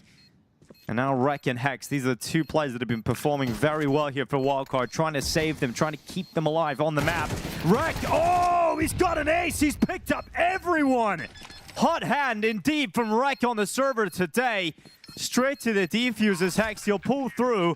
And Wildcard stay alive. Sloppy, sloppy, sloppy again from PARIVISION. I mean, that final swing in the 2v2 looks really silly of why would you take the fights at that point, but I think they just came to the realization the bomb wasn't planted for him.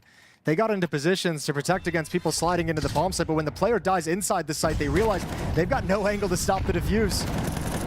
Great round from Rex, start to finish, trading everyone off, finding everything, all 5 kills. Wildcard, once again, finding a way to stay alive in this map.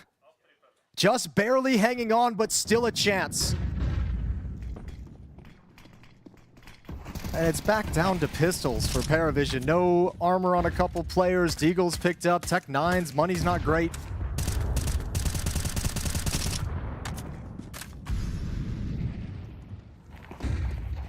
Here's quick plays. Coming up through short. You got Peeping. There's his moment. Up against the pistols. Peeping farming 3 kills. Hey, we saw what it did for Lotto on Dust 2 in the previous series. Right, you get a few eco kills. You never know what it can do to your confidence. The Peeping redemption arc after this. Yeah, get those eco frag. Go hunting. Go get yourself an ace. Drop. Swap drop. No. Sway up next. Dead at Mania's hands. And then we'll have James stepping up next. So he's got one on the Tech 9. Up towards Peeping. Of course, he'll squeeze an extra couple out there. Why not? Why not, James? All right, 12-10. 2 more chances for PARIVISION to close this out. Dwindling. I mean, it didn't feel possible earlier in this half, but all of a sudden, I just feel worried, especially when it's the post plants going against PARIVISION in the past 2 gun rounds. So Destan's got his notes out, chatting with the team, glancing down. James considering his options as well as freeze time dwindles. Rifles being picked up. There's a Galil on Zwei. Everyone else should have an AK-47, so very strong investment coming in for PARIVISION. Wildcard just have to last 2 more rounds, and you get into overtime. You get that reprieve of all the money coming back in and a reset on the scoreboard.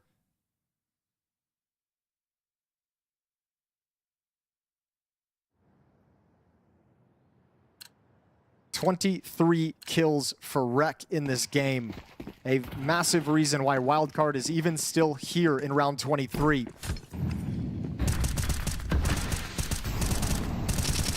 PARIVISION said nobody towards the B bomb site. Basic mid control for Noda and Jame. Seen this play out a couple of times. Potentially have them fall back to the A bomb site where the bomb is already positioned up in Palace.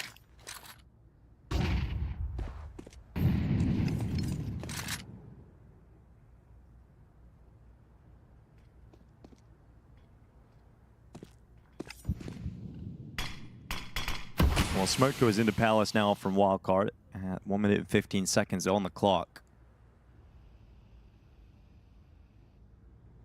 PARIVISION team that will respect that. Keep it slow.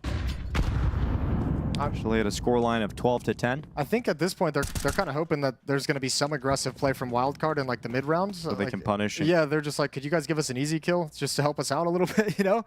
Nope, they're going to have to come work for it. Good discipline from Wildcard. Shello's just going to walk out, immediately get taken out by Rek. 24 kills, 25 from Rek. Such an impressive performance. MHL's going to chime in as well.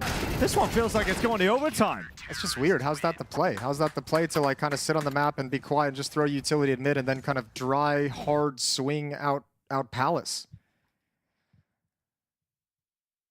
And they have no more timeouts left, and now they have no money. So we're looking at overtime, dude. This is actually crazy. I think these last 5 rounds have been Wildcard playing well and an utter collapse from PARIVISION. Just like a mental loss of focus and details in some of these situations. And life comes at you fast. I think they've got to be shocked. They're staring at a 12-11 scoreline and looking down at their bye and saying, oh my God, how are we going to win this one? 3 Galils, a Tech 9, a Mac 10.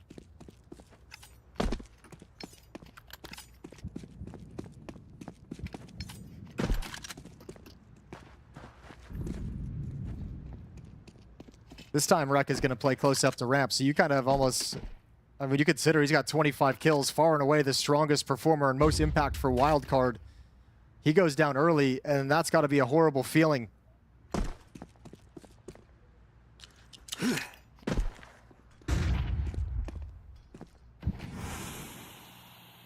Rek backs away as there was no real action. He just plays in the cubby now. The attack is coming in his direction. Smoke in Palace is about halfway through, so James going to hold on to his a little bit longer. Time the pop so they're ready to go as soon as that smoke fades. 3 players Palace, 2 ramp, and 3 defenders here. Jumping out, MHL and Rek, of course. Okay, I don't even know what Rek has eaten for breakfast today, but he is feasting on PARIVISION. 28 kills, what a showing from Rek. Holy hell. In that first half, his entry ability, the important kills he was getting coming into the sites, and now on the CT side doing the same thing, living up to the name right now. He is just absolutely wrecking them. I can't believe it. I know. Yeah, you had to go there, didn't you? You just had to. It's like a magnet. Oh, this is crazy. What an end to the half. All right, well, you go to overtime, you get all your money back, and if you're PARIVISION, you get an extra timeout, and Destan's got to be loving that.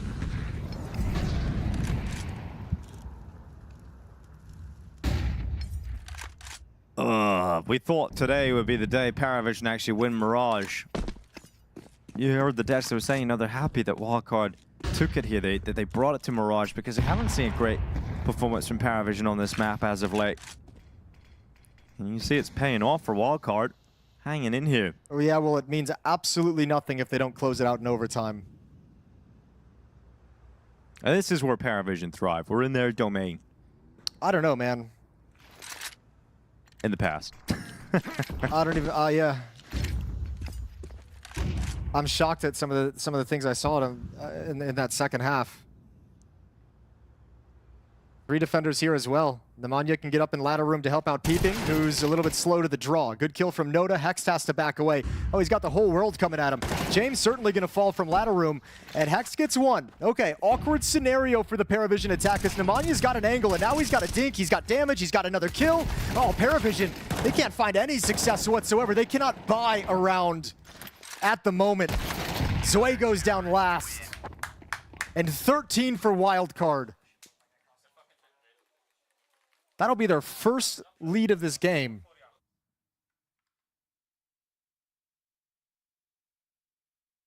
And it comes in overtime at the perfect moment. Just an insane turn of events. That's 5 in a row going back into regulation. That's 8 of the last 9 going back into regulation, all in the favor of Wildcard. PARIVISION have just dropped the ball and disappeared from the server.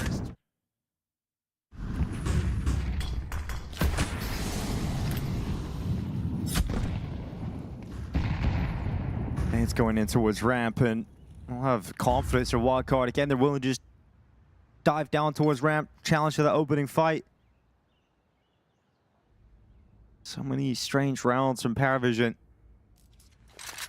Obviously leading Wildcard into the lead of the game now, 13-12 up. Coming at Hex, who had a massive moment earlier with the 5-7. Well, he's going to be under pressure this time alone. Can't get a kill this time. Okay, that's a great play. That's a great play to open things up. Just one flash and go, catching the defense off guard before they have a timing to figure out the map. And now you can even lock them out. Molotov's in place. There's a follow-up smoke on Noda and Belshinock, so they can block off these choke points until the bomb explodes. What a tough scenario to be in if you're Wildcard trying to break back in. Clear that corner, Rex stepping out. Just one player tucked to the left. Wall bang coming in from MHL. Rex is so sharp, another one. Cello goes down, Rex follows up, and Nota blasted away by the grenade of MHL. It's on Jame, and Jame must pull off something spectacular, which he just can't amount to. Get him out, dude. Yep, they are getting destroyed right now. It's going to be 14-12 for Wildcard coming in on the retake. PARIVISION get a clean entry into the B bomb site. They have the advantage into the post plant, and Wildcard just comes storming back in for the retake. That's gross. That's a disgusting post plant, and that's like the third in a stretch of disgusting post plants from PARIVISION. I mean, they might, I don't know, they could still go on to win this map, but I'm not sure anymore that they deserve it. Good shot from MHL, but why is nobody peeking? Why is everyone so scared to peek? Is it the losses in the previous post plants where everyone's like, I don't want to be the one to peek and make the mistake and go down, but now the lack of aggression and the lack of confidence in that is what's punishing you even more? It's an absolute disaster down the stretch for PARIVISION right now.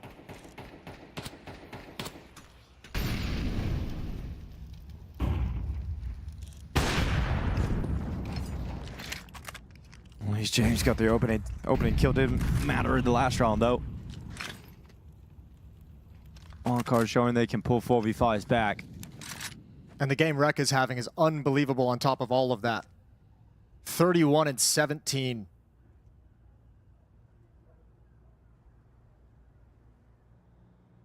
Gone down first here to James off. That's a lot of, or James Opp, and that's a lot of impact Wildcard will be missing down the stretch of this round. Final of this first half of overtime. And the 5-on-4, PARIVISION's going to exec over towards A, but it's different than the execs we saw throughout regulation where they were sending 3 bodies in through Palace, almost like they were workshopping it. Now they're going to go back. They're going to go back to 3 players coming up the ramp where there's a little bit more space to work with.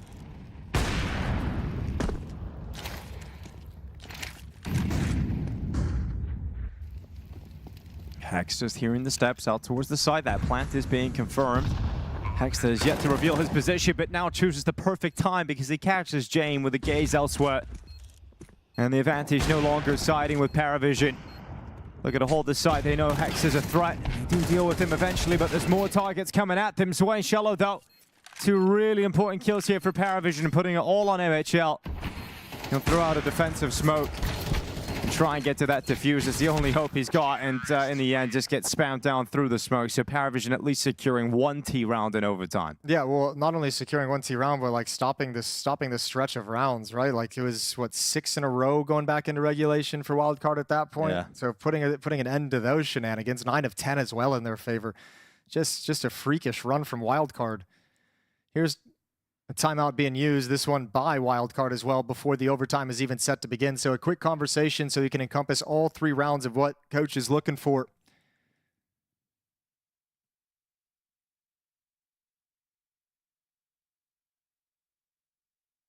Double up setup for PARIVISION in this opening round on the CT side of overtime. So they want to catch, they never brought this out in the first half. So looking to catch Wildcard a little bit off guard.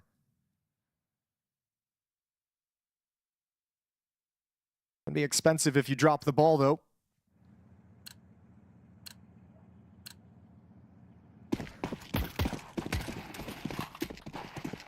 Jame has his at the A-bomb site. Zwei brings his over to the B bomb site, likely to get boosted up. Peeping moving down mid with some pace, with some intention. Same with Rek, who's got the bomb in his back.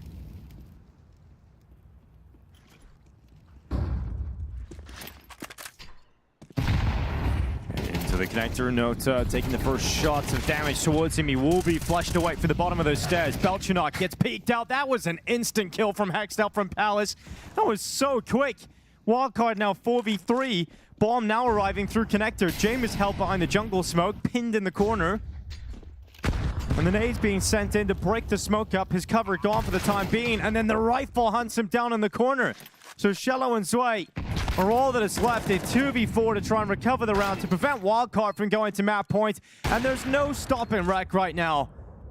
Zwei on the AWP, doing what he can. Jumps up on top of Ticket. He has got 1 kill. But so many to find. And he's going to get peeked out from Rek at top of Tetris. The kill comes in immediately, and Wildcard reach map point. Yeah, that was Wildcard's bread and butter in the first half, was these A execs. Belchanok especially has just been getting picked apart on the defense over on this side of the map. Wildcard's just been almost abusing him to a certain extent. Happens again, he thinks he's got the cover of the Molotov, but a quick peek out from Hex ends that real quick. And PARIVISION just can't get a grip on defending that bomb site. They take their time out in overtime as their back's now against the wall. Wildcard now with 2 chances to close this map out. They took their first lead of the game with the first round in overtime, and they just don't want to relinquish it. That round, they catch PARIVISION completely off guard by the pacing, moving down mid really, really quick. As soon as Nota breaks that smoke open, they're happen to step into the vacated space. A little bit of utility from MHL goes a long way. And Wildcard in the driver's seat. 15-13. What a comeback from Wildcard. The tenacity to stay in it. And now they're going out to try and win the whole thing here on Mirage. The bomb coming up through Palace. You've got Belchanok winning back at CT. Nota out towards connected, but here comes the pop. Wildcard not slowing down, they're just going with speed, trying to knock them out here on Mirage. Smokes up, broken for now. Vision given over from connector to the site, but finally the first blood is drawn, and it will be PARIVISION to get that kill. Belchanok taking peeping down. Belchanok then spotted. Hex applying pressure. He's running out of bullets now, so needs to take a pause. And they send the grenade in, and it actually worked out perfectly for Hex. He gets the kill with the grenade, swung out after it, and died at the hands of Zwei. And now you've got a 4v3 retake from PARIVISION. They've got another kill though, so not looking likely for Wildcard to close this out in this round. And now you've just got MHL stuck on the ramp, up 1v4. Smoke will deploy towards the bomb and the defuse should start, and MHL is not going to be in a position to stop it. So this will come down to the last round of overtime 1. PARIVISION with a real chance of forcing double overtime. Yeah, I mean, that round Wildcard, they did everything right? You get into the bomb site, but you're trying to extend how much room you can work with in the post plant by pushing towards CT spawn. None of those works. You lose a couple players, and all of a sudden in the post plant, Rek and Nemanja have nowhere to go after the bomb is planted. They're stuck inside the bomb site, and those are just weak positions when 2 players retaking from CT. 1 round lead, 1 round remaining to close this opening map. Their selection, Wildcard, could be the final chance if they don't achieve it. And there's an opening kill from James. AWP picks off MHL with the aggressive shot and is able to back away and disappear into the A bomb site.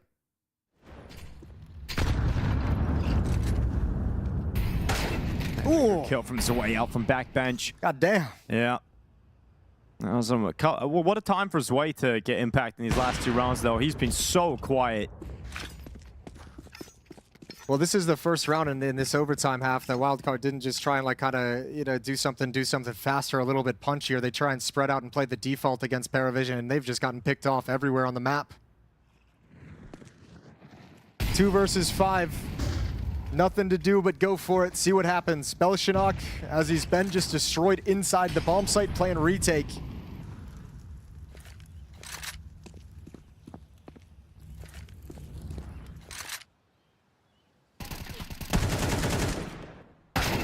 Good shot. Yeah, Hex walks up in the jungle, dies. Rek, good kill.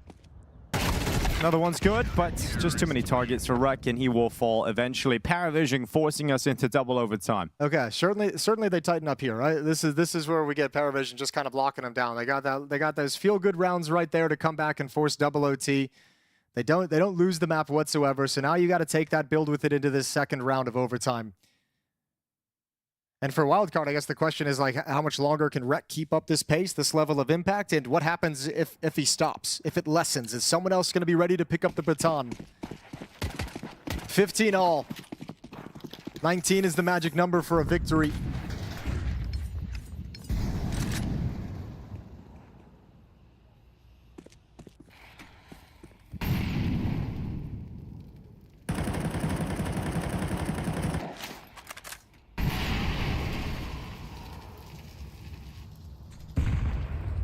Four players from Wildcard are going to join up in middle. 2 from the underpass, 2 from the top of mid.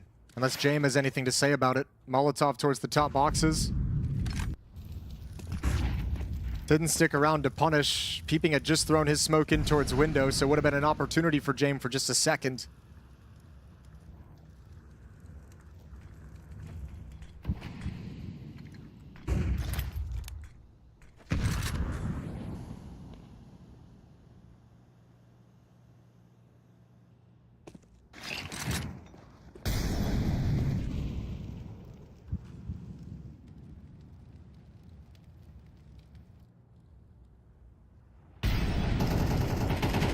Through connector. It's Jame who's got the opening here for the CT side. As Wildcard try and force their way into jungle. Peeping, really important double kill here. Nota and Jame both dead. You can... Now Shellow's got to wait at Ninja Boxes, just hiding, tucking his head away. There's 28 seconds. Okay, there's the swing from Jello. One more not going to be there, and neither can Belshak. All right, trades all come in. It's all Wildcard's favor. And Zwei, because they invested in the double op setup, he's got to save. Doesn't want to have to deal with the economic problems of losing both ops. So we'll pass that to Jame in the next round. And Wildcard show us a different look at a successful hit towards the A bomb site. Most of the attacks that they've had success with come through Palace, come up the ramp, but this one splits through Con. Man, I'd say this, Jame missed a couple shots that you expect him to hit more often than not. Nota was kind of like taking those like half convincing fights, like just jiggled, firing 5 bullets, continuing that, trying to lure Wildcard into Jame's angle. And when Jame misses those shots, it ruins not only Jame's play, it ruins everything Nota's doing for you as well. He would have just been better off committing to a fight and just seeing if he could win or lose it. Terrorists win. And they do hunt down the op at the end of the day. That's devastating. Puts some pressure on PARIVISION now to win this next round. As if there wasn't enough already. Timeout taken from the PARIVISION side.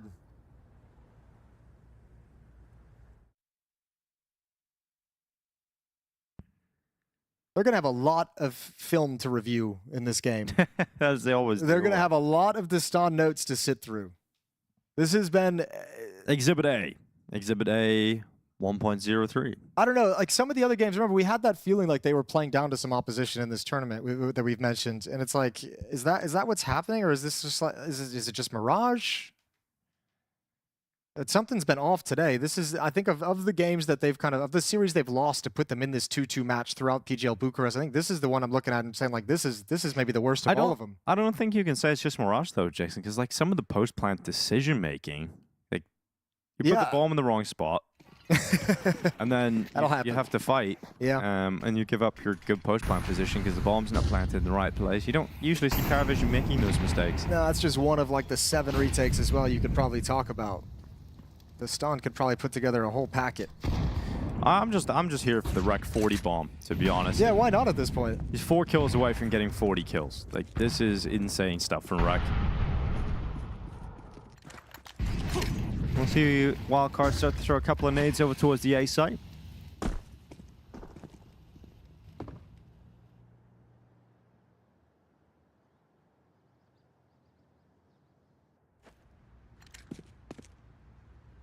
Very passive. I think that had to have been one of the calls from Destan, either between half times or during one of the timeouts, is just, guys, stop playing inside the bomb site. It's clear it's not working today. Let's just play retake and make sure that there's only going to be one prong of the attack we have to work for, or worry about. And look over on the minimap. You've got Nemanja dropping out of B halls as we speak, so he's going to be a very, very late flank coming through market. Yeah, he's going to go step in towards Belchnok, who walks right in towards him. Shallow out from Ticket, jumps on up from Peeping.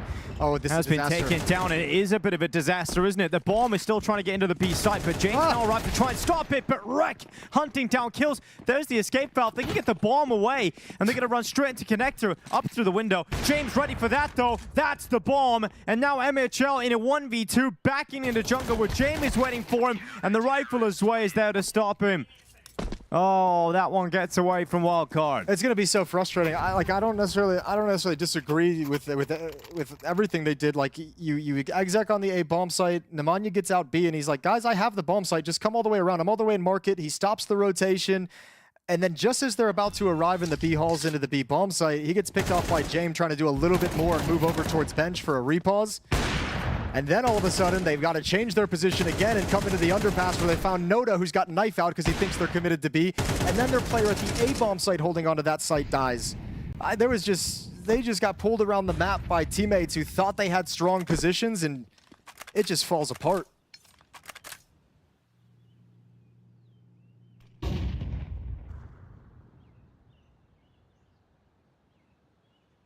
Wildcard at the ready to go into this A site.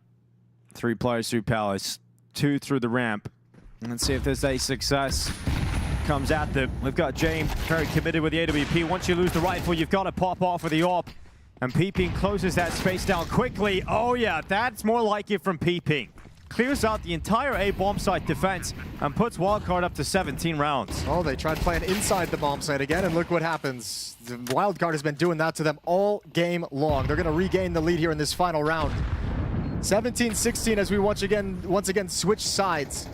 PARIVISION back to attacking. This Mirage has just been such a labor for them. Wreck. 39 frags now. And once again, Wildcard leading the game. All fighting for that last spot in the playoffs. There's no fallback here for PARIVISION. I mean, at this point in the game, it's just going to start getting grimy now. You know, PARIVISION went 2-0 up, beating Legacy in the opening game, FOKUS in the follow-up, got their asses handed to them by Foot, and then 3D Max, and find themselves here up against Wildcard. You think that's a free pass? You think, surely PARIVISION don't mess it up here, but now Wildcard are really rising to the occasion. I mean, this is the 5th best team in the world by rankings, by HLTV rankings. Or are they in VRS? They're like number 3 or something, aren't they? Number 8. Number 8. That was close. The VRS ranking. Number 8. Wildcard are 74th by the HLTV ranking, 66th by the Valve ranking. Okay, it is quite the disparity. This would be a huge upset if it happens across the series, but certainly just working on Mirage right now, it's shocking to see PARIVISION struggle to this degree to a team that's ranked so far beneath them. Obviously, Rec has had a big thing to say about it. Oh, MHL completely blinded. That was a great flashbang from James. Rec does get his 40th kill. He does get traded out right after it, though. Ooh. Man, nice shot from Zoe. Their last chance is Nemanja. He just can't do much, so he will fall. And we're going to see Hext a 1v4 that just isn't going to happen. So PARIVISION tie the game up again. Yeah, 1 by 1 through that smoke, trying to recover the situation and stem the bleeding, and it just doesn't work. If Wildcard are to win this series, they'll jump up 20 places in the Valve ranking. That's really spicy. Huge opportunity for Wildcard. I imagine PARIVISION would lose quite a few points in a loss like this. Yeah, they'll drop a place in the ranking to 9th.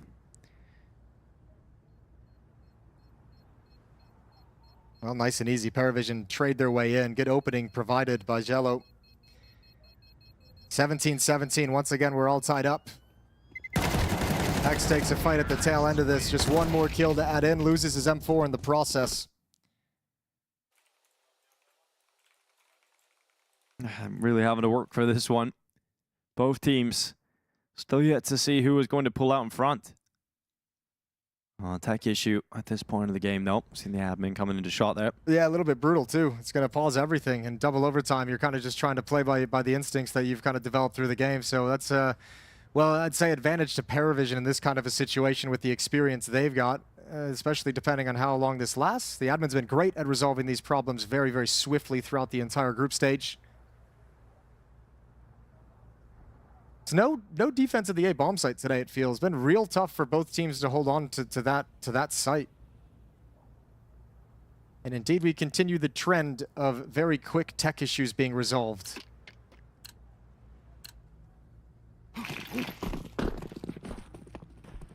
Up in the hands of MHL. Has that over towards Ticket with Rec playing inside the bomb site. Peeping into Manya, playing jungle, top con, window. Hex anchoring this B bomb site, and he's going to get some love again, it looks like, in this round. The B portion of this attack just waiting patiently. They want Noda and Jame over in middle to get into positions and be ready to play.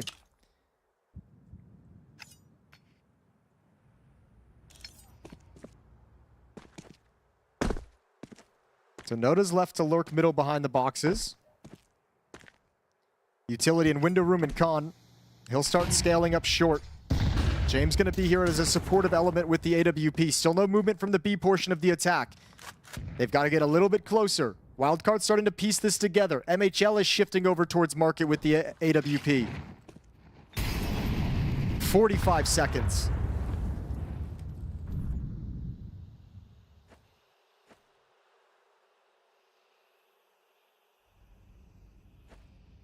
.35. Hex now places himself just behind that re-smoke. Smoke hurts. Yep, that's going to slow things down, and then that hurts even more. He had the only grenade, and he switched to a Molotov. So the Molotov drops to the ground. They can't break the smoke. The round's over. You lose. They're just going to try. They're going to give it one last effort, but Hex is on the side of the smoke, so yeah, they will lose. And Wildcard are going to head up to map point again. I mean, it's impressive to see them stay in this time and time again, and PARIVISION, that's the problem when you play such a slow round. It's got to go perfect for the finishing move, and when a detail goes against you there, you're just going to get stuck. To play such a slow round and not apply pressure anywhere and not like expect like, you know, you haven't done anything. You've been there the whole round. We counting smokes, like, you know, like you kind of move into that one that hasn't been used quite. That's just so devastating at the end. I feel like PARIVISION, those details normally don't elude them to this degree. This is a huge off day at the moment for PARIVISION, and Wildcard is taking complete advantage of it. Another chance for Wildcard. It'll be their third overall. They had 2 in the original overtime. Now just 1 here in this round, defending against an A-hit, which has seemingly been so hard today. Well, straight out PARIVISION hoping for another overtime. It's a Belchanok opener that takes us in that direction for now. The bomb's arriving.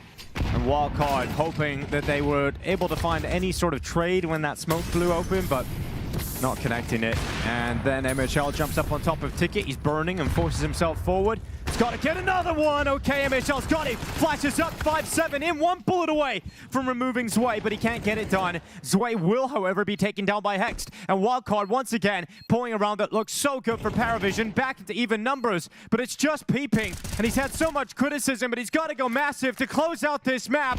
Jame is low, and he backs away. He tries to get around the corner, and he will. So Peeping runs away, comes back to the angle, but Jame is so comfortable in these situations, but a Molotov goes up. Jame hunts him down and forces out another overtime here on Mirage. Oh man, what a tough prospect for Peeping to have to play a 1v1, extended 1v1 against Jame. Just mind games there. Ready to take the shot with the AWP as soon as you step up. But again, MHL provides the opportunity. Peeping just builds upon it, but it's still just so surprising seeing that opportunity even be there. Nobody watching the walkout of the smoke from CT spawn from Ticket.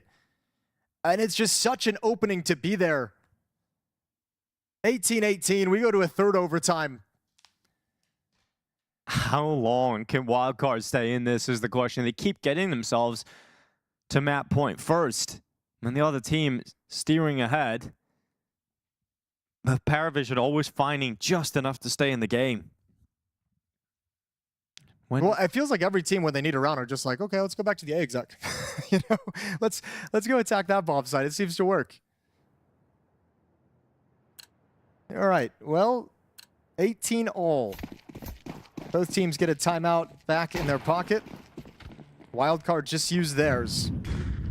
So only PARIVISION with the ability to stop the game in this overtime. MHL is going to get boosted up towards the B bomb site. James already here though, so don't slide too far at MHL.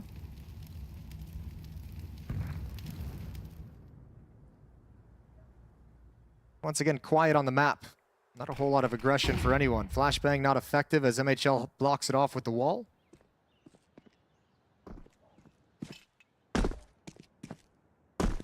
PARIVISION kind of signaling out of spawn exactly where they want to end. Again towards the A bomb site. 2 players in Palace. 1 is going to be ramp. That'll be Zwei.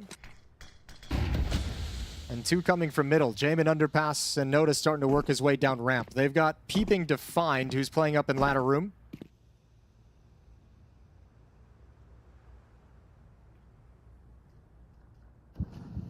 And Jamin and Noda are getting a ton of time to work the middle of the map.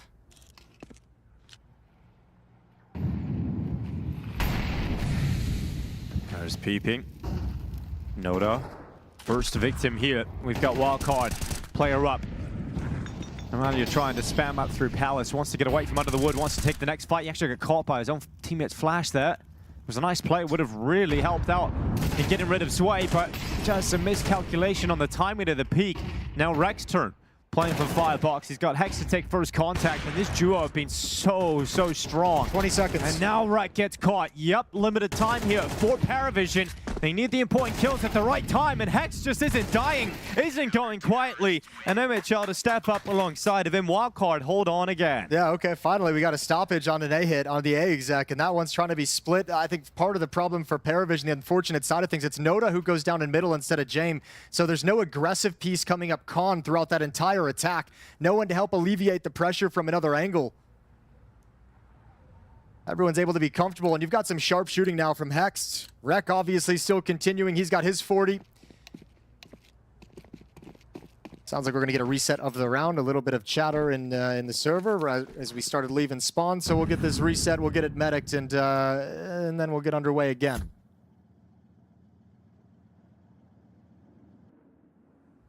You don't like to see that at this point of the game.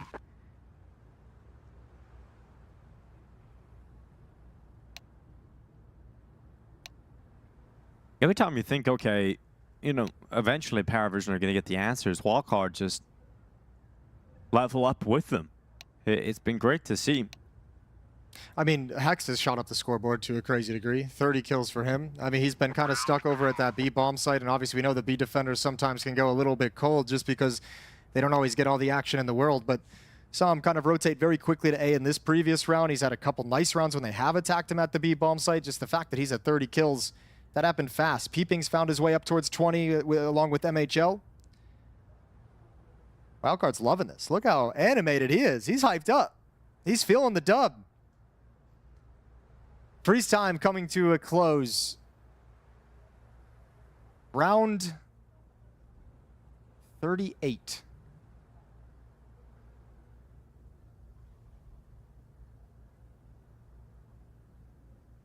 Yeah, a little bit of a difference in the level of the energy of Dast.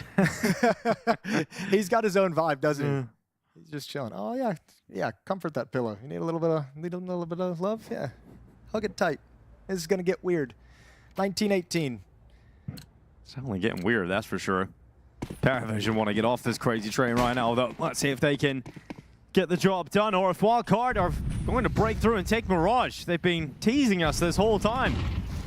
Just not able to get it over the line. There's Peeping. Just out with the first couple of kills here. Nemanja Peeping.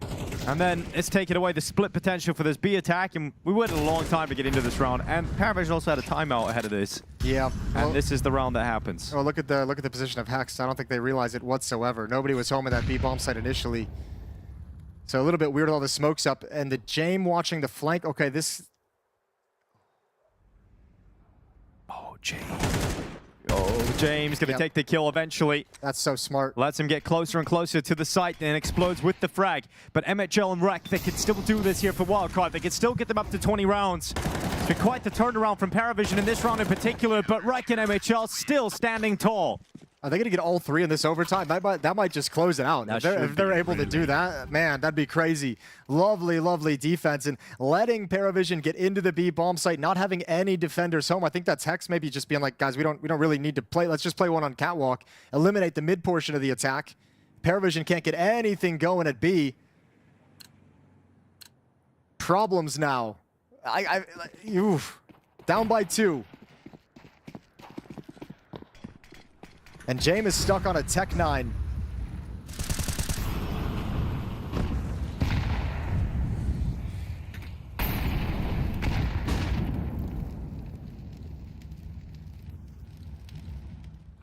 That bomb waiting just outside of A.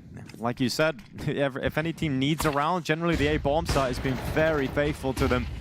There they come. Gap. Look at the size of the gap. It was blocked. It was blocked. Yeah, I know, but Peeping's able to step through it at least. You know, he got Rek underneath the wood. Peeping's trying to play in this disrupted smoke. Rek is still alive, even through all the nades they're sending towards him, all the pressure they're putting on his position. Rek is still alive, and it's important that he is because his teammates have gone down, and now the flank comes in. Nemanja, oh, another one, but this time it's from Nemanja, not able to get anything done on the flank. Hex has got kills out from Ticket, but he's the only player left that can change the outcome of this round. And he's all the way back at Ticket, getting spammed down, peppered through. And PARIVISION, again, that A-bomb site gets him at least 1. Yeah, good for a round as they kind of turn back and just needed to grab it right at the end. Same place they find it. Okay, so you at least have that breathing room to work with. 1 single round as you switch back over to the CT side. Once again, that flank play, that's the 2nd time in this game. I think it was Peeping earlier who had a flank and just missed the opportunity for a kill that could have actually been the deciding frag that gives you a chance to win the round. Goes against him.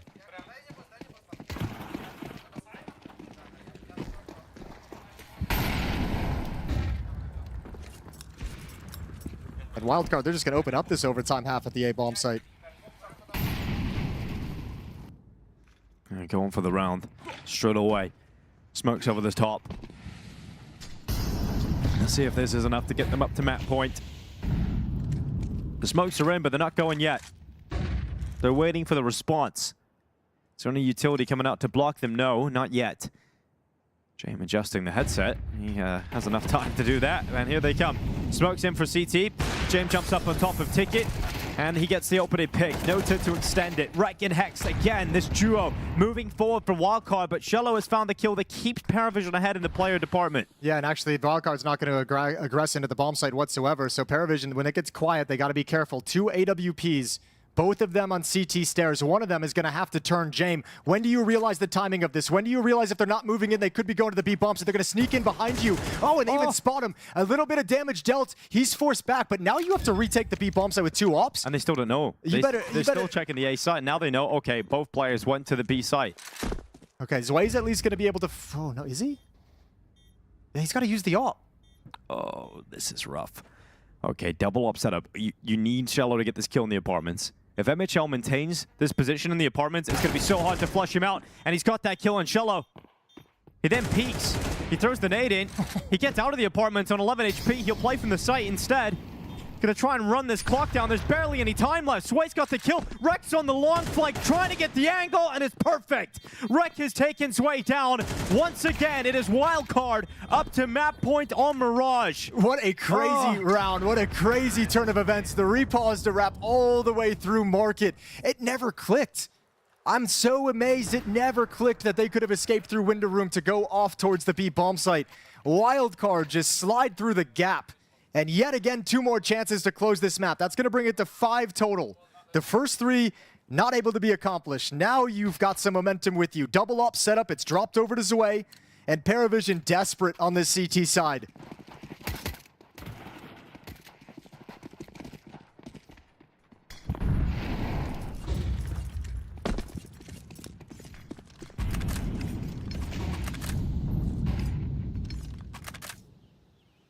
A Rek masterclass has put Wildcard in pole position on Mirage. And as of late, you are getting those impact moments from Hext. Peeping's had a couple of important rounds here as well. Let's see how this goes. Utility into the A side again. Wildcard knocking at the door. Belchanok and Shello looking to combine. You got Belchanok's opening kill coming from utility. Peeping trying to trade him. Shello gets spammed down through the smoke. Hex got that kill. Now Belchanok in the open. Peeping's it removed him. And finally, Wildcard are looking like they're going to close it out. PARIVISION left with 3 players. That's a bomb. That's a bomb. That's the bomb again. Peeping again, never realizing when he's got the bomb. But the bomb moves into jungle. And Wildcard, you need to be careful here. You can't throw away this opportunity. Nemanja now has the bomb over towards jungle. Zway's picked apart Hexed. Now it's a 2v2. PARIVISION have fought this back to even numbers. MHL primes himself over the top for triple. James is ready for that play. And Wildcard losing their perfect chance here on the reload. Zway steps forward. And it's a disaster here for Wildcard. They had a great opportunity to finally end this. Oh my lord, that's one that slips away. Great advantage. You know, at the swing with the bomb, he had a teammate with him. At least there's that where it looked planned, but that does take so much time away from you getting that bomb planted and settled in. And PARIVISION with the double op setup with 2 AWPs, never let Wildcard get comfortable enough to get it done. Hey, that's just the story, is it feels like PARIVISION just doing enough in these overtimes. In regulation, it was Wildcard just barely hanging on. Now it's PARIVISION clinging with their fingernails to this map.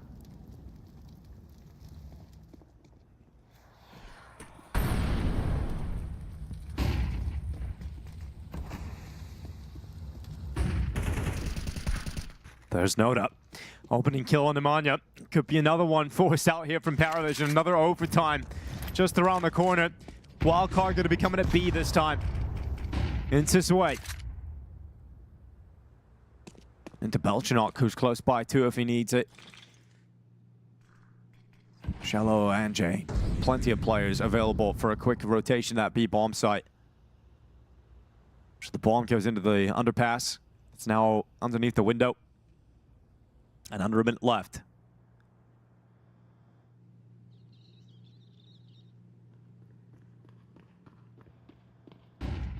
Well, PARIVISION's ready for this. Belchanok and Nota both playing, and both with the ability to react to any kind of window swing from Hexed. Smoke top con. Wildcard's content with this position. They've got Hex gonna back off and work their way over towards short. Nobody spotting for this angle. It's a double setup over at bench. James has the op there. Zway gets one in tandem on the other side of the map. Synchronized opping, and all the kills fall into place. And we're going to have another overtime. Here we go. Another one coming in from PARIVISION. Wow, they really do get away with one in the previous round. Wildcard going to be kicking themselves about how many chances they let go here. If they don't win this map, it's going to be heartbreaking. Well, we've touched on so many times the success of Wildcard over at the A bomb site. The guy who's been anchoring that most of this game, Belchanok. I mean, we're talking so much about the 43 kills on Rec. Hex, you know, climbing the scoreboard. He's got 34 on Jello as well. Belchanok down at 17. He's been the one primarily punished by all the attention towards the A bomb site and the variety of ways in which Rec has been able to just crack open the site. 21-21 the score. First to 25 now. Wildcard coming at this A bomb site. Direct hit straight away. Got to really get a player in sandwich. Oh, I think they just mollied their own player in sandwich. I think a molly missed. Doesn't matter. Belchanok going to try and come through the smoke. He's dead.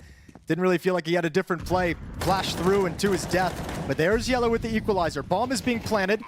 It's going to be Zway coming into CT spawn to hold on to that position and be there for the retake. James is going to pair up with him, and he's got a flashbang to activate him around the corner if he wants.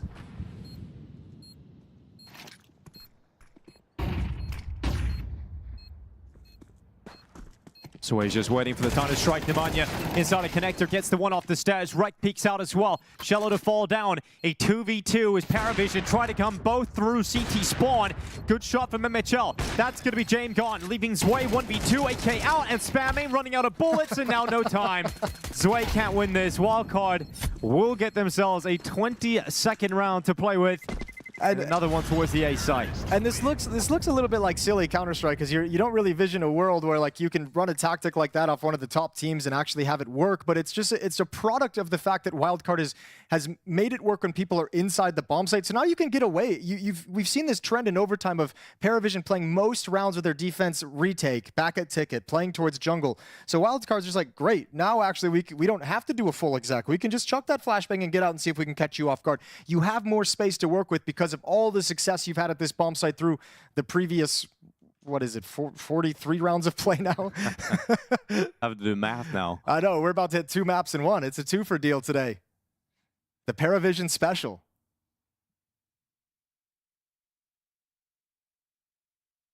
Something about PARIVISION, they do love playing Counter-Strike. They'll play as much of it as they possibly can. Can't get enough. Every game of the group stages, every map, every round, need bonus rounds on top, every overtime. Tell you what though, if you're hoping that you can improve your Mirage before the major, this is a nice little test case. With a lot of rounds. of pretty much every tactic you've got. A lot of data now on the map.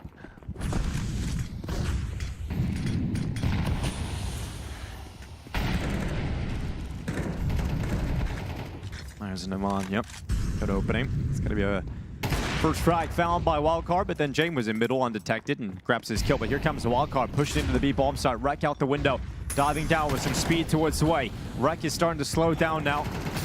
Zwei forcibly putting the brakes on him. MHL and Peeping with 2 kills apiece though, and Wildcard back into a position of power with Hext following up on Jame. It's now Belchinok left 1v3, slipping out of the market window. He's taking MHL down, and Peeping's gonna die too. It's gonna be a 1v1. Surely that nade bounce back.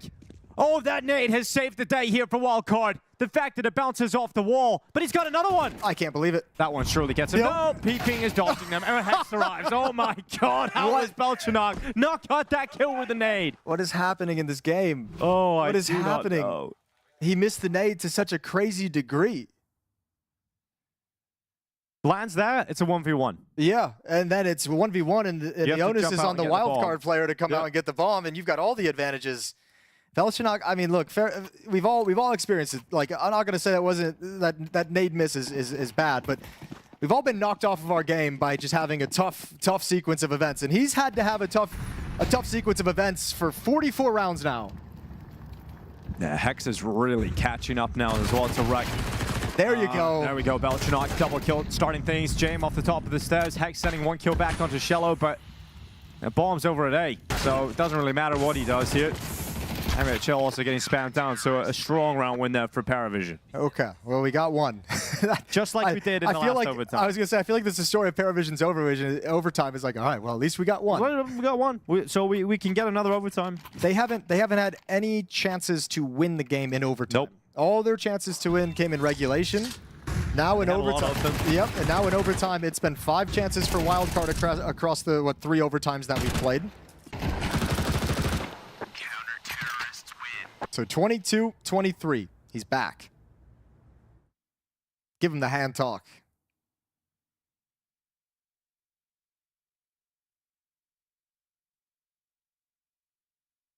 Different vibes on the PARIVISION side of things. Jame and Distan talking with each other, trying to figure things out. Jame running an idea by the coach. Timeout's going to come to a close, so hope he got what he needed in that quick exchange.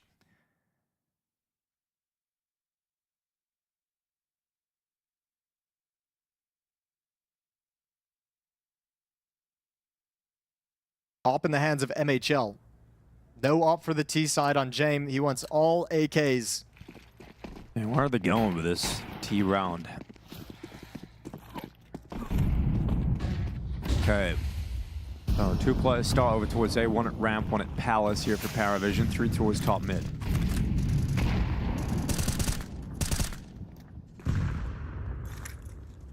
A number of times we've seen both teams elect to go for direct side executions out of spawn when it comes to the T side starts.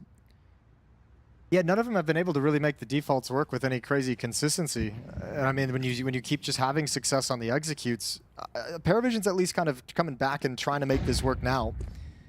Jame and Note have done this a number of times, but what kind of success can they get from it here? There's smoke up in towards window, smoke and con again. James gonna hustle down That's broken. A peek off catwalk from Peeping, and he's got one. James not ready for the trade. More aggression. Peeping is keeping him pinned down. James in a lot of trouble, and he loses the fight. So Wildcard with 2 openers. Should be another one here as well. Now Shello just walks right into its wreck. Can't lose this one if you're Wildcard. They're going to be on map point again. 2 more chances. How many do you need before you finally round it out? Well, this will be 6 and 7. 24-22. Claps from the coach.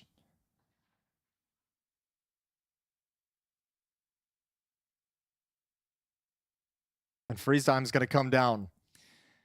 I just feel if you're the team that's just always getting to map point, I know it's you like gotta win it. It's so much pressure on PARIVISION. Like it just is like if every single overtime you're like, oh, we got to do this. We got to win 2 in a row. Another overtime again. Just to get another overtime. Let's do this all over again. I mean, if you're Wildcard, you just gotta take it. You just gotta go out there and take this round now.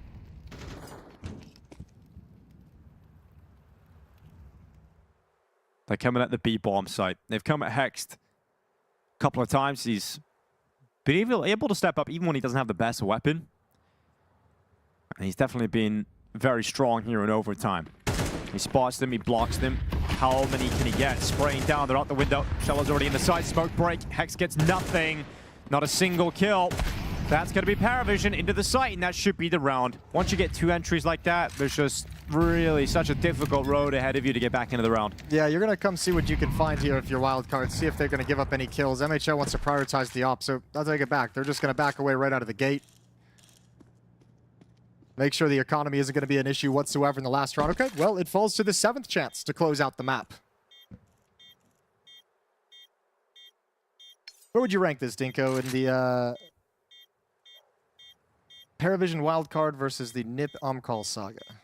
Oh, this is way better Counter-Strike. It's way better Counter-Strike. Yeah, the NIP Amcal was like, it was long, it had a lot of rounds, but every single one of them was a punishment. Yeah. This is a difference. It was MR15 as well, if I remember. Yeah, exactly. And overpass. Just throw out the meat. No, this is obviously much more exciting Counter-Strike, yes. And it's great to see Wildcard really rising up to the occasion, the stakes of the game as well, trying to get that last spot in the playoffs. It's just wild. It's wild seeing PARIVISION struggle like this. And it seems like to me, again, not taking anything away from Wildcard, but these are like self errors on the PARIVISION side. There's been so many curious rounds through this. Last round of the 4th overtime. At this point, you know, if Wildcard somehow beat PARIVISION the whole series today, both teams who took forfeit losses versus FaZe, or forfeit wins rather, versus FaZe, will have made it to the playoffs. FaZe is still the answer all along. Now, we said the BS was over. Might be a little extra FaZe BS thrown into the competition at the last second, but here we go. PARIVISION once again going to be hitting this B bomb site. Difference is this time it's MHL with the AWP. Yeah, that's the swap up. They're like, okay, well, if you want to do that, fine, we'll just put an AWP here. No commitment yet. It's going to be a cat play late for Noda. He's alone in middle. Jame going to be chucking out utility. And this shot from MHL, you really can't afford to miss those at this point in the game. Didn't drop the smoke either. He's dead. Nwanya at least getting a kill back. Peeping, rotating over. PARIVISION find a weakness on this B bomb site. Put the bomb down. Wildcard going for a retake attempt, but it's Jame with the first kill. Wreck to respawn. A 3v3. 2 players of Wildcard stuck inside of the market. A flank coming in from Hex. Can he be the savior? Jame has read it. He took damage, but he got the kill. And now a 3v2 with PARIVISION look to push us into more rounds of Counter-Strike. PARIVISION do not give up. They do not die. And this is getting a little ridiculous. Yeah, this game is never ending. 5th overtime incoming. And you can even see after the round win just a slight smile down the line from the PARIVISION guys, because even they are just like, this is getting ridiculous that nobody can win this game. They've struggled closing it in regulation. Now Wildcard having issues closing it out in overtime. And we got another one coming at you. 24-24. We go again. AK-47s for PARIVISION's attack. You have the AWP in the hands of MHL.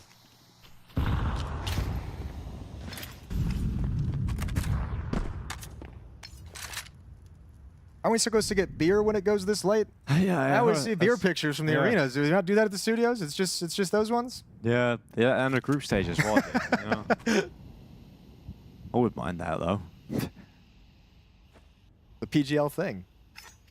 Another one.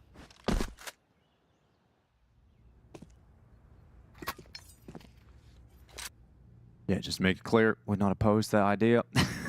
It's map 1 of the series 2, Jason. We could have plenty more coming your way, guys. It's a little bit crazy to think about. Dust 2 is going to be coming up next, potentially, maybe. This might just go on forever. Very slow round from PARIVISION, just passing the 1 minute mark. We got Noda and James taking mid control as usual, paired up with Yellow and Zwei coming in through the underpass. Now they have control. Main thrust going to be coming up con. There's 3 defenders at the B bomb site for Wildcard, so it leaves Rek having to overextend and push through the smoke. Part of the reason that cheat is there is because Nemanja had position in Palace saying, okay, nobody's here. They're not coming A. But never with information in middle. Oh, great double out of Palace. That suddenly gives Wildcard a player advantage to work with, and Nemanja stays alive in Palace, so he's still a threat, something they have to worry about. So they're going to throw utility in, try and keep him back, and here come the rest of Wildcard running through CT. It's Peeping straight away, entering the kill feed. Noda with 2 of his own. Hex and Peeping both fall down, and they know about the Palace player. They know about him, but MHL's on the defuse. He's going to hold it, comes off it now with the nade clearing the smoke. James spamming away, but not taking him down. Noda gets rid of Nemanja. And MHL also on 32 HP is no longer on that defuse and goes into the open of 4K from Noda to kick off overtime. Worrying. Nemanja gets that double kill, and all of a sudden it feels like it's going to be doable again. PARIVISION just pulling out a tactic that Wildcard hadn't seen before, which is just mass bodies through con. 4 players from PARIVISION coming up with some aggression. And Wildcard's defense more suited towards Palace, towards ramp, and obviously stacking the B bomb site when they felt that nobody was attacking into A. They were mistaken, and even with the double kill, even with the 4-on-3 advantage for Wildcard, PARIVISION's able to outlast them in a retake. Good signs considering its struggles in the retakes that have put PARIVISION in this position to begin with. Just running up, Cello going to be knocked off his perch. We've got Noda responding again. He's really starting to step up over the last couple of rounds. Hex inside of the smoke. Zwei's detected him and taken it away from the defenses. Nemanja trying to step out, but the clothesline is laid out for him. And he's hung out to dry. PARIVISION's going to win this. Yeah, just the way they've snuggled up here. PARIVISION's going to win this overtime here. I already can tell the style that they've switched into. I think there had to have been a conversation come into this. This has been like more like an FPL game. This is, I think, James just being like, you know what, the tactics aren't really working. I'll call some loose things, but guys, just shoot. Yeah, FPL. We're better than these guys. No, that's the style. No. It's going to be such a heartbreaking finish on this map if Wildcard don't win it. You just think of all the chances that they've had to finally get this over the line, how hard they've had to fight to get it to map point in so many of these overtimes for it to be cruelly stolen away. But I feel like that's James' specialty. Like, if he had to activate an ultimate, it's destroy hopes and dreams of underdog team when they think they're going to win versus me. I just remember when Saul were finally, after years of playing since 2009, Munterius is about to qualify for his first ever major, and James gets a last-second defuse that ruins that dream. Like, he's just got so many moments like that over the years. Here's one more added to the tally coming up if they close this, but Rek's not going down without a fight. 2 picked up, Cello and Noda alongside Nemanja, and you've got that opening. You've got a 4v2 here for Wildcard. Bet he wishes his superpower was winning in regulation. Nah, something tells me he doesn't. Yeah, he's just, with the amount of times he gets us into these situations. All right, well, Zwei has the bomb. 2 versus 4, recoverable. This is still, ooh, this is, okay, was he spotted? Yeah, he was. He's gonna have to come back. Nice idea from Belshinock to do the long wraparound with 1 minute and 20 seconds on the clock, but now that he's been spotted, that idea is kind of cooked. It's kind of over. However, I think with that spot, Wildcard might think the bomb is there too. So wisely, Zwei doesn't throw the Molotov to give away his position. If Belshinock gets this kill, you might force some movement. Peeping gets 1, Zwei's there's just nowhere to go, too low, too many opponents, and retreating as Wildcard are going to take 25. So, yeah, I mean, the first couple of rounds of this overtime, Jason, absolutely looking like PARIVISION. We're starting to run over the top of them, but great to see Wildcard show some stopping power. Switch sides yet again. Well, you mentioned it. Rek has been cooling down. He got up to 40 kills, I think, in the first overtime, so he's on 49 at the moment. But, I mean, he carried this team to wait for Peeping to show up and have a few more impactful rounds, for Hex to start activating. His effort early on in this map has not gone unwasted, and the rest of his teammates have rewarded him by showing up to play when he started cooling off.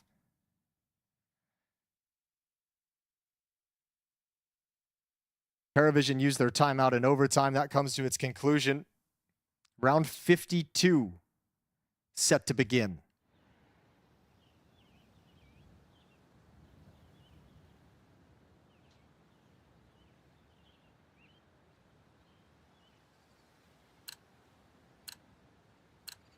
Let's see what Wildcard call.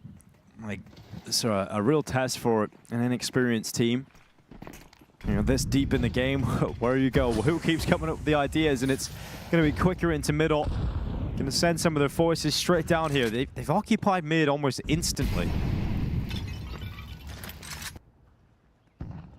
And because of that, they can move up with the cover of the smoking connector and put pressure on Shello. He's just not ready. Gets blasted by the AWP.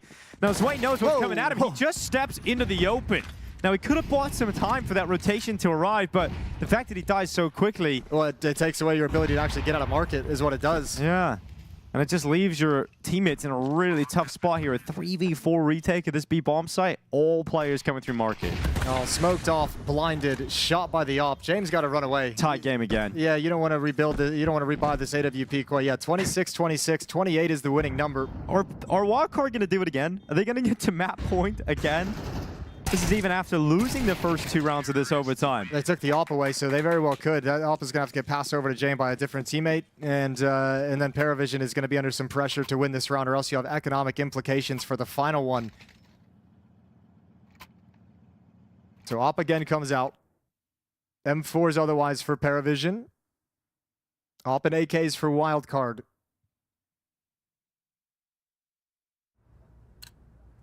Fast rounds, though.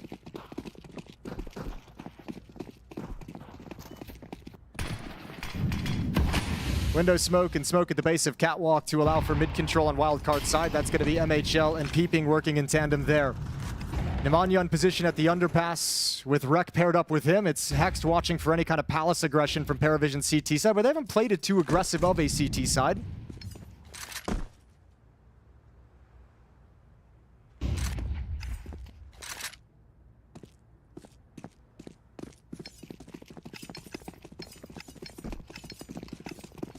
Right, Wildcard going to be drifting back over towards A. Looking like they're going to have a finish here with the remaining pieces of utility that they've got.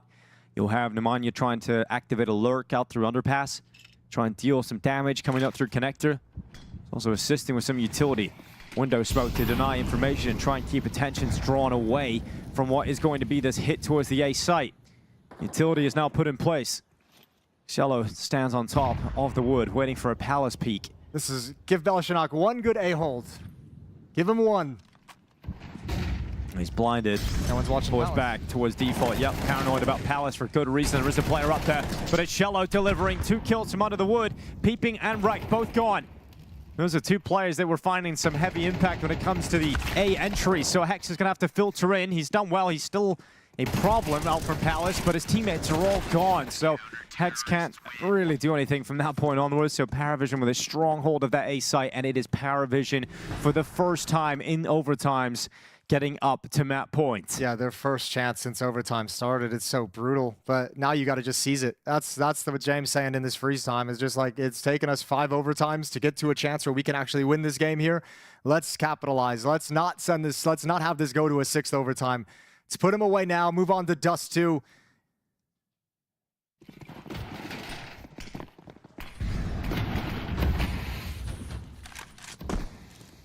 Well, here comes the bomb and the pack of Wildcard players leaning heavily towards the B bomb side, but 2 of them going to go down into the underpass. You've got Jame defending B. 4-man stack in this round for PARIVISION towards the A site. Utilities flying in towards the B bomb site, but it's going to be a bit of a ruse. Nota holding. Oh, he's got the kill on Nemanja, and we've got Hex going down as well. It has been a valiant attempt from Wildcard, but it looks like it's going to be a heartbreaking finish here on Mirage. 1 kill away from 50 for Rek. MHL's taking 1 kill back with a grenade. We have seen Wildcard throughout this map be able to pull these situations back. Even when they're behind on players, they have found answers, and they have to do it again. Okay, Zway's just closed the biggest gap in this defense, which was once again that murder hole walk towards CT spawn and into market, into the B bomb site. He's closed that, so no opportunity for it. Wildcard was in position, backed out of window. They've left peeping there in the ladder room, just to be a nuisance in the middle of the map for the rotations. But the entry on Jame is going to be what they're looking for. Jame waits, watching the cross. Here's the collateral, but not bringing them down. So Wildcard still able to move forward, still able to fight, but Jame is taking them down. One by one, they will fall, but finally, Jame is gone. Rek will get his 50th kill, but it's not looking like this performance is going to be enough. PARIVISION are still there reckoning, and MHL will fall on Mirage. It is PARIVISION to come out on top of a marathon game. All the rounds required. We head to the bonus rounds, and PARIVISION finally getting Mirage. Look at that. Dustin having words with some of his players right after that, getting a little bit angry. Okay, boys, that was a long map. So here's what I'm going to do. I'm going to play real nice with you. Do you want me to start with the positive, or do you want me to start with the negative? Let's do the positive. Okay, so how positive was it that Wildcard was able to time and time again get it to map point, really put up a fight? We gave them a hard time. We kind of said this wasn't going to be easy for them. Look how good they did, being able to consistently take it to PARIVISION. And then on the other side, the tenacity from PARIVISION to consistently get it into overtime after overtime. Honestly, Sam, that's the biggest load of shit I've heard. You said positive. So far. Like, I was trying. You didn't have to go so far. Like it wasn't that. There wasn't that many things to be positive about. I think Rek played an insane game. I think for him that's a great showing. Peeping had more kills in this map than in any series he played at this tournament so far. Really helped that it went, practically 2.5 maps. 2.5 maps CS does help, yeah, so that's fine. But I hate everything, actually. That's how I feel after watching this PARIVISION. I made a tweet coming into this.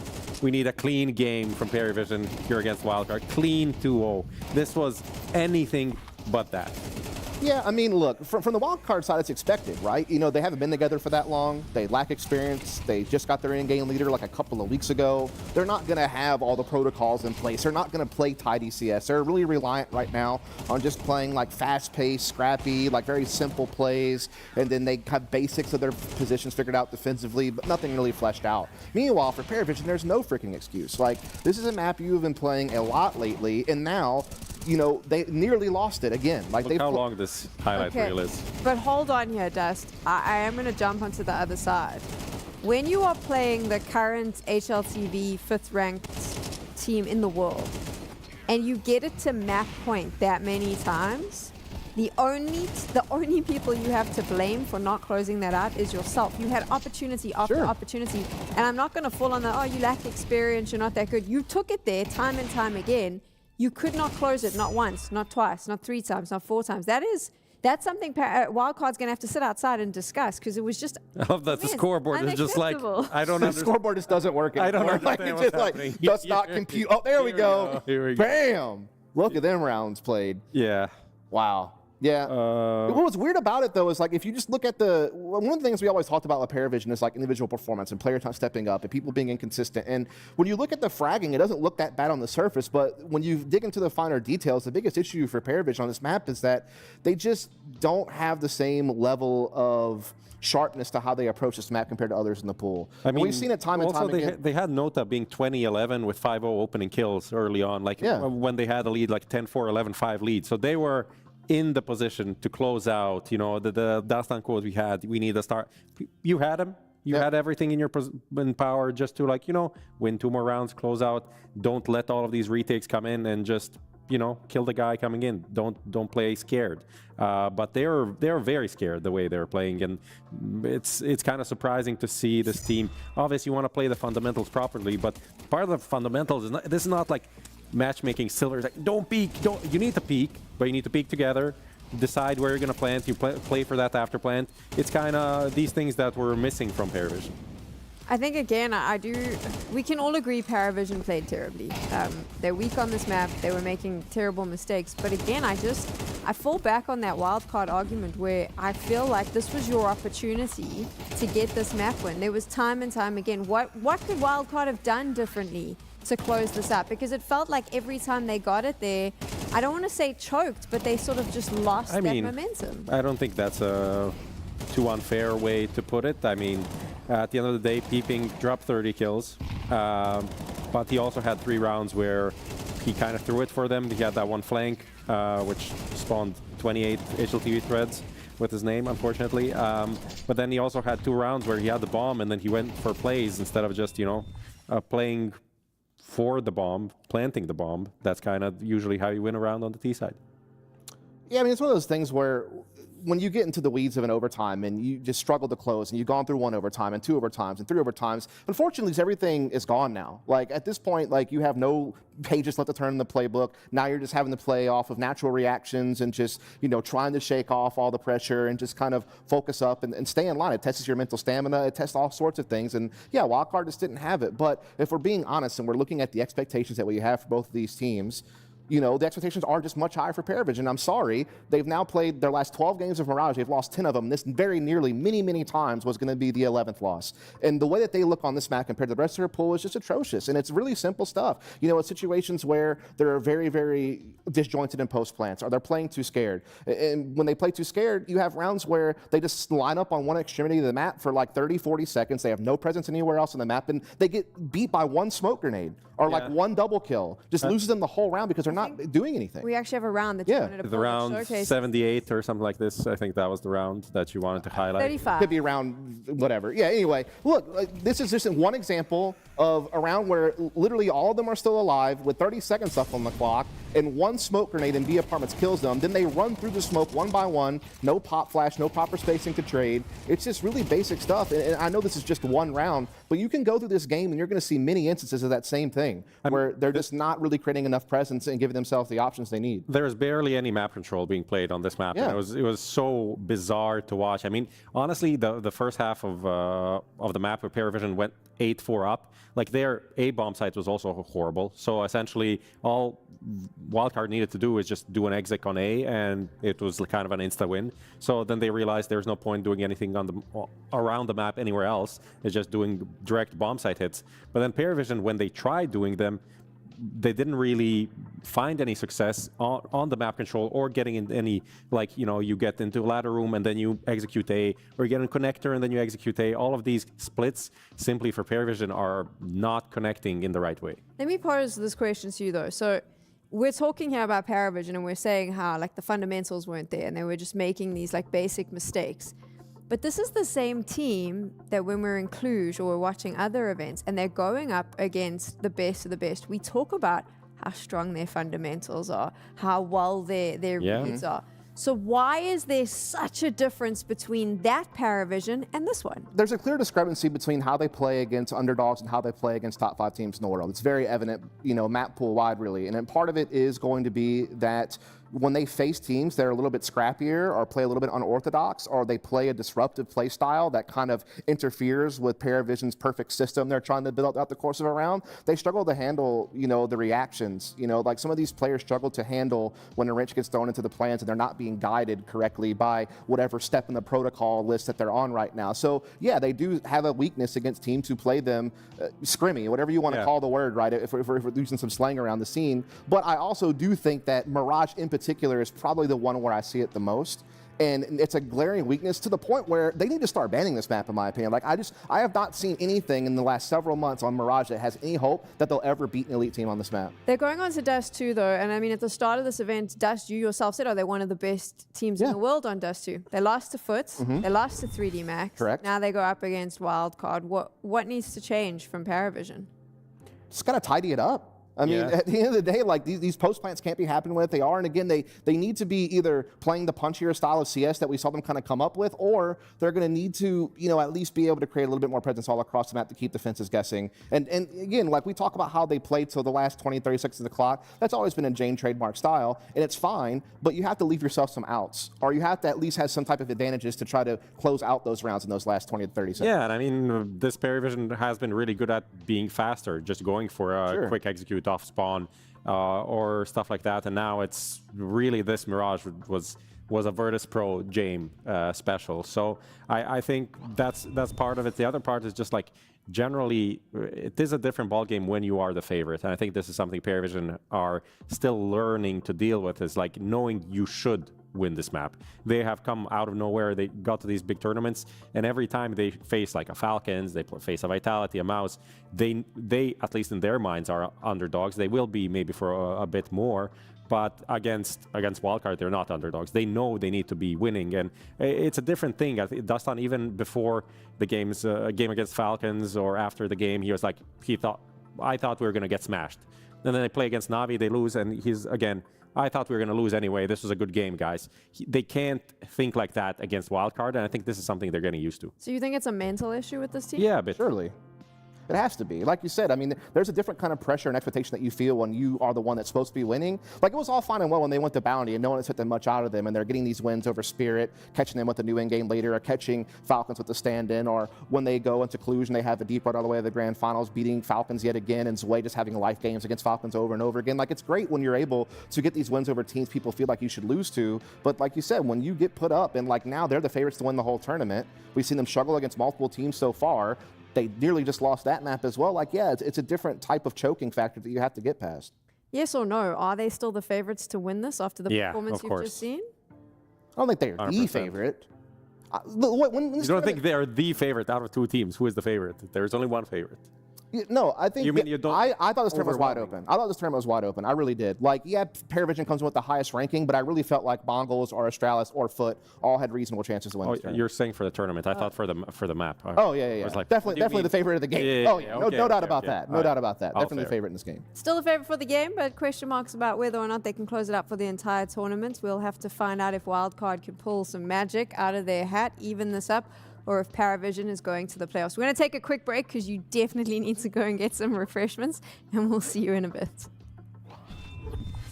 She said she loves you. But she can't love me. But I love you.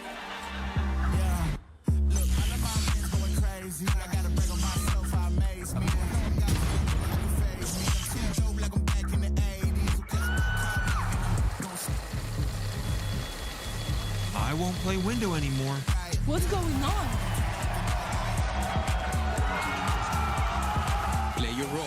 1xBet. On to the next one.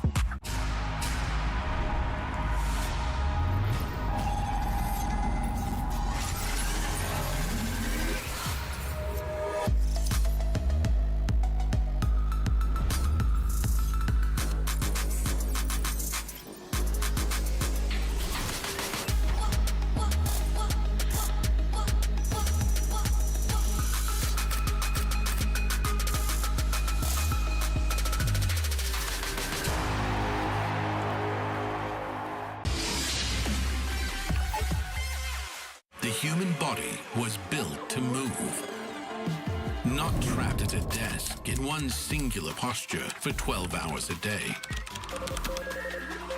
It's time your chair evolved. This is Secret Lab Titan Evo. Ergonomically engineered for you, gamers, hybrid workers, artists, backing your every move.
What is going on, everybody? It's time to chat to some of our players here at PGL Bucharest and pick their brains on the recent changes to ammo and how magazines work. With Rek of Wildcard, Nitro Nick Canella of NRG, Mazzinho of the MongolZ, FOZE of Astralis.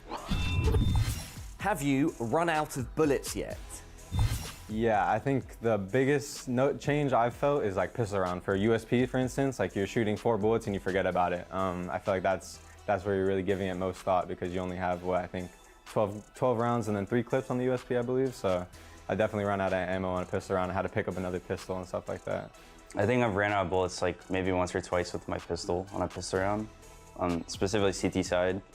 No, other than that, no. Only on USB? Yeah. Nitro said the same thing, Nitro from NRG. Why is it the USP for you is the one where you've lost bullets? Why is that?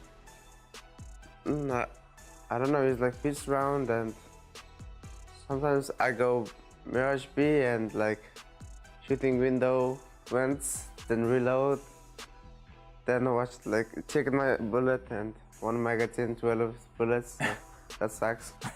And I think that's the only reason. Kind of.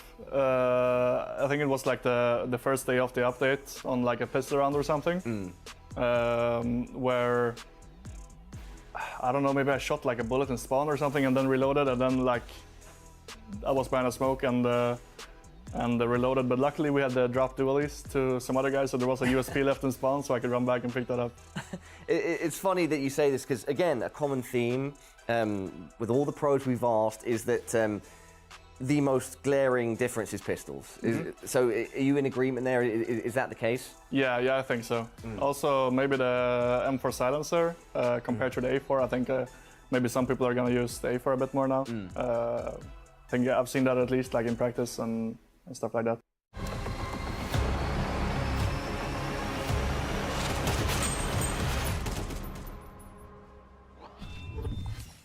Welcome back to PGL Bucharest. It was a very, very tough first map, very long, extended one. So we had to go get a reward. We've actually done it. We've got the PGL specialty. Cheers. Cheers, Jason. We don't know what's going to happen on Dust 2, so we figure we just get prepared. Yeah. If we get a beer every time after that, I'm actually signing me up. PARIVISION is my favorite Every PARIVISION game from now on. They're my favorite team. Rock and roll. That was a crazy one on the first map. I think you got to feel like this is the one where PARIVISION has to lock it in. Their map pick? Yes. Yeah. Go on, now your turn.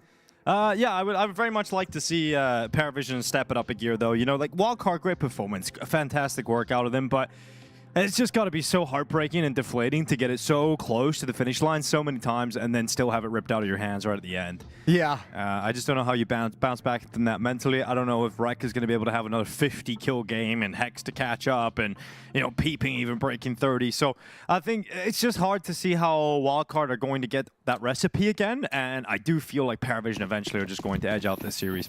Well, and I think this is a map also that's going to lend itself. I feel like a lot of those rounds on Mirage, I watched PARIVISION on the T side where like Jame and Noda were working in mid, the other 3 players either at B or A, like doing nothing for like 30, 40 seconds to a minute. Dust 2 is a map where everyone's got a play they can make where they are. We know they like to get aggressive and test the mid double doors. We know Noda's going to come out and challenge that. Yellow's going to be there a couple times as well.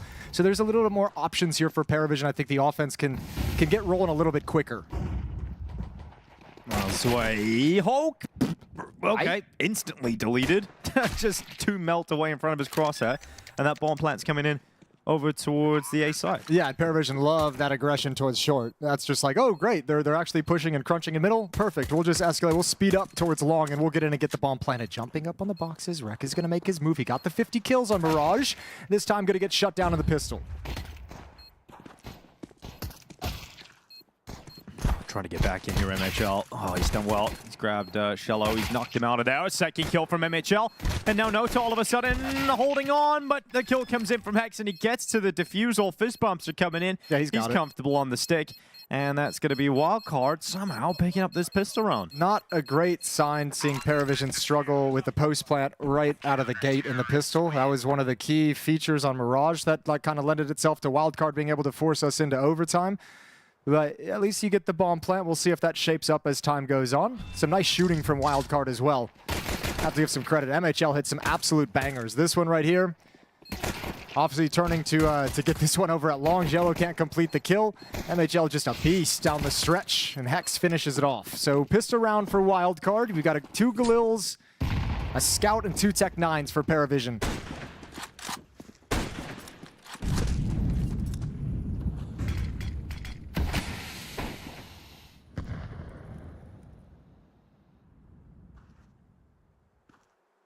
Very patient opening from PARIVISION as well. James just jump spotting the Scout, taking a shot earlier through the double doors to his position. Now going to start sliding in. 3 players top mid, 2 players huddled around Xbox and lower B. They've got full kits of utility, so I mean they can go through the whole motions of forcing back catwalk if they want before descending into this, but it looks like they just want to get, you know, right into the action. So going to walk out and play contact.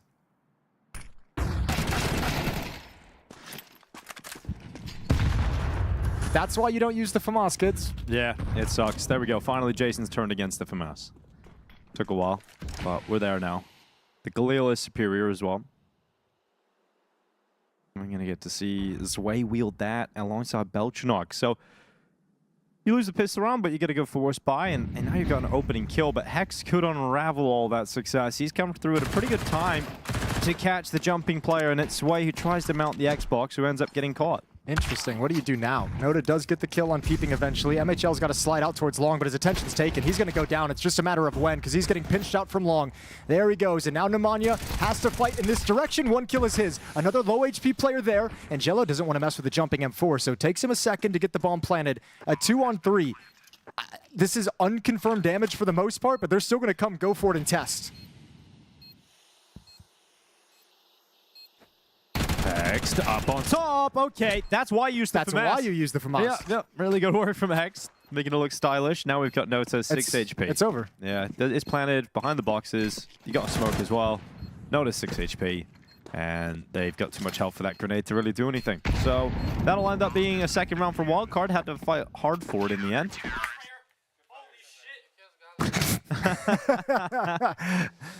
Well, nice flank from Hex and Tunnels. That 1 kill helped even things up a little bit. The real thing is, well, excuse me, the FAMAS was able to get the job done at the A-bomb site.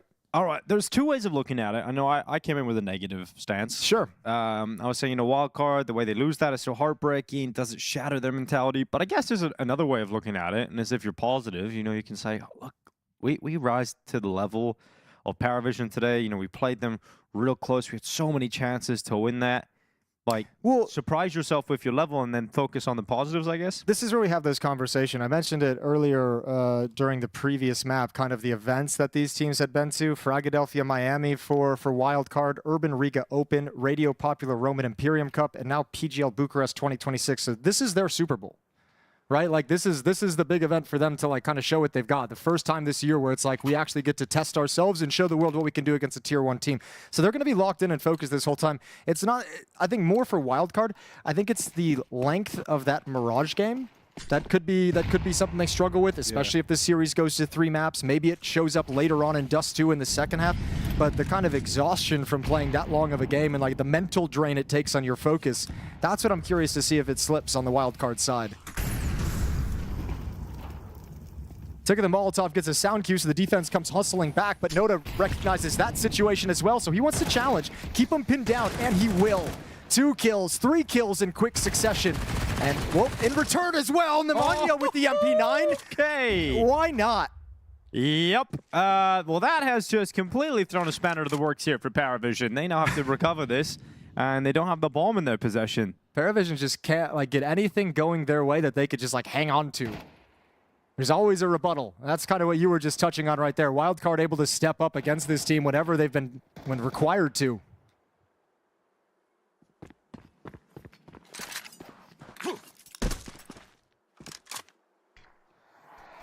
Well, you've got a lot of time at least for this recovery mission. Yeah, but he knows he has the bomb down. I'm curious the mid to B smoke.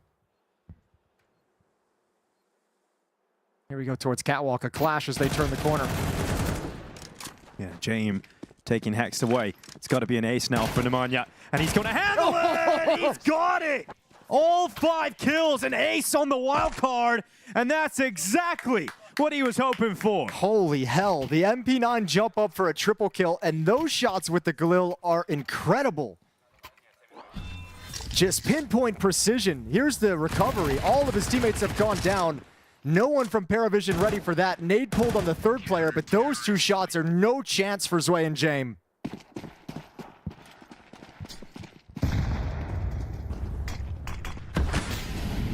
Starting out slow, force buying into round 4 as well. Oh, yep. You're not gonna see that PARIVISION you wanted to see, Jason. You just come in locked in. You're not gonna see the PARIVISION who is going to dismantle their opponents quickly and easily at this event. We're just not going to see it. I know, it is like the classic like heavy favorite kind of a situation, right? First map, a little bit of a struggle, goes in overtime, you win it, and then you come in on the second map, and it's like, all right, enough's enough. So this was real, it's been fun, but it's not happening yet.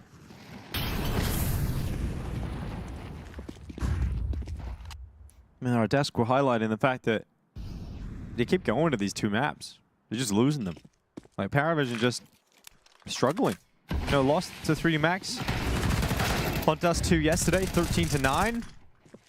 Trying to get out into the B bomb site. Good extra kill here for Nemanja as well. And we end up with just Jame. Yeah, it'd be an interesting, well, hold the phone. Flashbang comes in, Jame gets off the plant, dinked up down to 4 HP. You can't do it against the MP9, not at all. Yeah, it'd be interesting to talk to them and see what the kind of, I don't know if they'd give it to us, because I have like kind of the idea that they're kind of they're still trying to practice some of these maps in the lead up to the major, right? Like this is all being used as getting officials to get you more experience on these maps so you can have a deeper and more effective map pool once you get into Cologne for the major. And to be honest with you, even the struggles on Mirage and even the ones we've seen early on Dust 2, I don't necessarily think are entirely map related, right? It's like the post plants that they were screwing up. It's like awkward peaks that we're not normally seeing them make. It's overextending in different situations that they don't normally do. That's where I think the drop off is at the moment, is just PARIVISION, I think individually have made some bad choices and some critical moments in this game, at least in Mirage.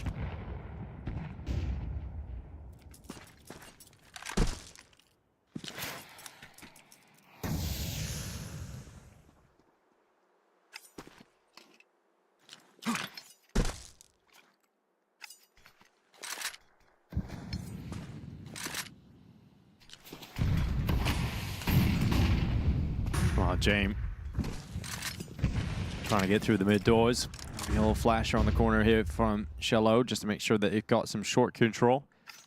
And PARIVISION have moved through and taken the space that they would like towards Cat as soon as they round this corner.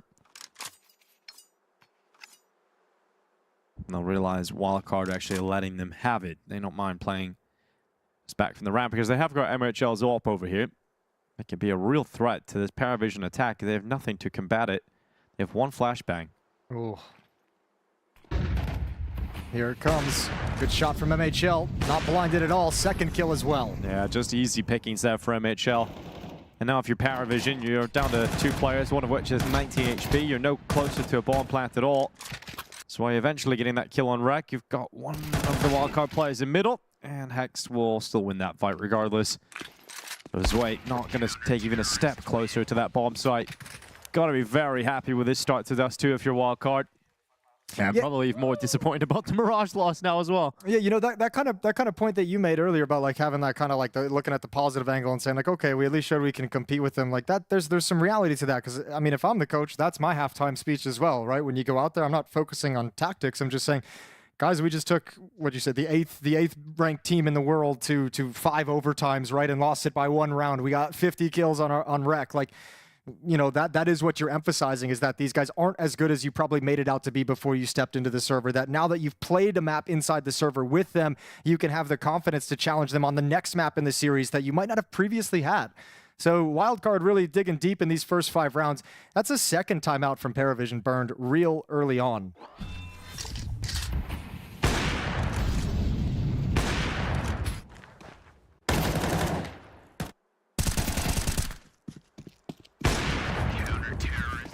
Yeah, 5-0 start for Wildcard. We got PARIVISION now with weaker weapons again. Down to a Mac 10 for Shello, Tech 9s for the rest.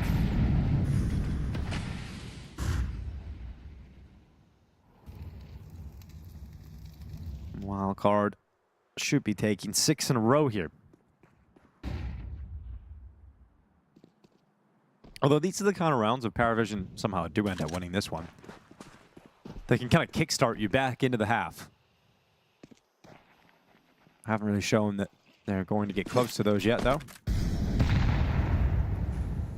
I mean, it can do. Just doesn't feel like, I don't know. My faith right now has been shaken in PARIVISION for the day after the show on Mirage. Especially in this round in particular, because you got 3 CTs on the B-bomb site with superior weapons. There's surely no way you're going to be able to break through. Yeah, well, one's going to bait at double doors, and then you're going to try and set him up for Rec to spray a few people down at the boxes. But if that doesn't go according to plan, it can get a lot more dangerous. Deep nade in towards the B tunnels. Still no progression yet from PARIVISION. Just sliding out mid now. Here's the smoke towards CT spawn. Nemanja now joins up towards window. Yeah, gonna Molly try and slow that progression, at least damage them as he walks in towards Rec, and there's just so many targets over towards B. They're just not gonna break through here. It is a very easy rounds here for Wildcard. Here's the thing too, I bet that Wildcard probably last night did more prep on Dust 2 than they did on Mirage on their own map pick, right? They probably felt a little bit more comfortable, looked into things, but I bet Dust 2, they have some like direct plans like just ready to go here. Ooh, talking some smack. Here we go. MHL shouting over at Jane. Man, they're starting to feel confident. You know, if there's one person you're not going to crack, it's Jame. Go at someone else. Go at Belshanock. He had a really rough first map. He's starting out 0-6. That's the target if you're gonna talk some smack. Yeah, someone who's not having a rough start. Nemanja right now 10-2, 7-3 on MHL, 7-2 on Hexed. Great stuff from Wildcard. No, I said it's unlikely to see Rec replicate his success from the first map. But if the rest of his teammates are going to show up instead, then fair enough. That works out. He hasn't had to have the same performance in the first map, right? His performance had to claw them back into the game. And you got the rest of your team firing and Nemanja performing the way he is. Yeah, you can have a little bit of a chill start. Minute and 17 seconds on the clock. Yellow has just reached Xbox down mid. Once again, we're lining up for what looks, at least for the moment, to be a mid to B split. Yellow's going to clear out close for right now. Mid to B smoke is up. Now moves the protocol of pushing back Catwalk. You know, something we talked about yesterday with PARIVISION versus 3Max was how often 3Max were able to limit the AWP coming out in James' hands. Playing with the rifle again here. So we'll see what they can do with all 5 AKs. They're going to be heading towards this B bomb site again. Impenetrable in the last round. PARIVISION are hoping for a very different result this time around. Might not be so lucky. Wildcard just cleared mid with a flashbang. Rex saw there was no one home. Now he is shifting back closer to the A bomb site, so further away from a rotation. He'll have to deal with the lurk and Noda as well if he wants to be able to get involved and support the B hit. But Nemanja's got a good position with an AK. Oh, Hex. Good work from down inside of the site. He's got plenty of options for cover here. Molotov gonna come towards him, 10 seconds, just trying to run that clock a little bit longer. Rec trying to come in and stop that bomb from feeling safe, and he will do exactly that. So fantastic work out of Rec and Hex, again combining just to be that powerful duo here for Wildcard. Interesting that Noda didn't try and stop Rec at all from crossing throughout all that. I thought he would have been a little bit more aggressive on that lurk out mid, but I guess this was one of the rounds he chose to focus more towards short, more towards a long flank.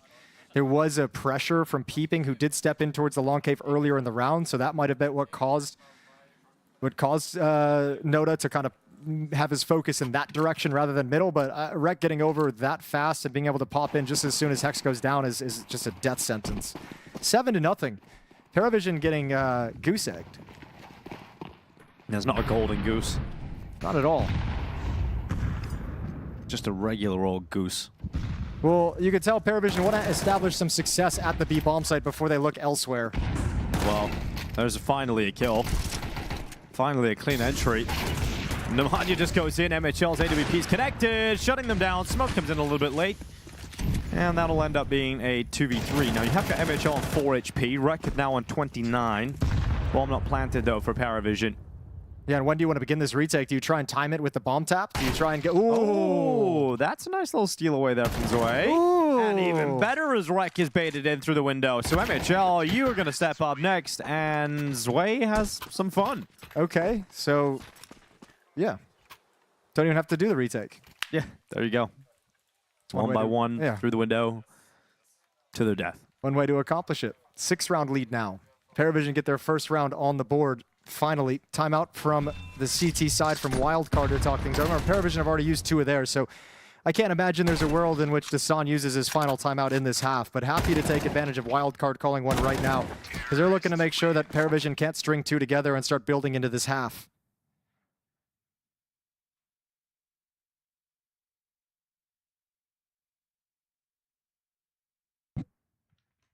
Ten kills on Zwei for the PARIVISION side, but we still haven't... It's been very grouped up from Jame, this calling so far on Dust 2. That's where I wonder if maybe like Mirage has put him in like had him lose some of the confidence that his players could take some initiative and make some things happen. But everything has been grouped up to start. Maybe partially because they wanted to establish that success at the B bomb. So let's see if they spread out now and go for a few different plays across the map. I think also Thorn made a good point on Twitter that I liked between the maps as well, talking about like James calling stuff. Oh, hold the phone. There could be some action soon. I'll get to Thorn in just a second. Peeping pushed up to the telephone pole. He's gonna have a push coming in towards him now, and I think he's feeling a little bit uncomfortable, but you can't necessarily easily fall back because that peak could come in at any time, and you also have MHL making sure that he's blocking the lower tunnels push. He's going to get his reward for being patient. Most steps of the CT running away as well. MHL catches the peak, punishes it, and gives the opening here to Wildcard. Lovely shot and a great protocol to just back away and fall off. You're saying about Thorn? I think we're going to take a while to get into this one. Yeah, he was saying like James calling style, because it's a tactical and cerebral and map control and pull you across the map. It sort of requires that the team on the other side is like going through like protocols that he's expecting, like protocols that are used at the professional level. We talk a lot about how sometimes individuals have a tough time performing at lower levels of competition because decisions are different. Same for the team. Well, Flash goes up on the palm tree and PP sends himself forward with it. Belchinok to trade him, so 1-for-1 and a 4v3 advantage here for Wildcard. 30 seconds on the clock. And for now, PARIVISION just paranoid about long, and for a good reason. 2 players over here for Wildcard, and Jame is edging ever closer. This is going to plant for short. Now Belchinok can just drop back. Once that bomb comes in, he can play from short around the corner if he desires, or he can try and help Jame. With Belchinok going down, not much help at all to Jame, really. Zwei has to activate soon, but there's a Molotov in his face. Round's over. He wanted to push out CT and punish the rotation, but with the Molotov and double doors, he can't get involved. Well, we're getting closer to round wins now for PARIVISION. We're getting bomb plants now. But yeah, I mean, this is obviously a great response for Wildcard after losing a round, immediately answering back with 4 players staying up. Well, fortunately, because they won a round with a lower buy and were able to salvage an upgrade to some weapons, they have a lot of cash in the bank. So another rebuy is coming in. Op is out in the hands of Jame. That's how it began. Nice kill from Peeping, but it's Nemanja who's had such great impact in this game so far. Beautiful shot from him to activate Hexed up the boxes, and then this final player of Zwei just had nothing to do. PARIVISION have no answers. I said I was going to be surprised if Dastan used his 3rd time out in this half. He's just used it. So obviously we could tell from the scoreboard things are going wrong, but even just further information that something silly is going on inside the PARIVISION camp.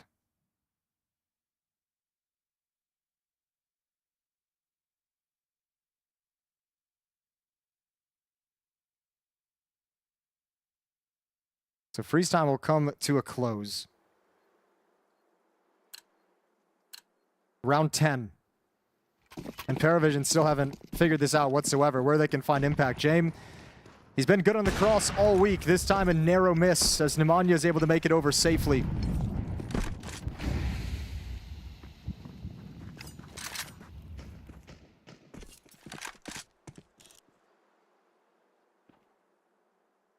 This is really so unexpected. The way Wildcard are just destroying PARIVISION right now on the second map. Yeah, I don't really know what to make of it, right? Because like Mirage was equally unexpected with the way they were fighting back and challenging and constantly having answers. And now that it's happening in back-to-back maps, now that you see this domination, it's like, okay.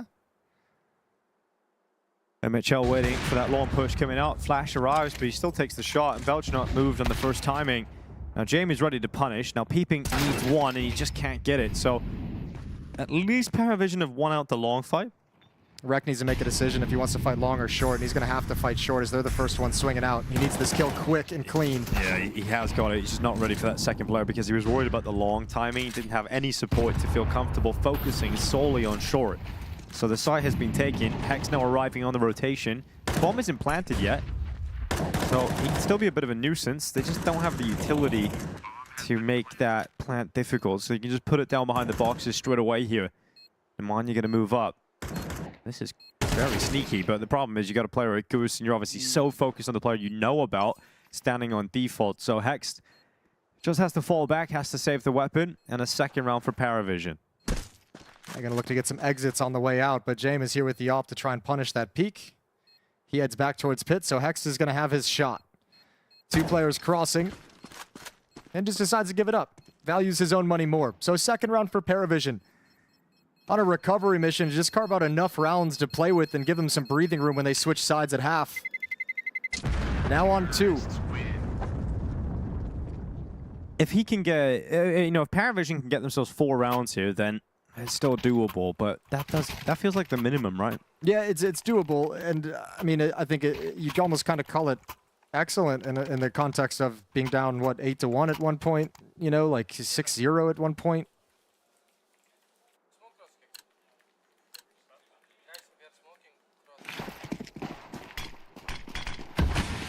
On the smoke the cross, get across without Jabe tagging you, and oh, James being tagged from his teammate. I don't know why he's giving a little love tap there, but some weird things going on in the PARIVISION camp right now. Like I was just on a different player last turn. They threw like the standard pop flash to activate short, and it was a smoke instead. So he just plumed in the middle of short. So they're just like messing up nades, messing up utility. Like there's some focus slipping. Aggression in B tunnels for Wildcard CT side. Okay, here goes the rifle stepping forward, making a step. Sway completely alerted to that. He's not going to step out too far and give Nemanja an easy chance on that AWP to trade it back, but Nemanja will go and hunt it down regardless. Sway was trying to leave and he dies, so now they accelerate up through short. They know they're up against a double up setup now. They know 2 ops on the field, and they're going to be just charging out through short. There's one of the ops gone. Pete being sent to the Shadow Realm by Nota, and that's the site taken, overwhelmed, and will be planted. So a third round for PARIVISION as he headed the last round of the half. 8-4, a real possibility now. That's a sharp aim. I feel like we've been missing more often than not from guys like Nota, from guys on the PARIVISION side of things. Just beautiful shooting as he gets out long. That's a disgusting double kill. So quick. Running through the Molotov as well just to take that fight. And money's gone for Wildcard right at the tail end. So the AWP and the M4 is going to be the biggest weapons they have to fight with in the next round. So critical, they keep them alive. Losing bonus is awful. It's at 1900. So around these 2 saved weapons, likely upgraded pistols with utility.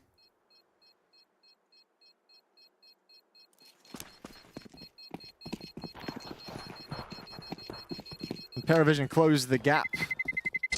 Now a 5-round lead for Wildcard. 8-3 into the final round of the half. And we see what kind of a buy Wildcard can scrape together.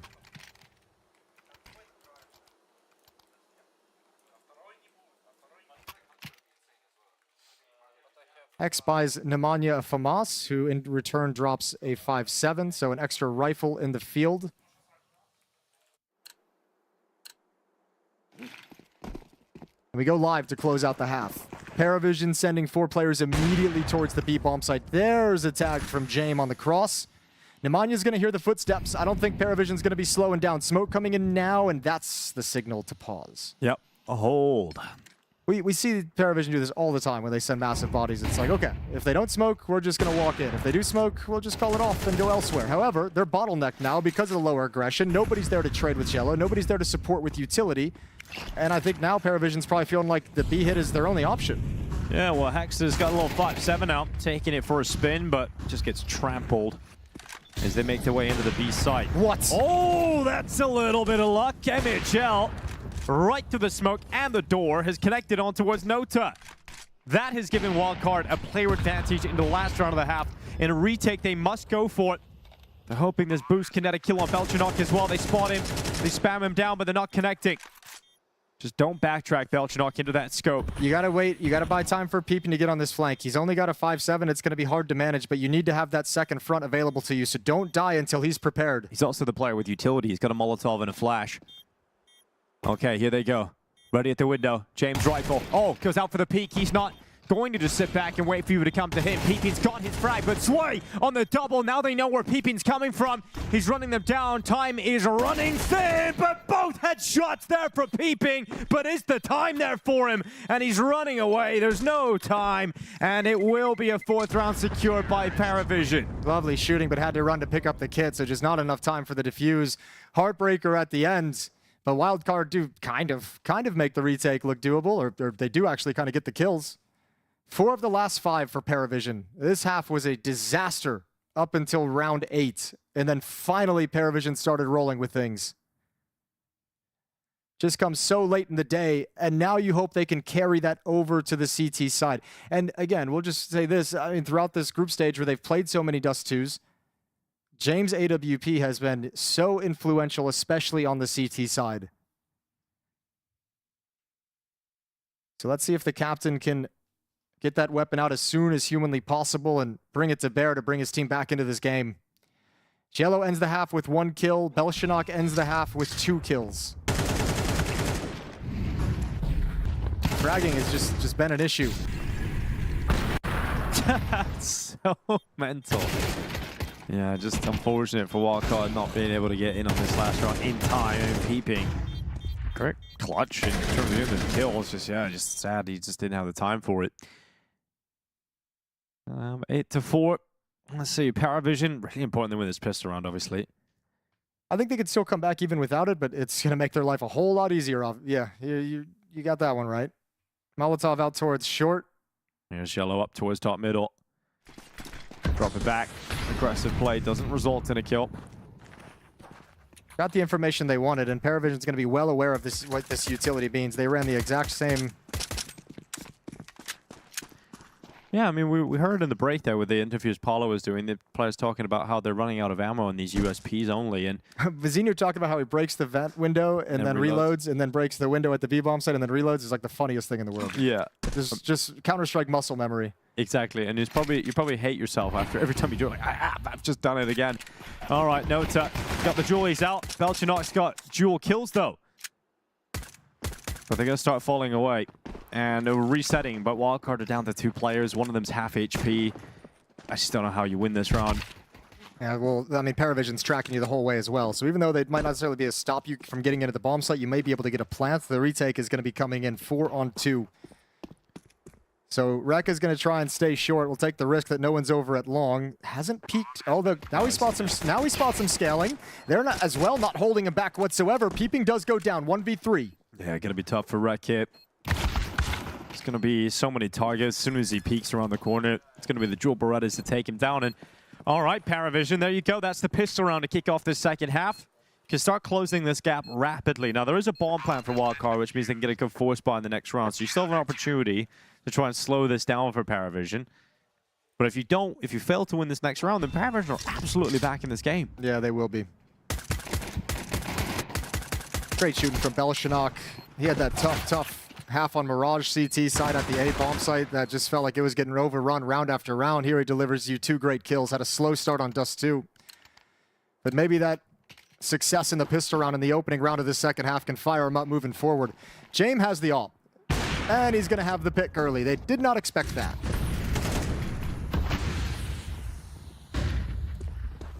I have Rek already running out long up the street, trying to force those PARIVISION players back. They will fall back. They don't want to give any opportunity over to Wildcard, but look at this play from Nemanja. He's already through middle.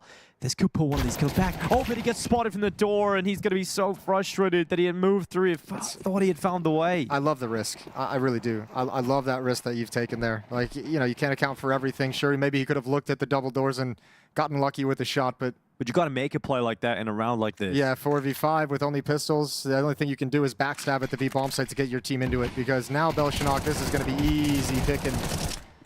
Double spray down as the smoke pops at the entrance, and Peeping has got nowhere to go with this AK-47. Second round investment, or 14th round investment, does absolutely nothing for Wildcard. Which is exactly what PARIVISION love to see, because you haven't lost a player in this round. You're building up money. Wildcard have nothing. They didn't even really save enough to have a good opportunity in the next round. Yep. So Everything is kind of lining up right now for PARIVISION to play themselves back into this game after a terrible start on Dust 2. Yeah, you've nailed that. They're in the best possible position that they could have created. Especially if they take and recover this AK-47, which is going to happen. Yep, now it gets even better. You got an AK on the CT side. So everything kind of going great for PARIVISION. Now I've got an AWP out for Jame. You got AKs on the CT side. This is where what we were talking about in that first half, where you see a favorite get a close game, you're like, did you edge it out in overtime in the first map? Then this is the point where PARIVISION can take over. This is the moment. If it's going to happen, it's going to happen now. They can put up just a huge wall of CT defense. And the AWP is out early. You mentioned it. Some of the Dust 2 games, we've seen teams able to delay the amount, like when that AWP can come out for Jame. Not today. He gets it out in round 2. And as you mentioned, with the money growing, he'll build up some cash to be able to afford it down the road if he ever loses it. Well, we have this Glock round. Can touch back on Counter-Strike muscle memory. Oh, yeah? There used to be in like 1.6, way back in the day. I think it started in like 1.3. The Deagle used to have, it was glitched. The Deagle bullets would like never hit their target if you didn't reload the Deagle. So every round you had to reload it once, and there's just this glitch. And just when we figured it out, like whenever you buy a Deagle, take one shot going out of spawn, reload, you're good to go. But like when we switched to CSGO and the glitch obviously isn't there, like all the old school 1.6 players were still doing like the one shot reload. It's like the muscle memory just never leaves you. It's just always there. Yeah, that's crazy. I mean, there's so many things like that. I think we witness it quite a bit when you've been playing a lot of FaZe, for example, and you're doing, you don't have knife damage, and you just start slashing out of spawn, and then you get into an official game. You're watching these pro players like stab each other, and it's like, oh, well, you've been pugging a lot. Maybe that's what happened to the knife kill, the knife slash when Jame was on the boost. Yeah, that one was interesting. That was weird. But the money's back here for Wildcard, so MHL is going to get the AWP out. Can have AKs around it. Gotta win this round, really, if you're Wildcard. Just try and disrupt this. Put an end to it straight away before it really gets going. Well, let's find out. A little bit of a risk for PARIVISION. It's only one defender at the B bomb site to open up. That's Yellow going over there. Molotov down, Smoke down as well to buy some time because Noda's going to start shifting back towards CT spawn. And while the mid smoke is still up, he's going to wait for Belshanac before they can kind of turn that corner and clear things out.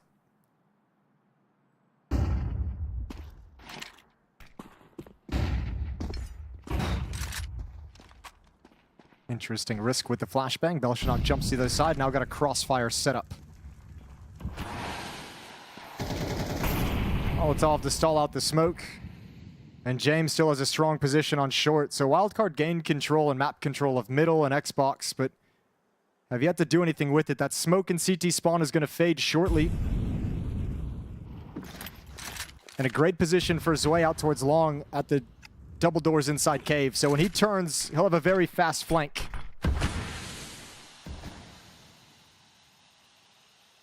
And PARIVISION vacates the B bomb site. They want to handle the mid portion of the attack. Peeping gets the first kill, but still 2 defenders lined up along the wall. Yeah, 2 smokes now raining into the B bomb site. 1 lurk smoke, 1 door smoke, and 2 players nearly line up. Belchanaut getting traded. Sway in mid, important frag here into Manu, who was trying to get back to join his teammates, but 3 players from Wildcard have made their way into the B bomb site, so it must be a retake for PARIVISION. Yeah, importantly, bomb not even planted yet, and actually he gets off it. He thinks they're going to try and retake with that flashbang, so all of PARIVISION is here. Yeah, they don't have a whole lot of utility. Not a single flash left here, so they're going to try and be a little clever about this and get Jame on the boost, but he ain't seeing anything, which is information in of itself. He's got the angle now to try and punish, but Hex just peeks out. I mean, that's perfectly played by Wildcard in the post plant. Yep. And that'll be the retreat from Zwei. That's a nasty 1-2 punch. Zwei might come back.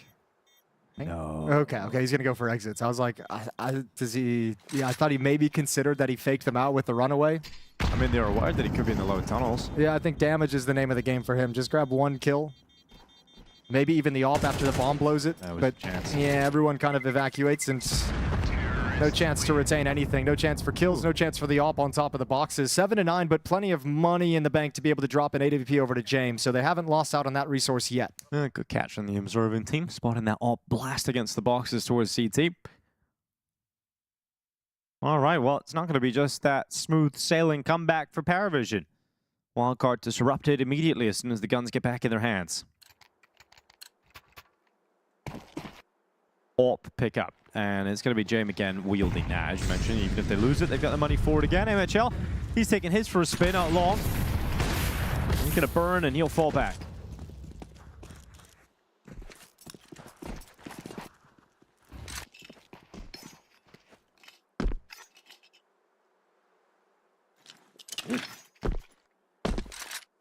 Running smoke out towards the hinge. Pop. Oh, missed. Oh, still plume? And we're good. Yeah, it goes solid. tall enough. Yeah, it's great. It's a grower, that one. And happy about it. Jane looking to break open the smoke in the doors. Oh, that's a great one on Nemanja. Yeah, I found him. Clipped him in the shoulder. 5-on-4 provided by Jame. Okay, that's a bad time for that smoke. Oh, Sway caught off guard by the timing, but still wins it out. AK comes out in time. And a clean headshot. And now it's a 3-on-5. Yeah, that's, I mean, if you're PARIVISION, you're going to lose the last round. You want to start the next one like this. MHL also half HP. Yeah, you shouldn't really let this one go. If you do, there's something going terribly wrong for PARIVISION. Well, bombs dropped all the way out. Okay, well, Zwei just clearing corners, gets picked off by the op. So now it gets interesting.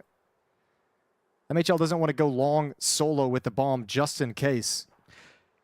Yeah, it is actually a couple of opening opportunities. 30 seconds, that's the problem here for Wildcard. What's baffling is that that kill happens in the long cave, and Zello and Noda didn't even look that direction. No, they just have no care in the world. Thought in the world that they could push long and really take that avenue of approach. So, Nota out from sight. It's going to be Hex 2 is the issue. And it's also neutralized, along with everyone in Wildcard, really. You're at 12 HP, you're 6 HP. Yeah, you can't do this. Trying to back away. Try to get away safely if you possibly can. Molotov rains in, but they're already gone. So it should be... Oh, actually, is it a hunt? It is a hunt. That's one shaved off, but they're still coming. Belshinok up next.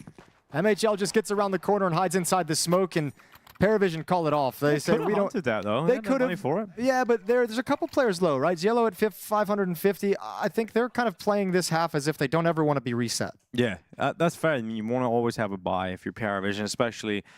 I'd say your confidence isn't at an all-time high right now if you're PARIVISION. Yeah, probably. Getting banged out at the start of Dust 2, losing Mirage. Well, their confidence doesn't seem too shaken. They've actually gotten better ever since they got smoked in the first half. You kind of mentioned it. Like, they had that moment where it felt like they could take control. I mean, if you go... Like, they started out 7-0. It was 8-1 at one point. But at 8-1, it's just completely reversed. 7-1 now. So they've just done it right back in return to catch up on the scoreboard. So yeah, maybe some dark moments in the first half where things felt flat, things felt quiet, and things felt like players weren't performing. But now during this stretch, I think PARIVISION's going to be loving it. And as long as they can latch onto this and keep it up without any devastating losses, don't lose any eco rounds, don't lose some silly 1v3, I think that confidence can stick around for the rest of the map. Look at the pacing up short, though. No one from PARIVISION realizes this. Jame has just gotten back towards Car with the op. Perfect timing. Jame is going to have no issue in striking straight through PP. Hex also a victim within the first couple of seconds of this round. Wildcard trying to accelerate, change the pace, and head towards this A bomb site. But PARIVISION are ready for it. Nemanja blinded. Jame is going to spot him. Can't connect a shot, but manages to get away at least. But that bomb plant is coming through. There's safety. There's safety for Jame. There's safety for the players over at Long. Going to be really hard for Wildcard to do anything about this. And look at how harassed they are. So much gunfire through the smoke. Nades breaking it open. Wreck is brought down low. PARIVISION back away for the moment to set this back up. 3 from Long, 2 from CT spawn. Oh, Jame. Manya going to be wrecked. And now MHL as well. And that will end up being the recovery that PARIVISION were always set to get. 9-9. We are tied. And PARIVISION... Pretty quickly, it feels like. Yeah, well, we've kind of been waiting for that moment where it feels like PARIVISION changes the feeling of this game. Didn't feel like it was coming for a long time there. Started to lose faith in it.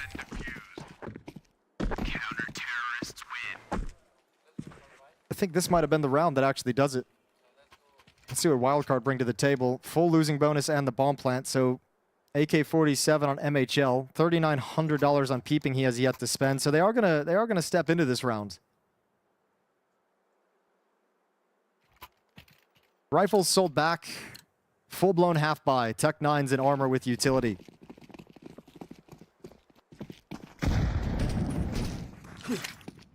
That's the safer call, I think, making sure that you have enough for a full buy in the next round to get started again. Full buy here would have been you battling against PARIVISION and your economy for the next few rounds, so they decided to take one less fight.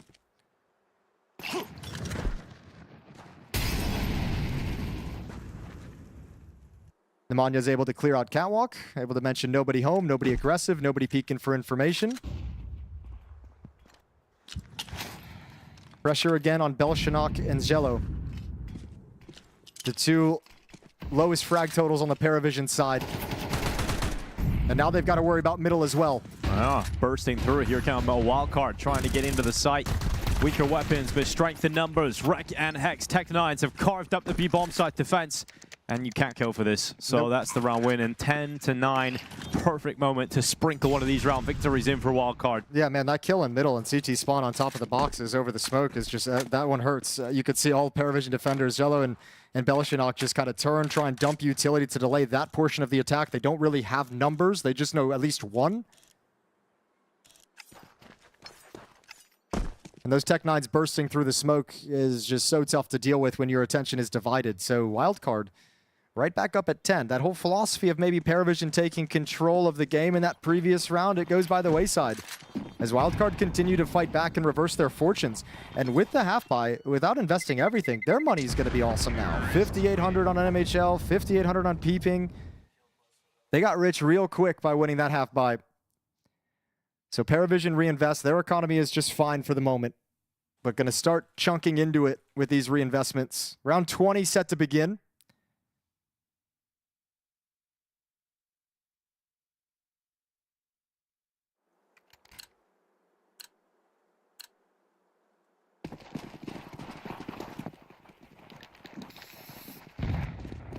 I mean, I just love seeing the attitude of Wildcard, that they're just not rolling over it. So much more competitive today than I think many people were anticipating.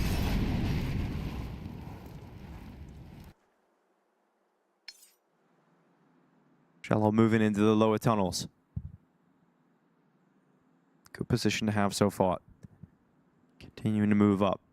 Peeping alongside Hexton here. MHL is going to join them, but this could be the most disruptive play of the round. Hex needs to win the fight, and he's got it! A ding comes in. Can Belchanok get away? Yes, he can. Just around the corner. They're hunting him down. Peeping, running through the flames, hunting that kill, that trade, and that's the B-bomb site open. Yeah, they still haven't caught onto it yet. When that contact happens, Wildcard is going to press the issue at all times. They want to go fast. Oh, that was the missed opportunity. Noda has to hunt that down, being highly aggressive.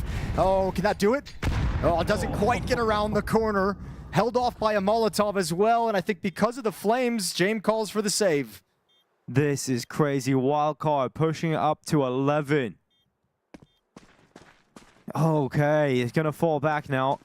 And this is, I mean, if that nade lands, if you get that kill on the player retreating back to the low upper tunnels, maybe consider it.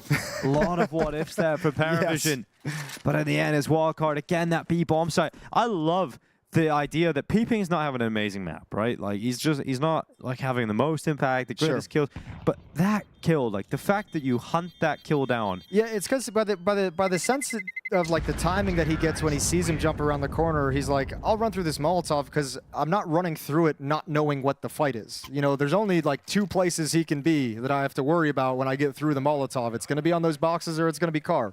So, I mean, he's just ready for that fight. And I think Belshanok probably would have won it, but he misses the second jump onto the top of the boxes, and then it makes him awkward for the fight. I mean, also really important fight won by Hext. So yeah, over the tunnels. Takes a dink on board, but really, that was massive. Okay, Wildcard standing up at just the right time. And why not just keep going B? Well, maybe Jay because Jay is it off. Maybe Jay will tell you why. Just 99 damage as well there to MHL, so the collateral comes in. And that will force you to reconsider. Well, James just got done playing 10,000 rounds in Mirage, where they just rinse and repeat at the A-bomb site because it was working. So he's like, all right, well, if you're going to try and abuse the B-bomb site, let me just bring this AWP over here. And look, it's a great tool to use. Bring the AWP over for a round, make them nervous about taking those fights and those angles in the future. Looking to respawn Wildcard. You know, you realize the B-bomb site's closed. Trying to open up A instead. Put pressure on its way. That's the bomb at the back of the pack, so you have to go back and collect that.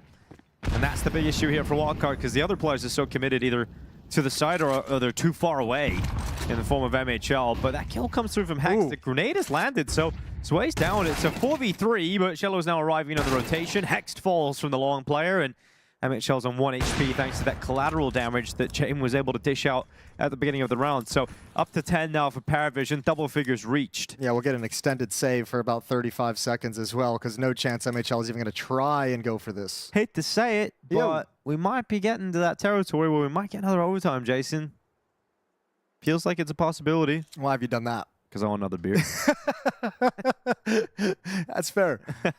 Bring it on, overtime. Let's go. Let's go third map as well, why not? Well, Wildcard did struggle on Mirage to close it out, obviously. 7 chances in the various overtimes to actually get the win. If they can creep it up to 12, we'll see if they've learned their lessons from the previous map. Problem for them, they're not necessarily a problem, but the situation they're in right now is, yeah, timeout makes a lot of sense. Third and final. This is a very important round. It's a very important buy. After they invest in this round, they're gonna be pretty depleted on cash.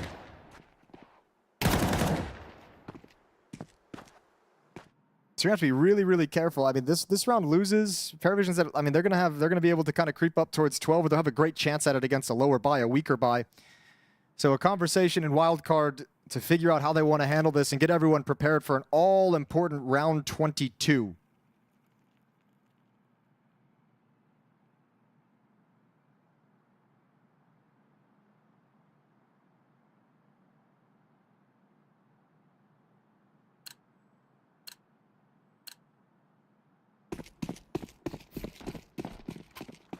Wildcard in pursuit of map point.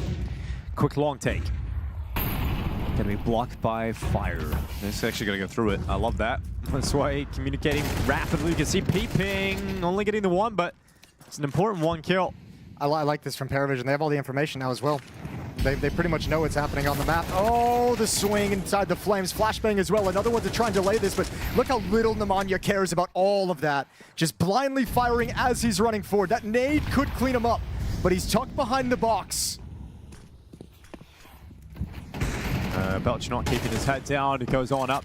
Nemanja removed, an advantage now picked up off the back of those 2 kills from PARIVISION. MHL and Rek no closer to the site. Belchnok has collected another one. He mentioned his quieter game. Well, he's starting to deliver impact now. Rek in sight, dead at the hand of Shello. And we do have PARIVISION collecting yet another round. And all things are tied up. Yeah, and then there's some decisions now. The money's not as nearly as depleted as I expected it would be for Wildcard. MHL had 4,800, Hex has 4,400. They could buy some hero weapons if they could go all in if they want to, I guess I should say. Awesome. I actually kind of like, you know, I'm not going to go through the X's and O's of the buy of whether it's great or not, but I love seeing the attitude out of Wildcard to just say, screw it. We don't want to play for overtime. We already did that 5 overtimes on the previous map. We want to go for the win right here, right now. Fully invested. They want to give themselves a shot at regulation win. Big risk. That's the nade heading into the lower tunnels. Hex and MHL dodging the brunt of it. In fact, 2 HP is all they take.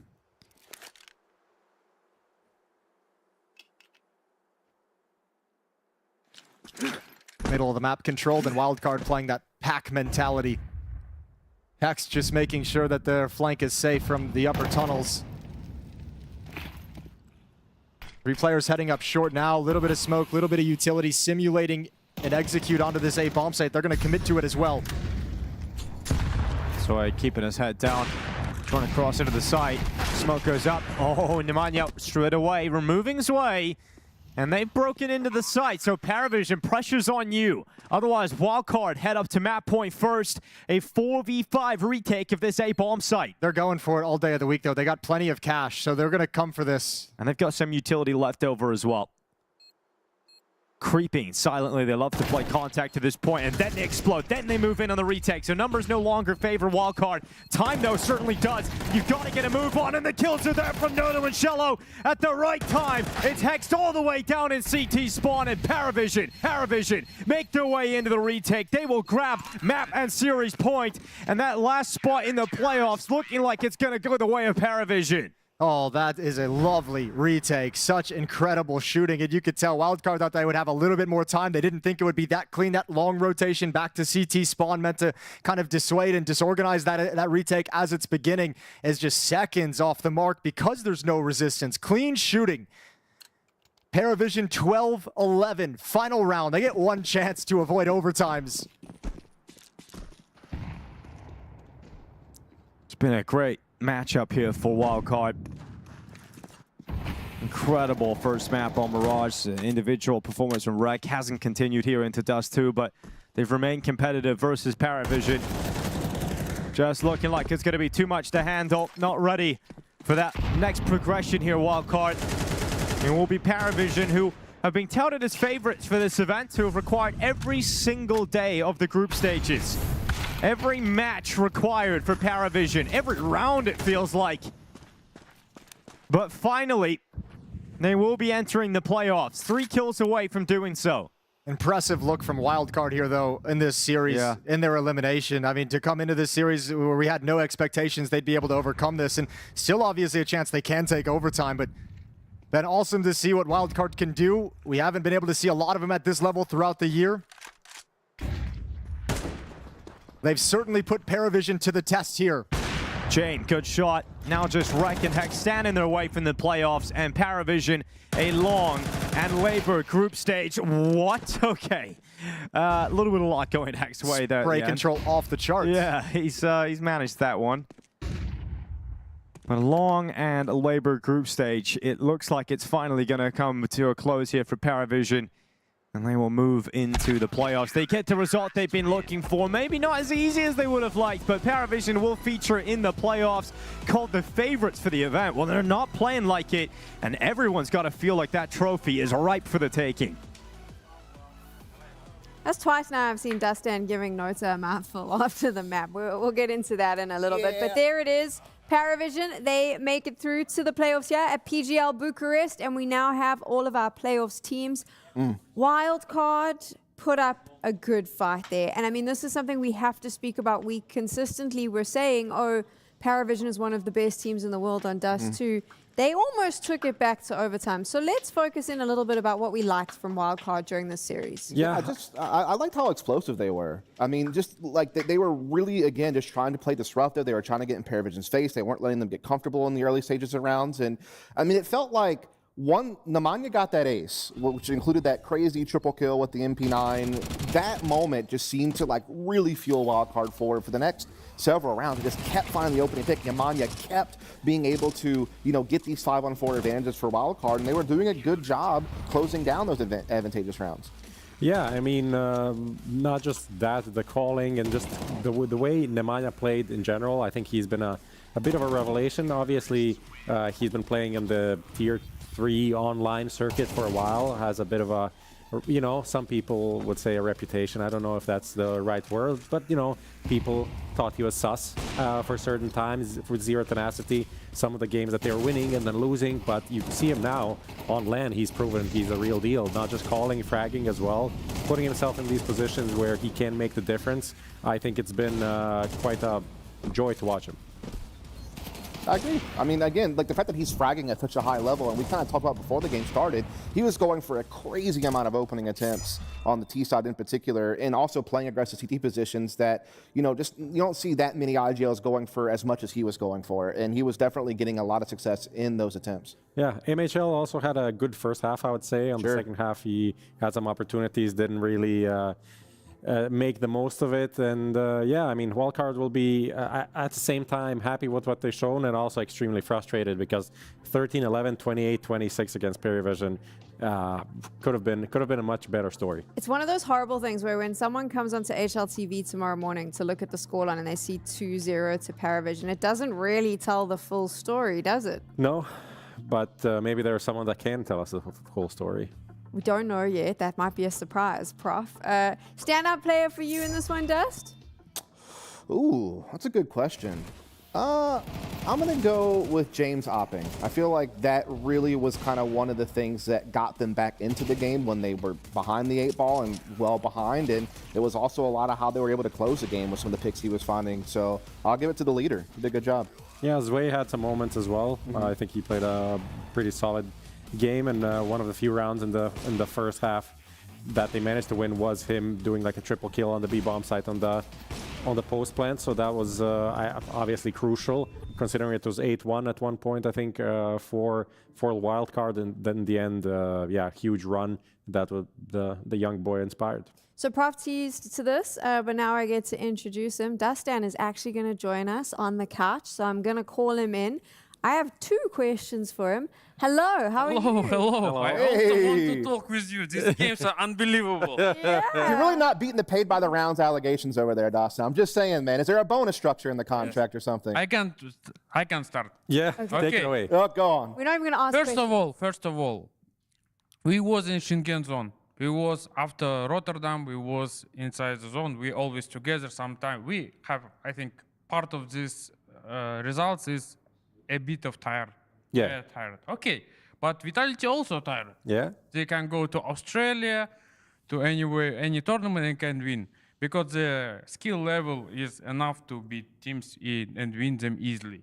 And also, they always go 3-0 on groups. They're always in semifinal, and it helps them to have like this more extra days. Yeah. These extra days also, I wanted to win after 2-0 because these 2 days helping us a lot because we can add more, have a rest, like mental reset. Okay, about the today's game. We had good preparation. It was 2-2 game. I don't want to lose these points. And we start to winning Mirage. It was 7-2, 5v3. And Nota, Belchonak dying, 3v3. And a lot of rounds we losing like noobs. I have questions to Xiela, to Nota, to Belchonak. To Jame and Zweig, less questions. I know you're also making podcasts. And they making some mistakes and some pauses I take. What the fuck are you doing? What's wrong with you? For example, on Mirage, anti-echo, when we had A execute. Just there it was so many rounds. Just jump. It was okay. Maybe I remember my work. Yeah. I remember. The scars burn into his brain harder than ours. And he's not jumping, or they don't understand the whole situation. My team is not stable enough to we need more breaks. I feel like it's situation like same like Pro League. We won 2-0 on the beginning and lost 2-3. I hope when we go to playoffs, it will be a bit different because it's playoff. Maybe my guys will play better, but general level is not enough to winning stable, winning with comfort, and these games show the reality. And 2 days ago we are top 3. Yeah. Sometimes when I talk with them, I don't know how we are top 3. And I think when we played these previous tournaments, it was like a lot comes from motivation to winning, playing against Spirit, against Monacy. It's always like different mind games. And when we playing with different of like Nemanja today, we played against him last year in Zero Tenacity also. Yeah. He's always alone. He is very sneaky, dirty play style. But today we managed to win, and it's nice that we qualified. But I have question to my players. I want to see how they will perform next month because some level of mistakes are unacceptable. Yeah. I can't. We have major. I can't kick them right now. But if they continue, they might be kicked. Yes. I can tell it open because it's not okay. Some situations is too much same mistakes. I'm tired of saying again and again same mistakes. Hope they will learn and be better players.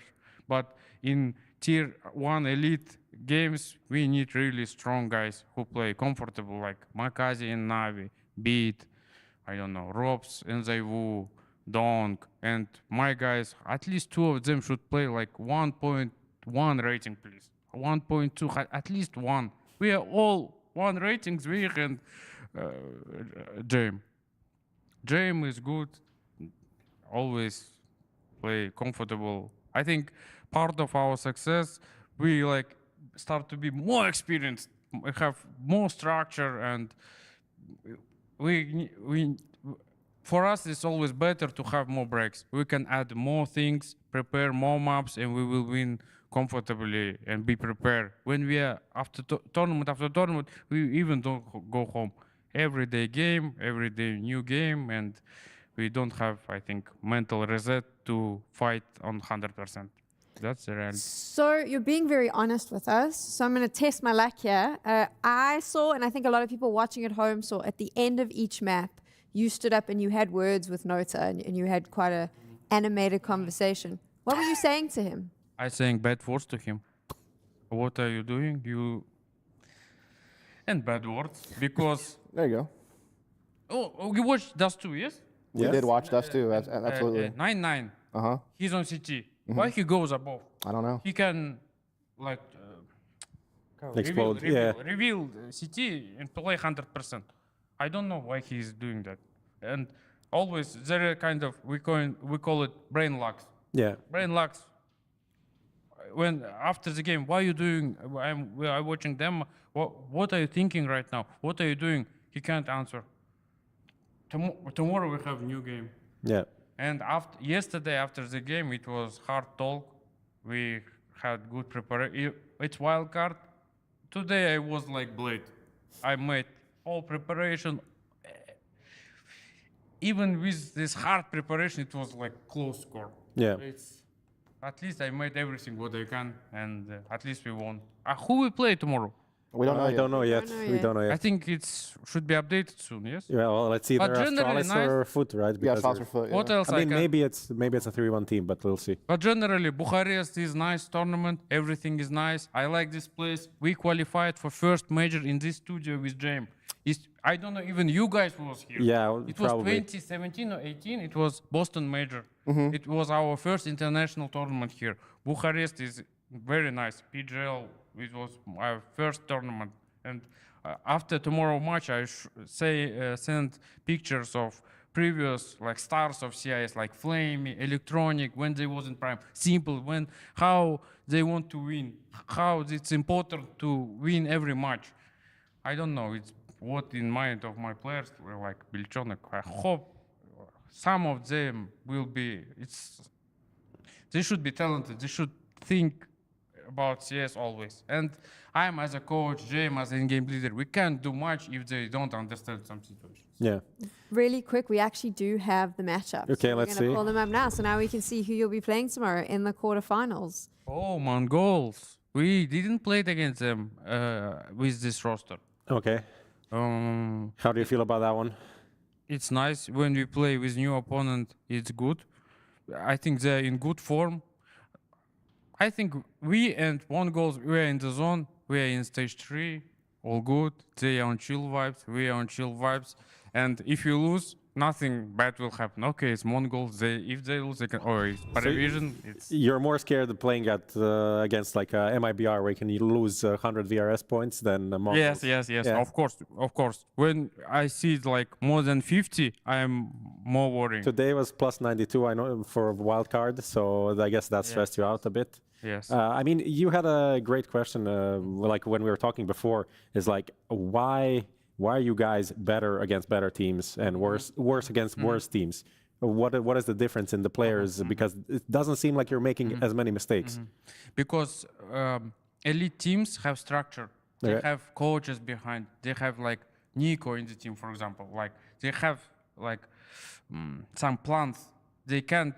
For example, some players can do whatever they want, and we understand it. We understand. And me as a coach, JM as in-game leader, we played against these players like 10 years with some of them. Against Nick, against Apex. When we was Avantgarde, we played against Apex in Zaivu, 2019, if you remember that time. Starladder maybe. Yes, and we know the style better. I think also pressure comes, and the difference nowadays, the reality I saw in Twitter, I see what you always writing, it's Vitality one level above, all other teams like Navi a bit above, they're stable right now because of Makazi, he's a really good player. And all other teams, they can lose to anyone. Yeah. That's the reality. I can't do anything. Against better team, because we have good calls, we had good preparation, we know the pressure on them, and on good day, we can win. We go to stage, we're feeling nice. I think I told it as before, it's a pressure. All elite teams, they have a lot of money, expectation, and our style, we don't care, we just play. Today, the game against them, we are like wild card. And after that, when we become top 3, my players can't be elite players in 2-3 months. It's not possible, they need years. Even, let's talk about Vitality. How many years they play? 10 years. Apex, 15 years. Yeah. 20 years. How many years how many years needed to Zaiwu to win Cologne and Katowice? I mean, Cologne, I think first year, but with Misuta, yeah, they played with Shock, so many RPK, and we are in the beginning. And generally, we play good. Nice if you will be top 10. Bucharest, nice. Tomorrow playoff. I'm ready to fight. Today was hard game. That's all. I'm like enjoying my life. That's all. So you're not taking it's our vibes. You're not taking any like pressure on you to have to win this tournament or anything like that? No. Yeah. No, I don't care. Just underdog. Yes, because we have after this tournament 3 weeks breaks. It will be Astana. It's my country, and for there we will be more prepared. How's the meal plan going? You said you're trying to get in shape for Astana. We will have break. Then we go to boot camp. Nothing else. I don't know. Always boot camp. That's all. I'm happy that it will be tournament in Astana. It really motivates me. And Bucharest, there's no elite teams right now. And you're the elite team. Yes, we are one of them. But my team can't play from favorite side. I don't know, something. I need to talk with them. I don't know what happened in this game. I was so mad. I told before the game, if you lose, I will not talk with them 3 weeks. Well, they didn't lose. You're into the playoffs. Congratulations. I'm going to let you go have those tough words with your team now, so you can head on out. Thank you very much. Thank you. If questions was in my language, it will be much more interesting. Sometimes English. Thank you. Thank you. Thank you. You keep going. You can take the mic over there. Thank you so much.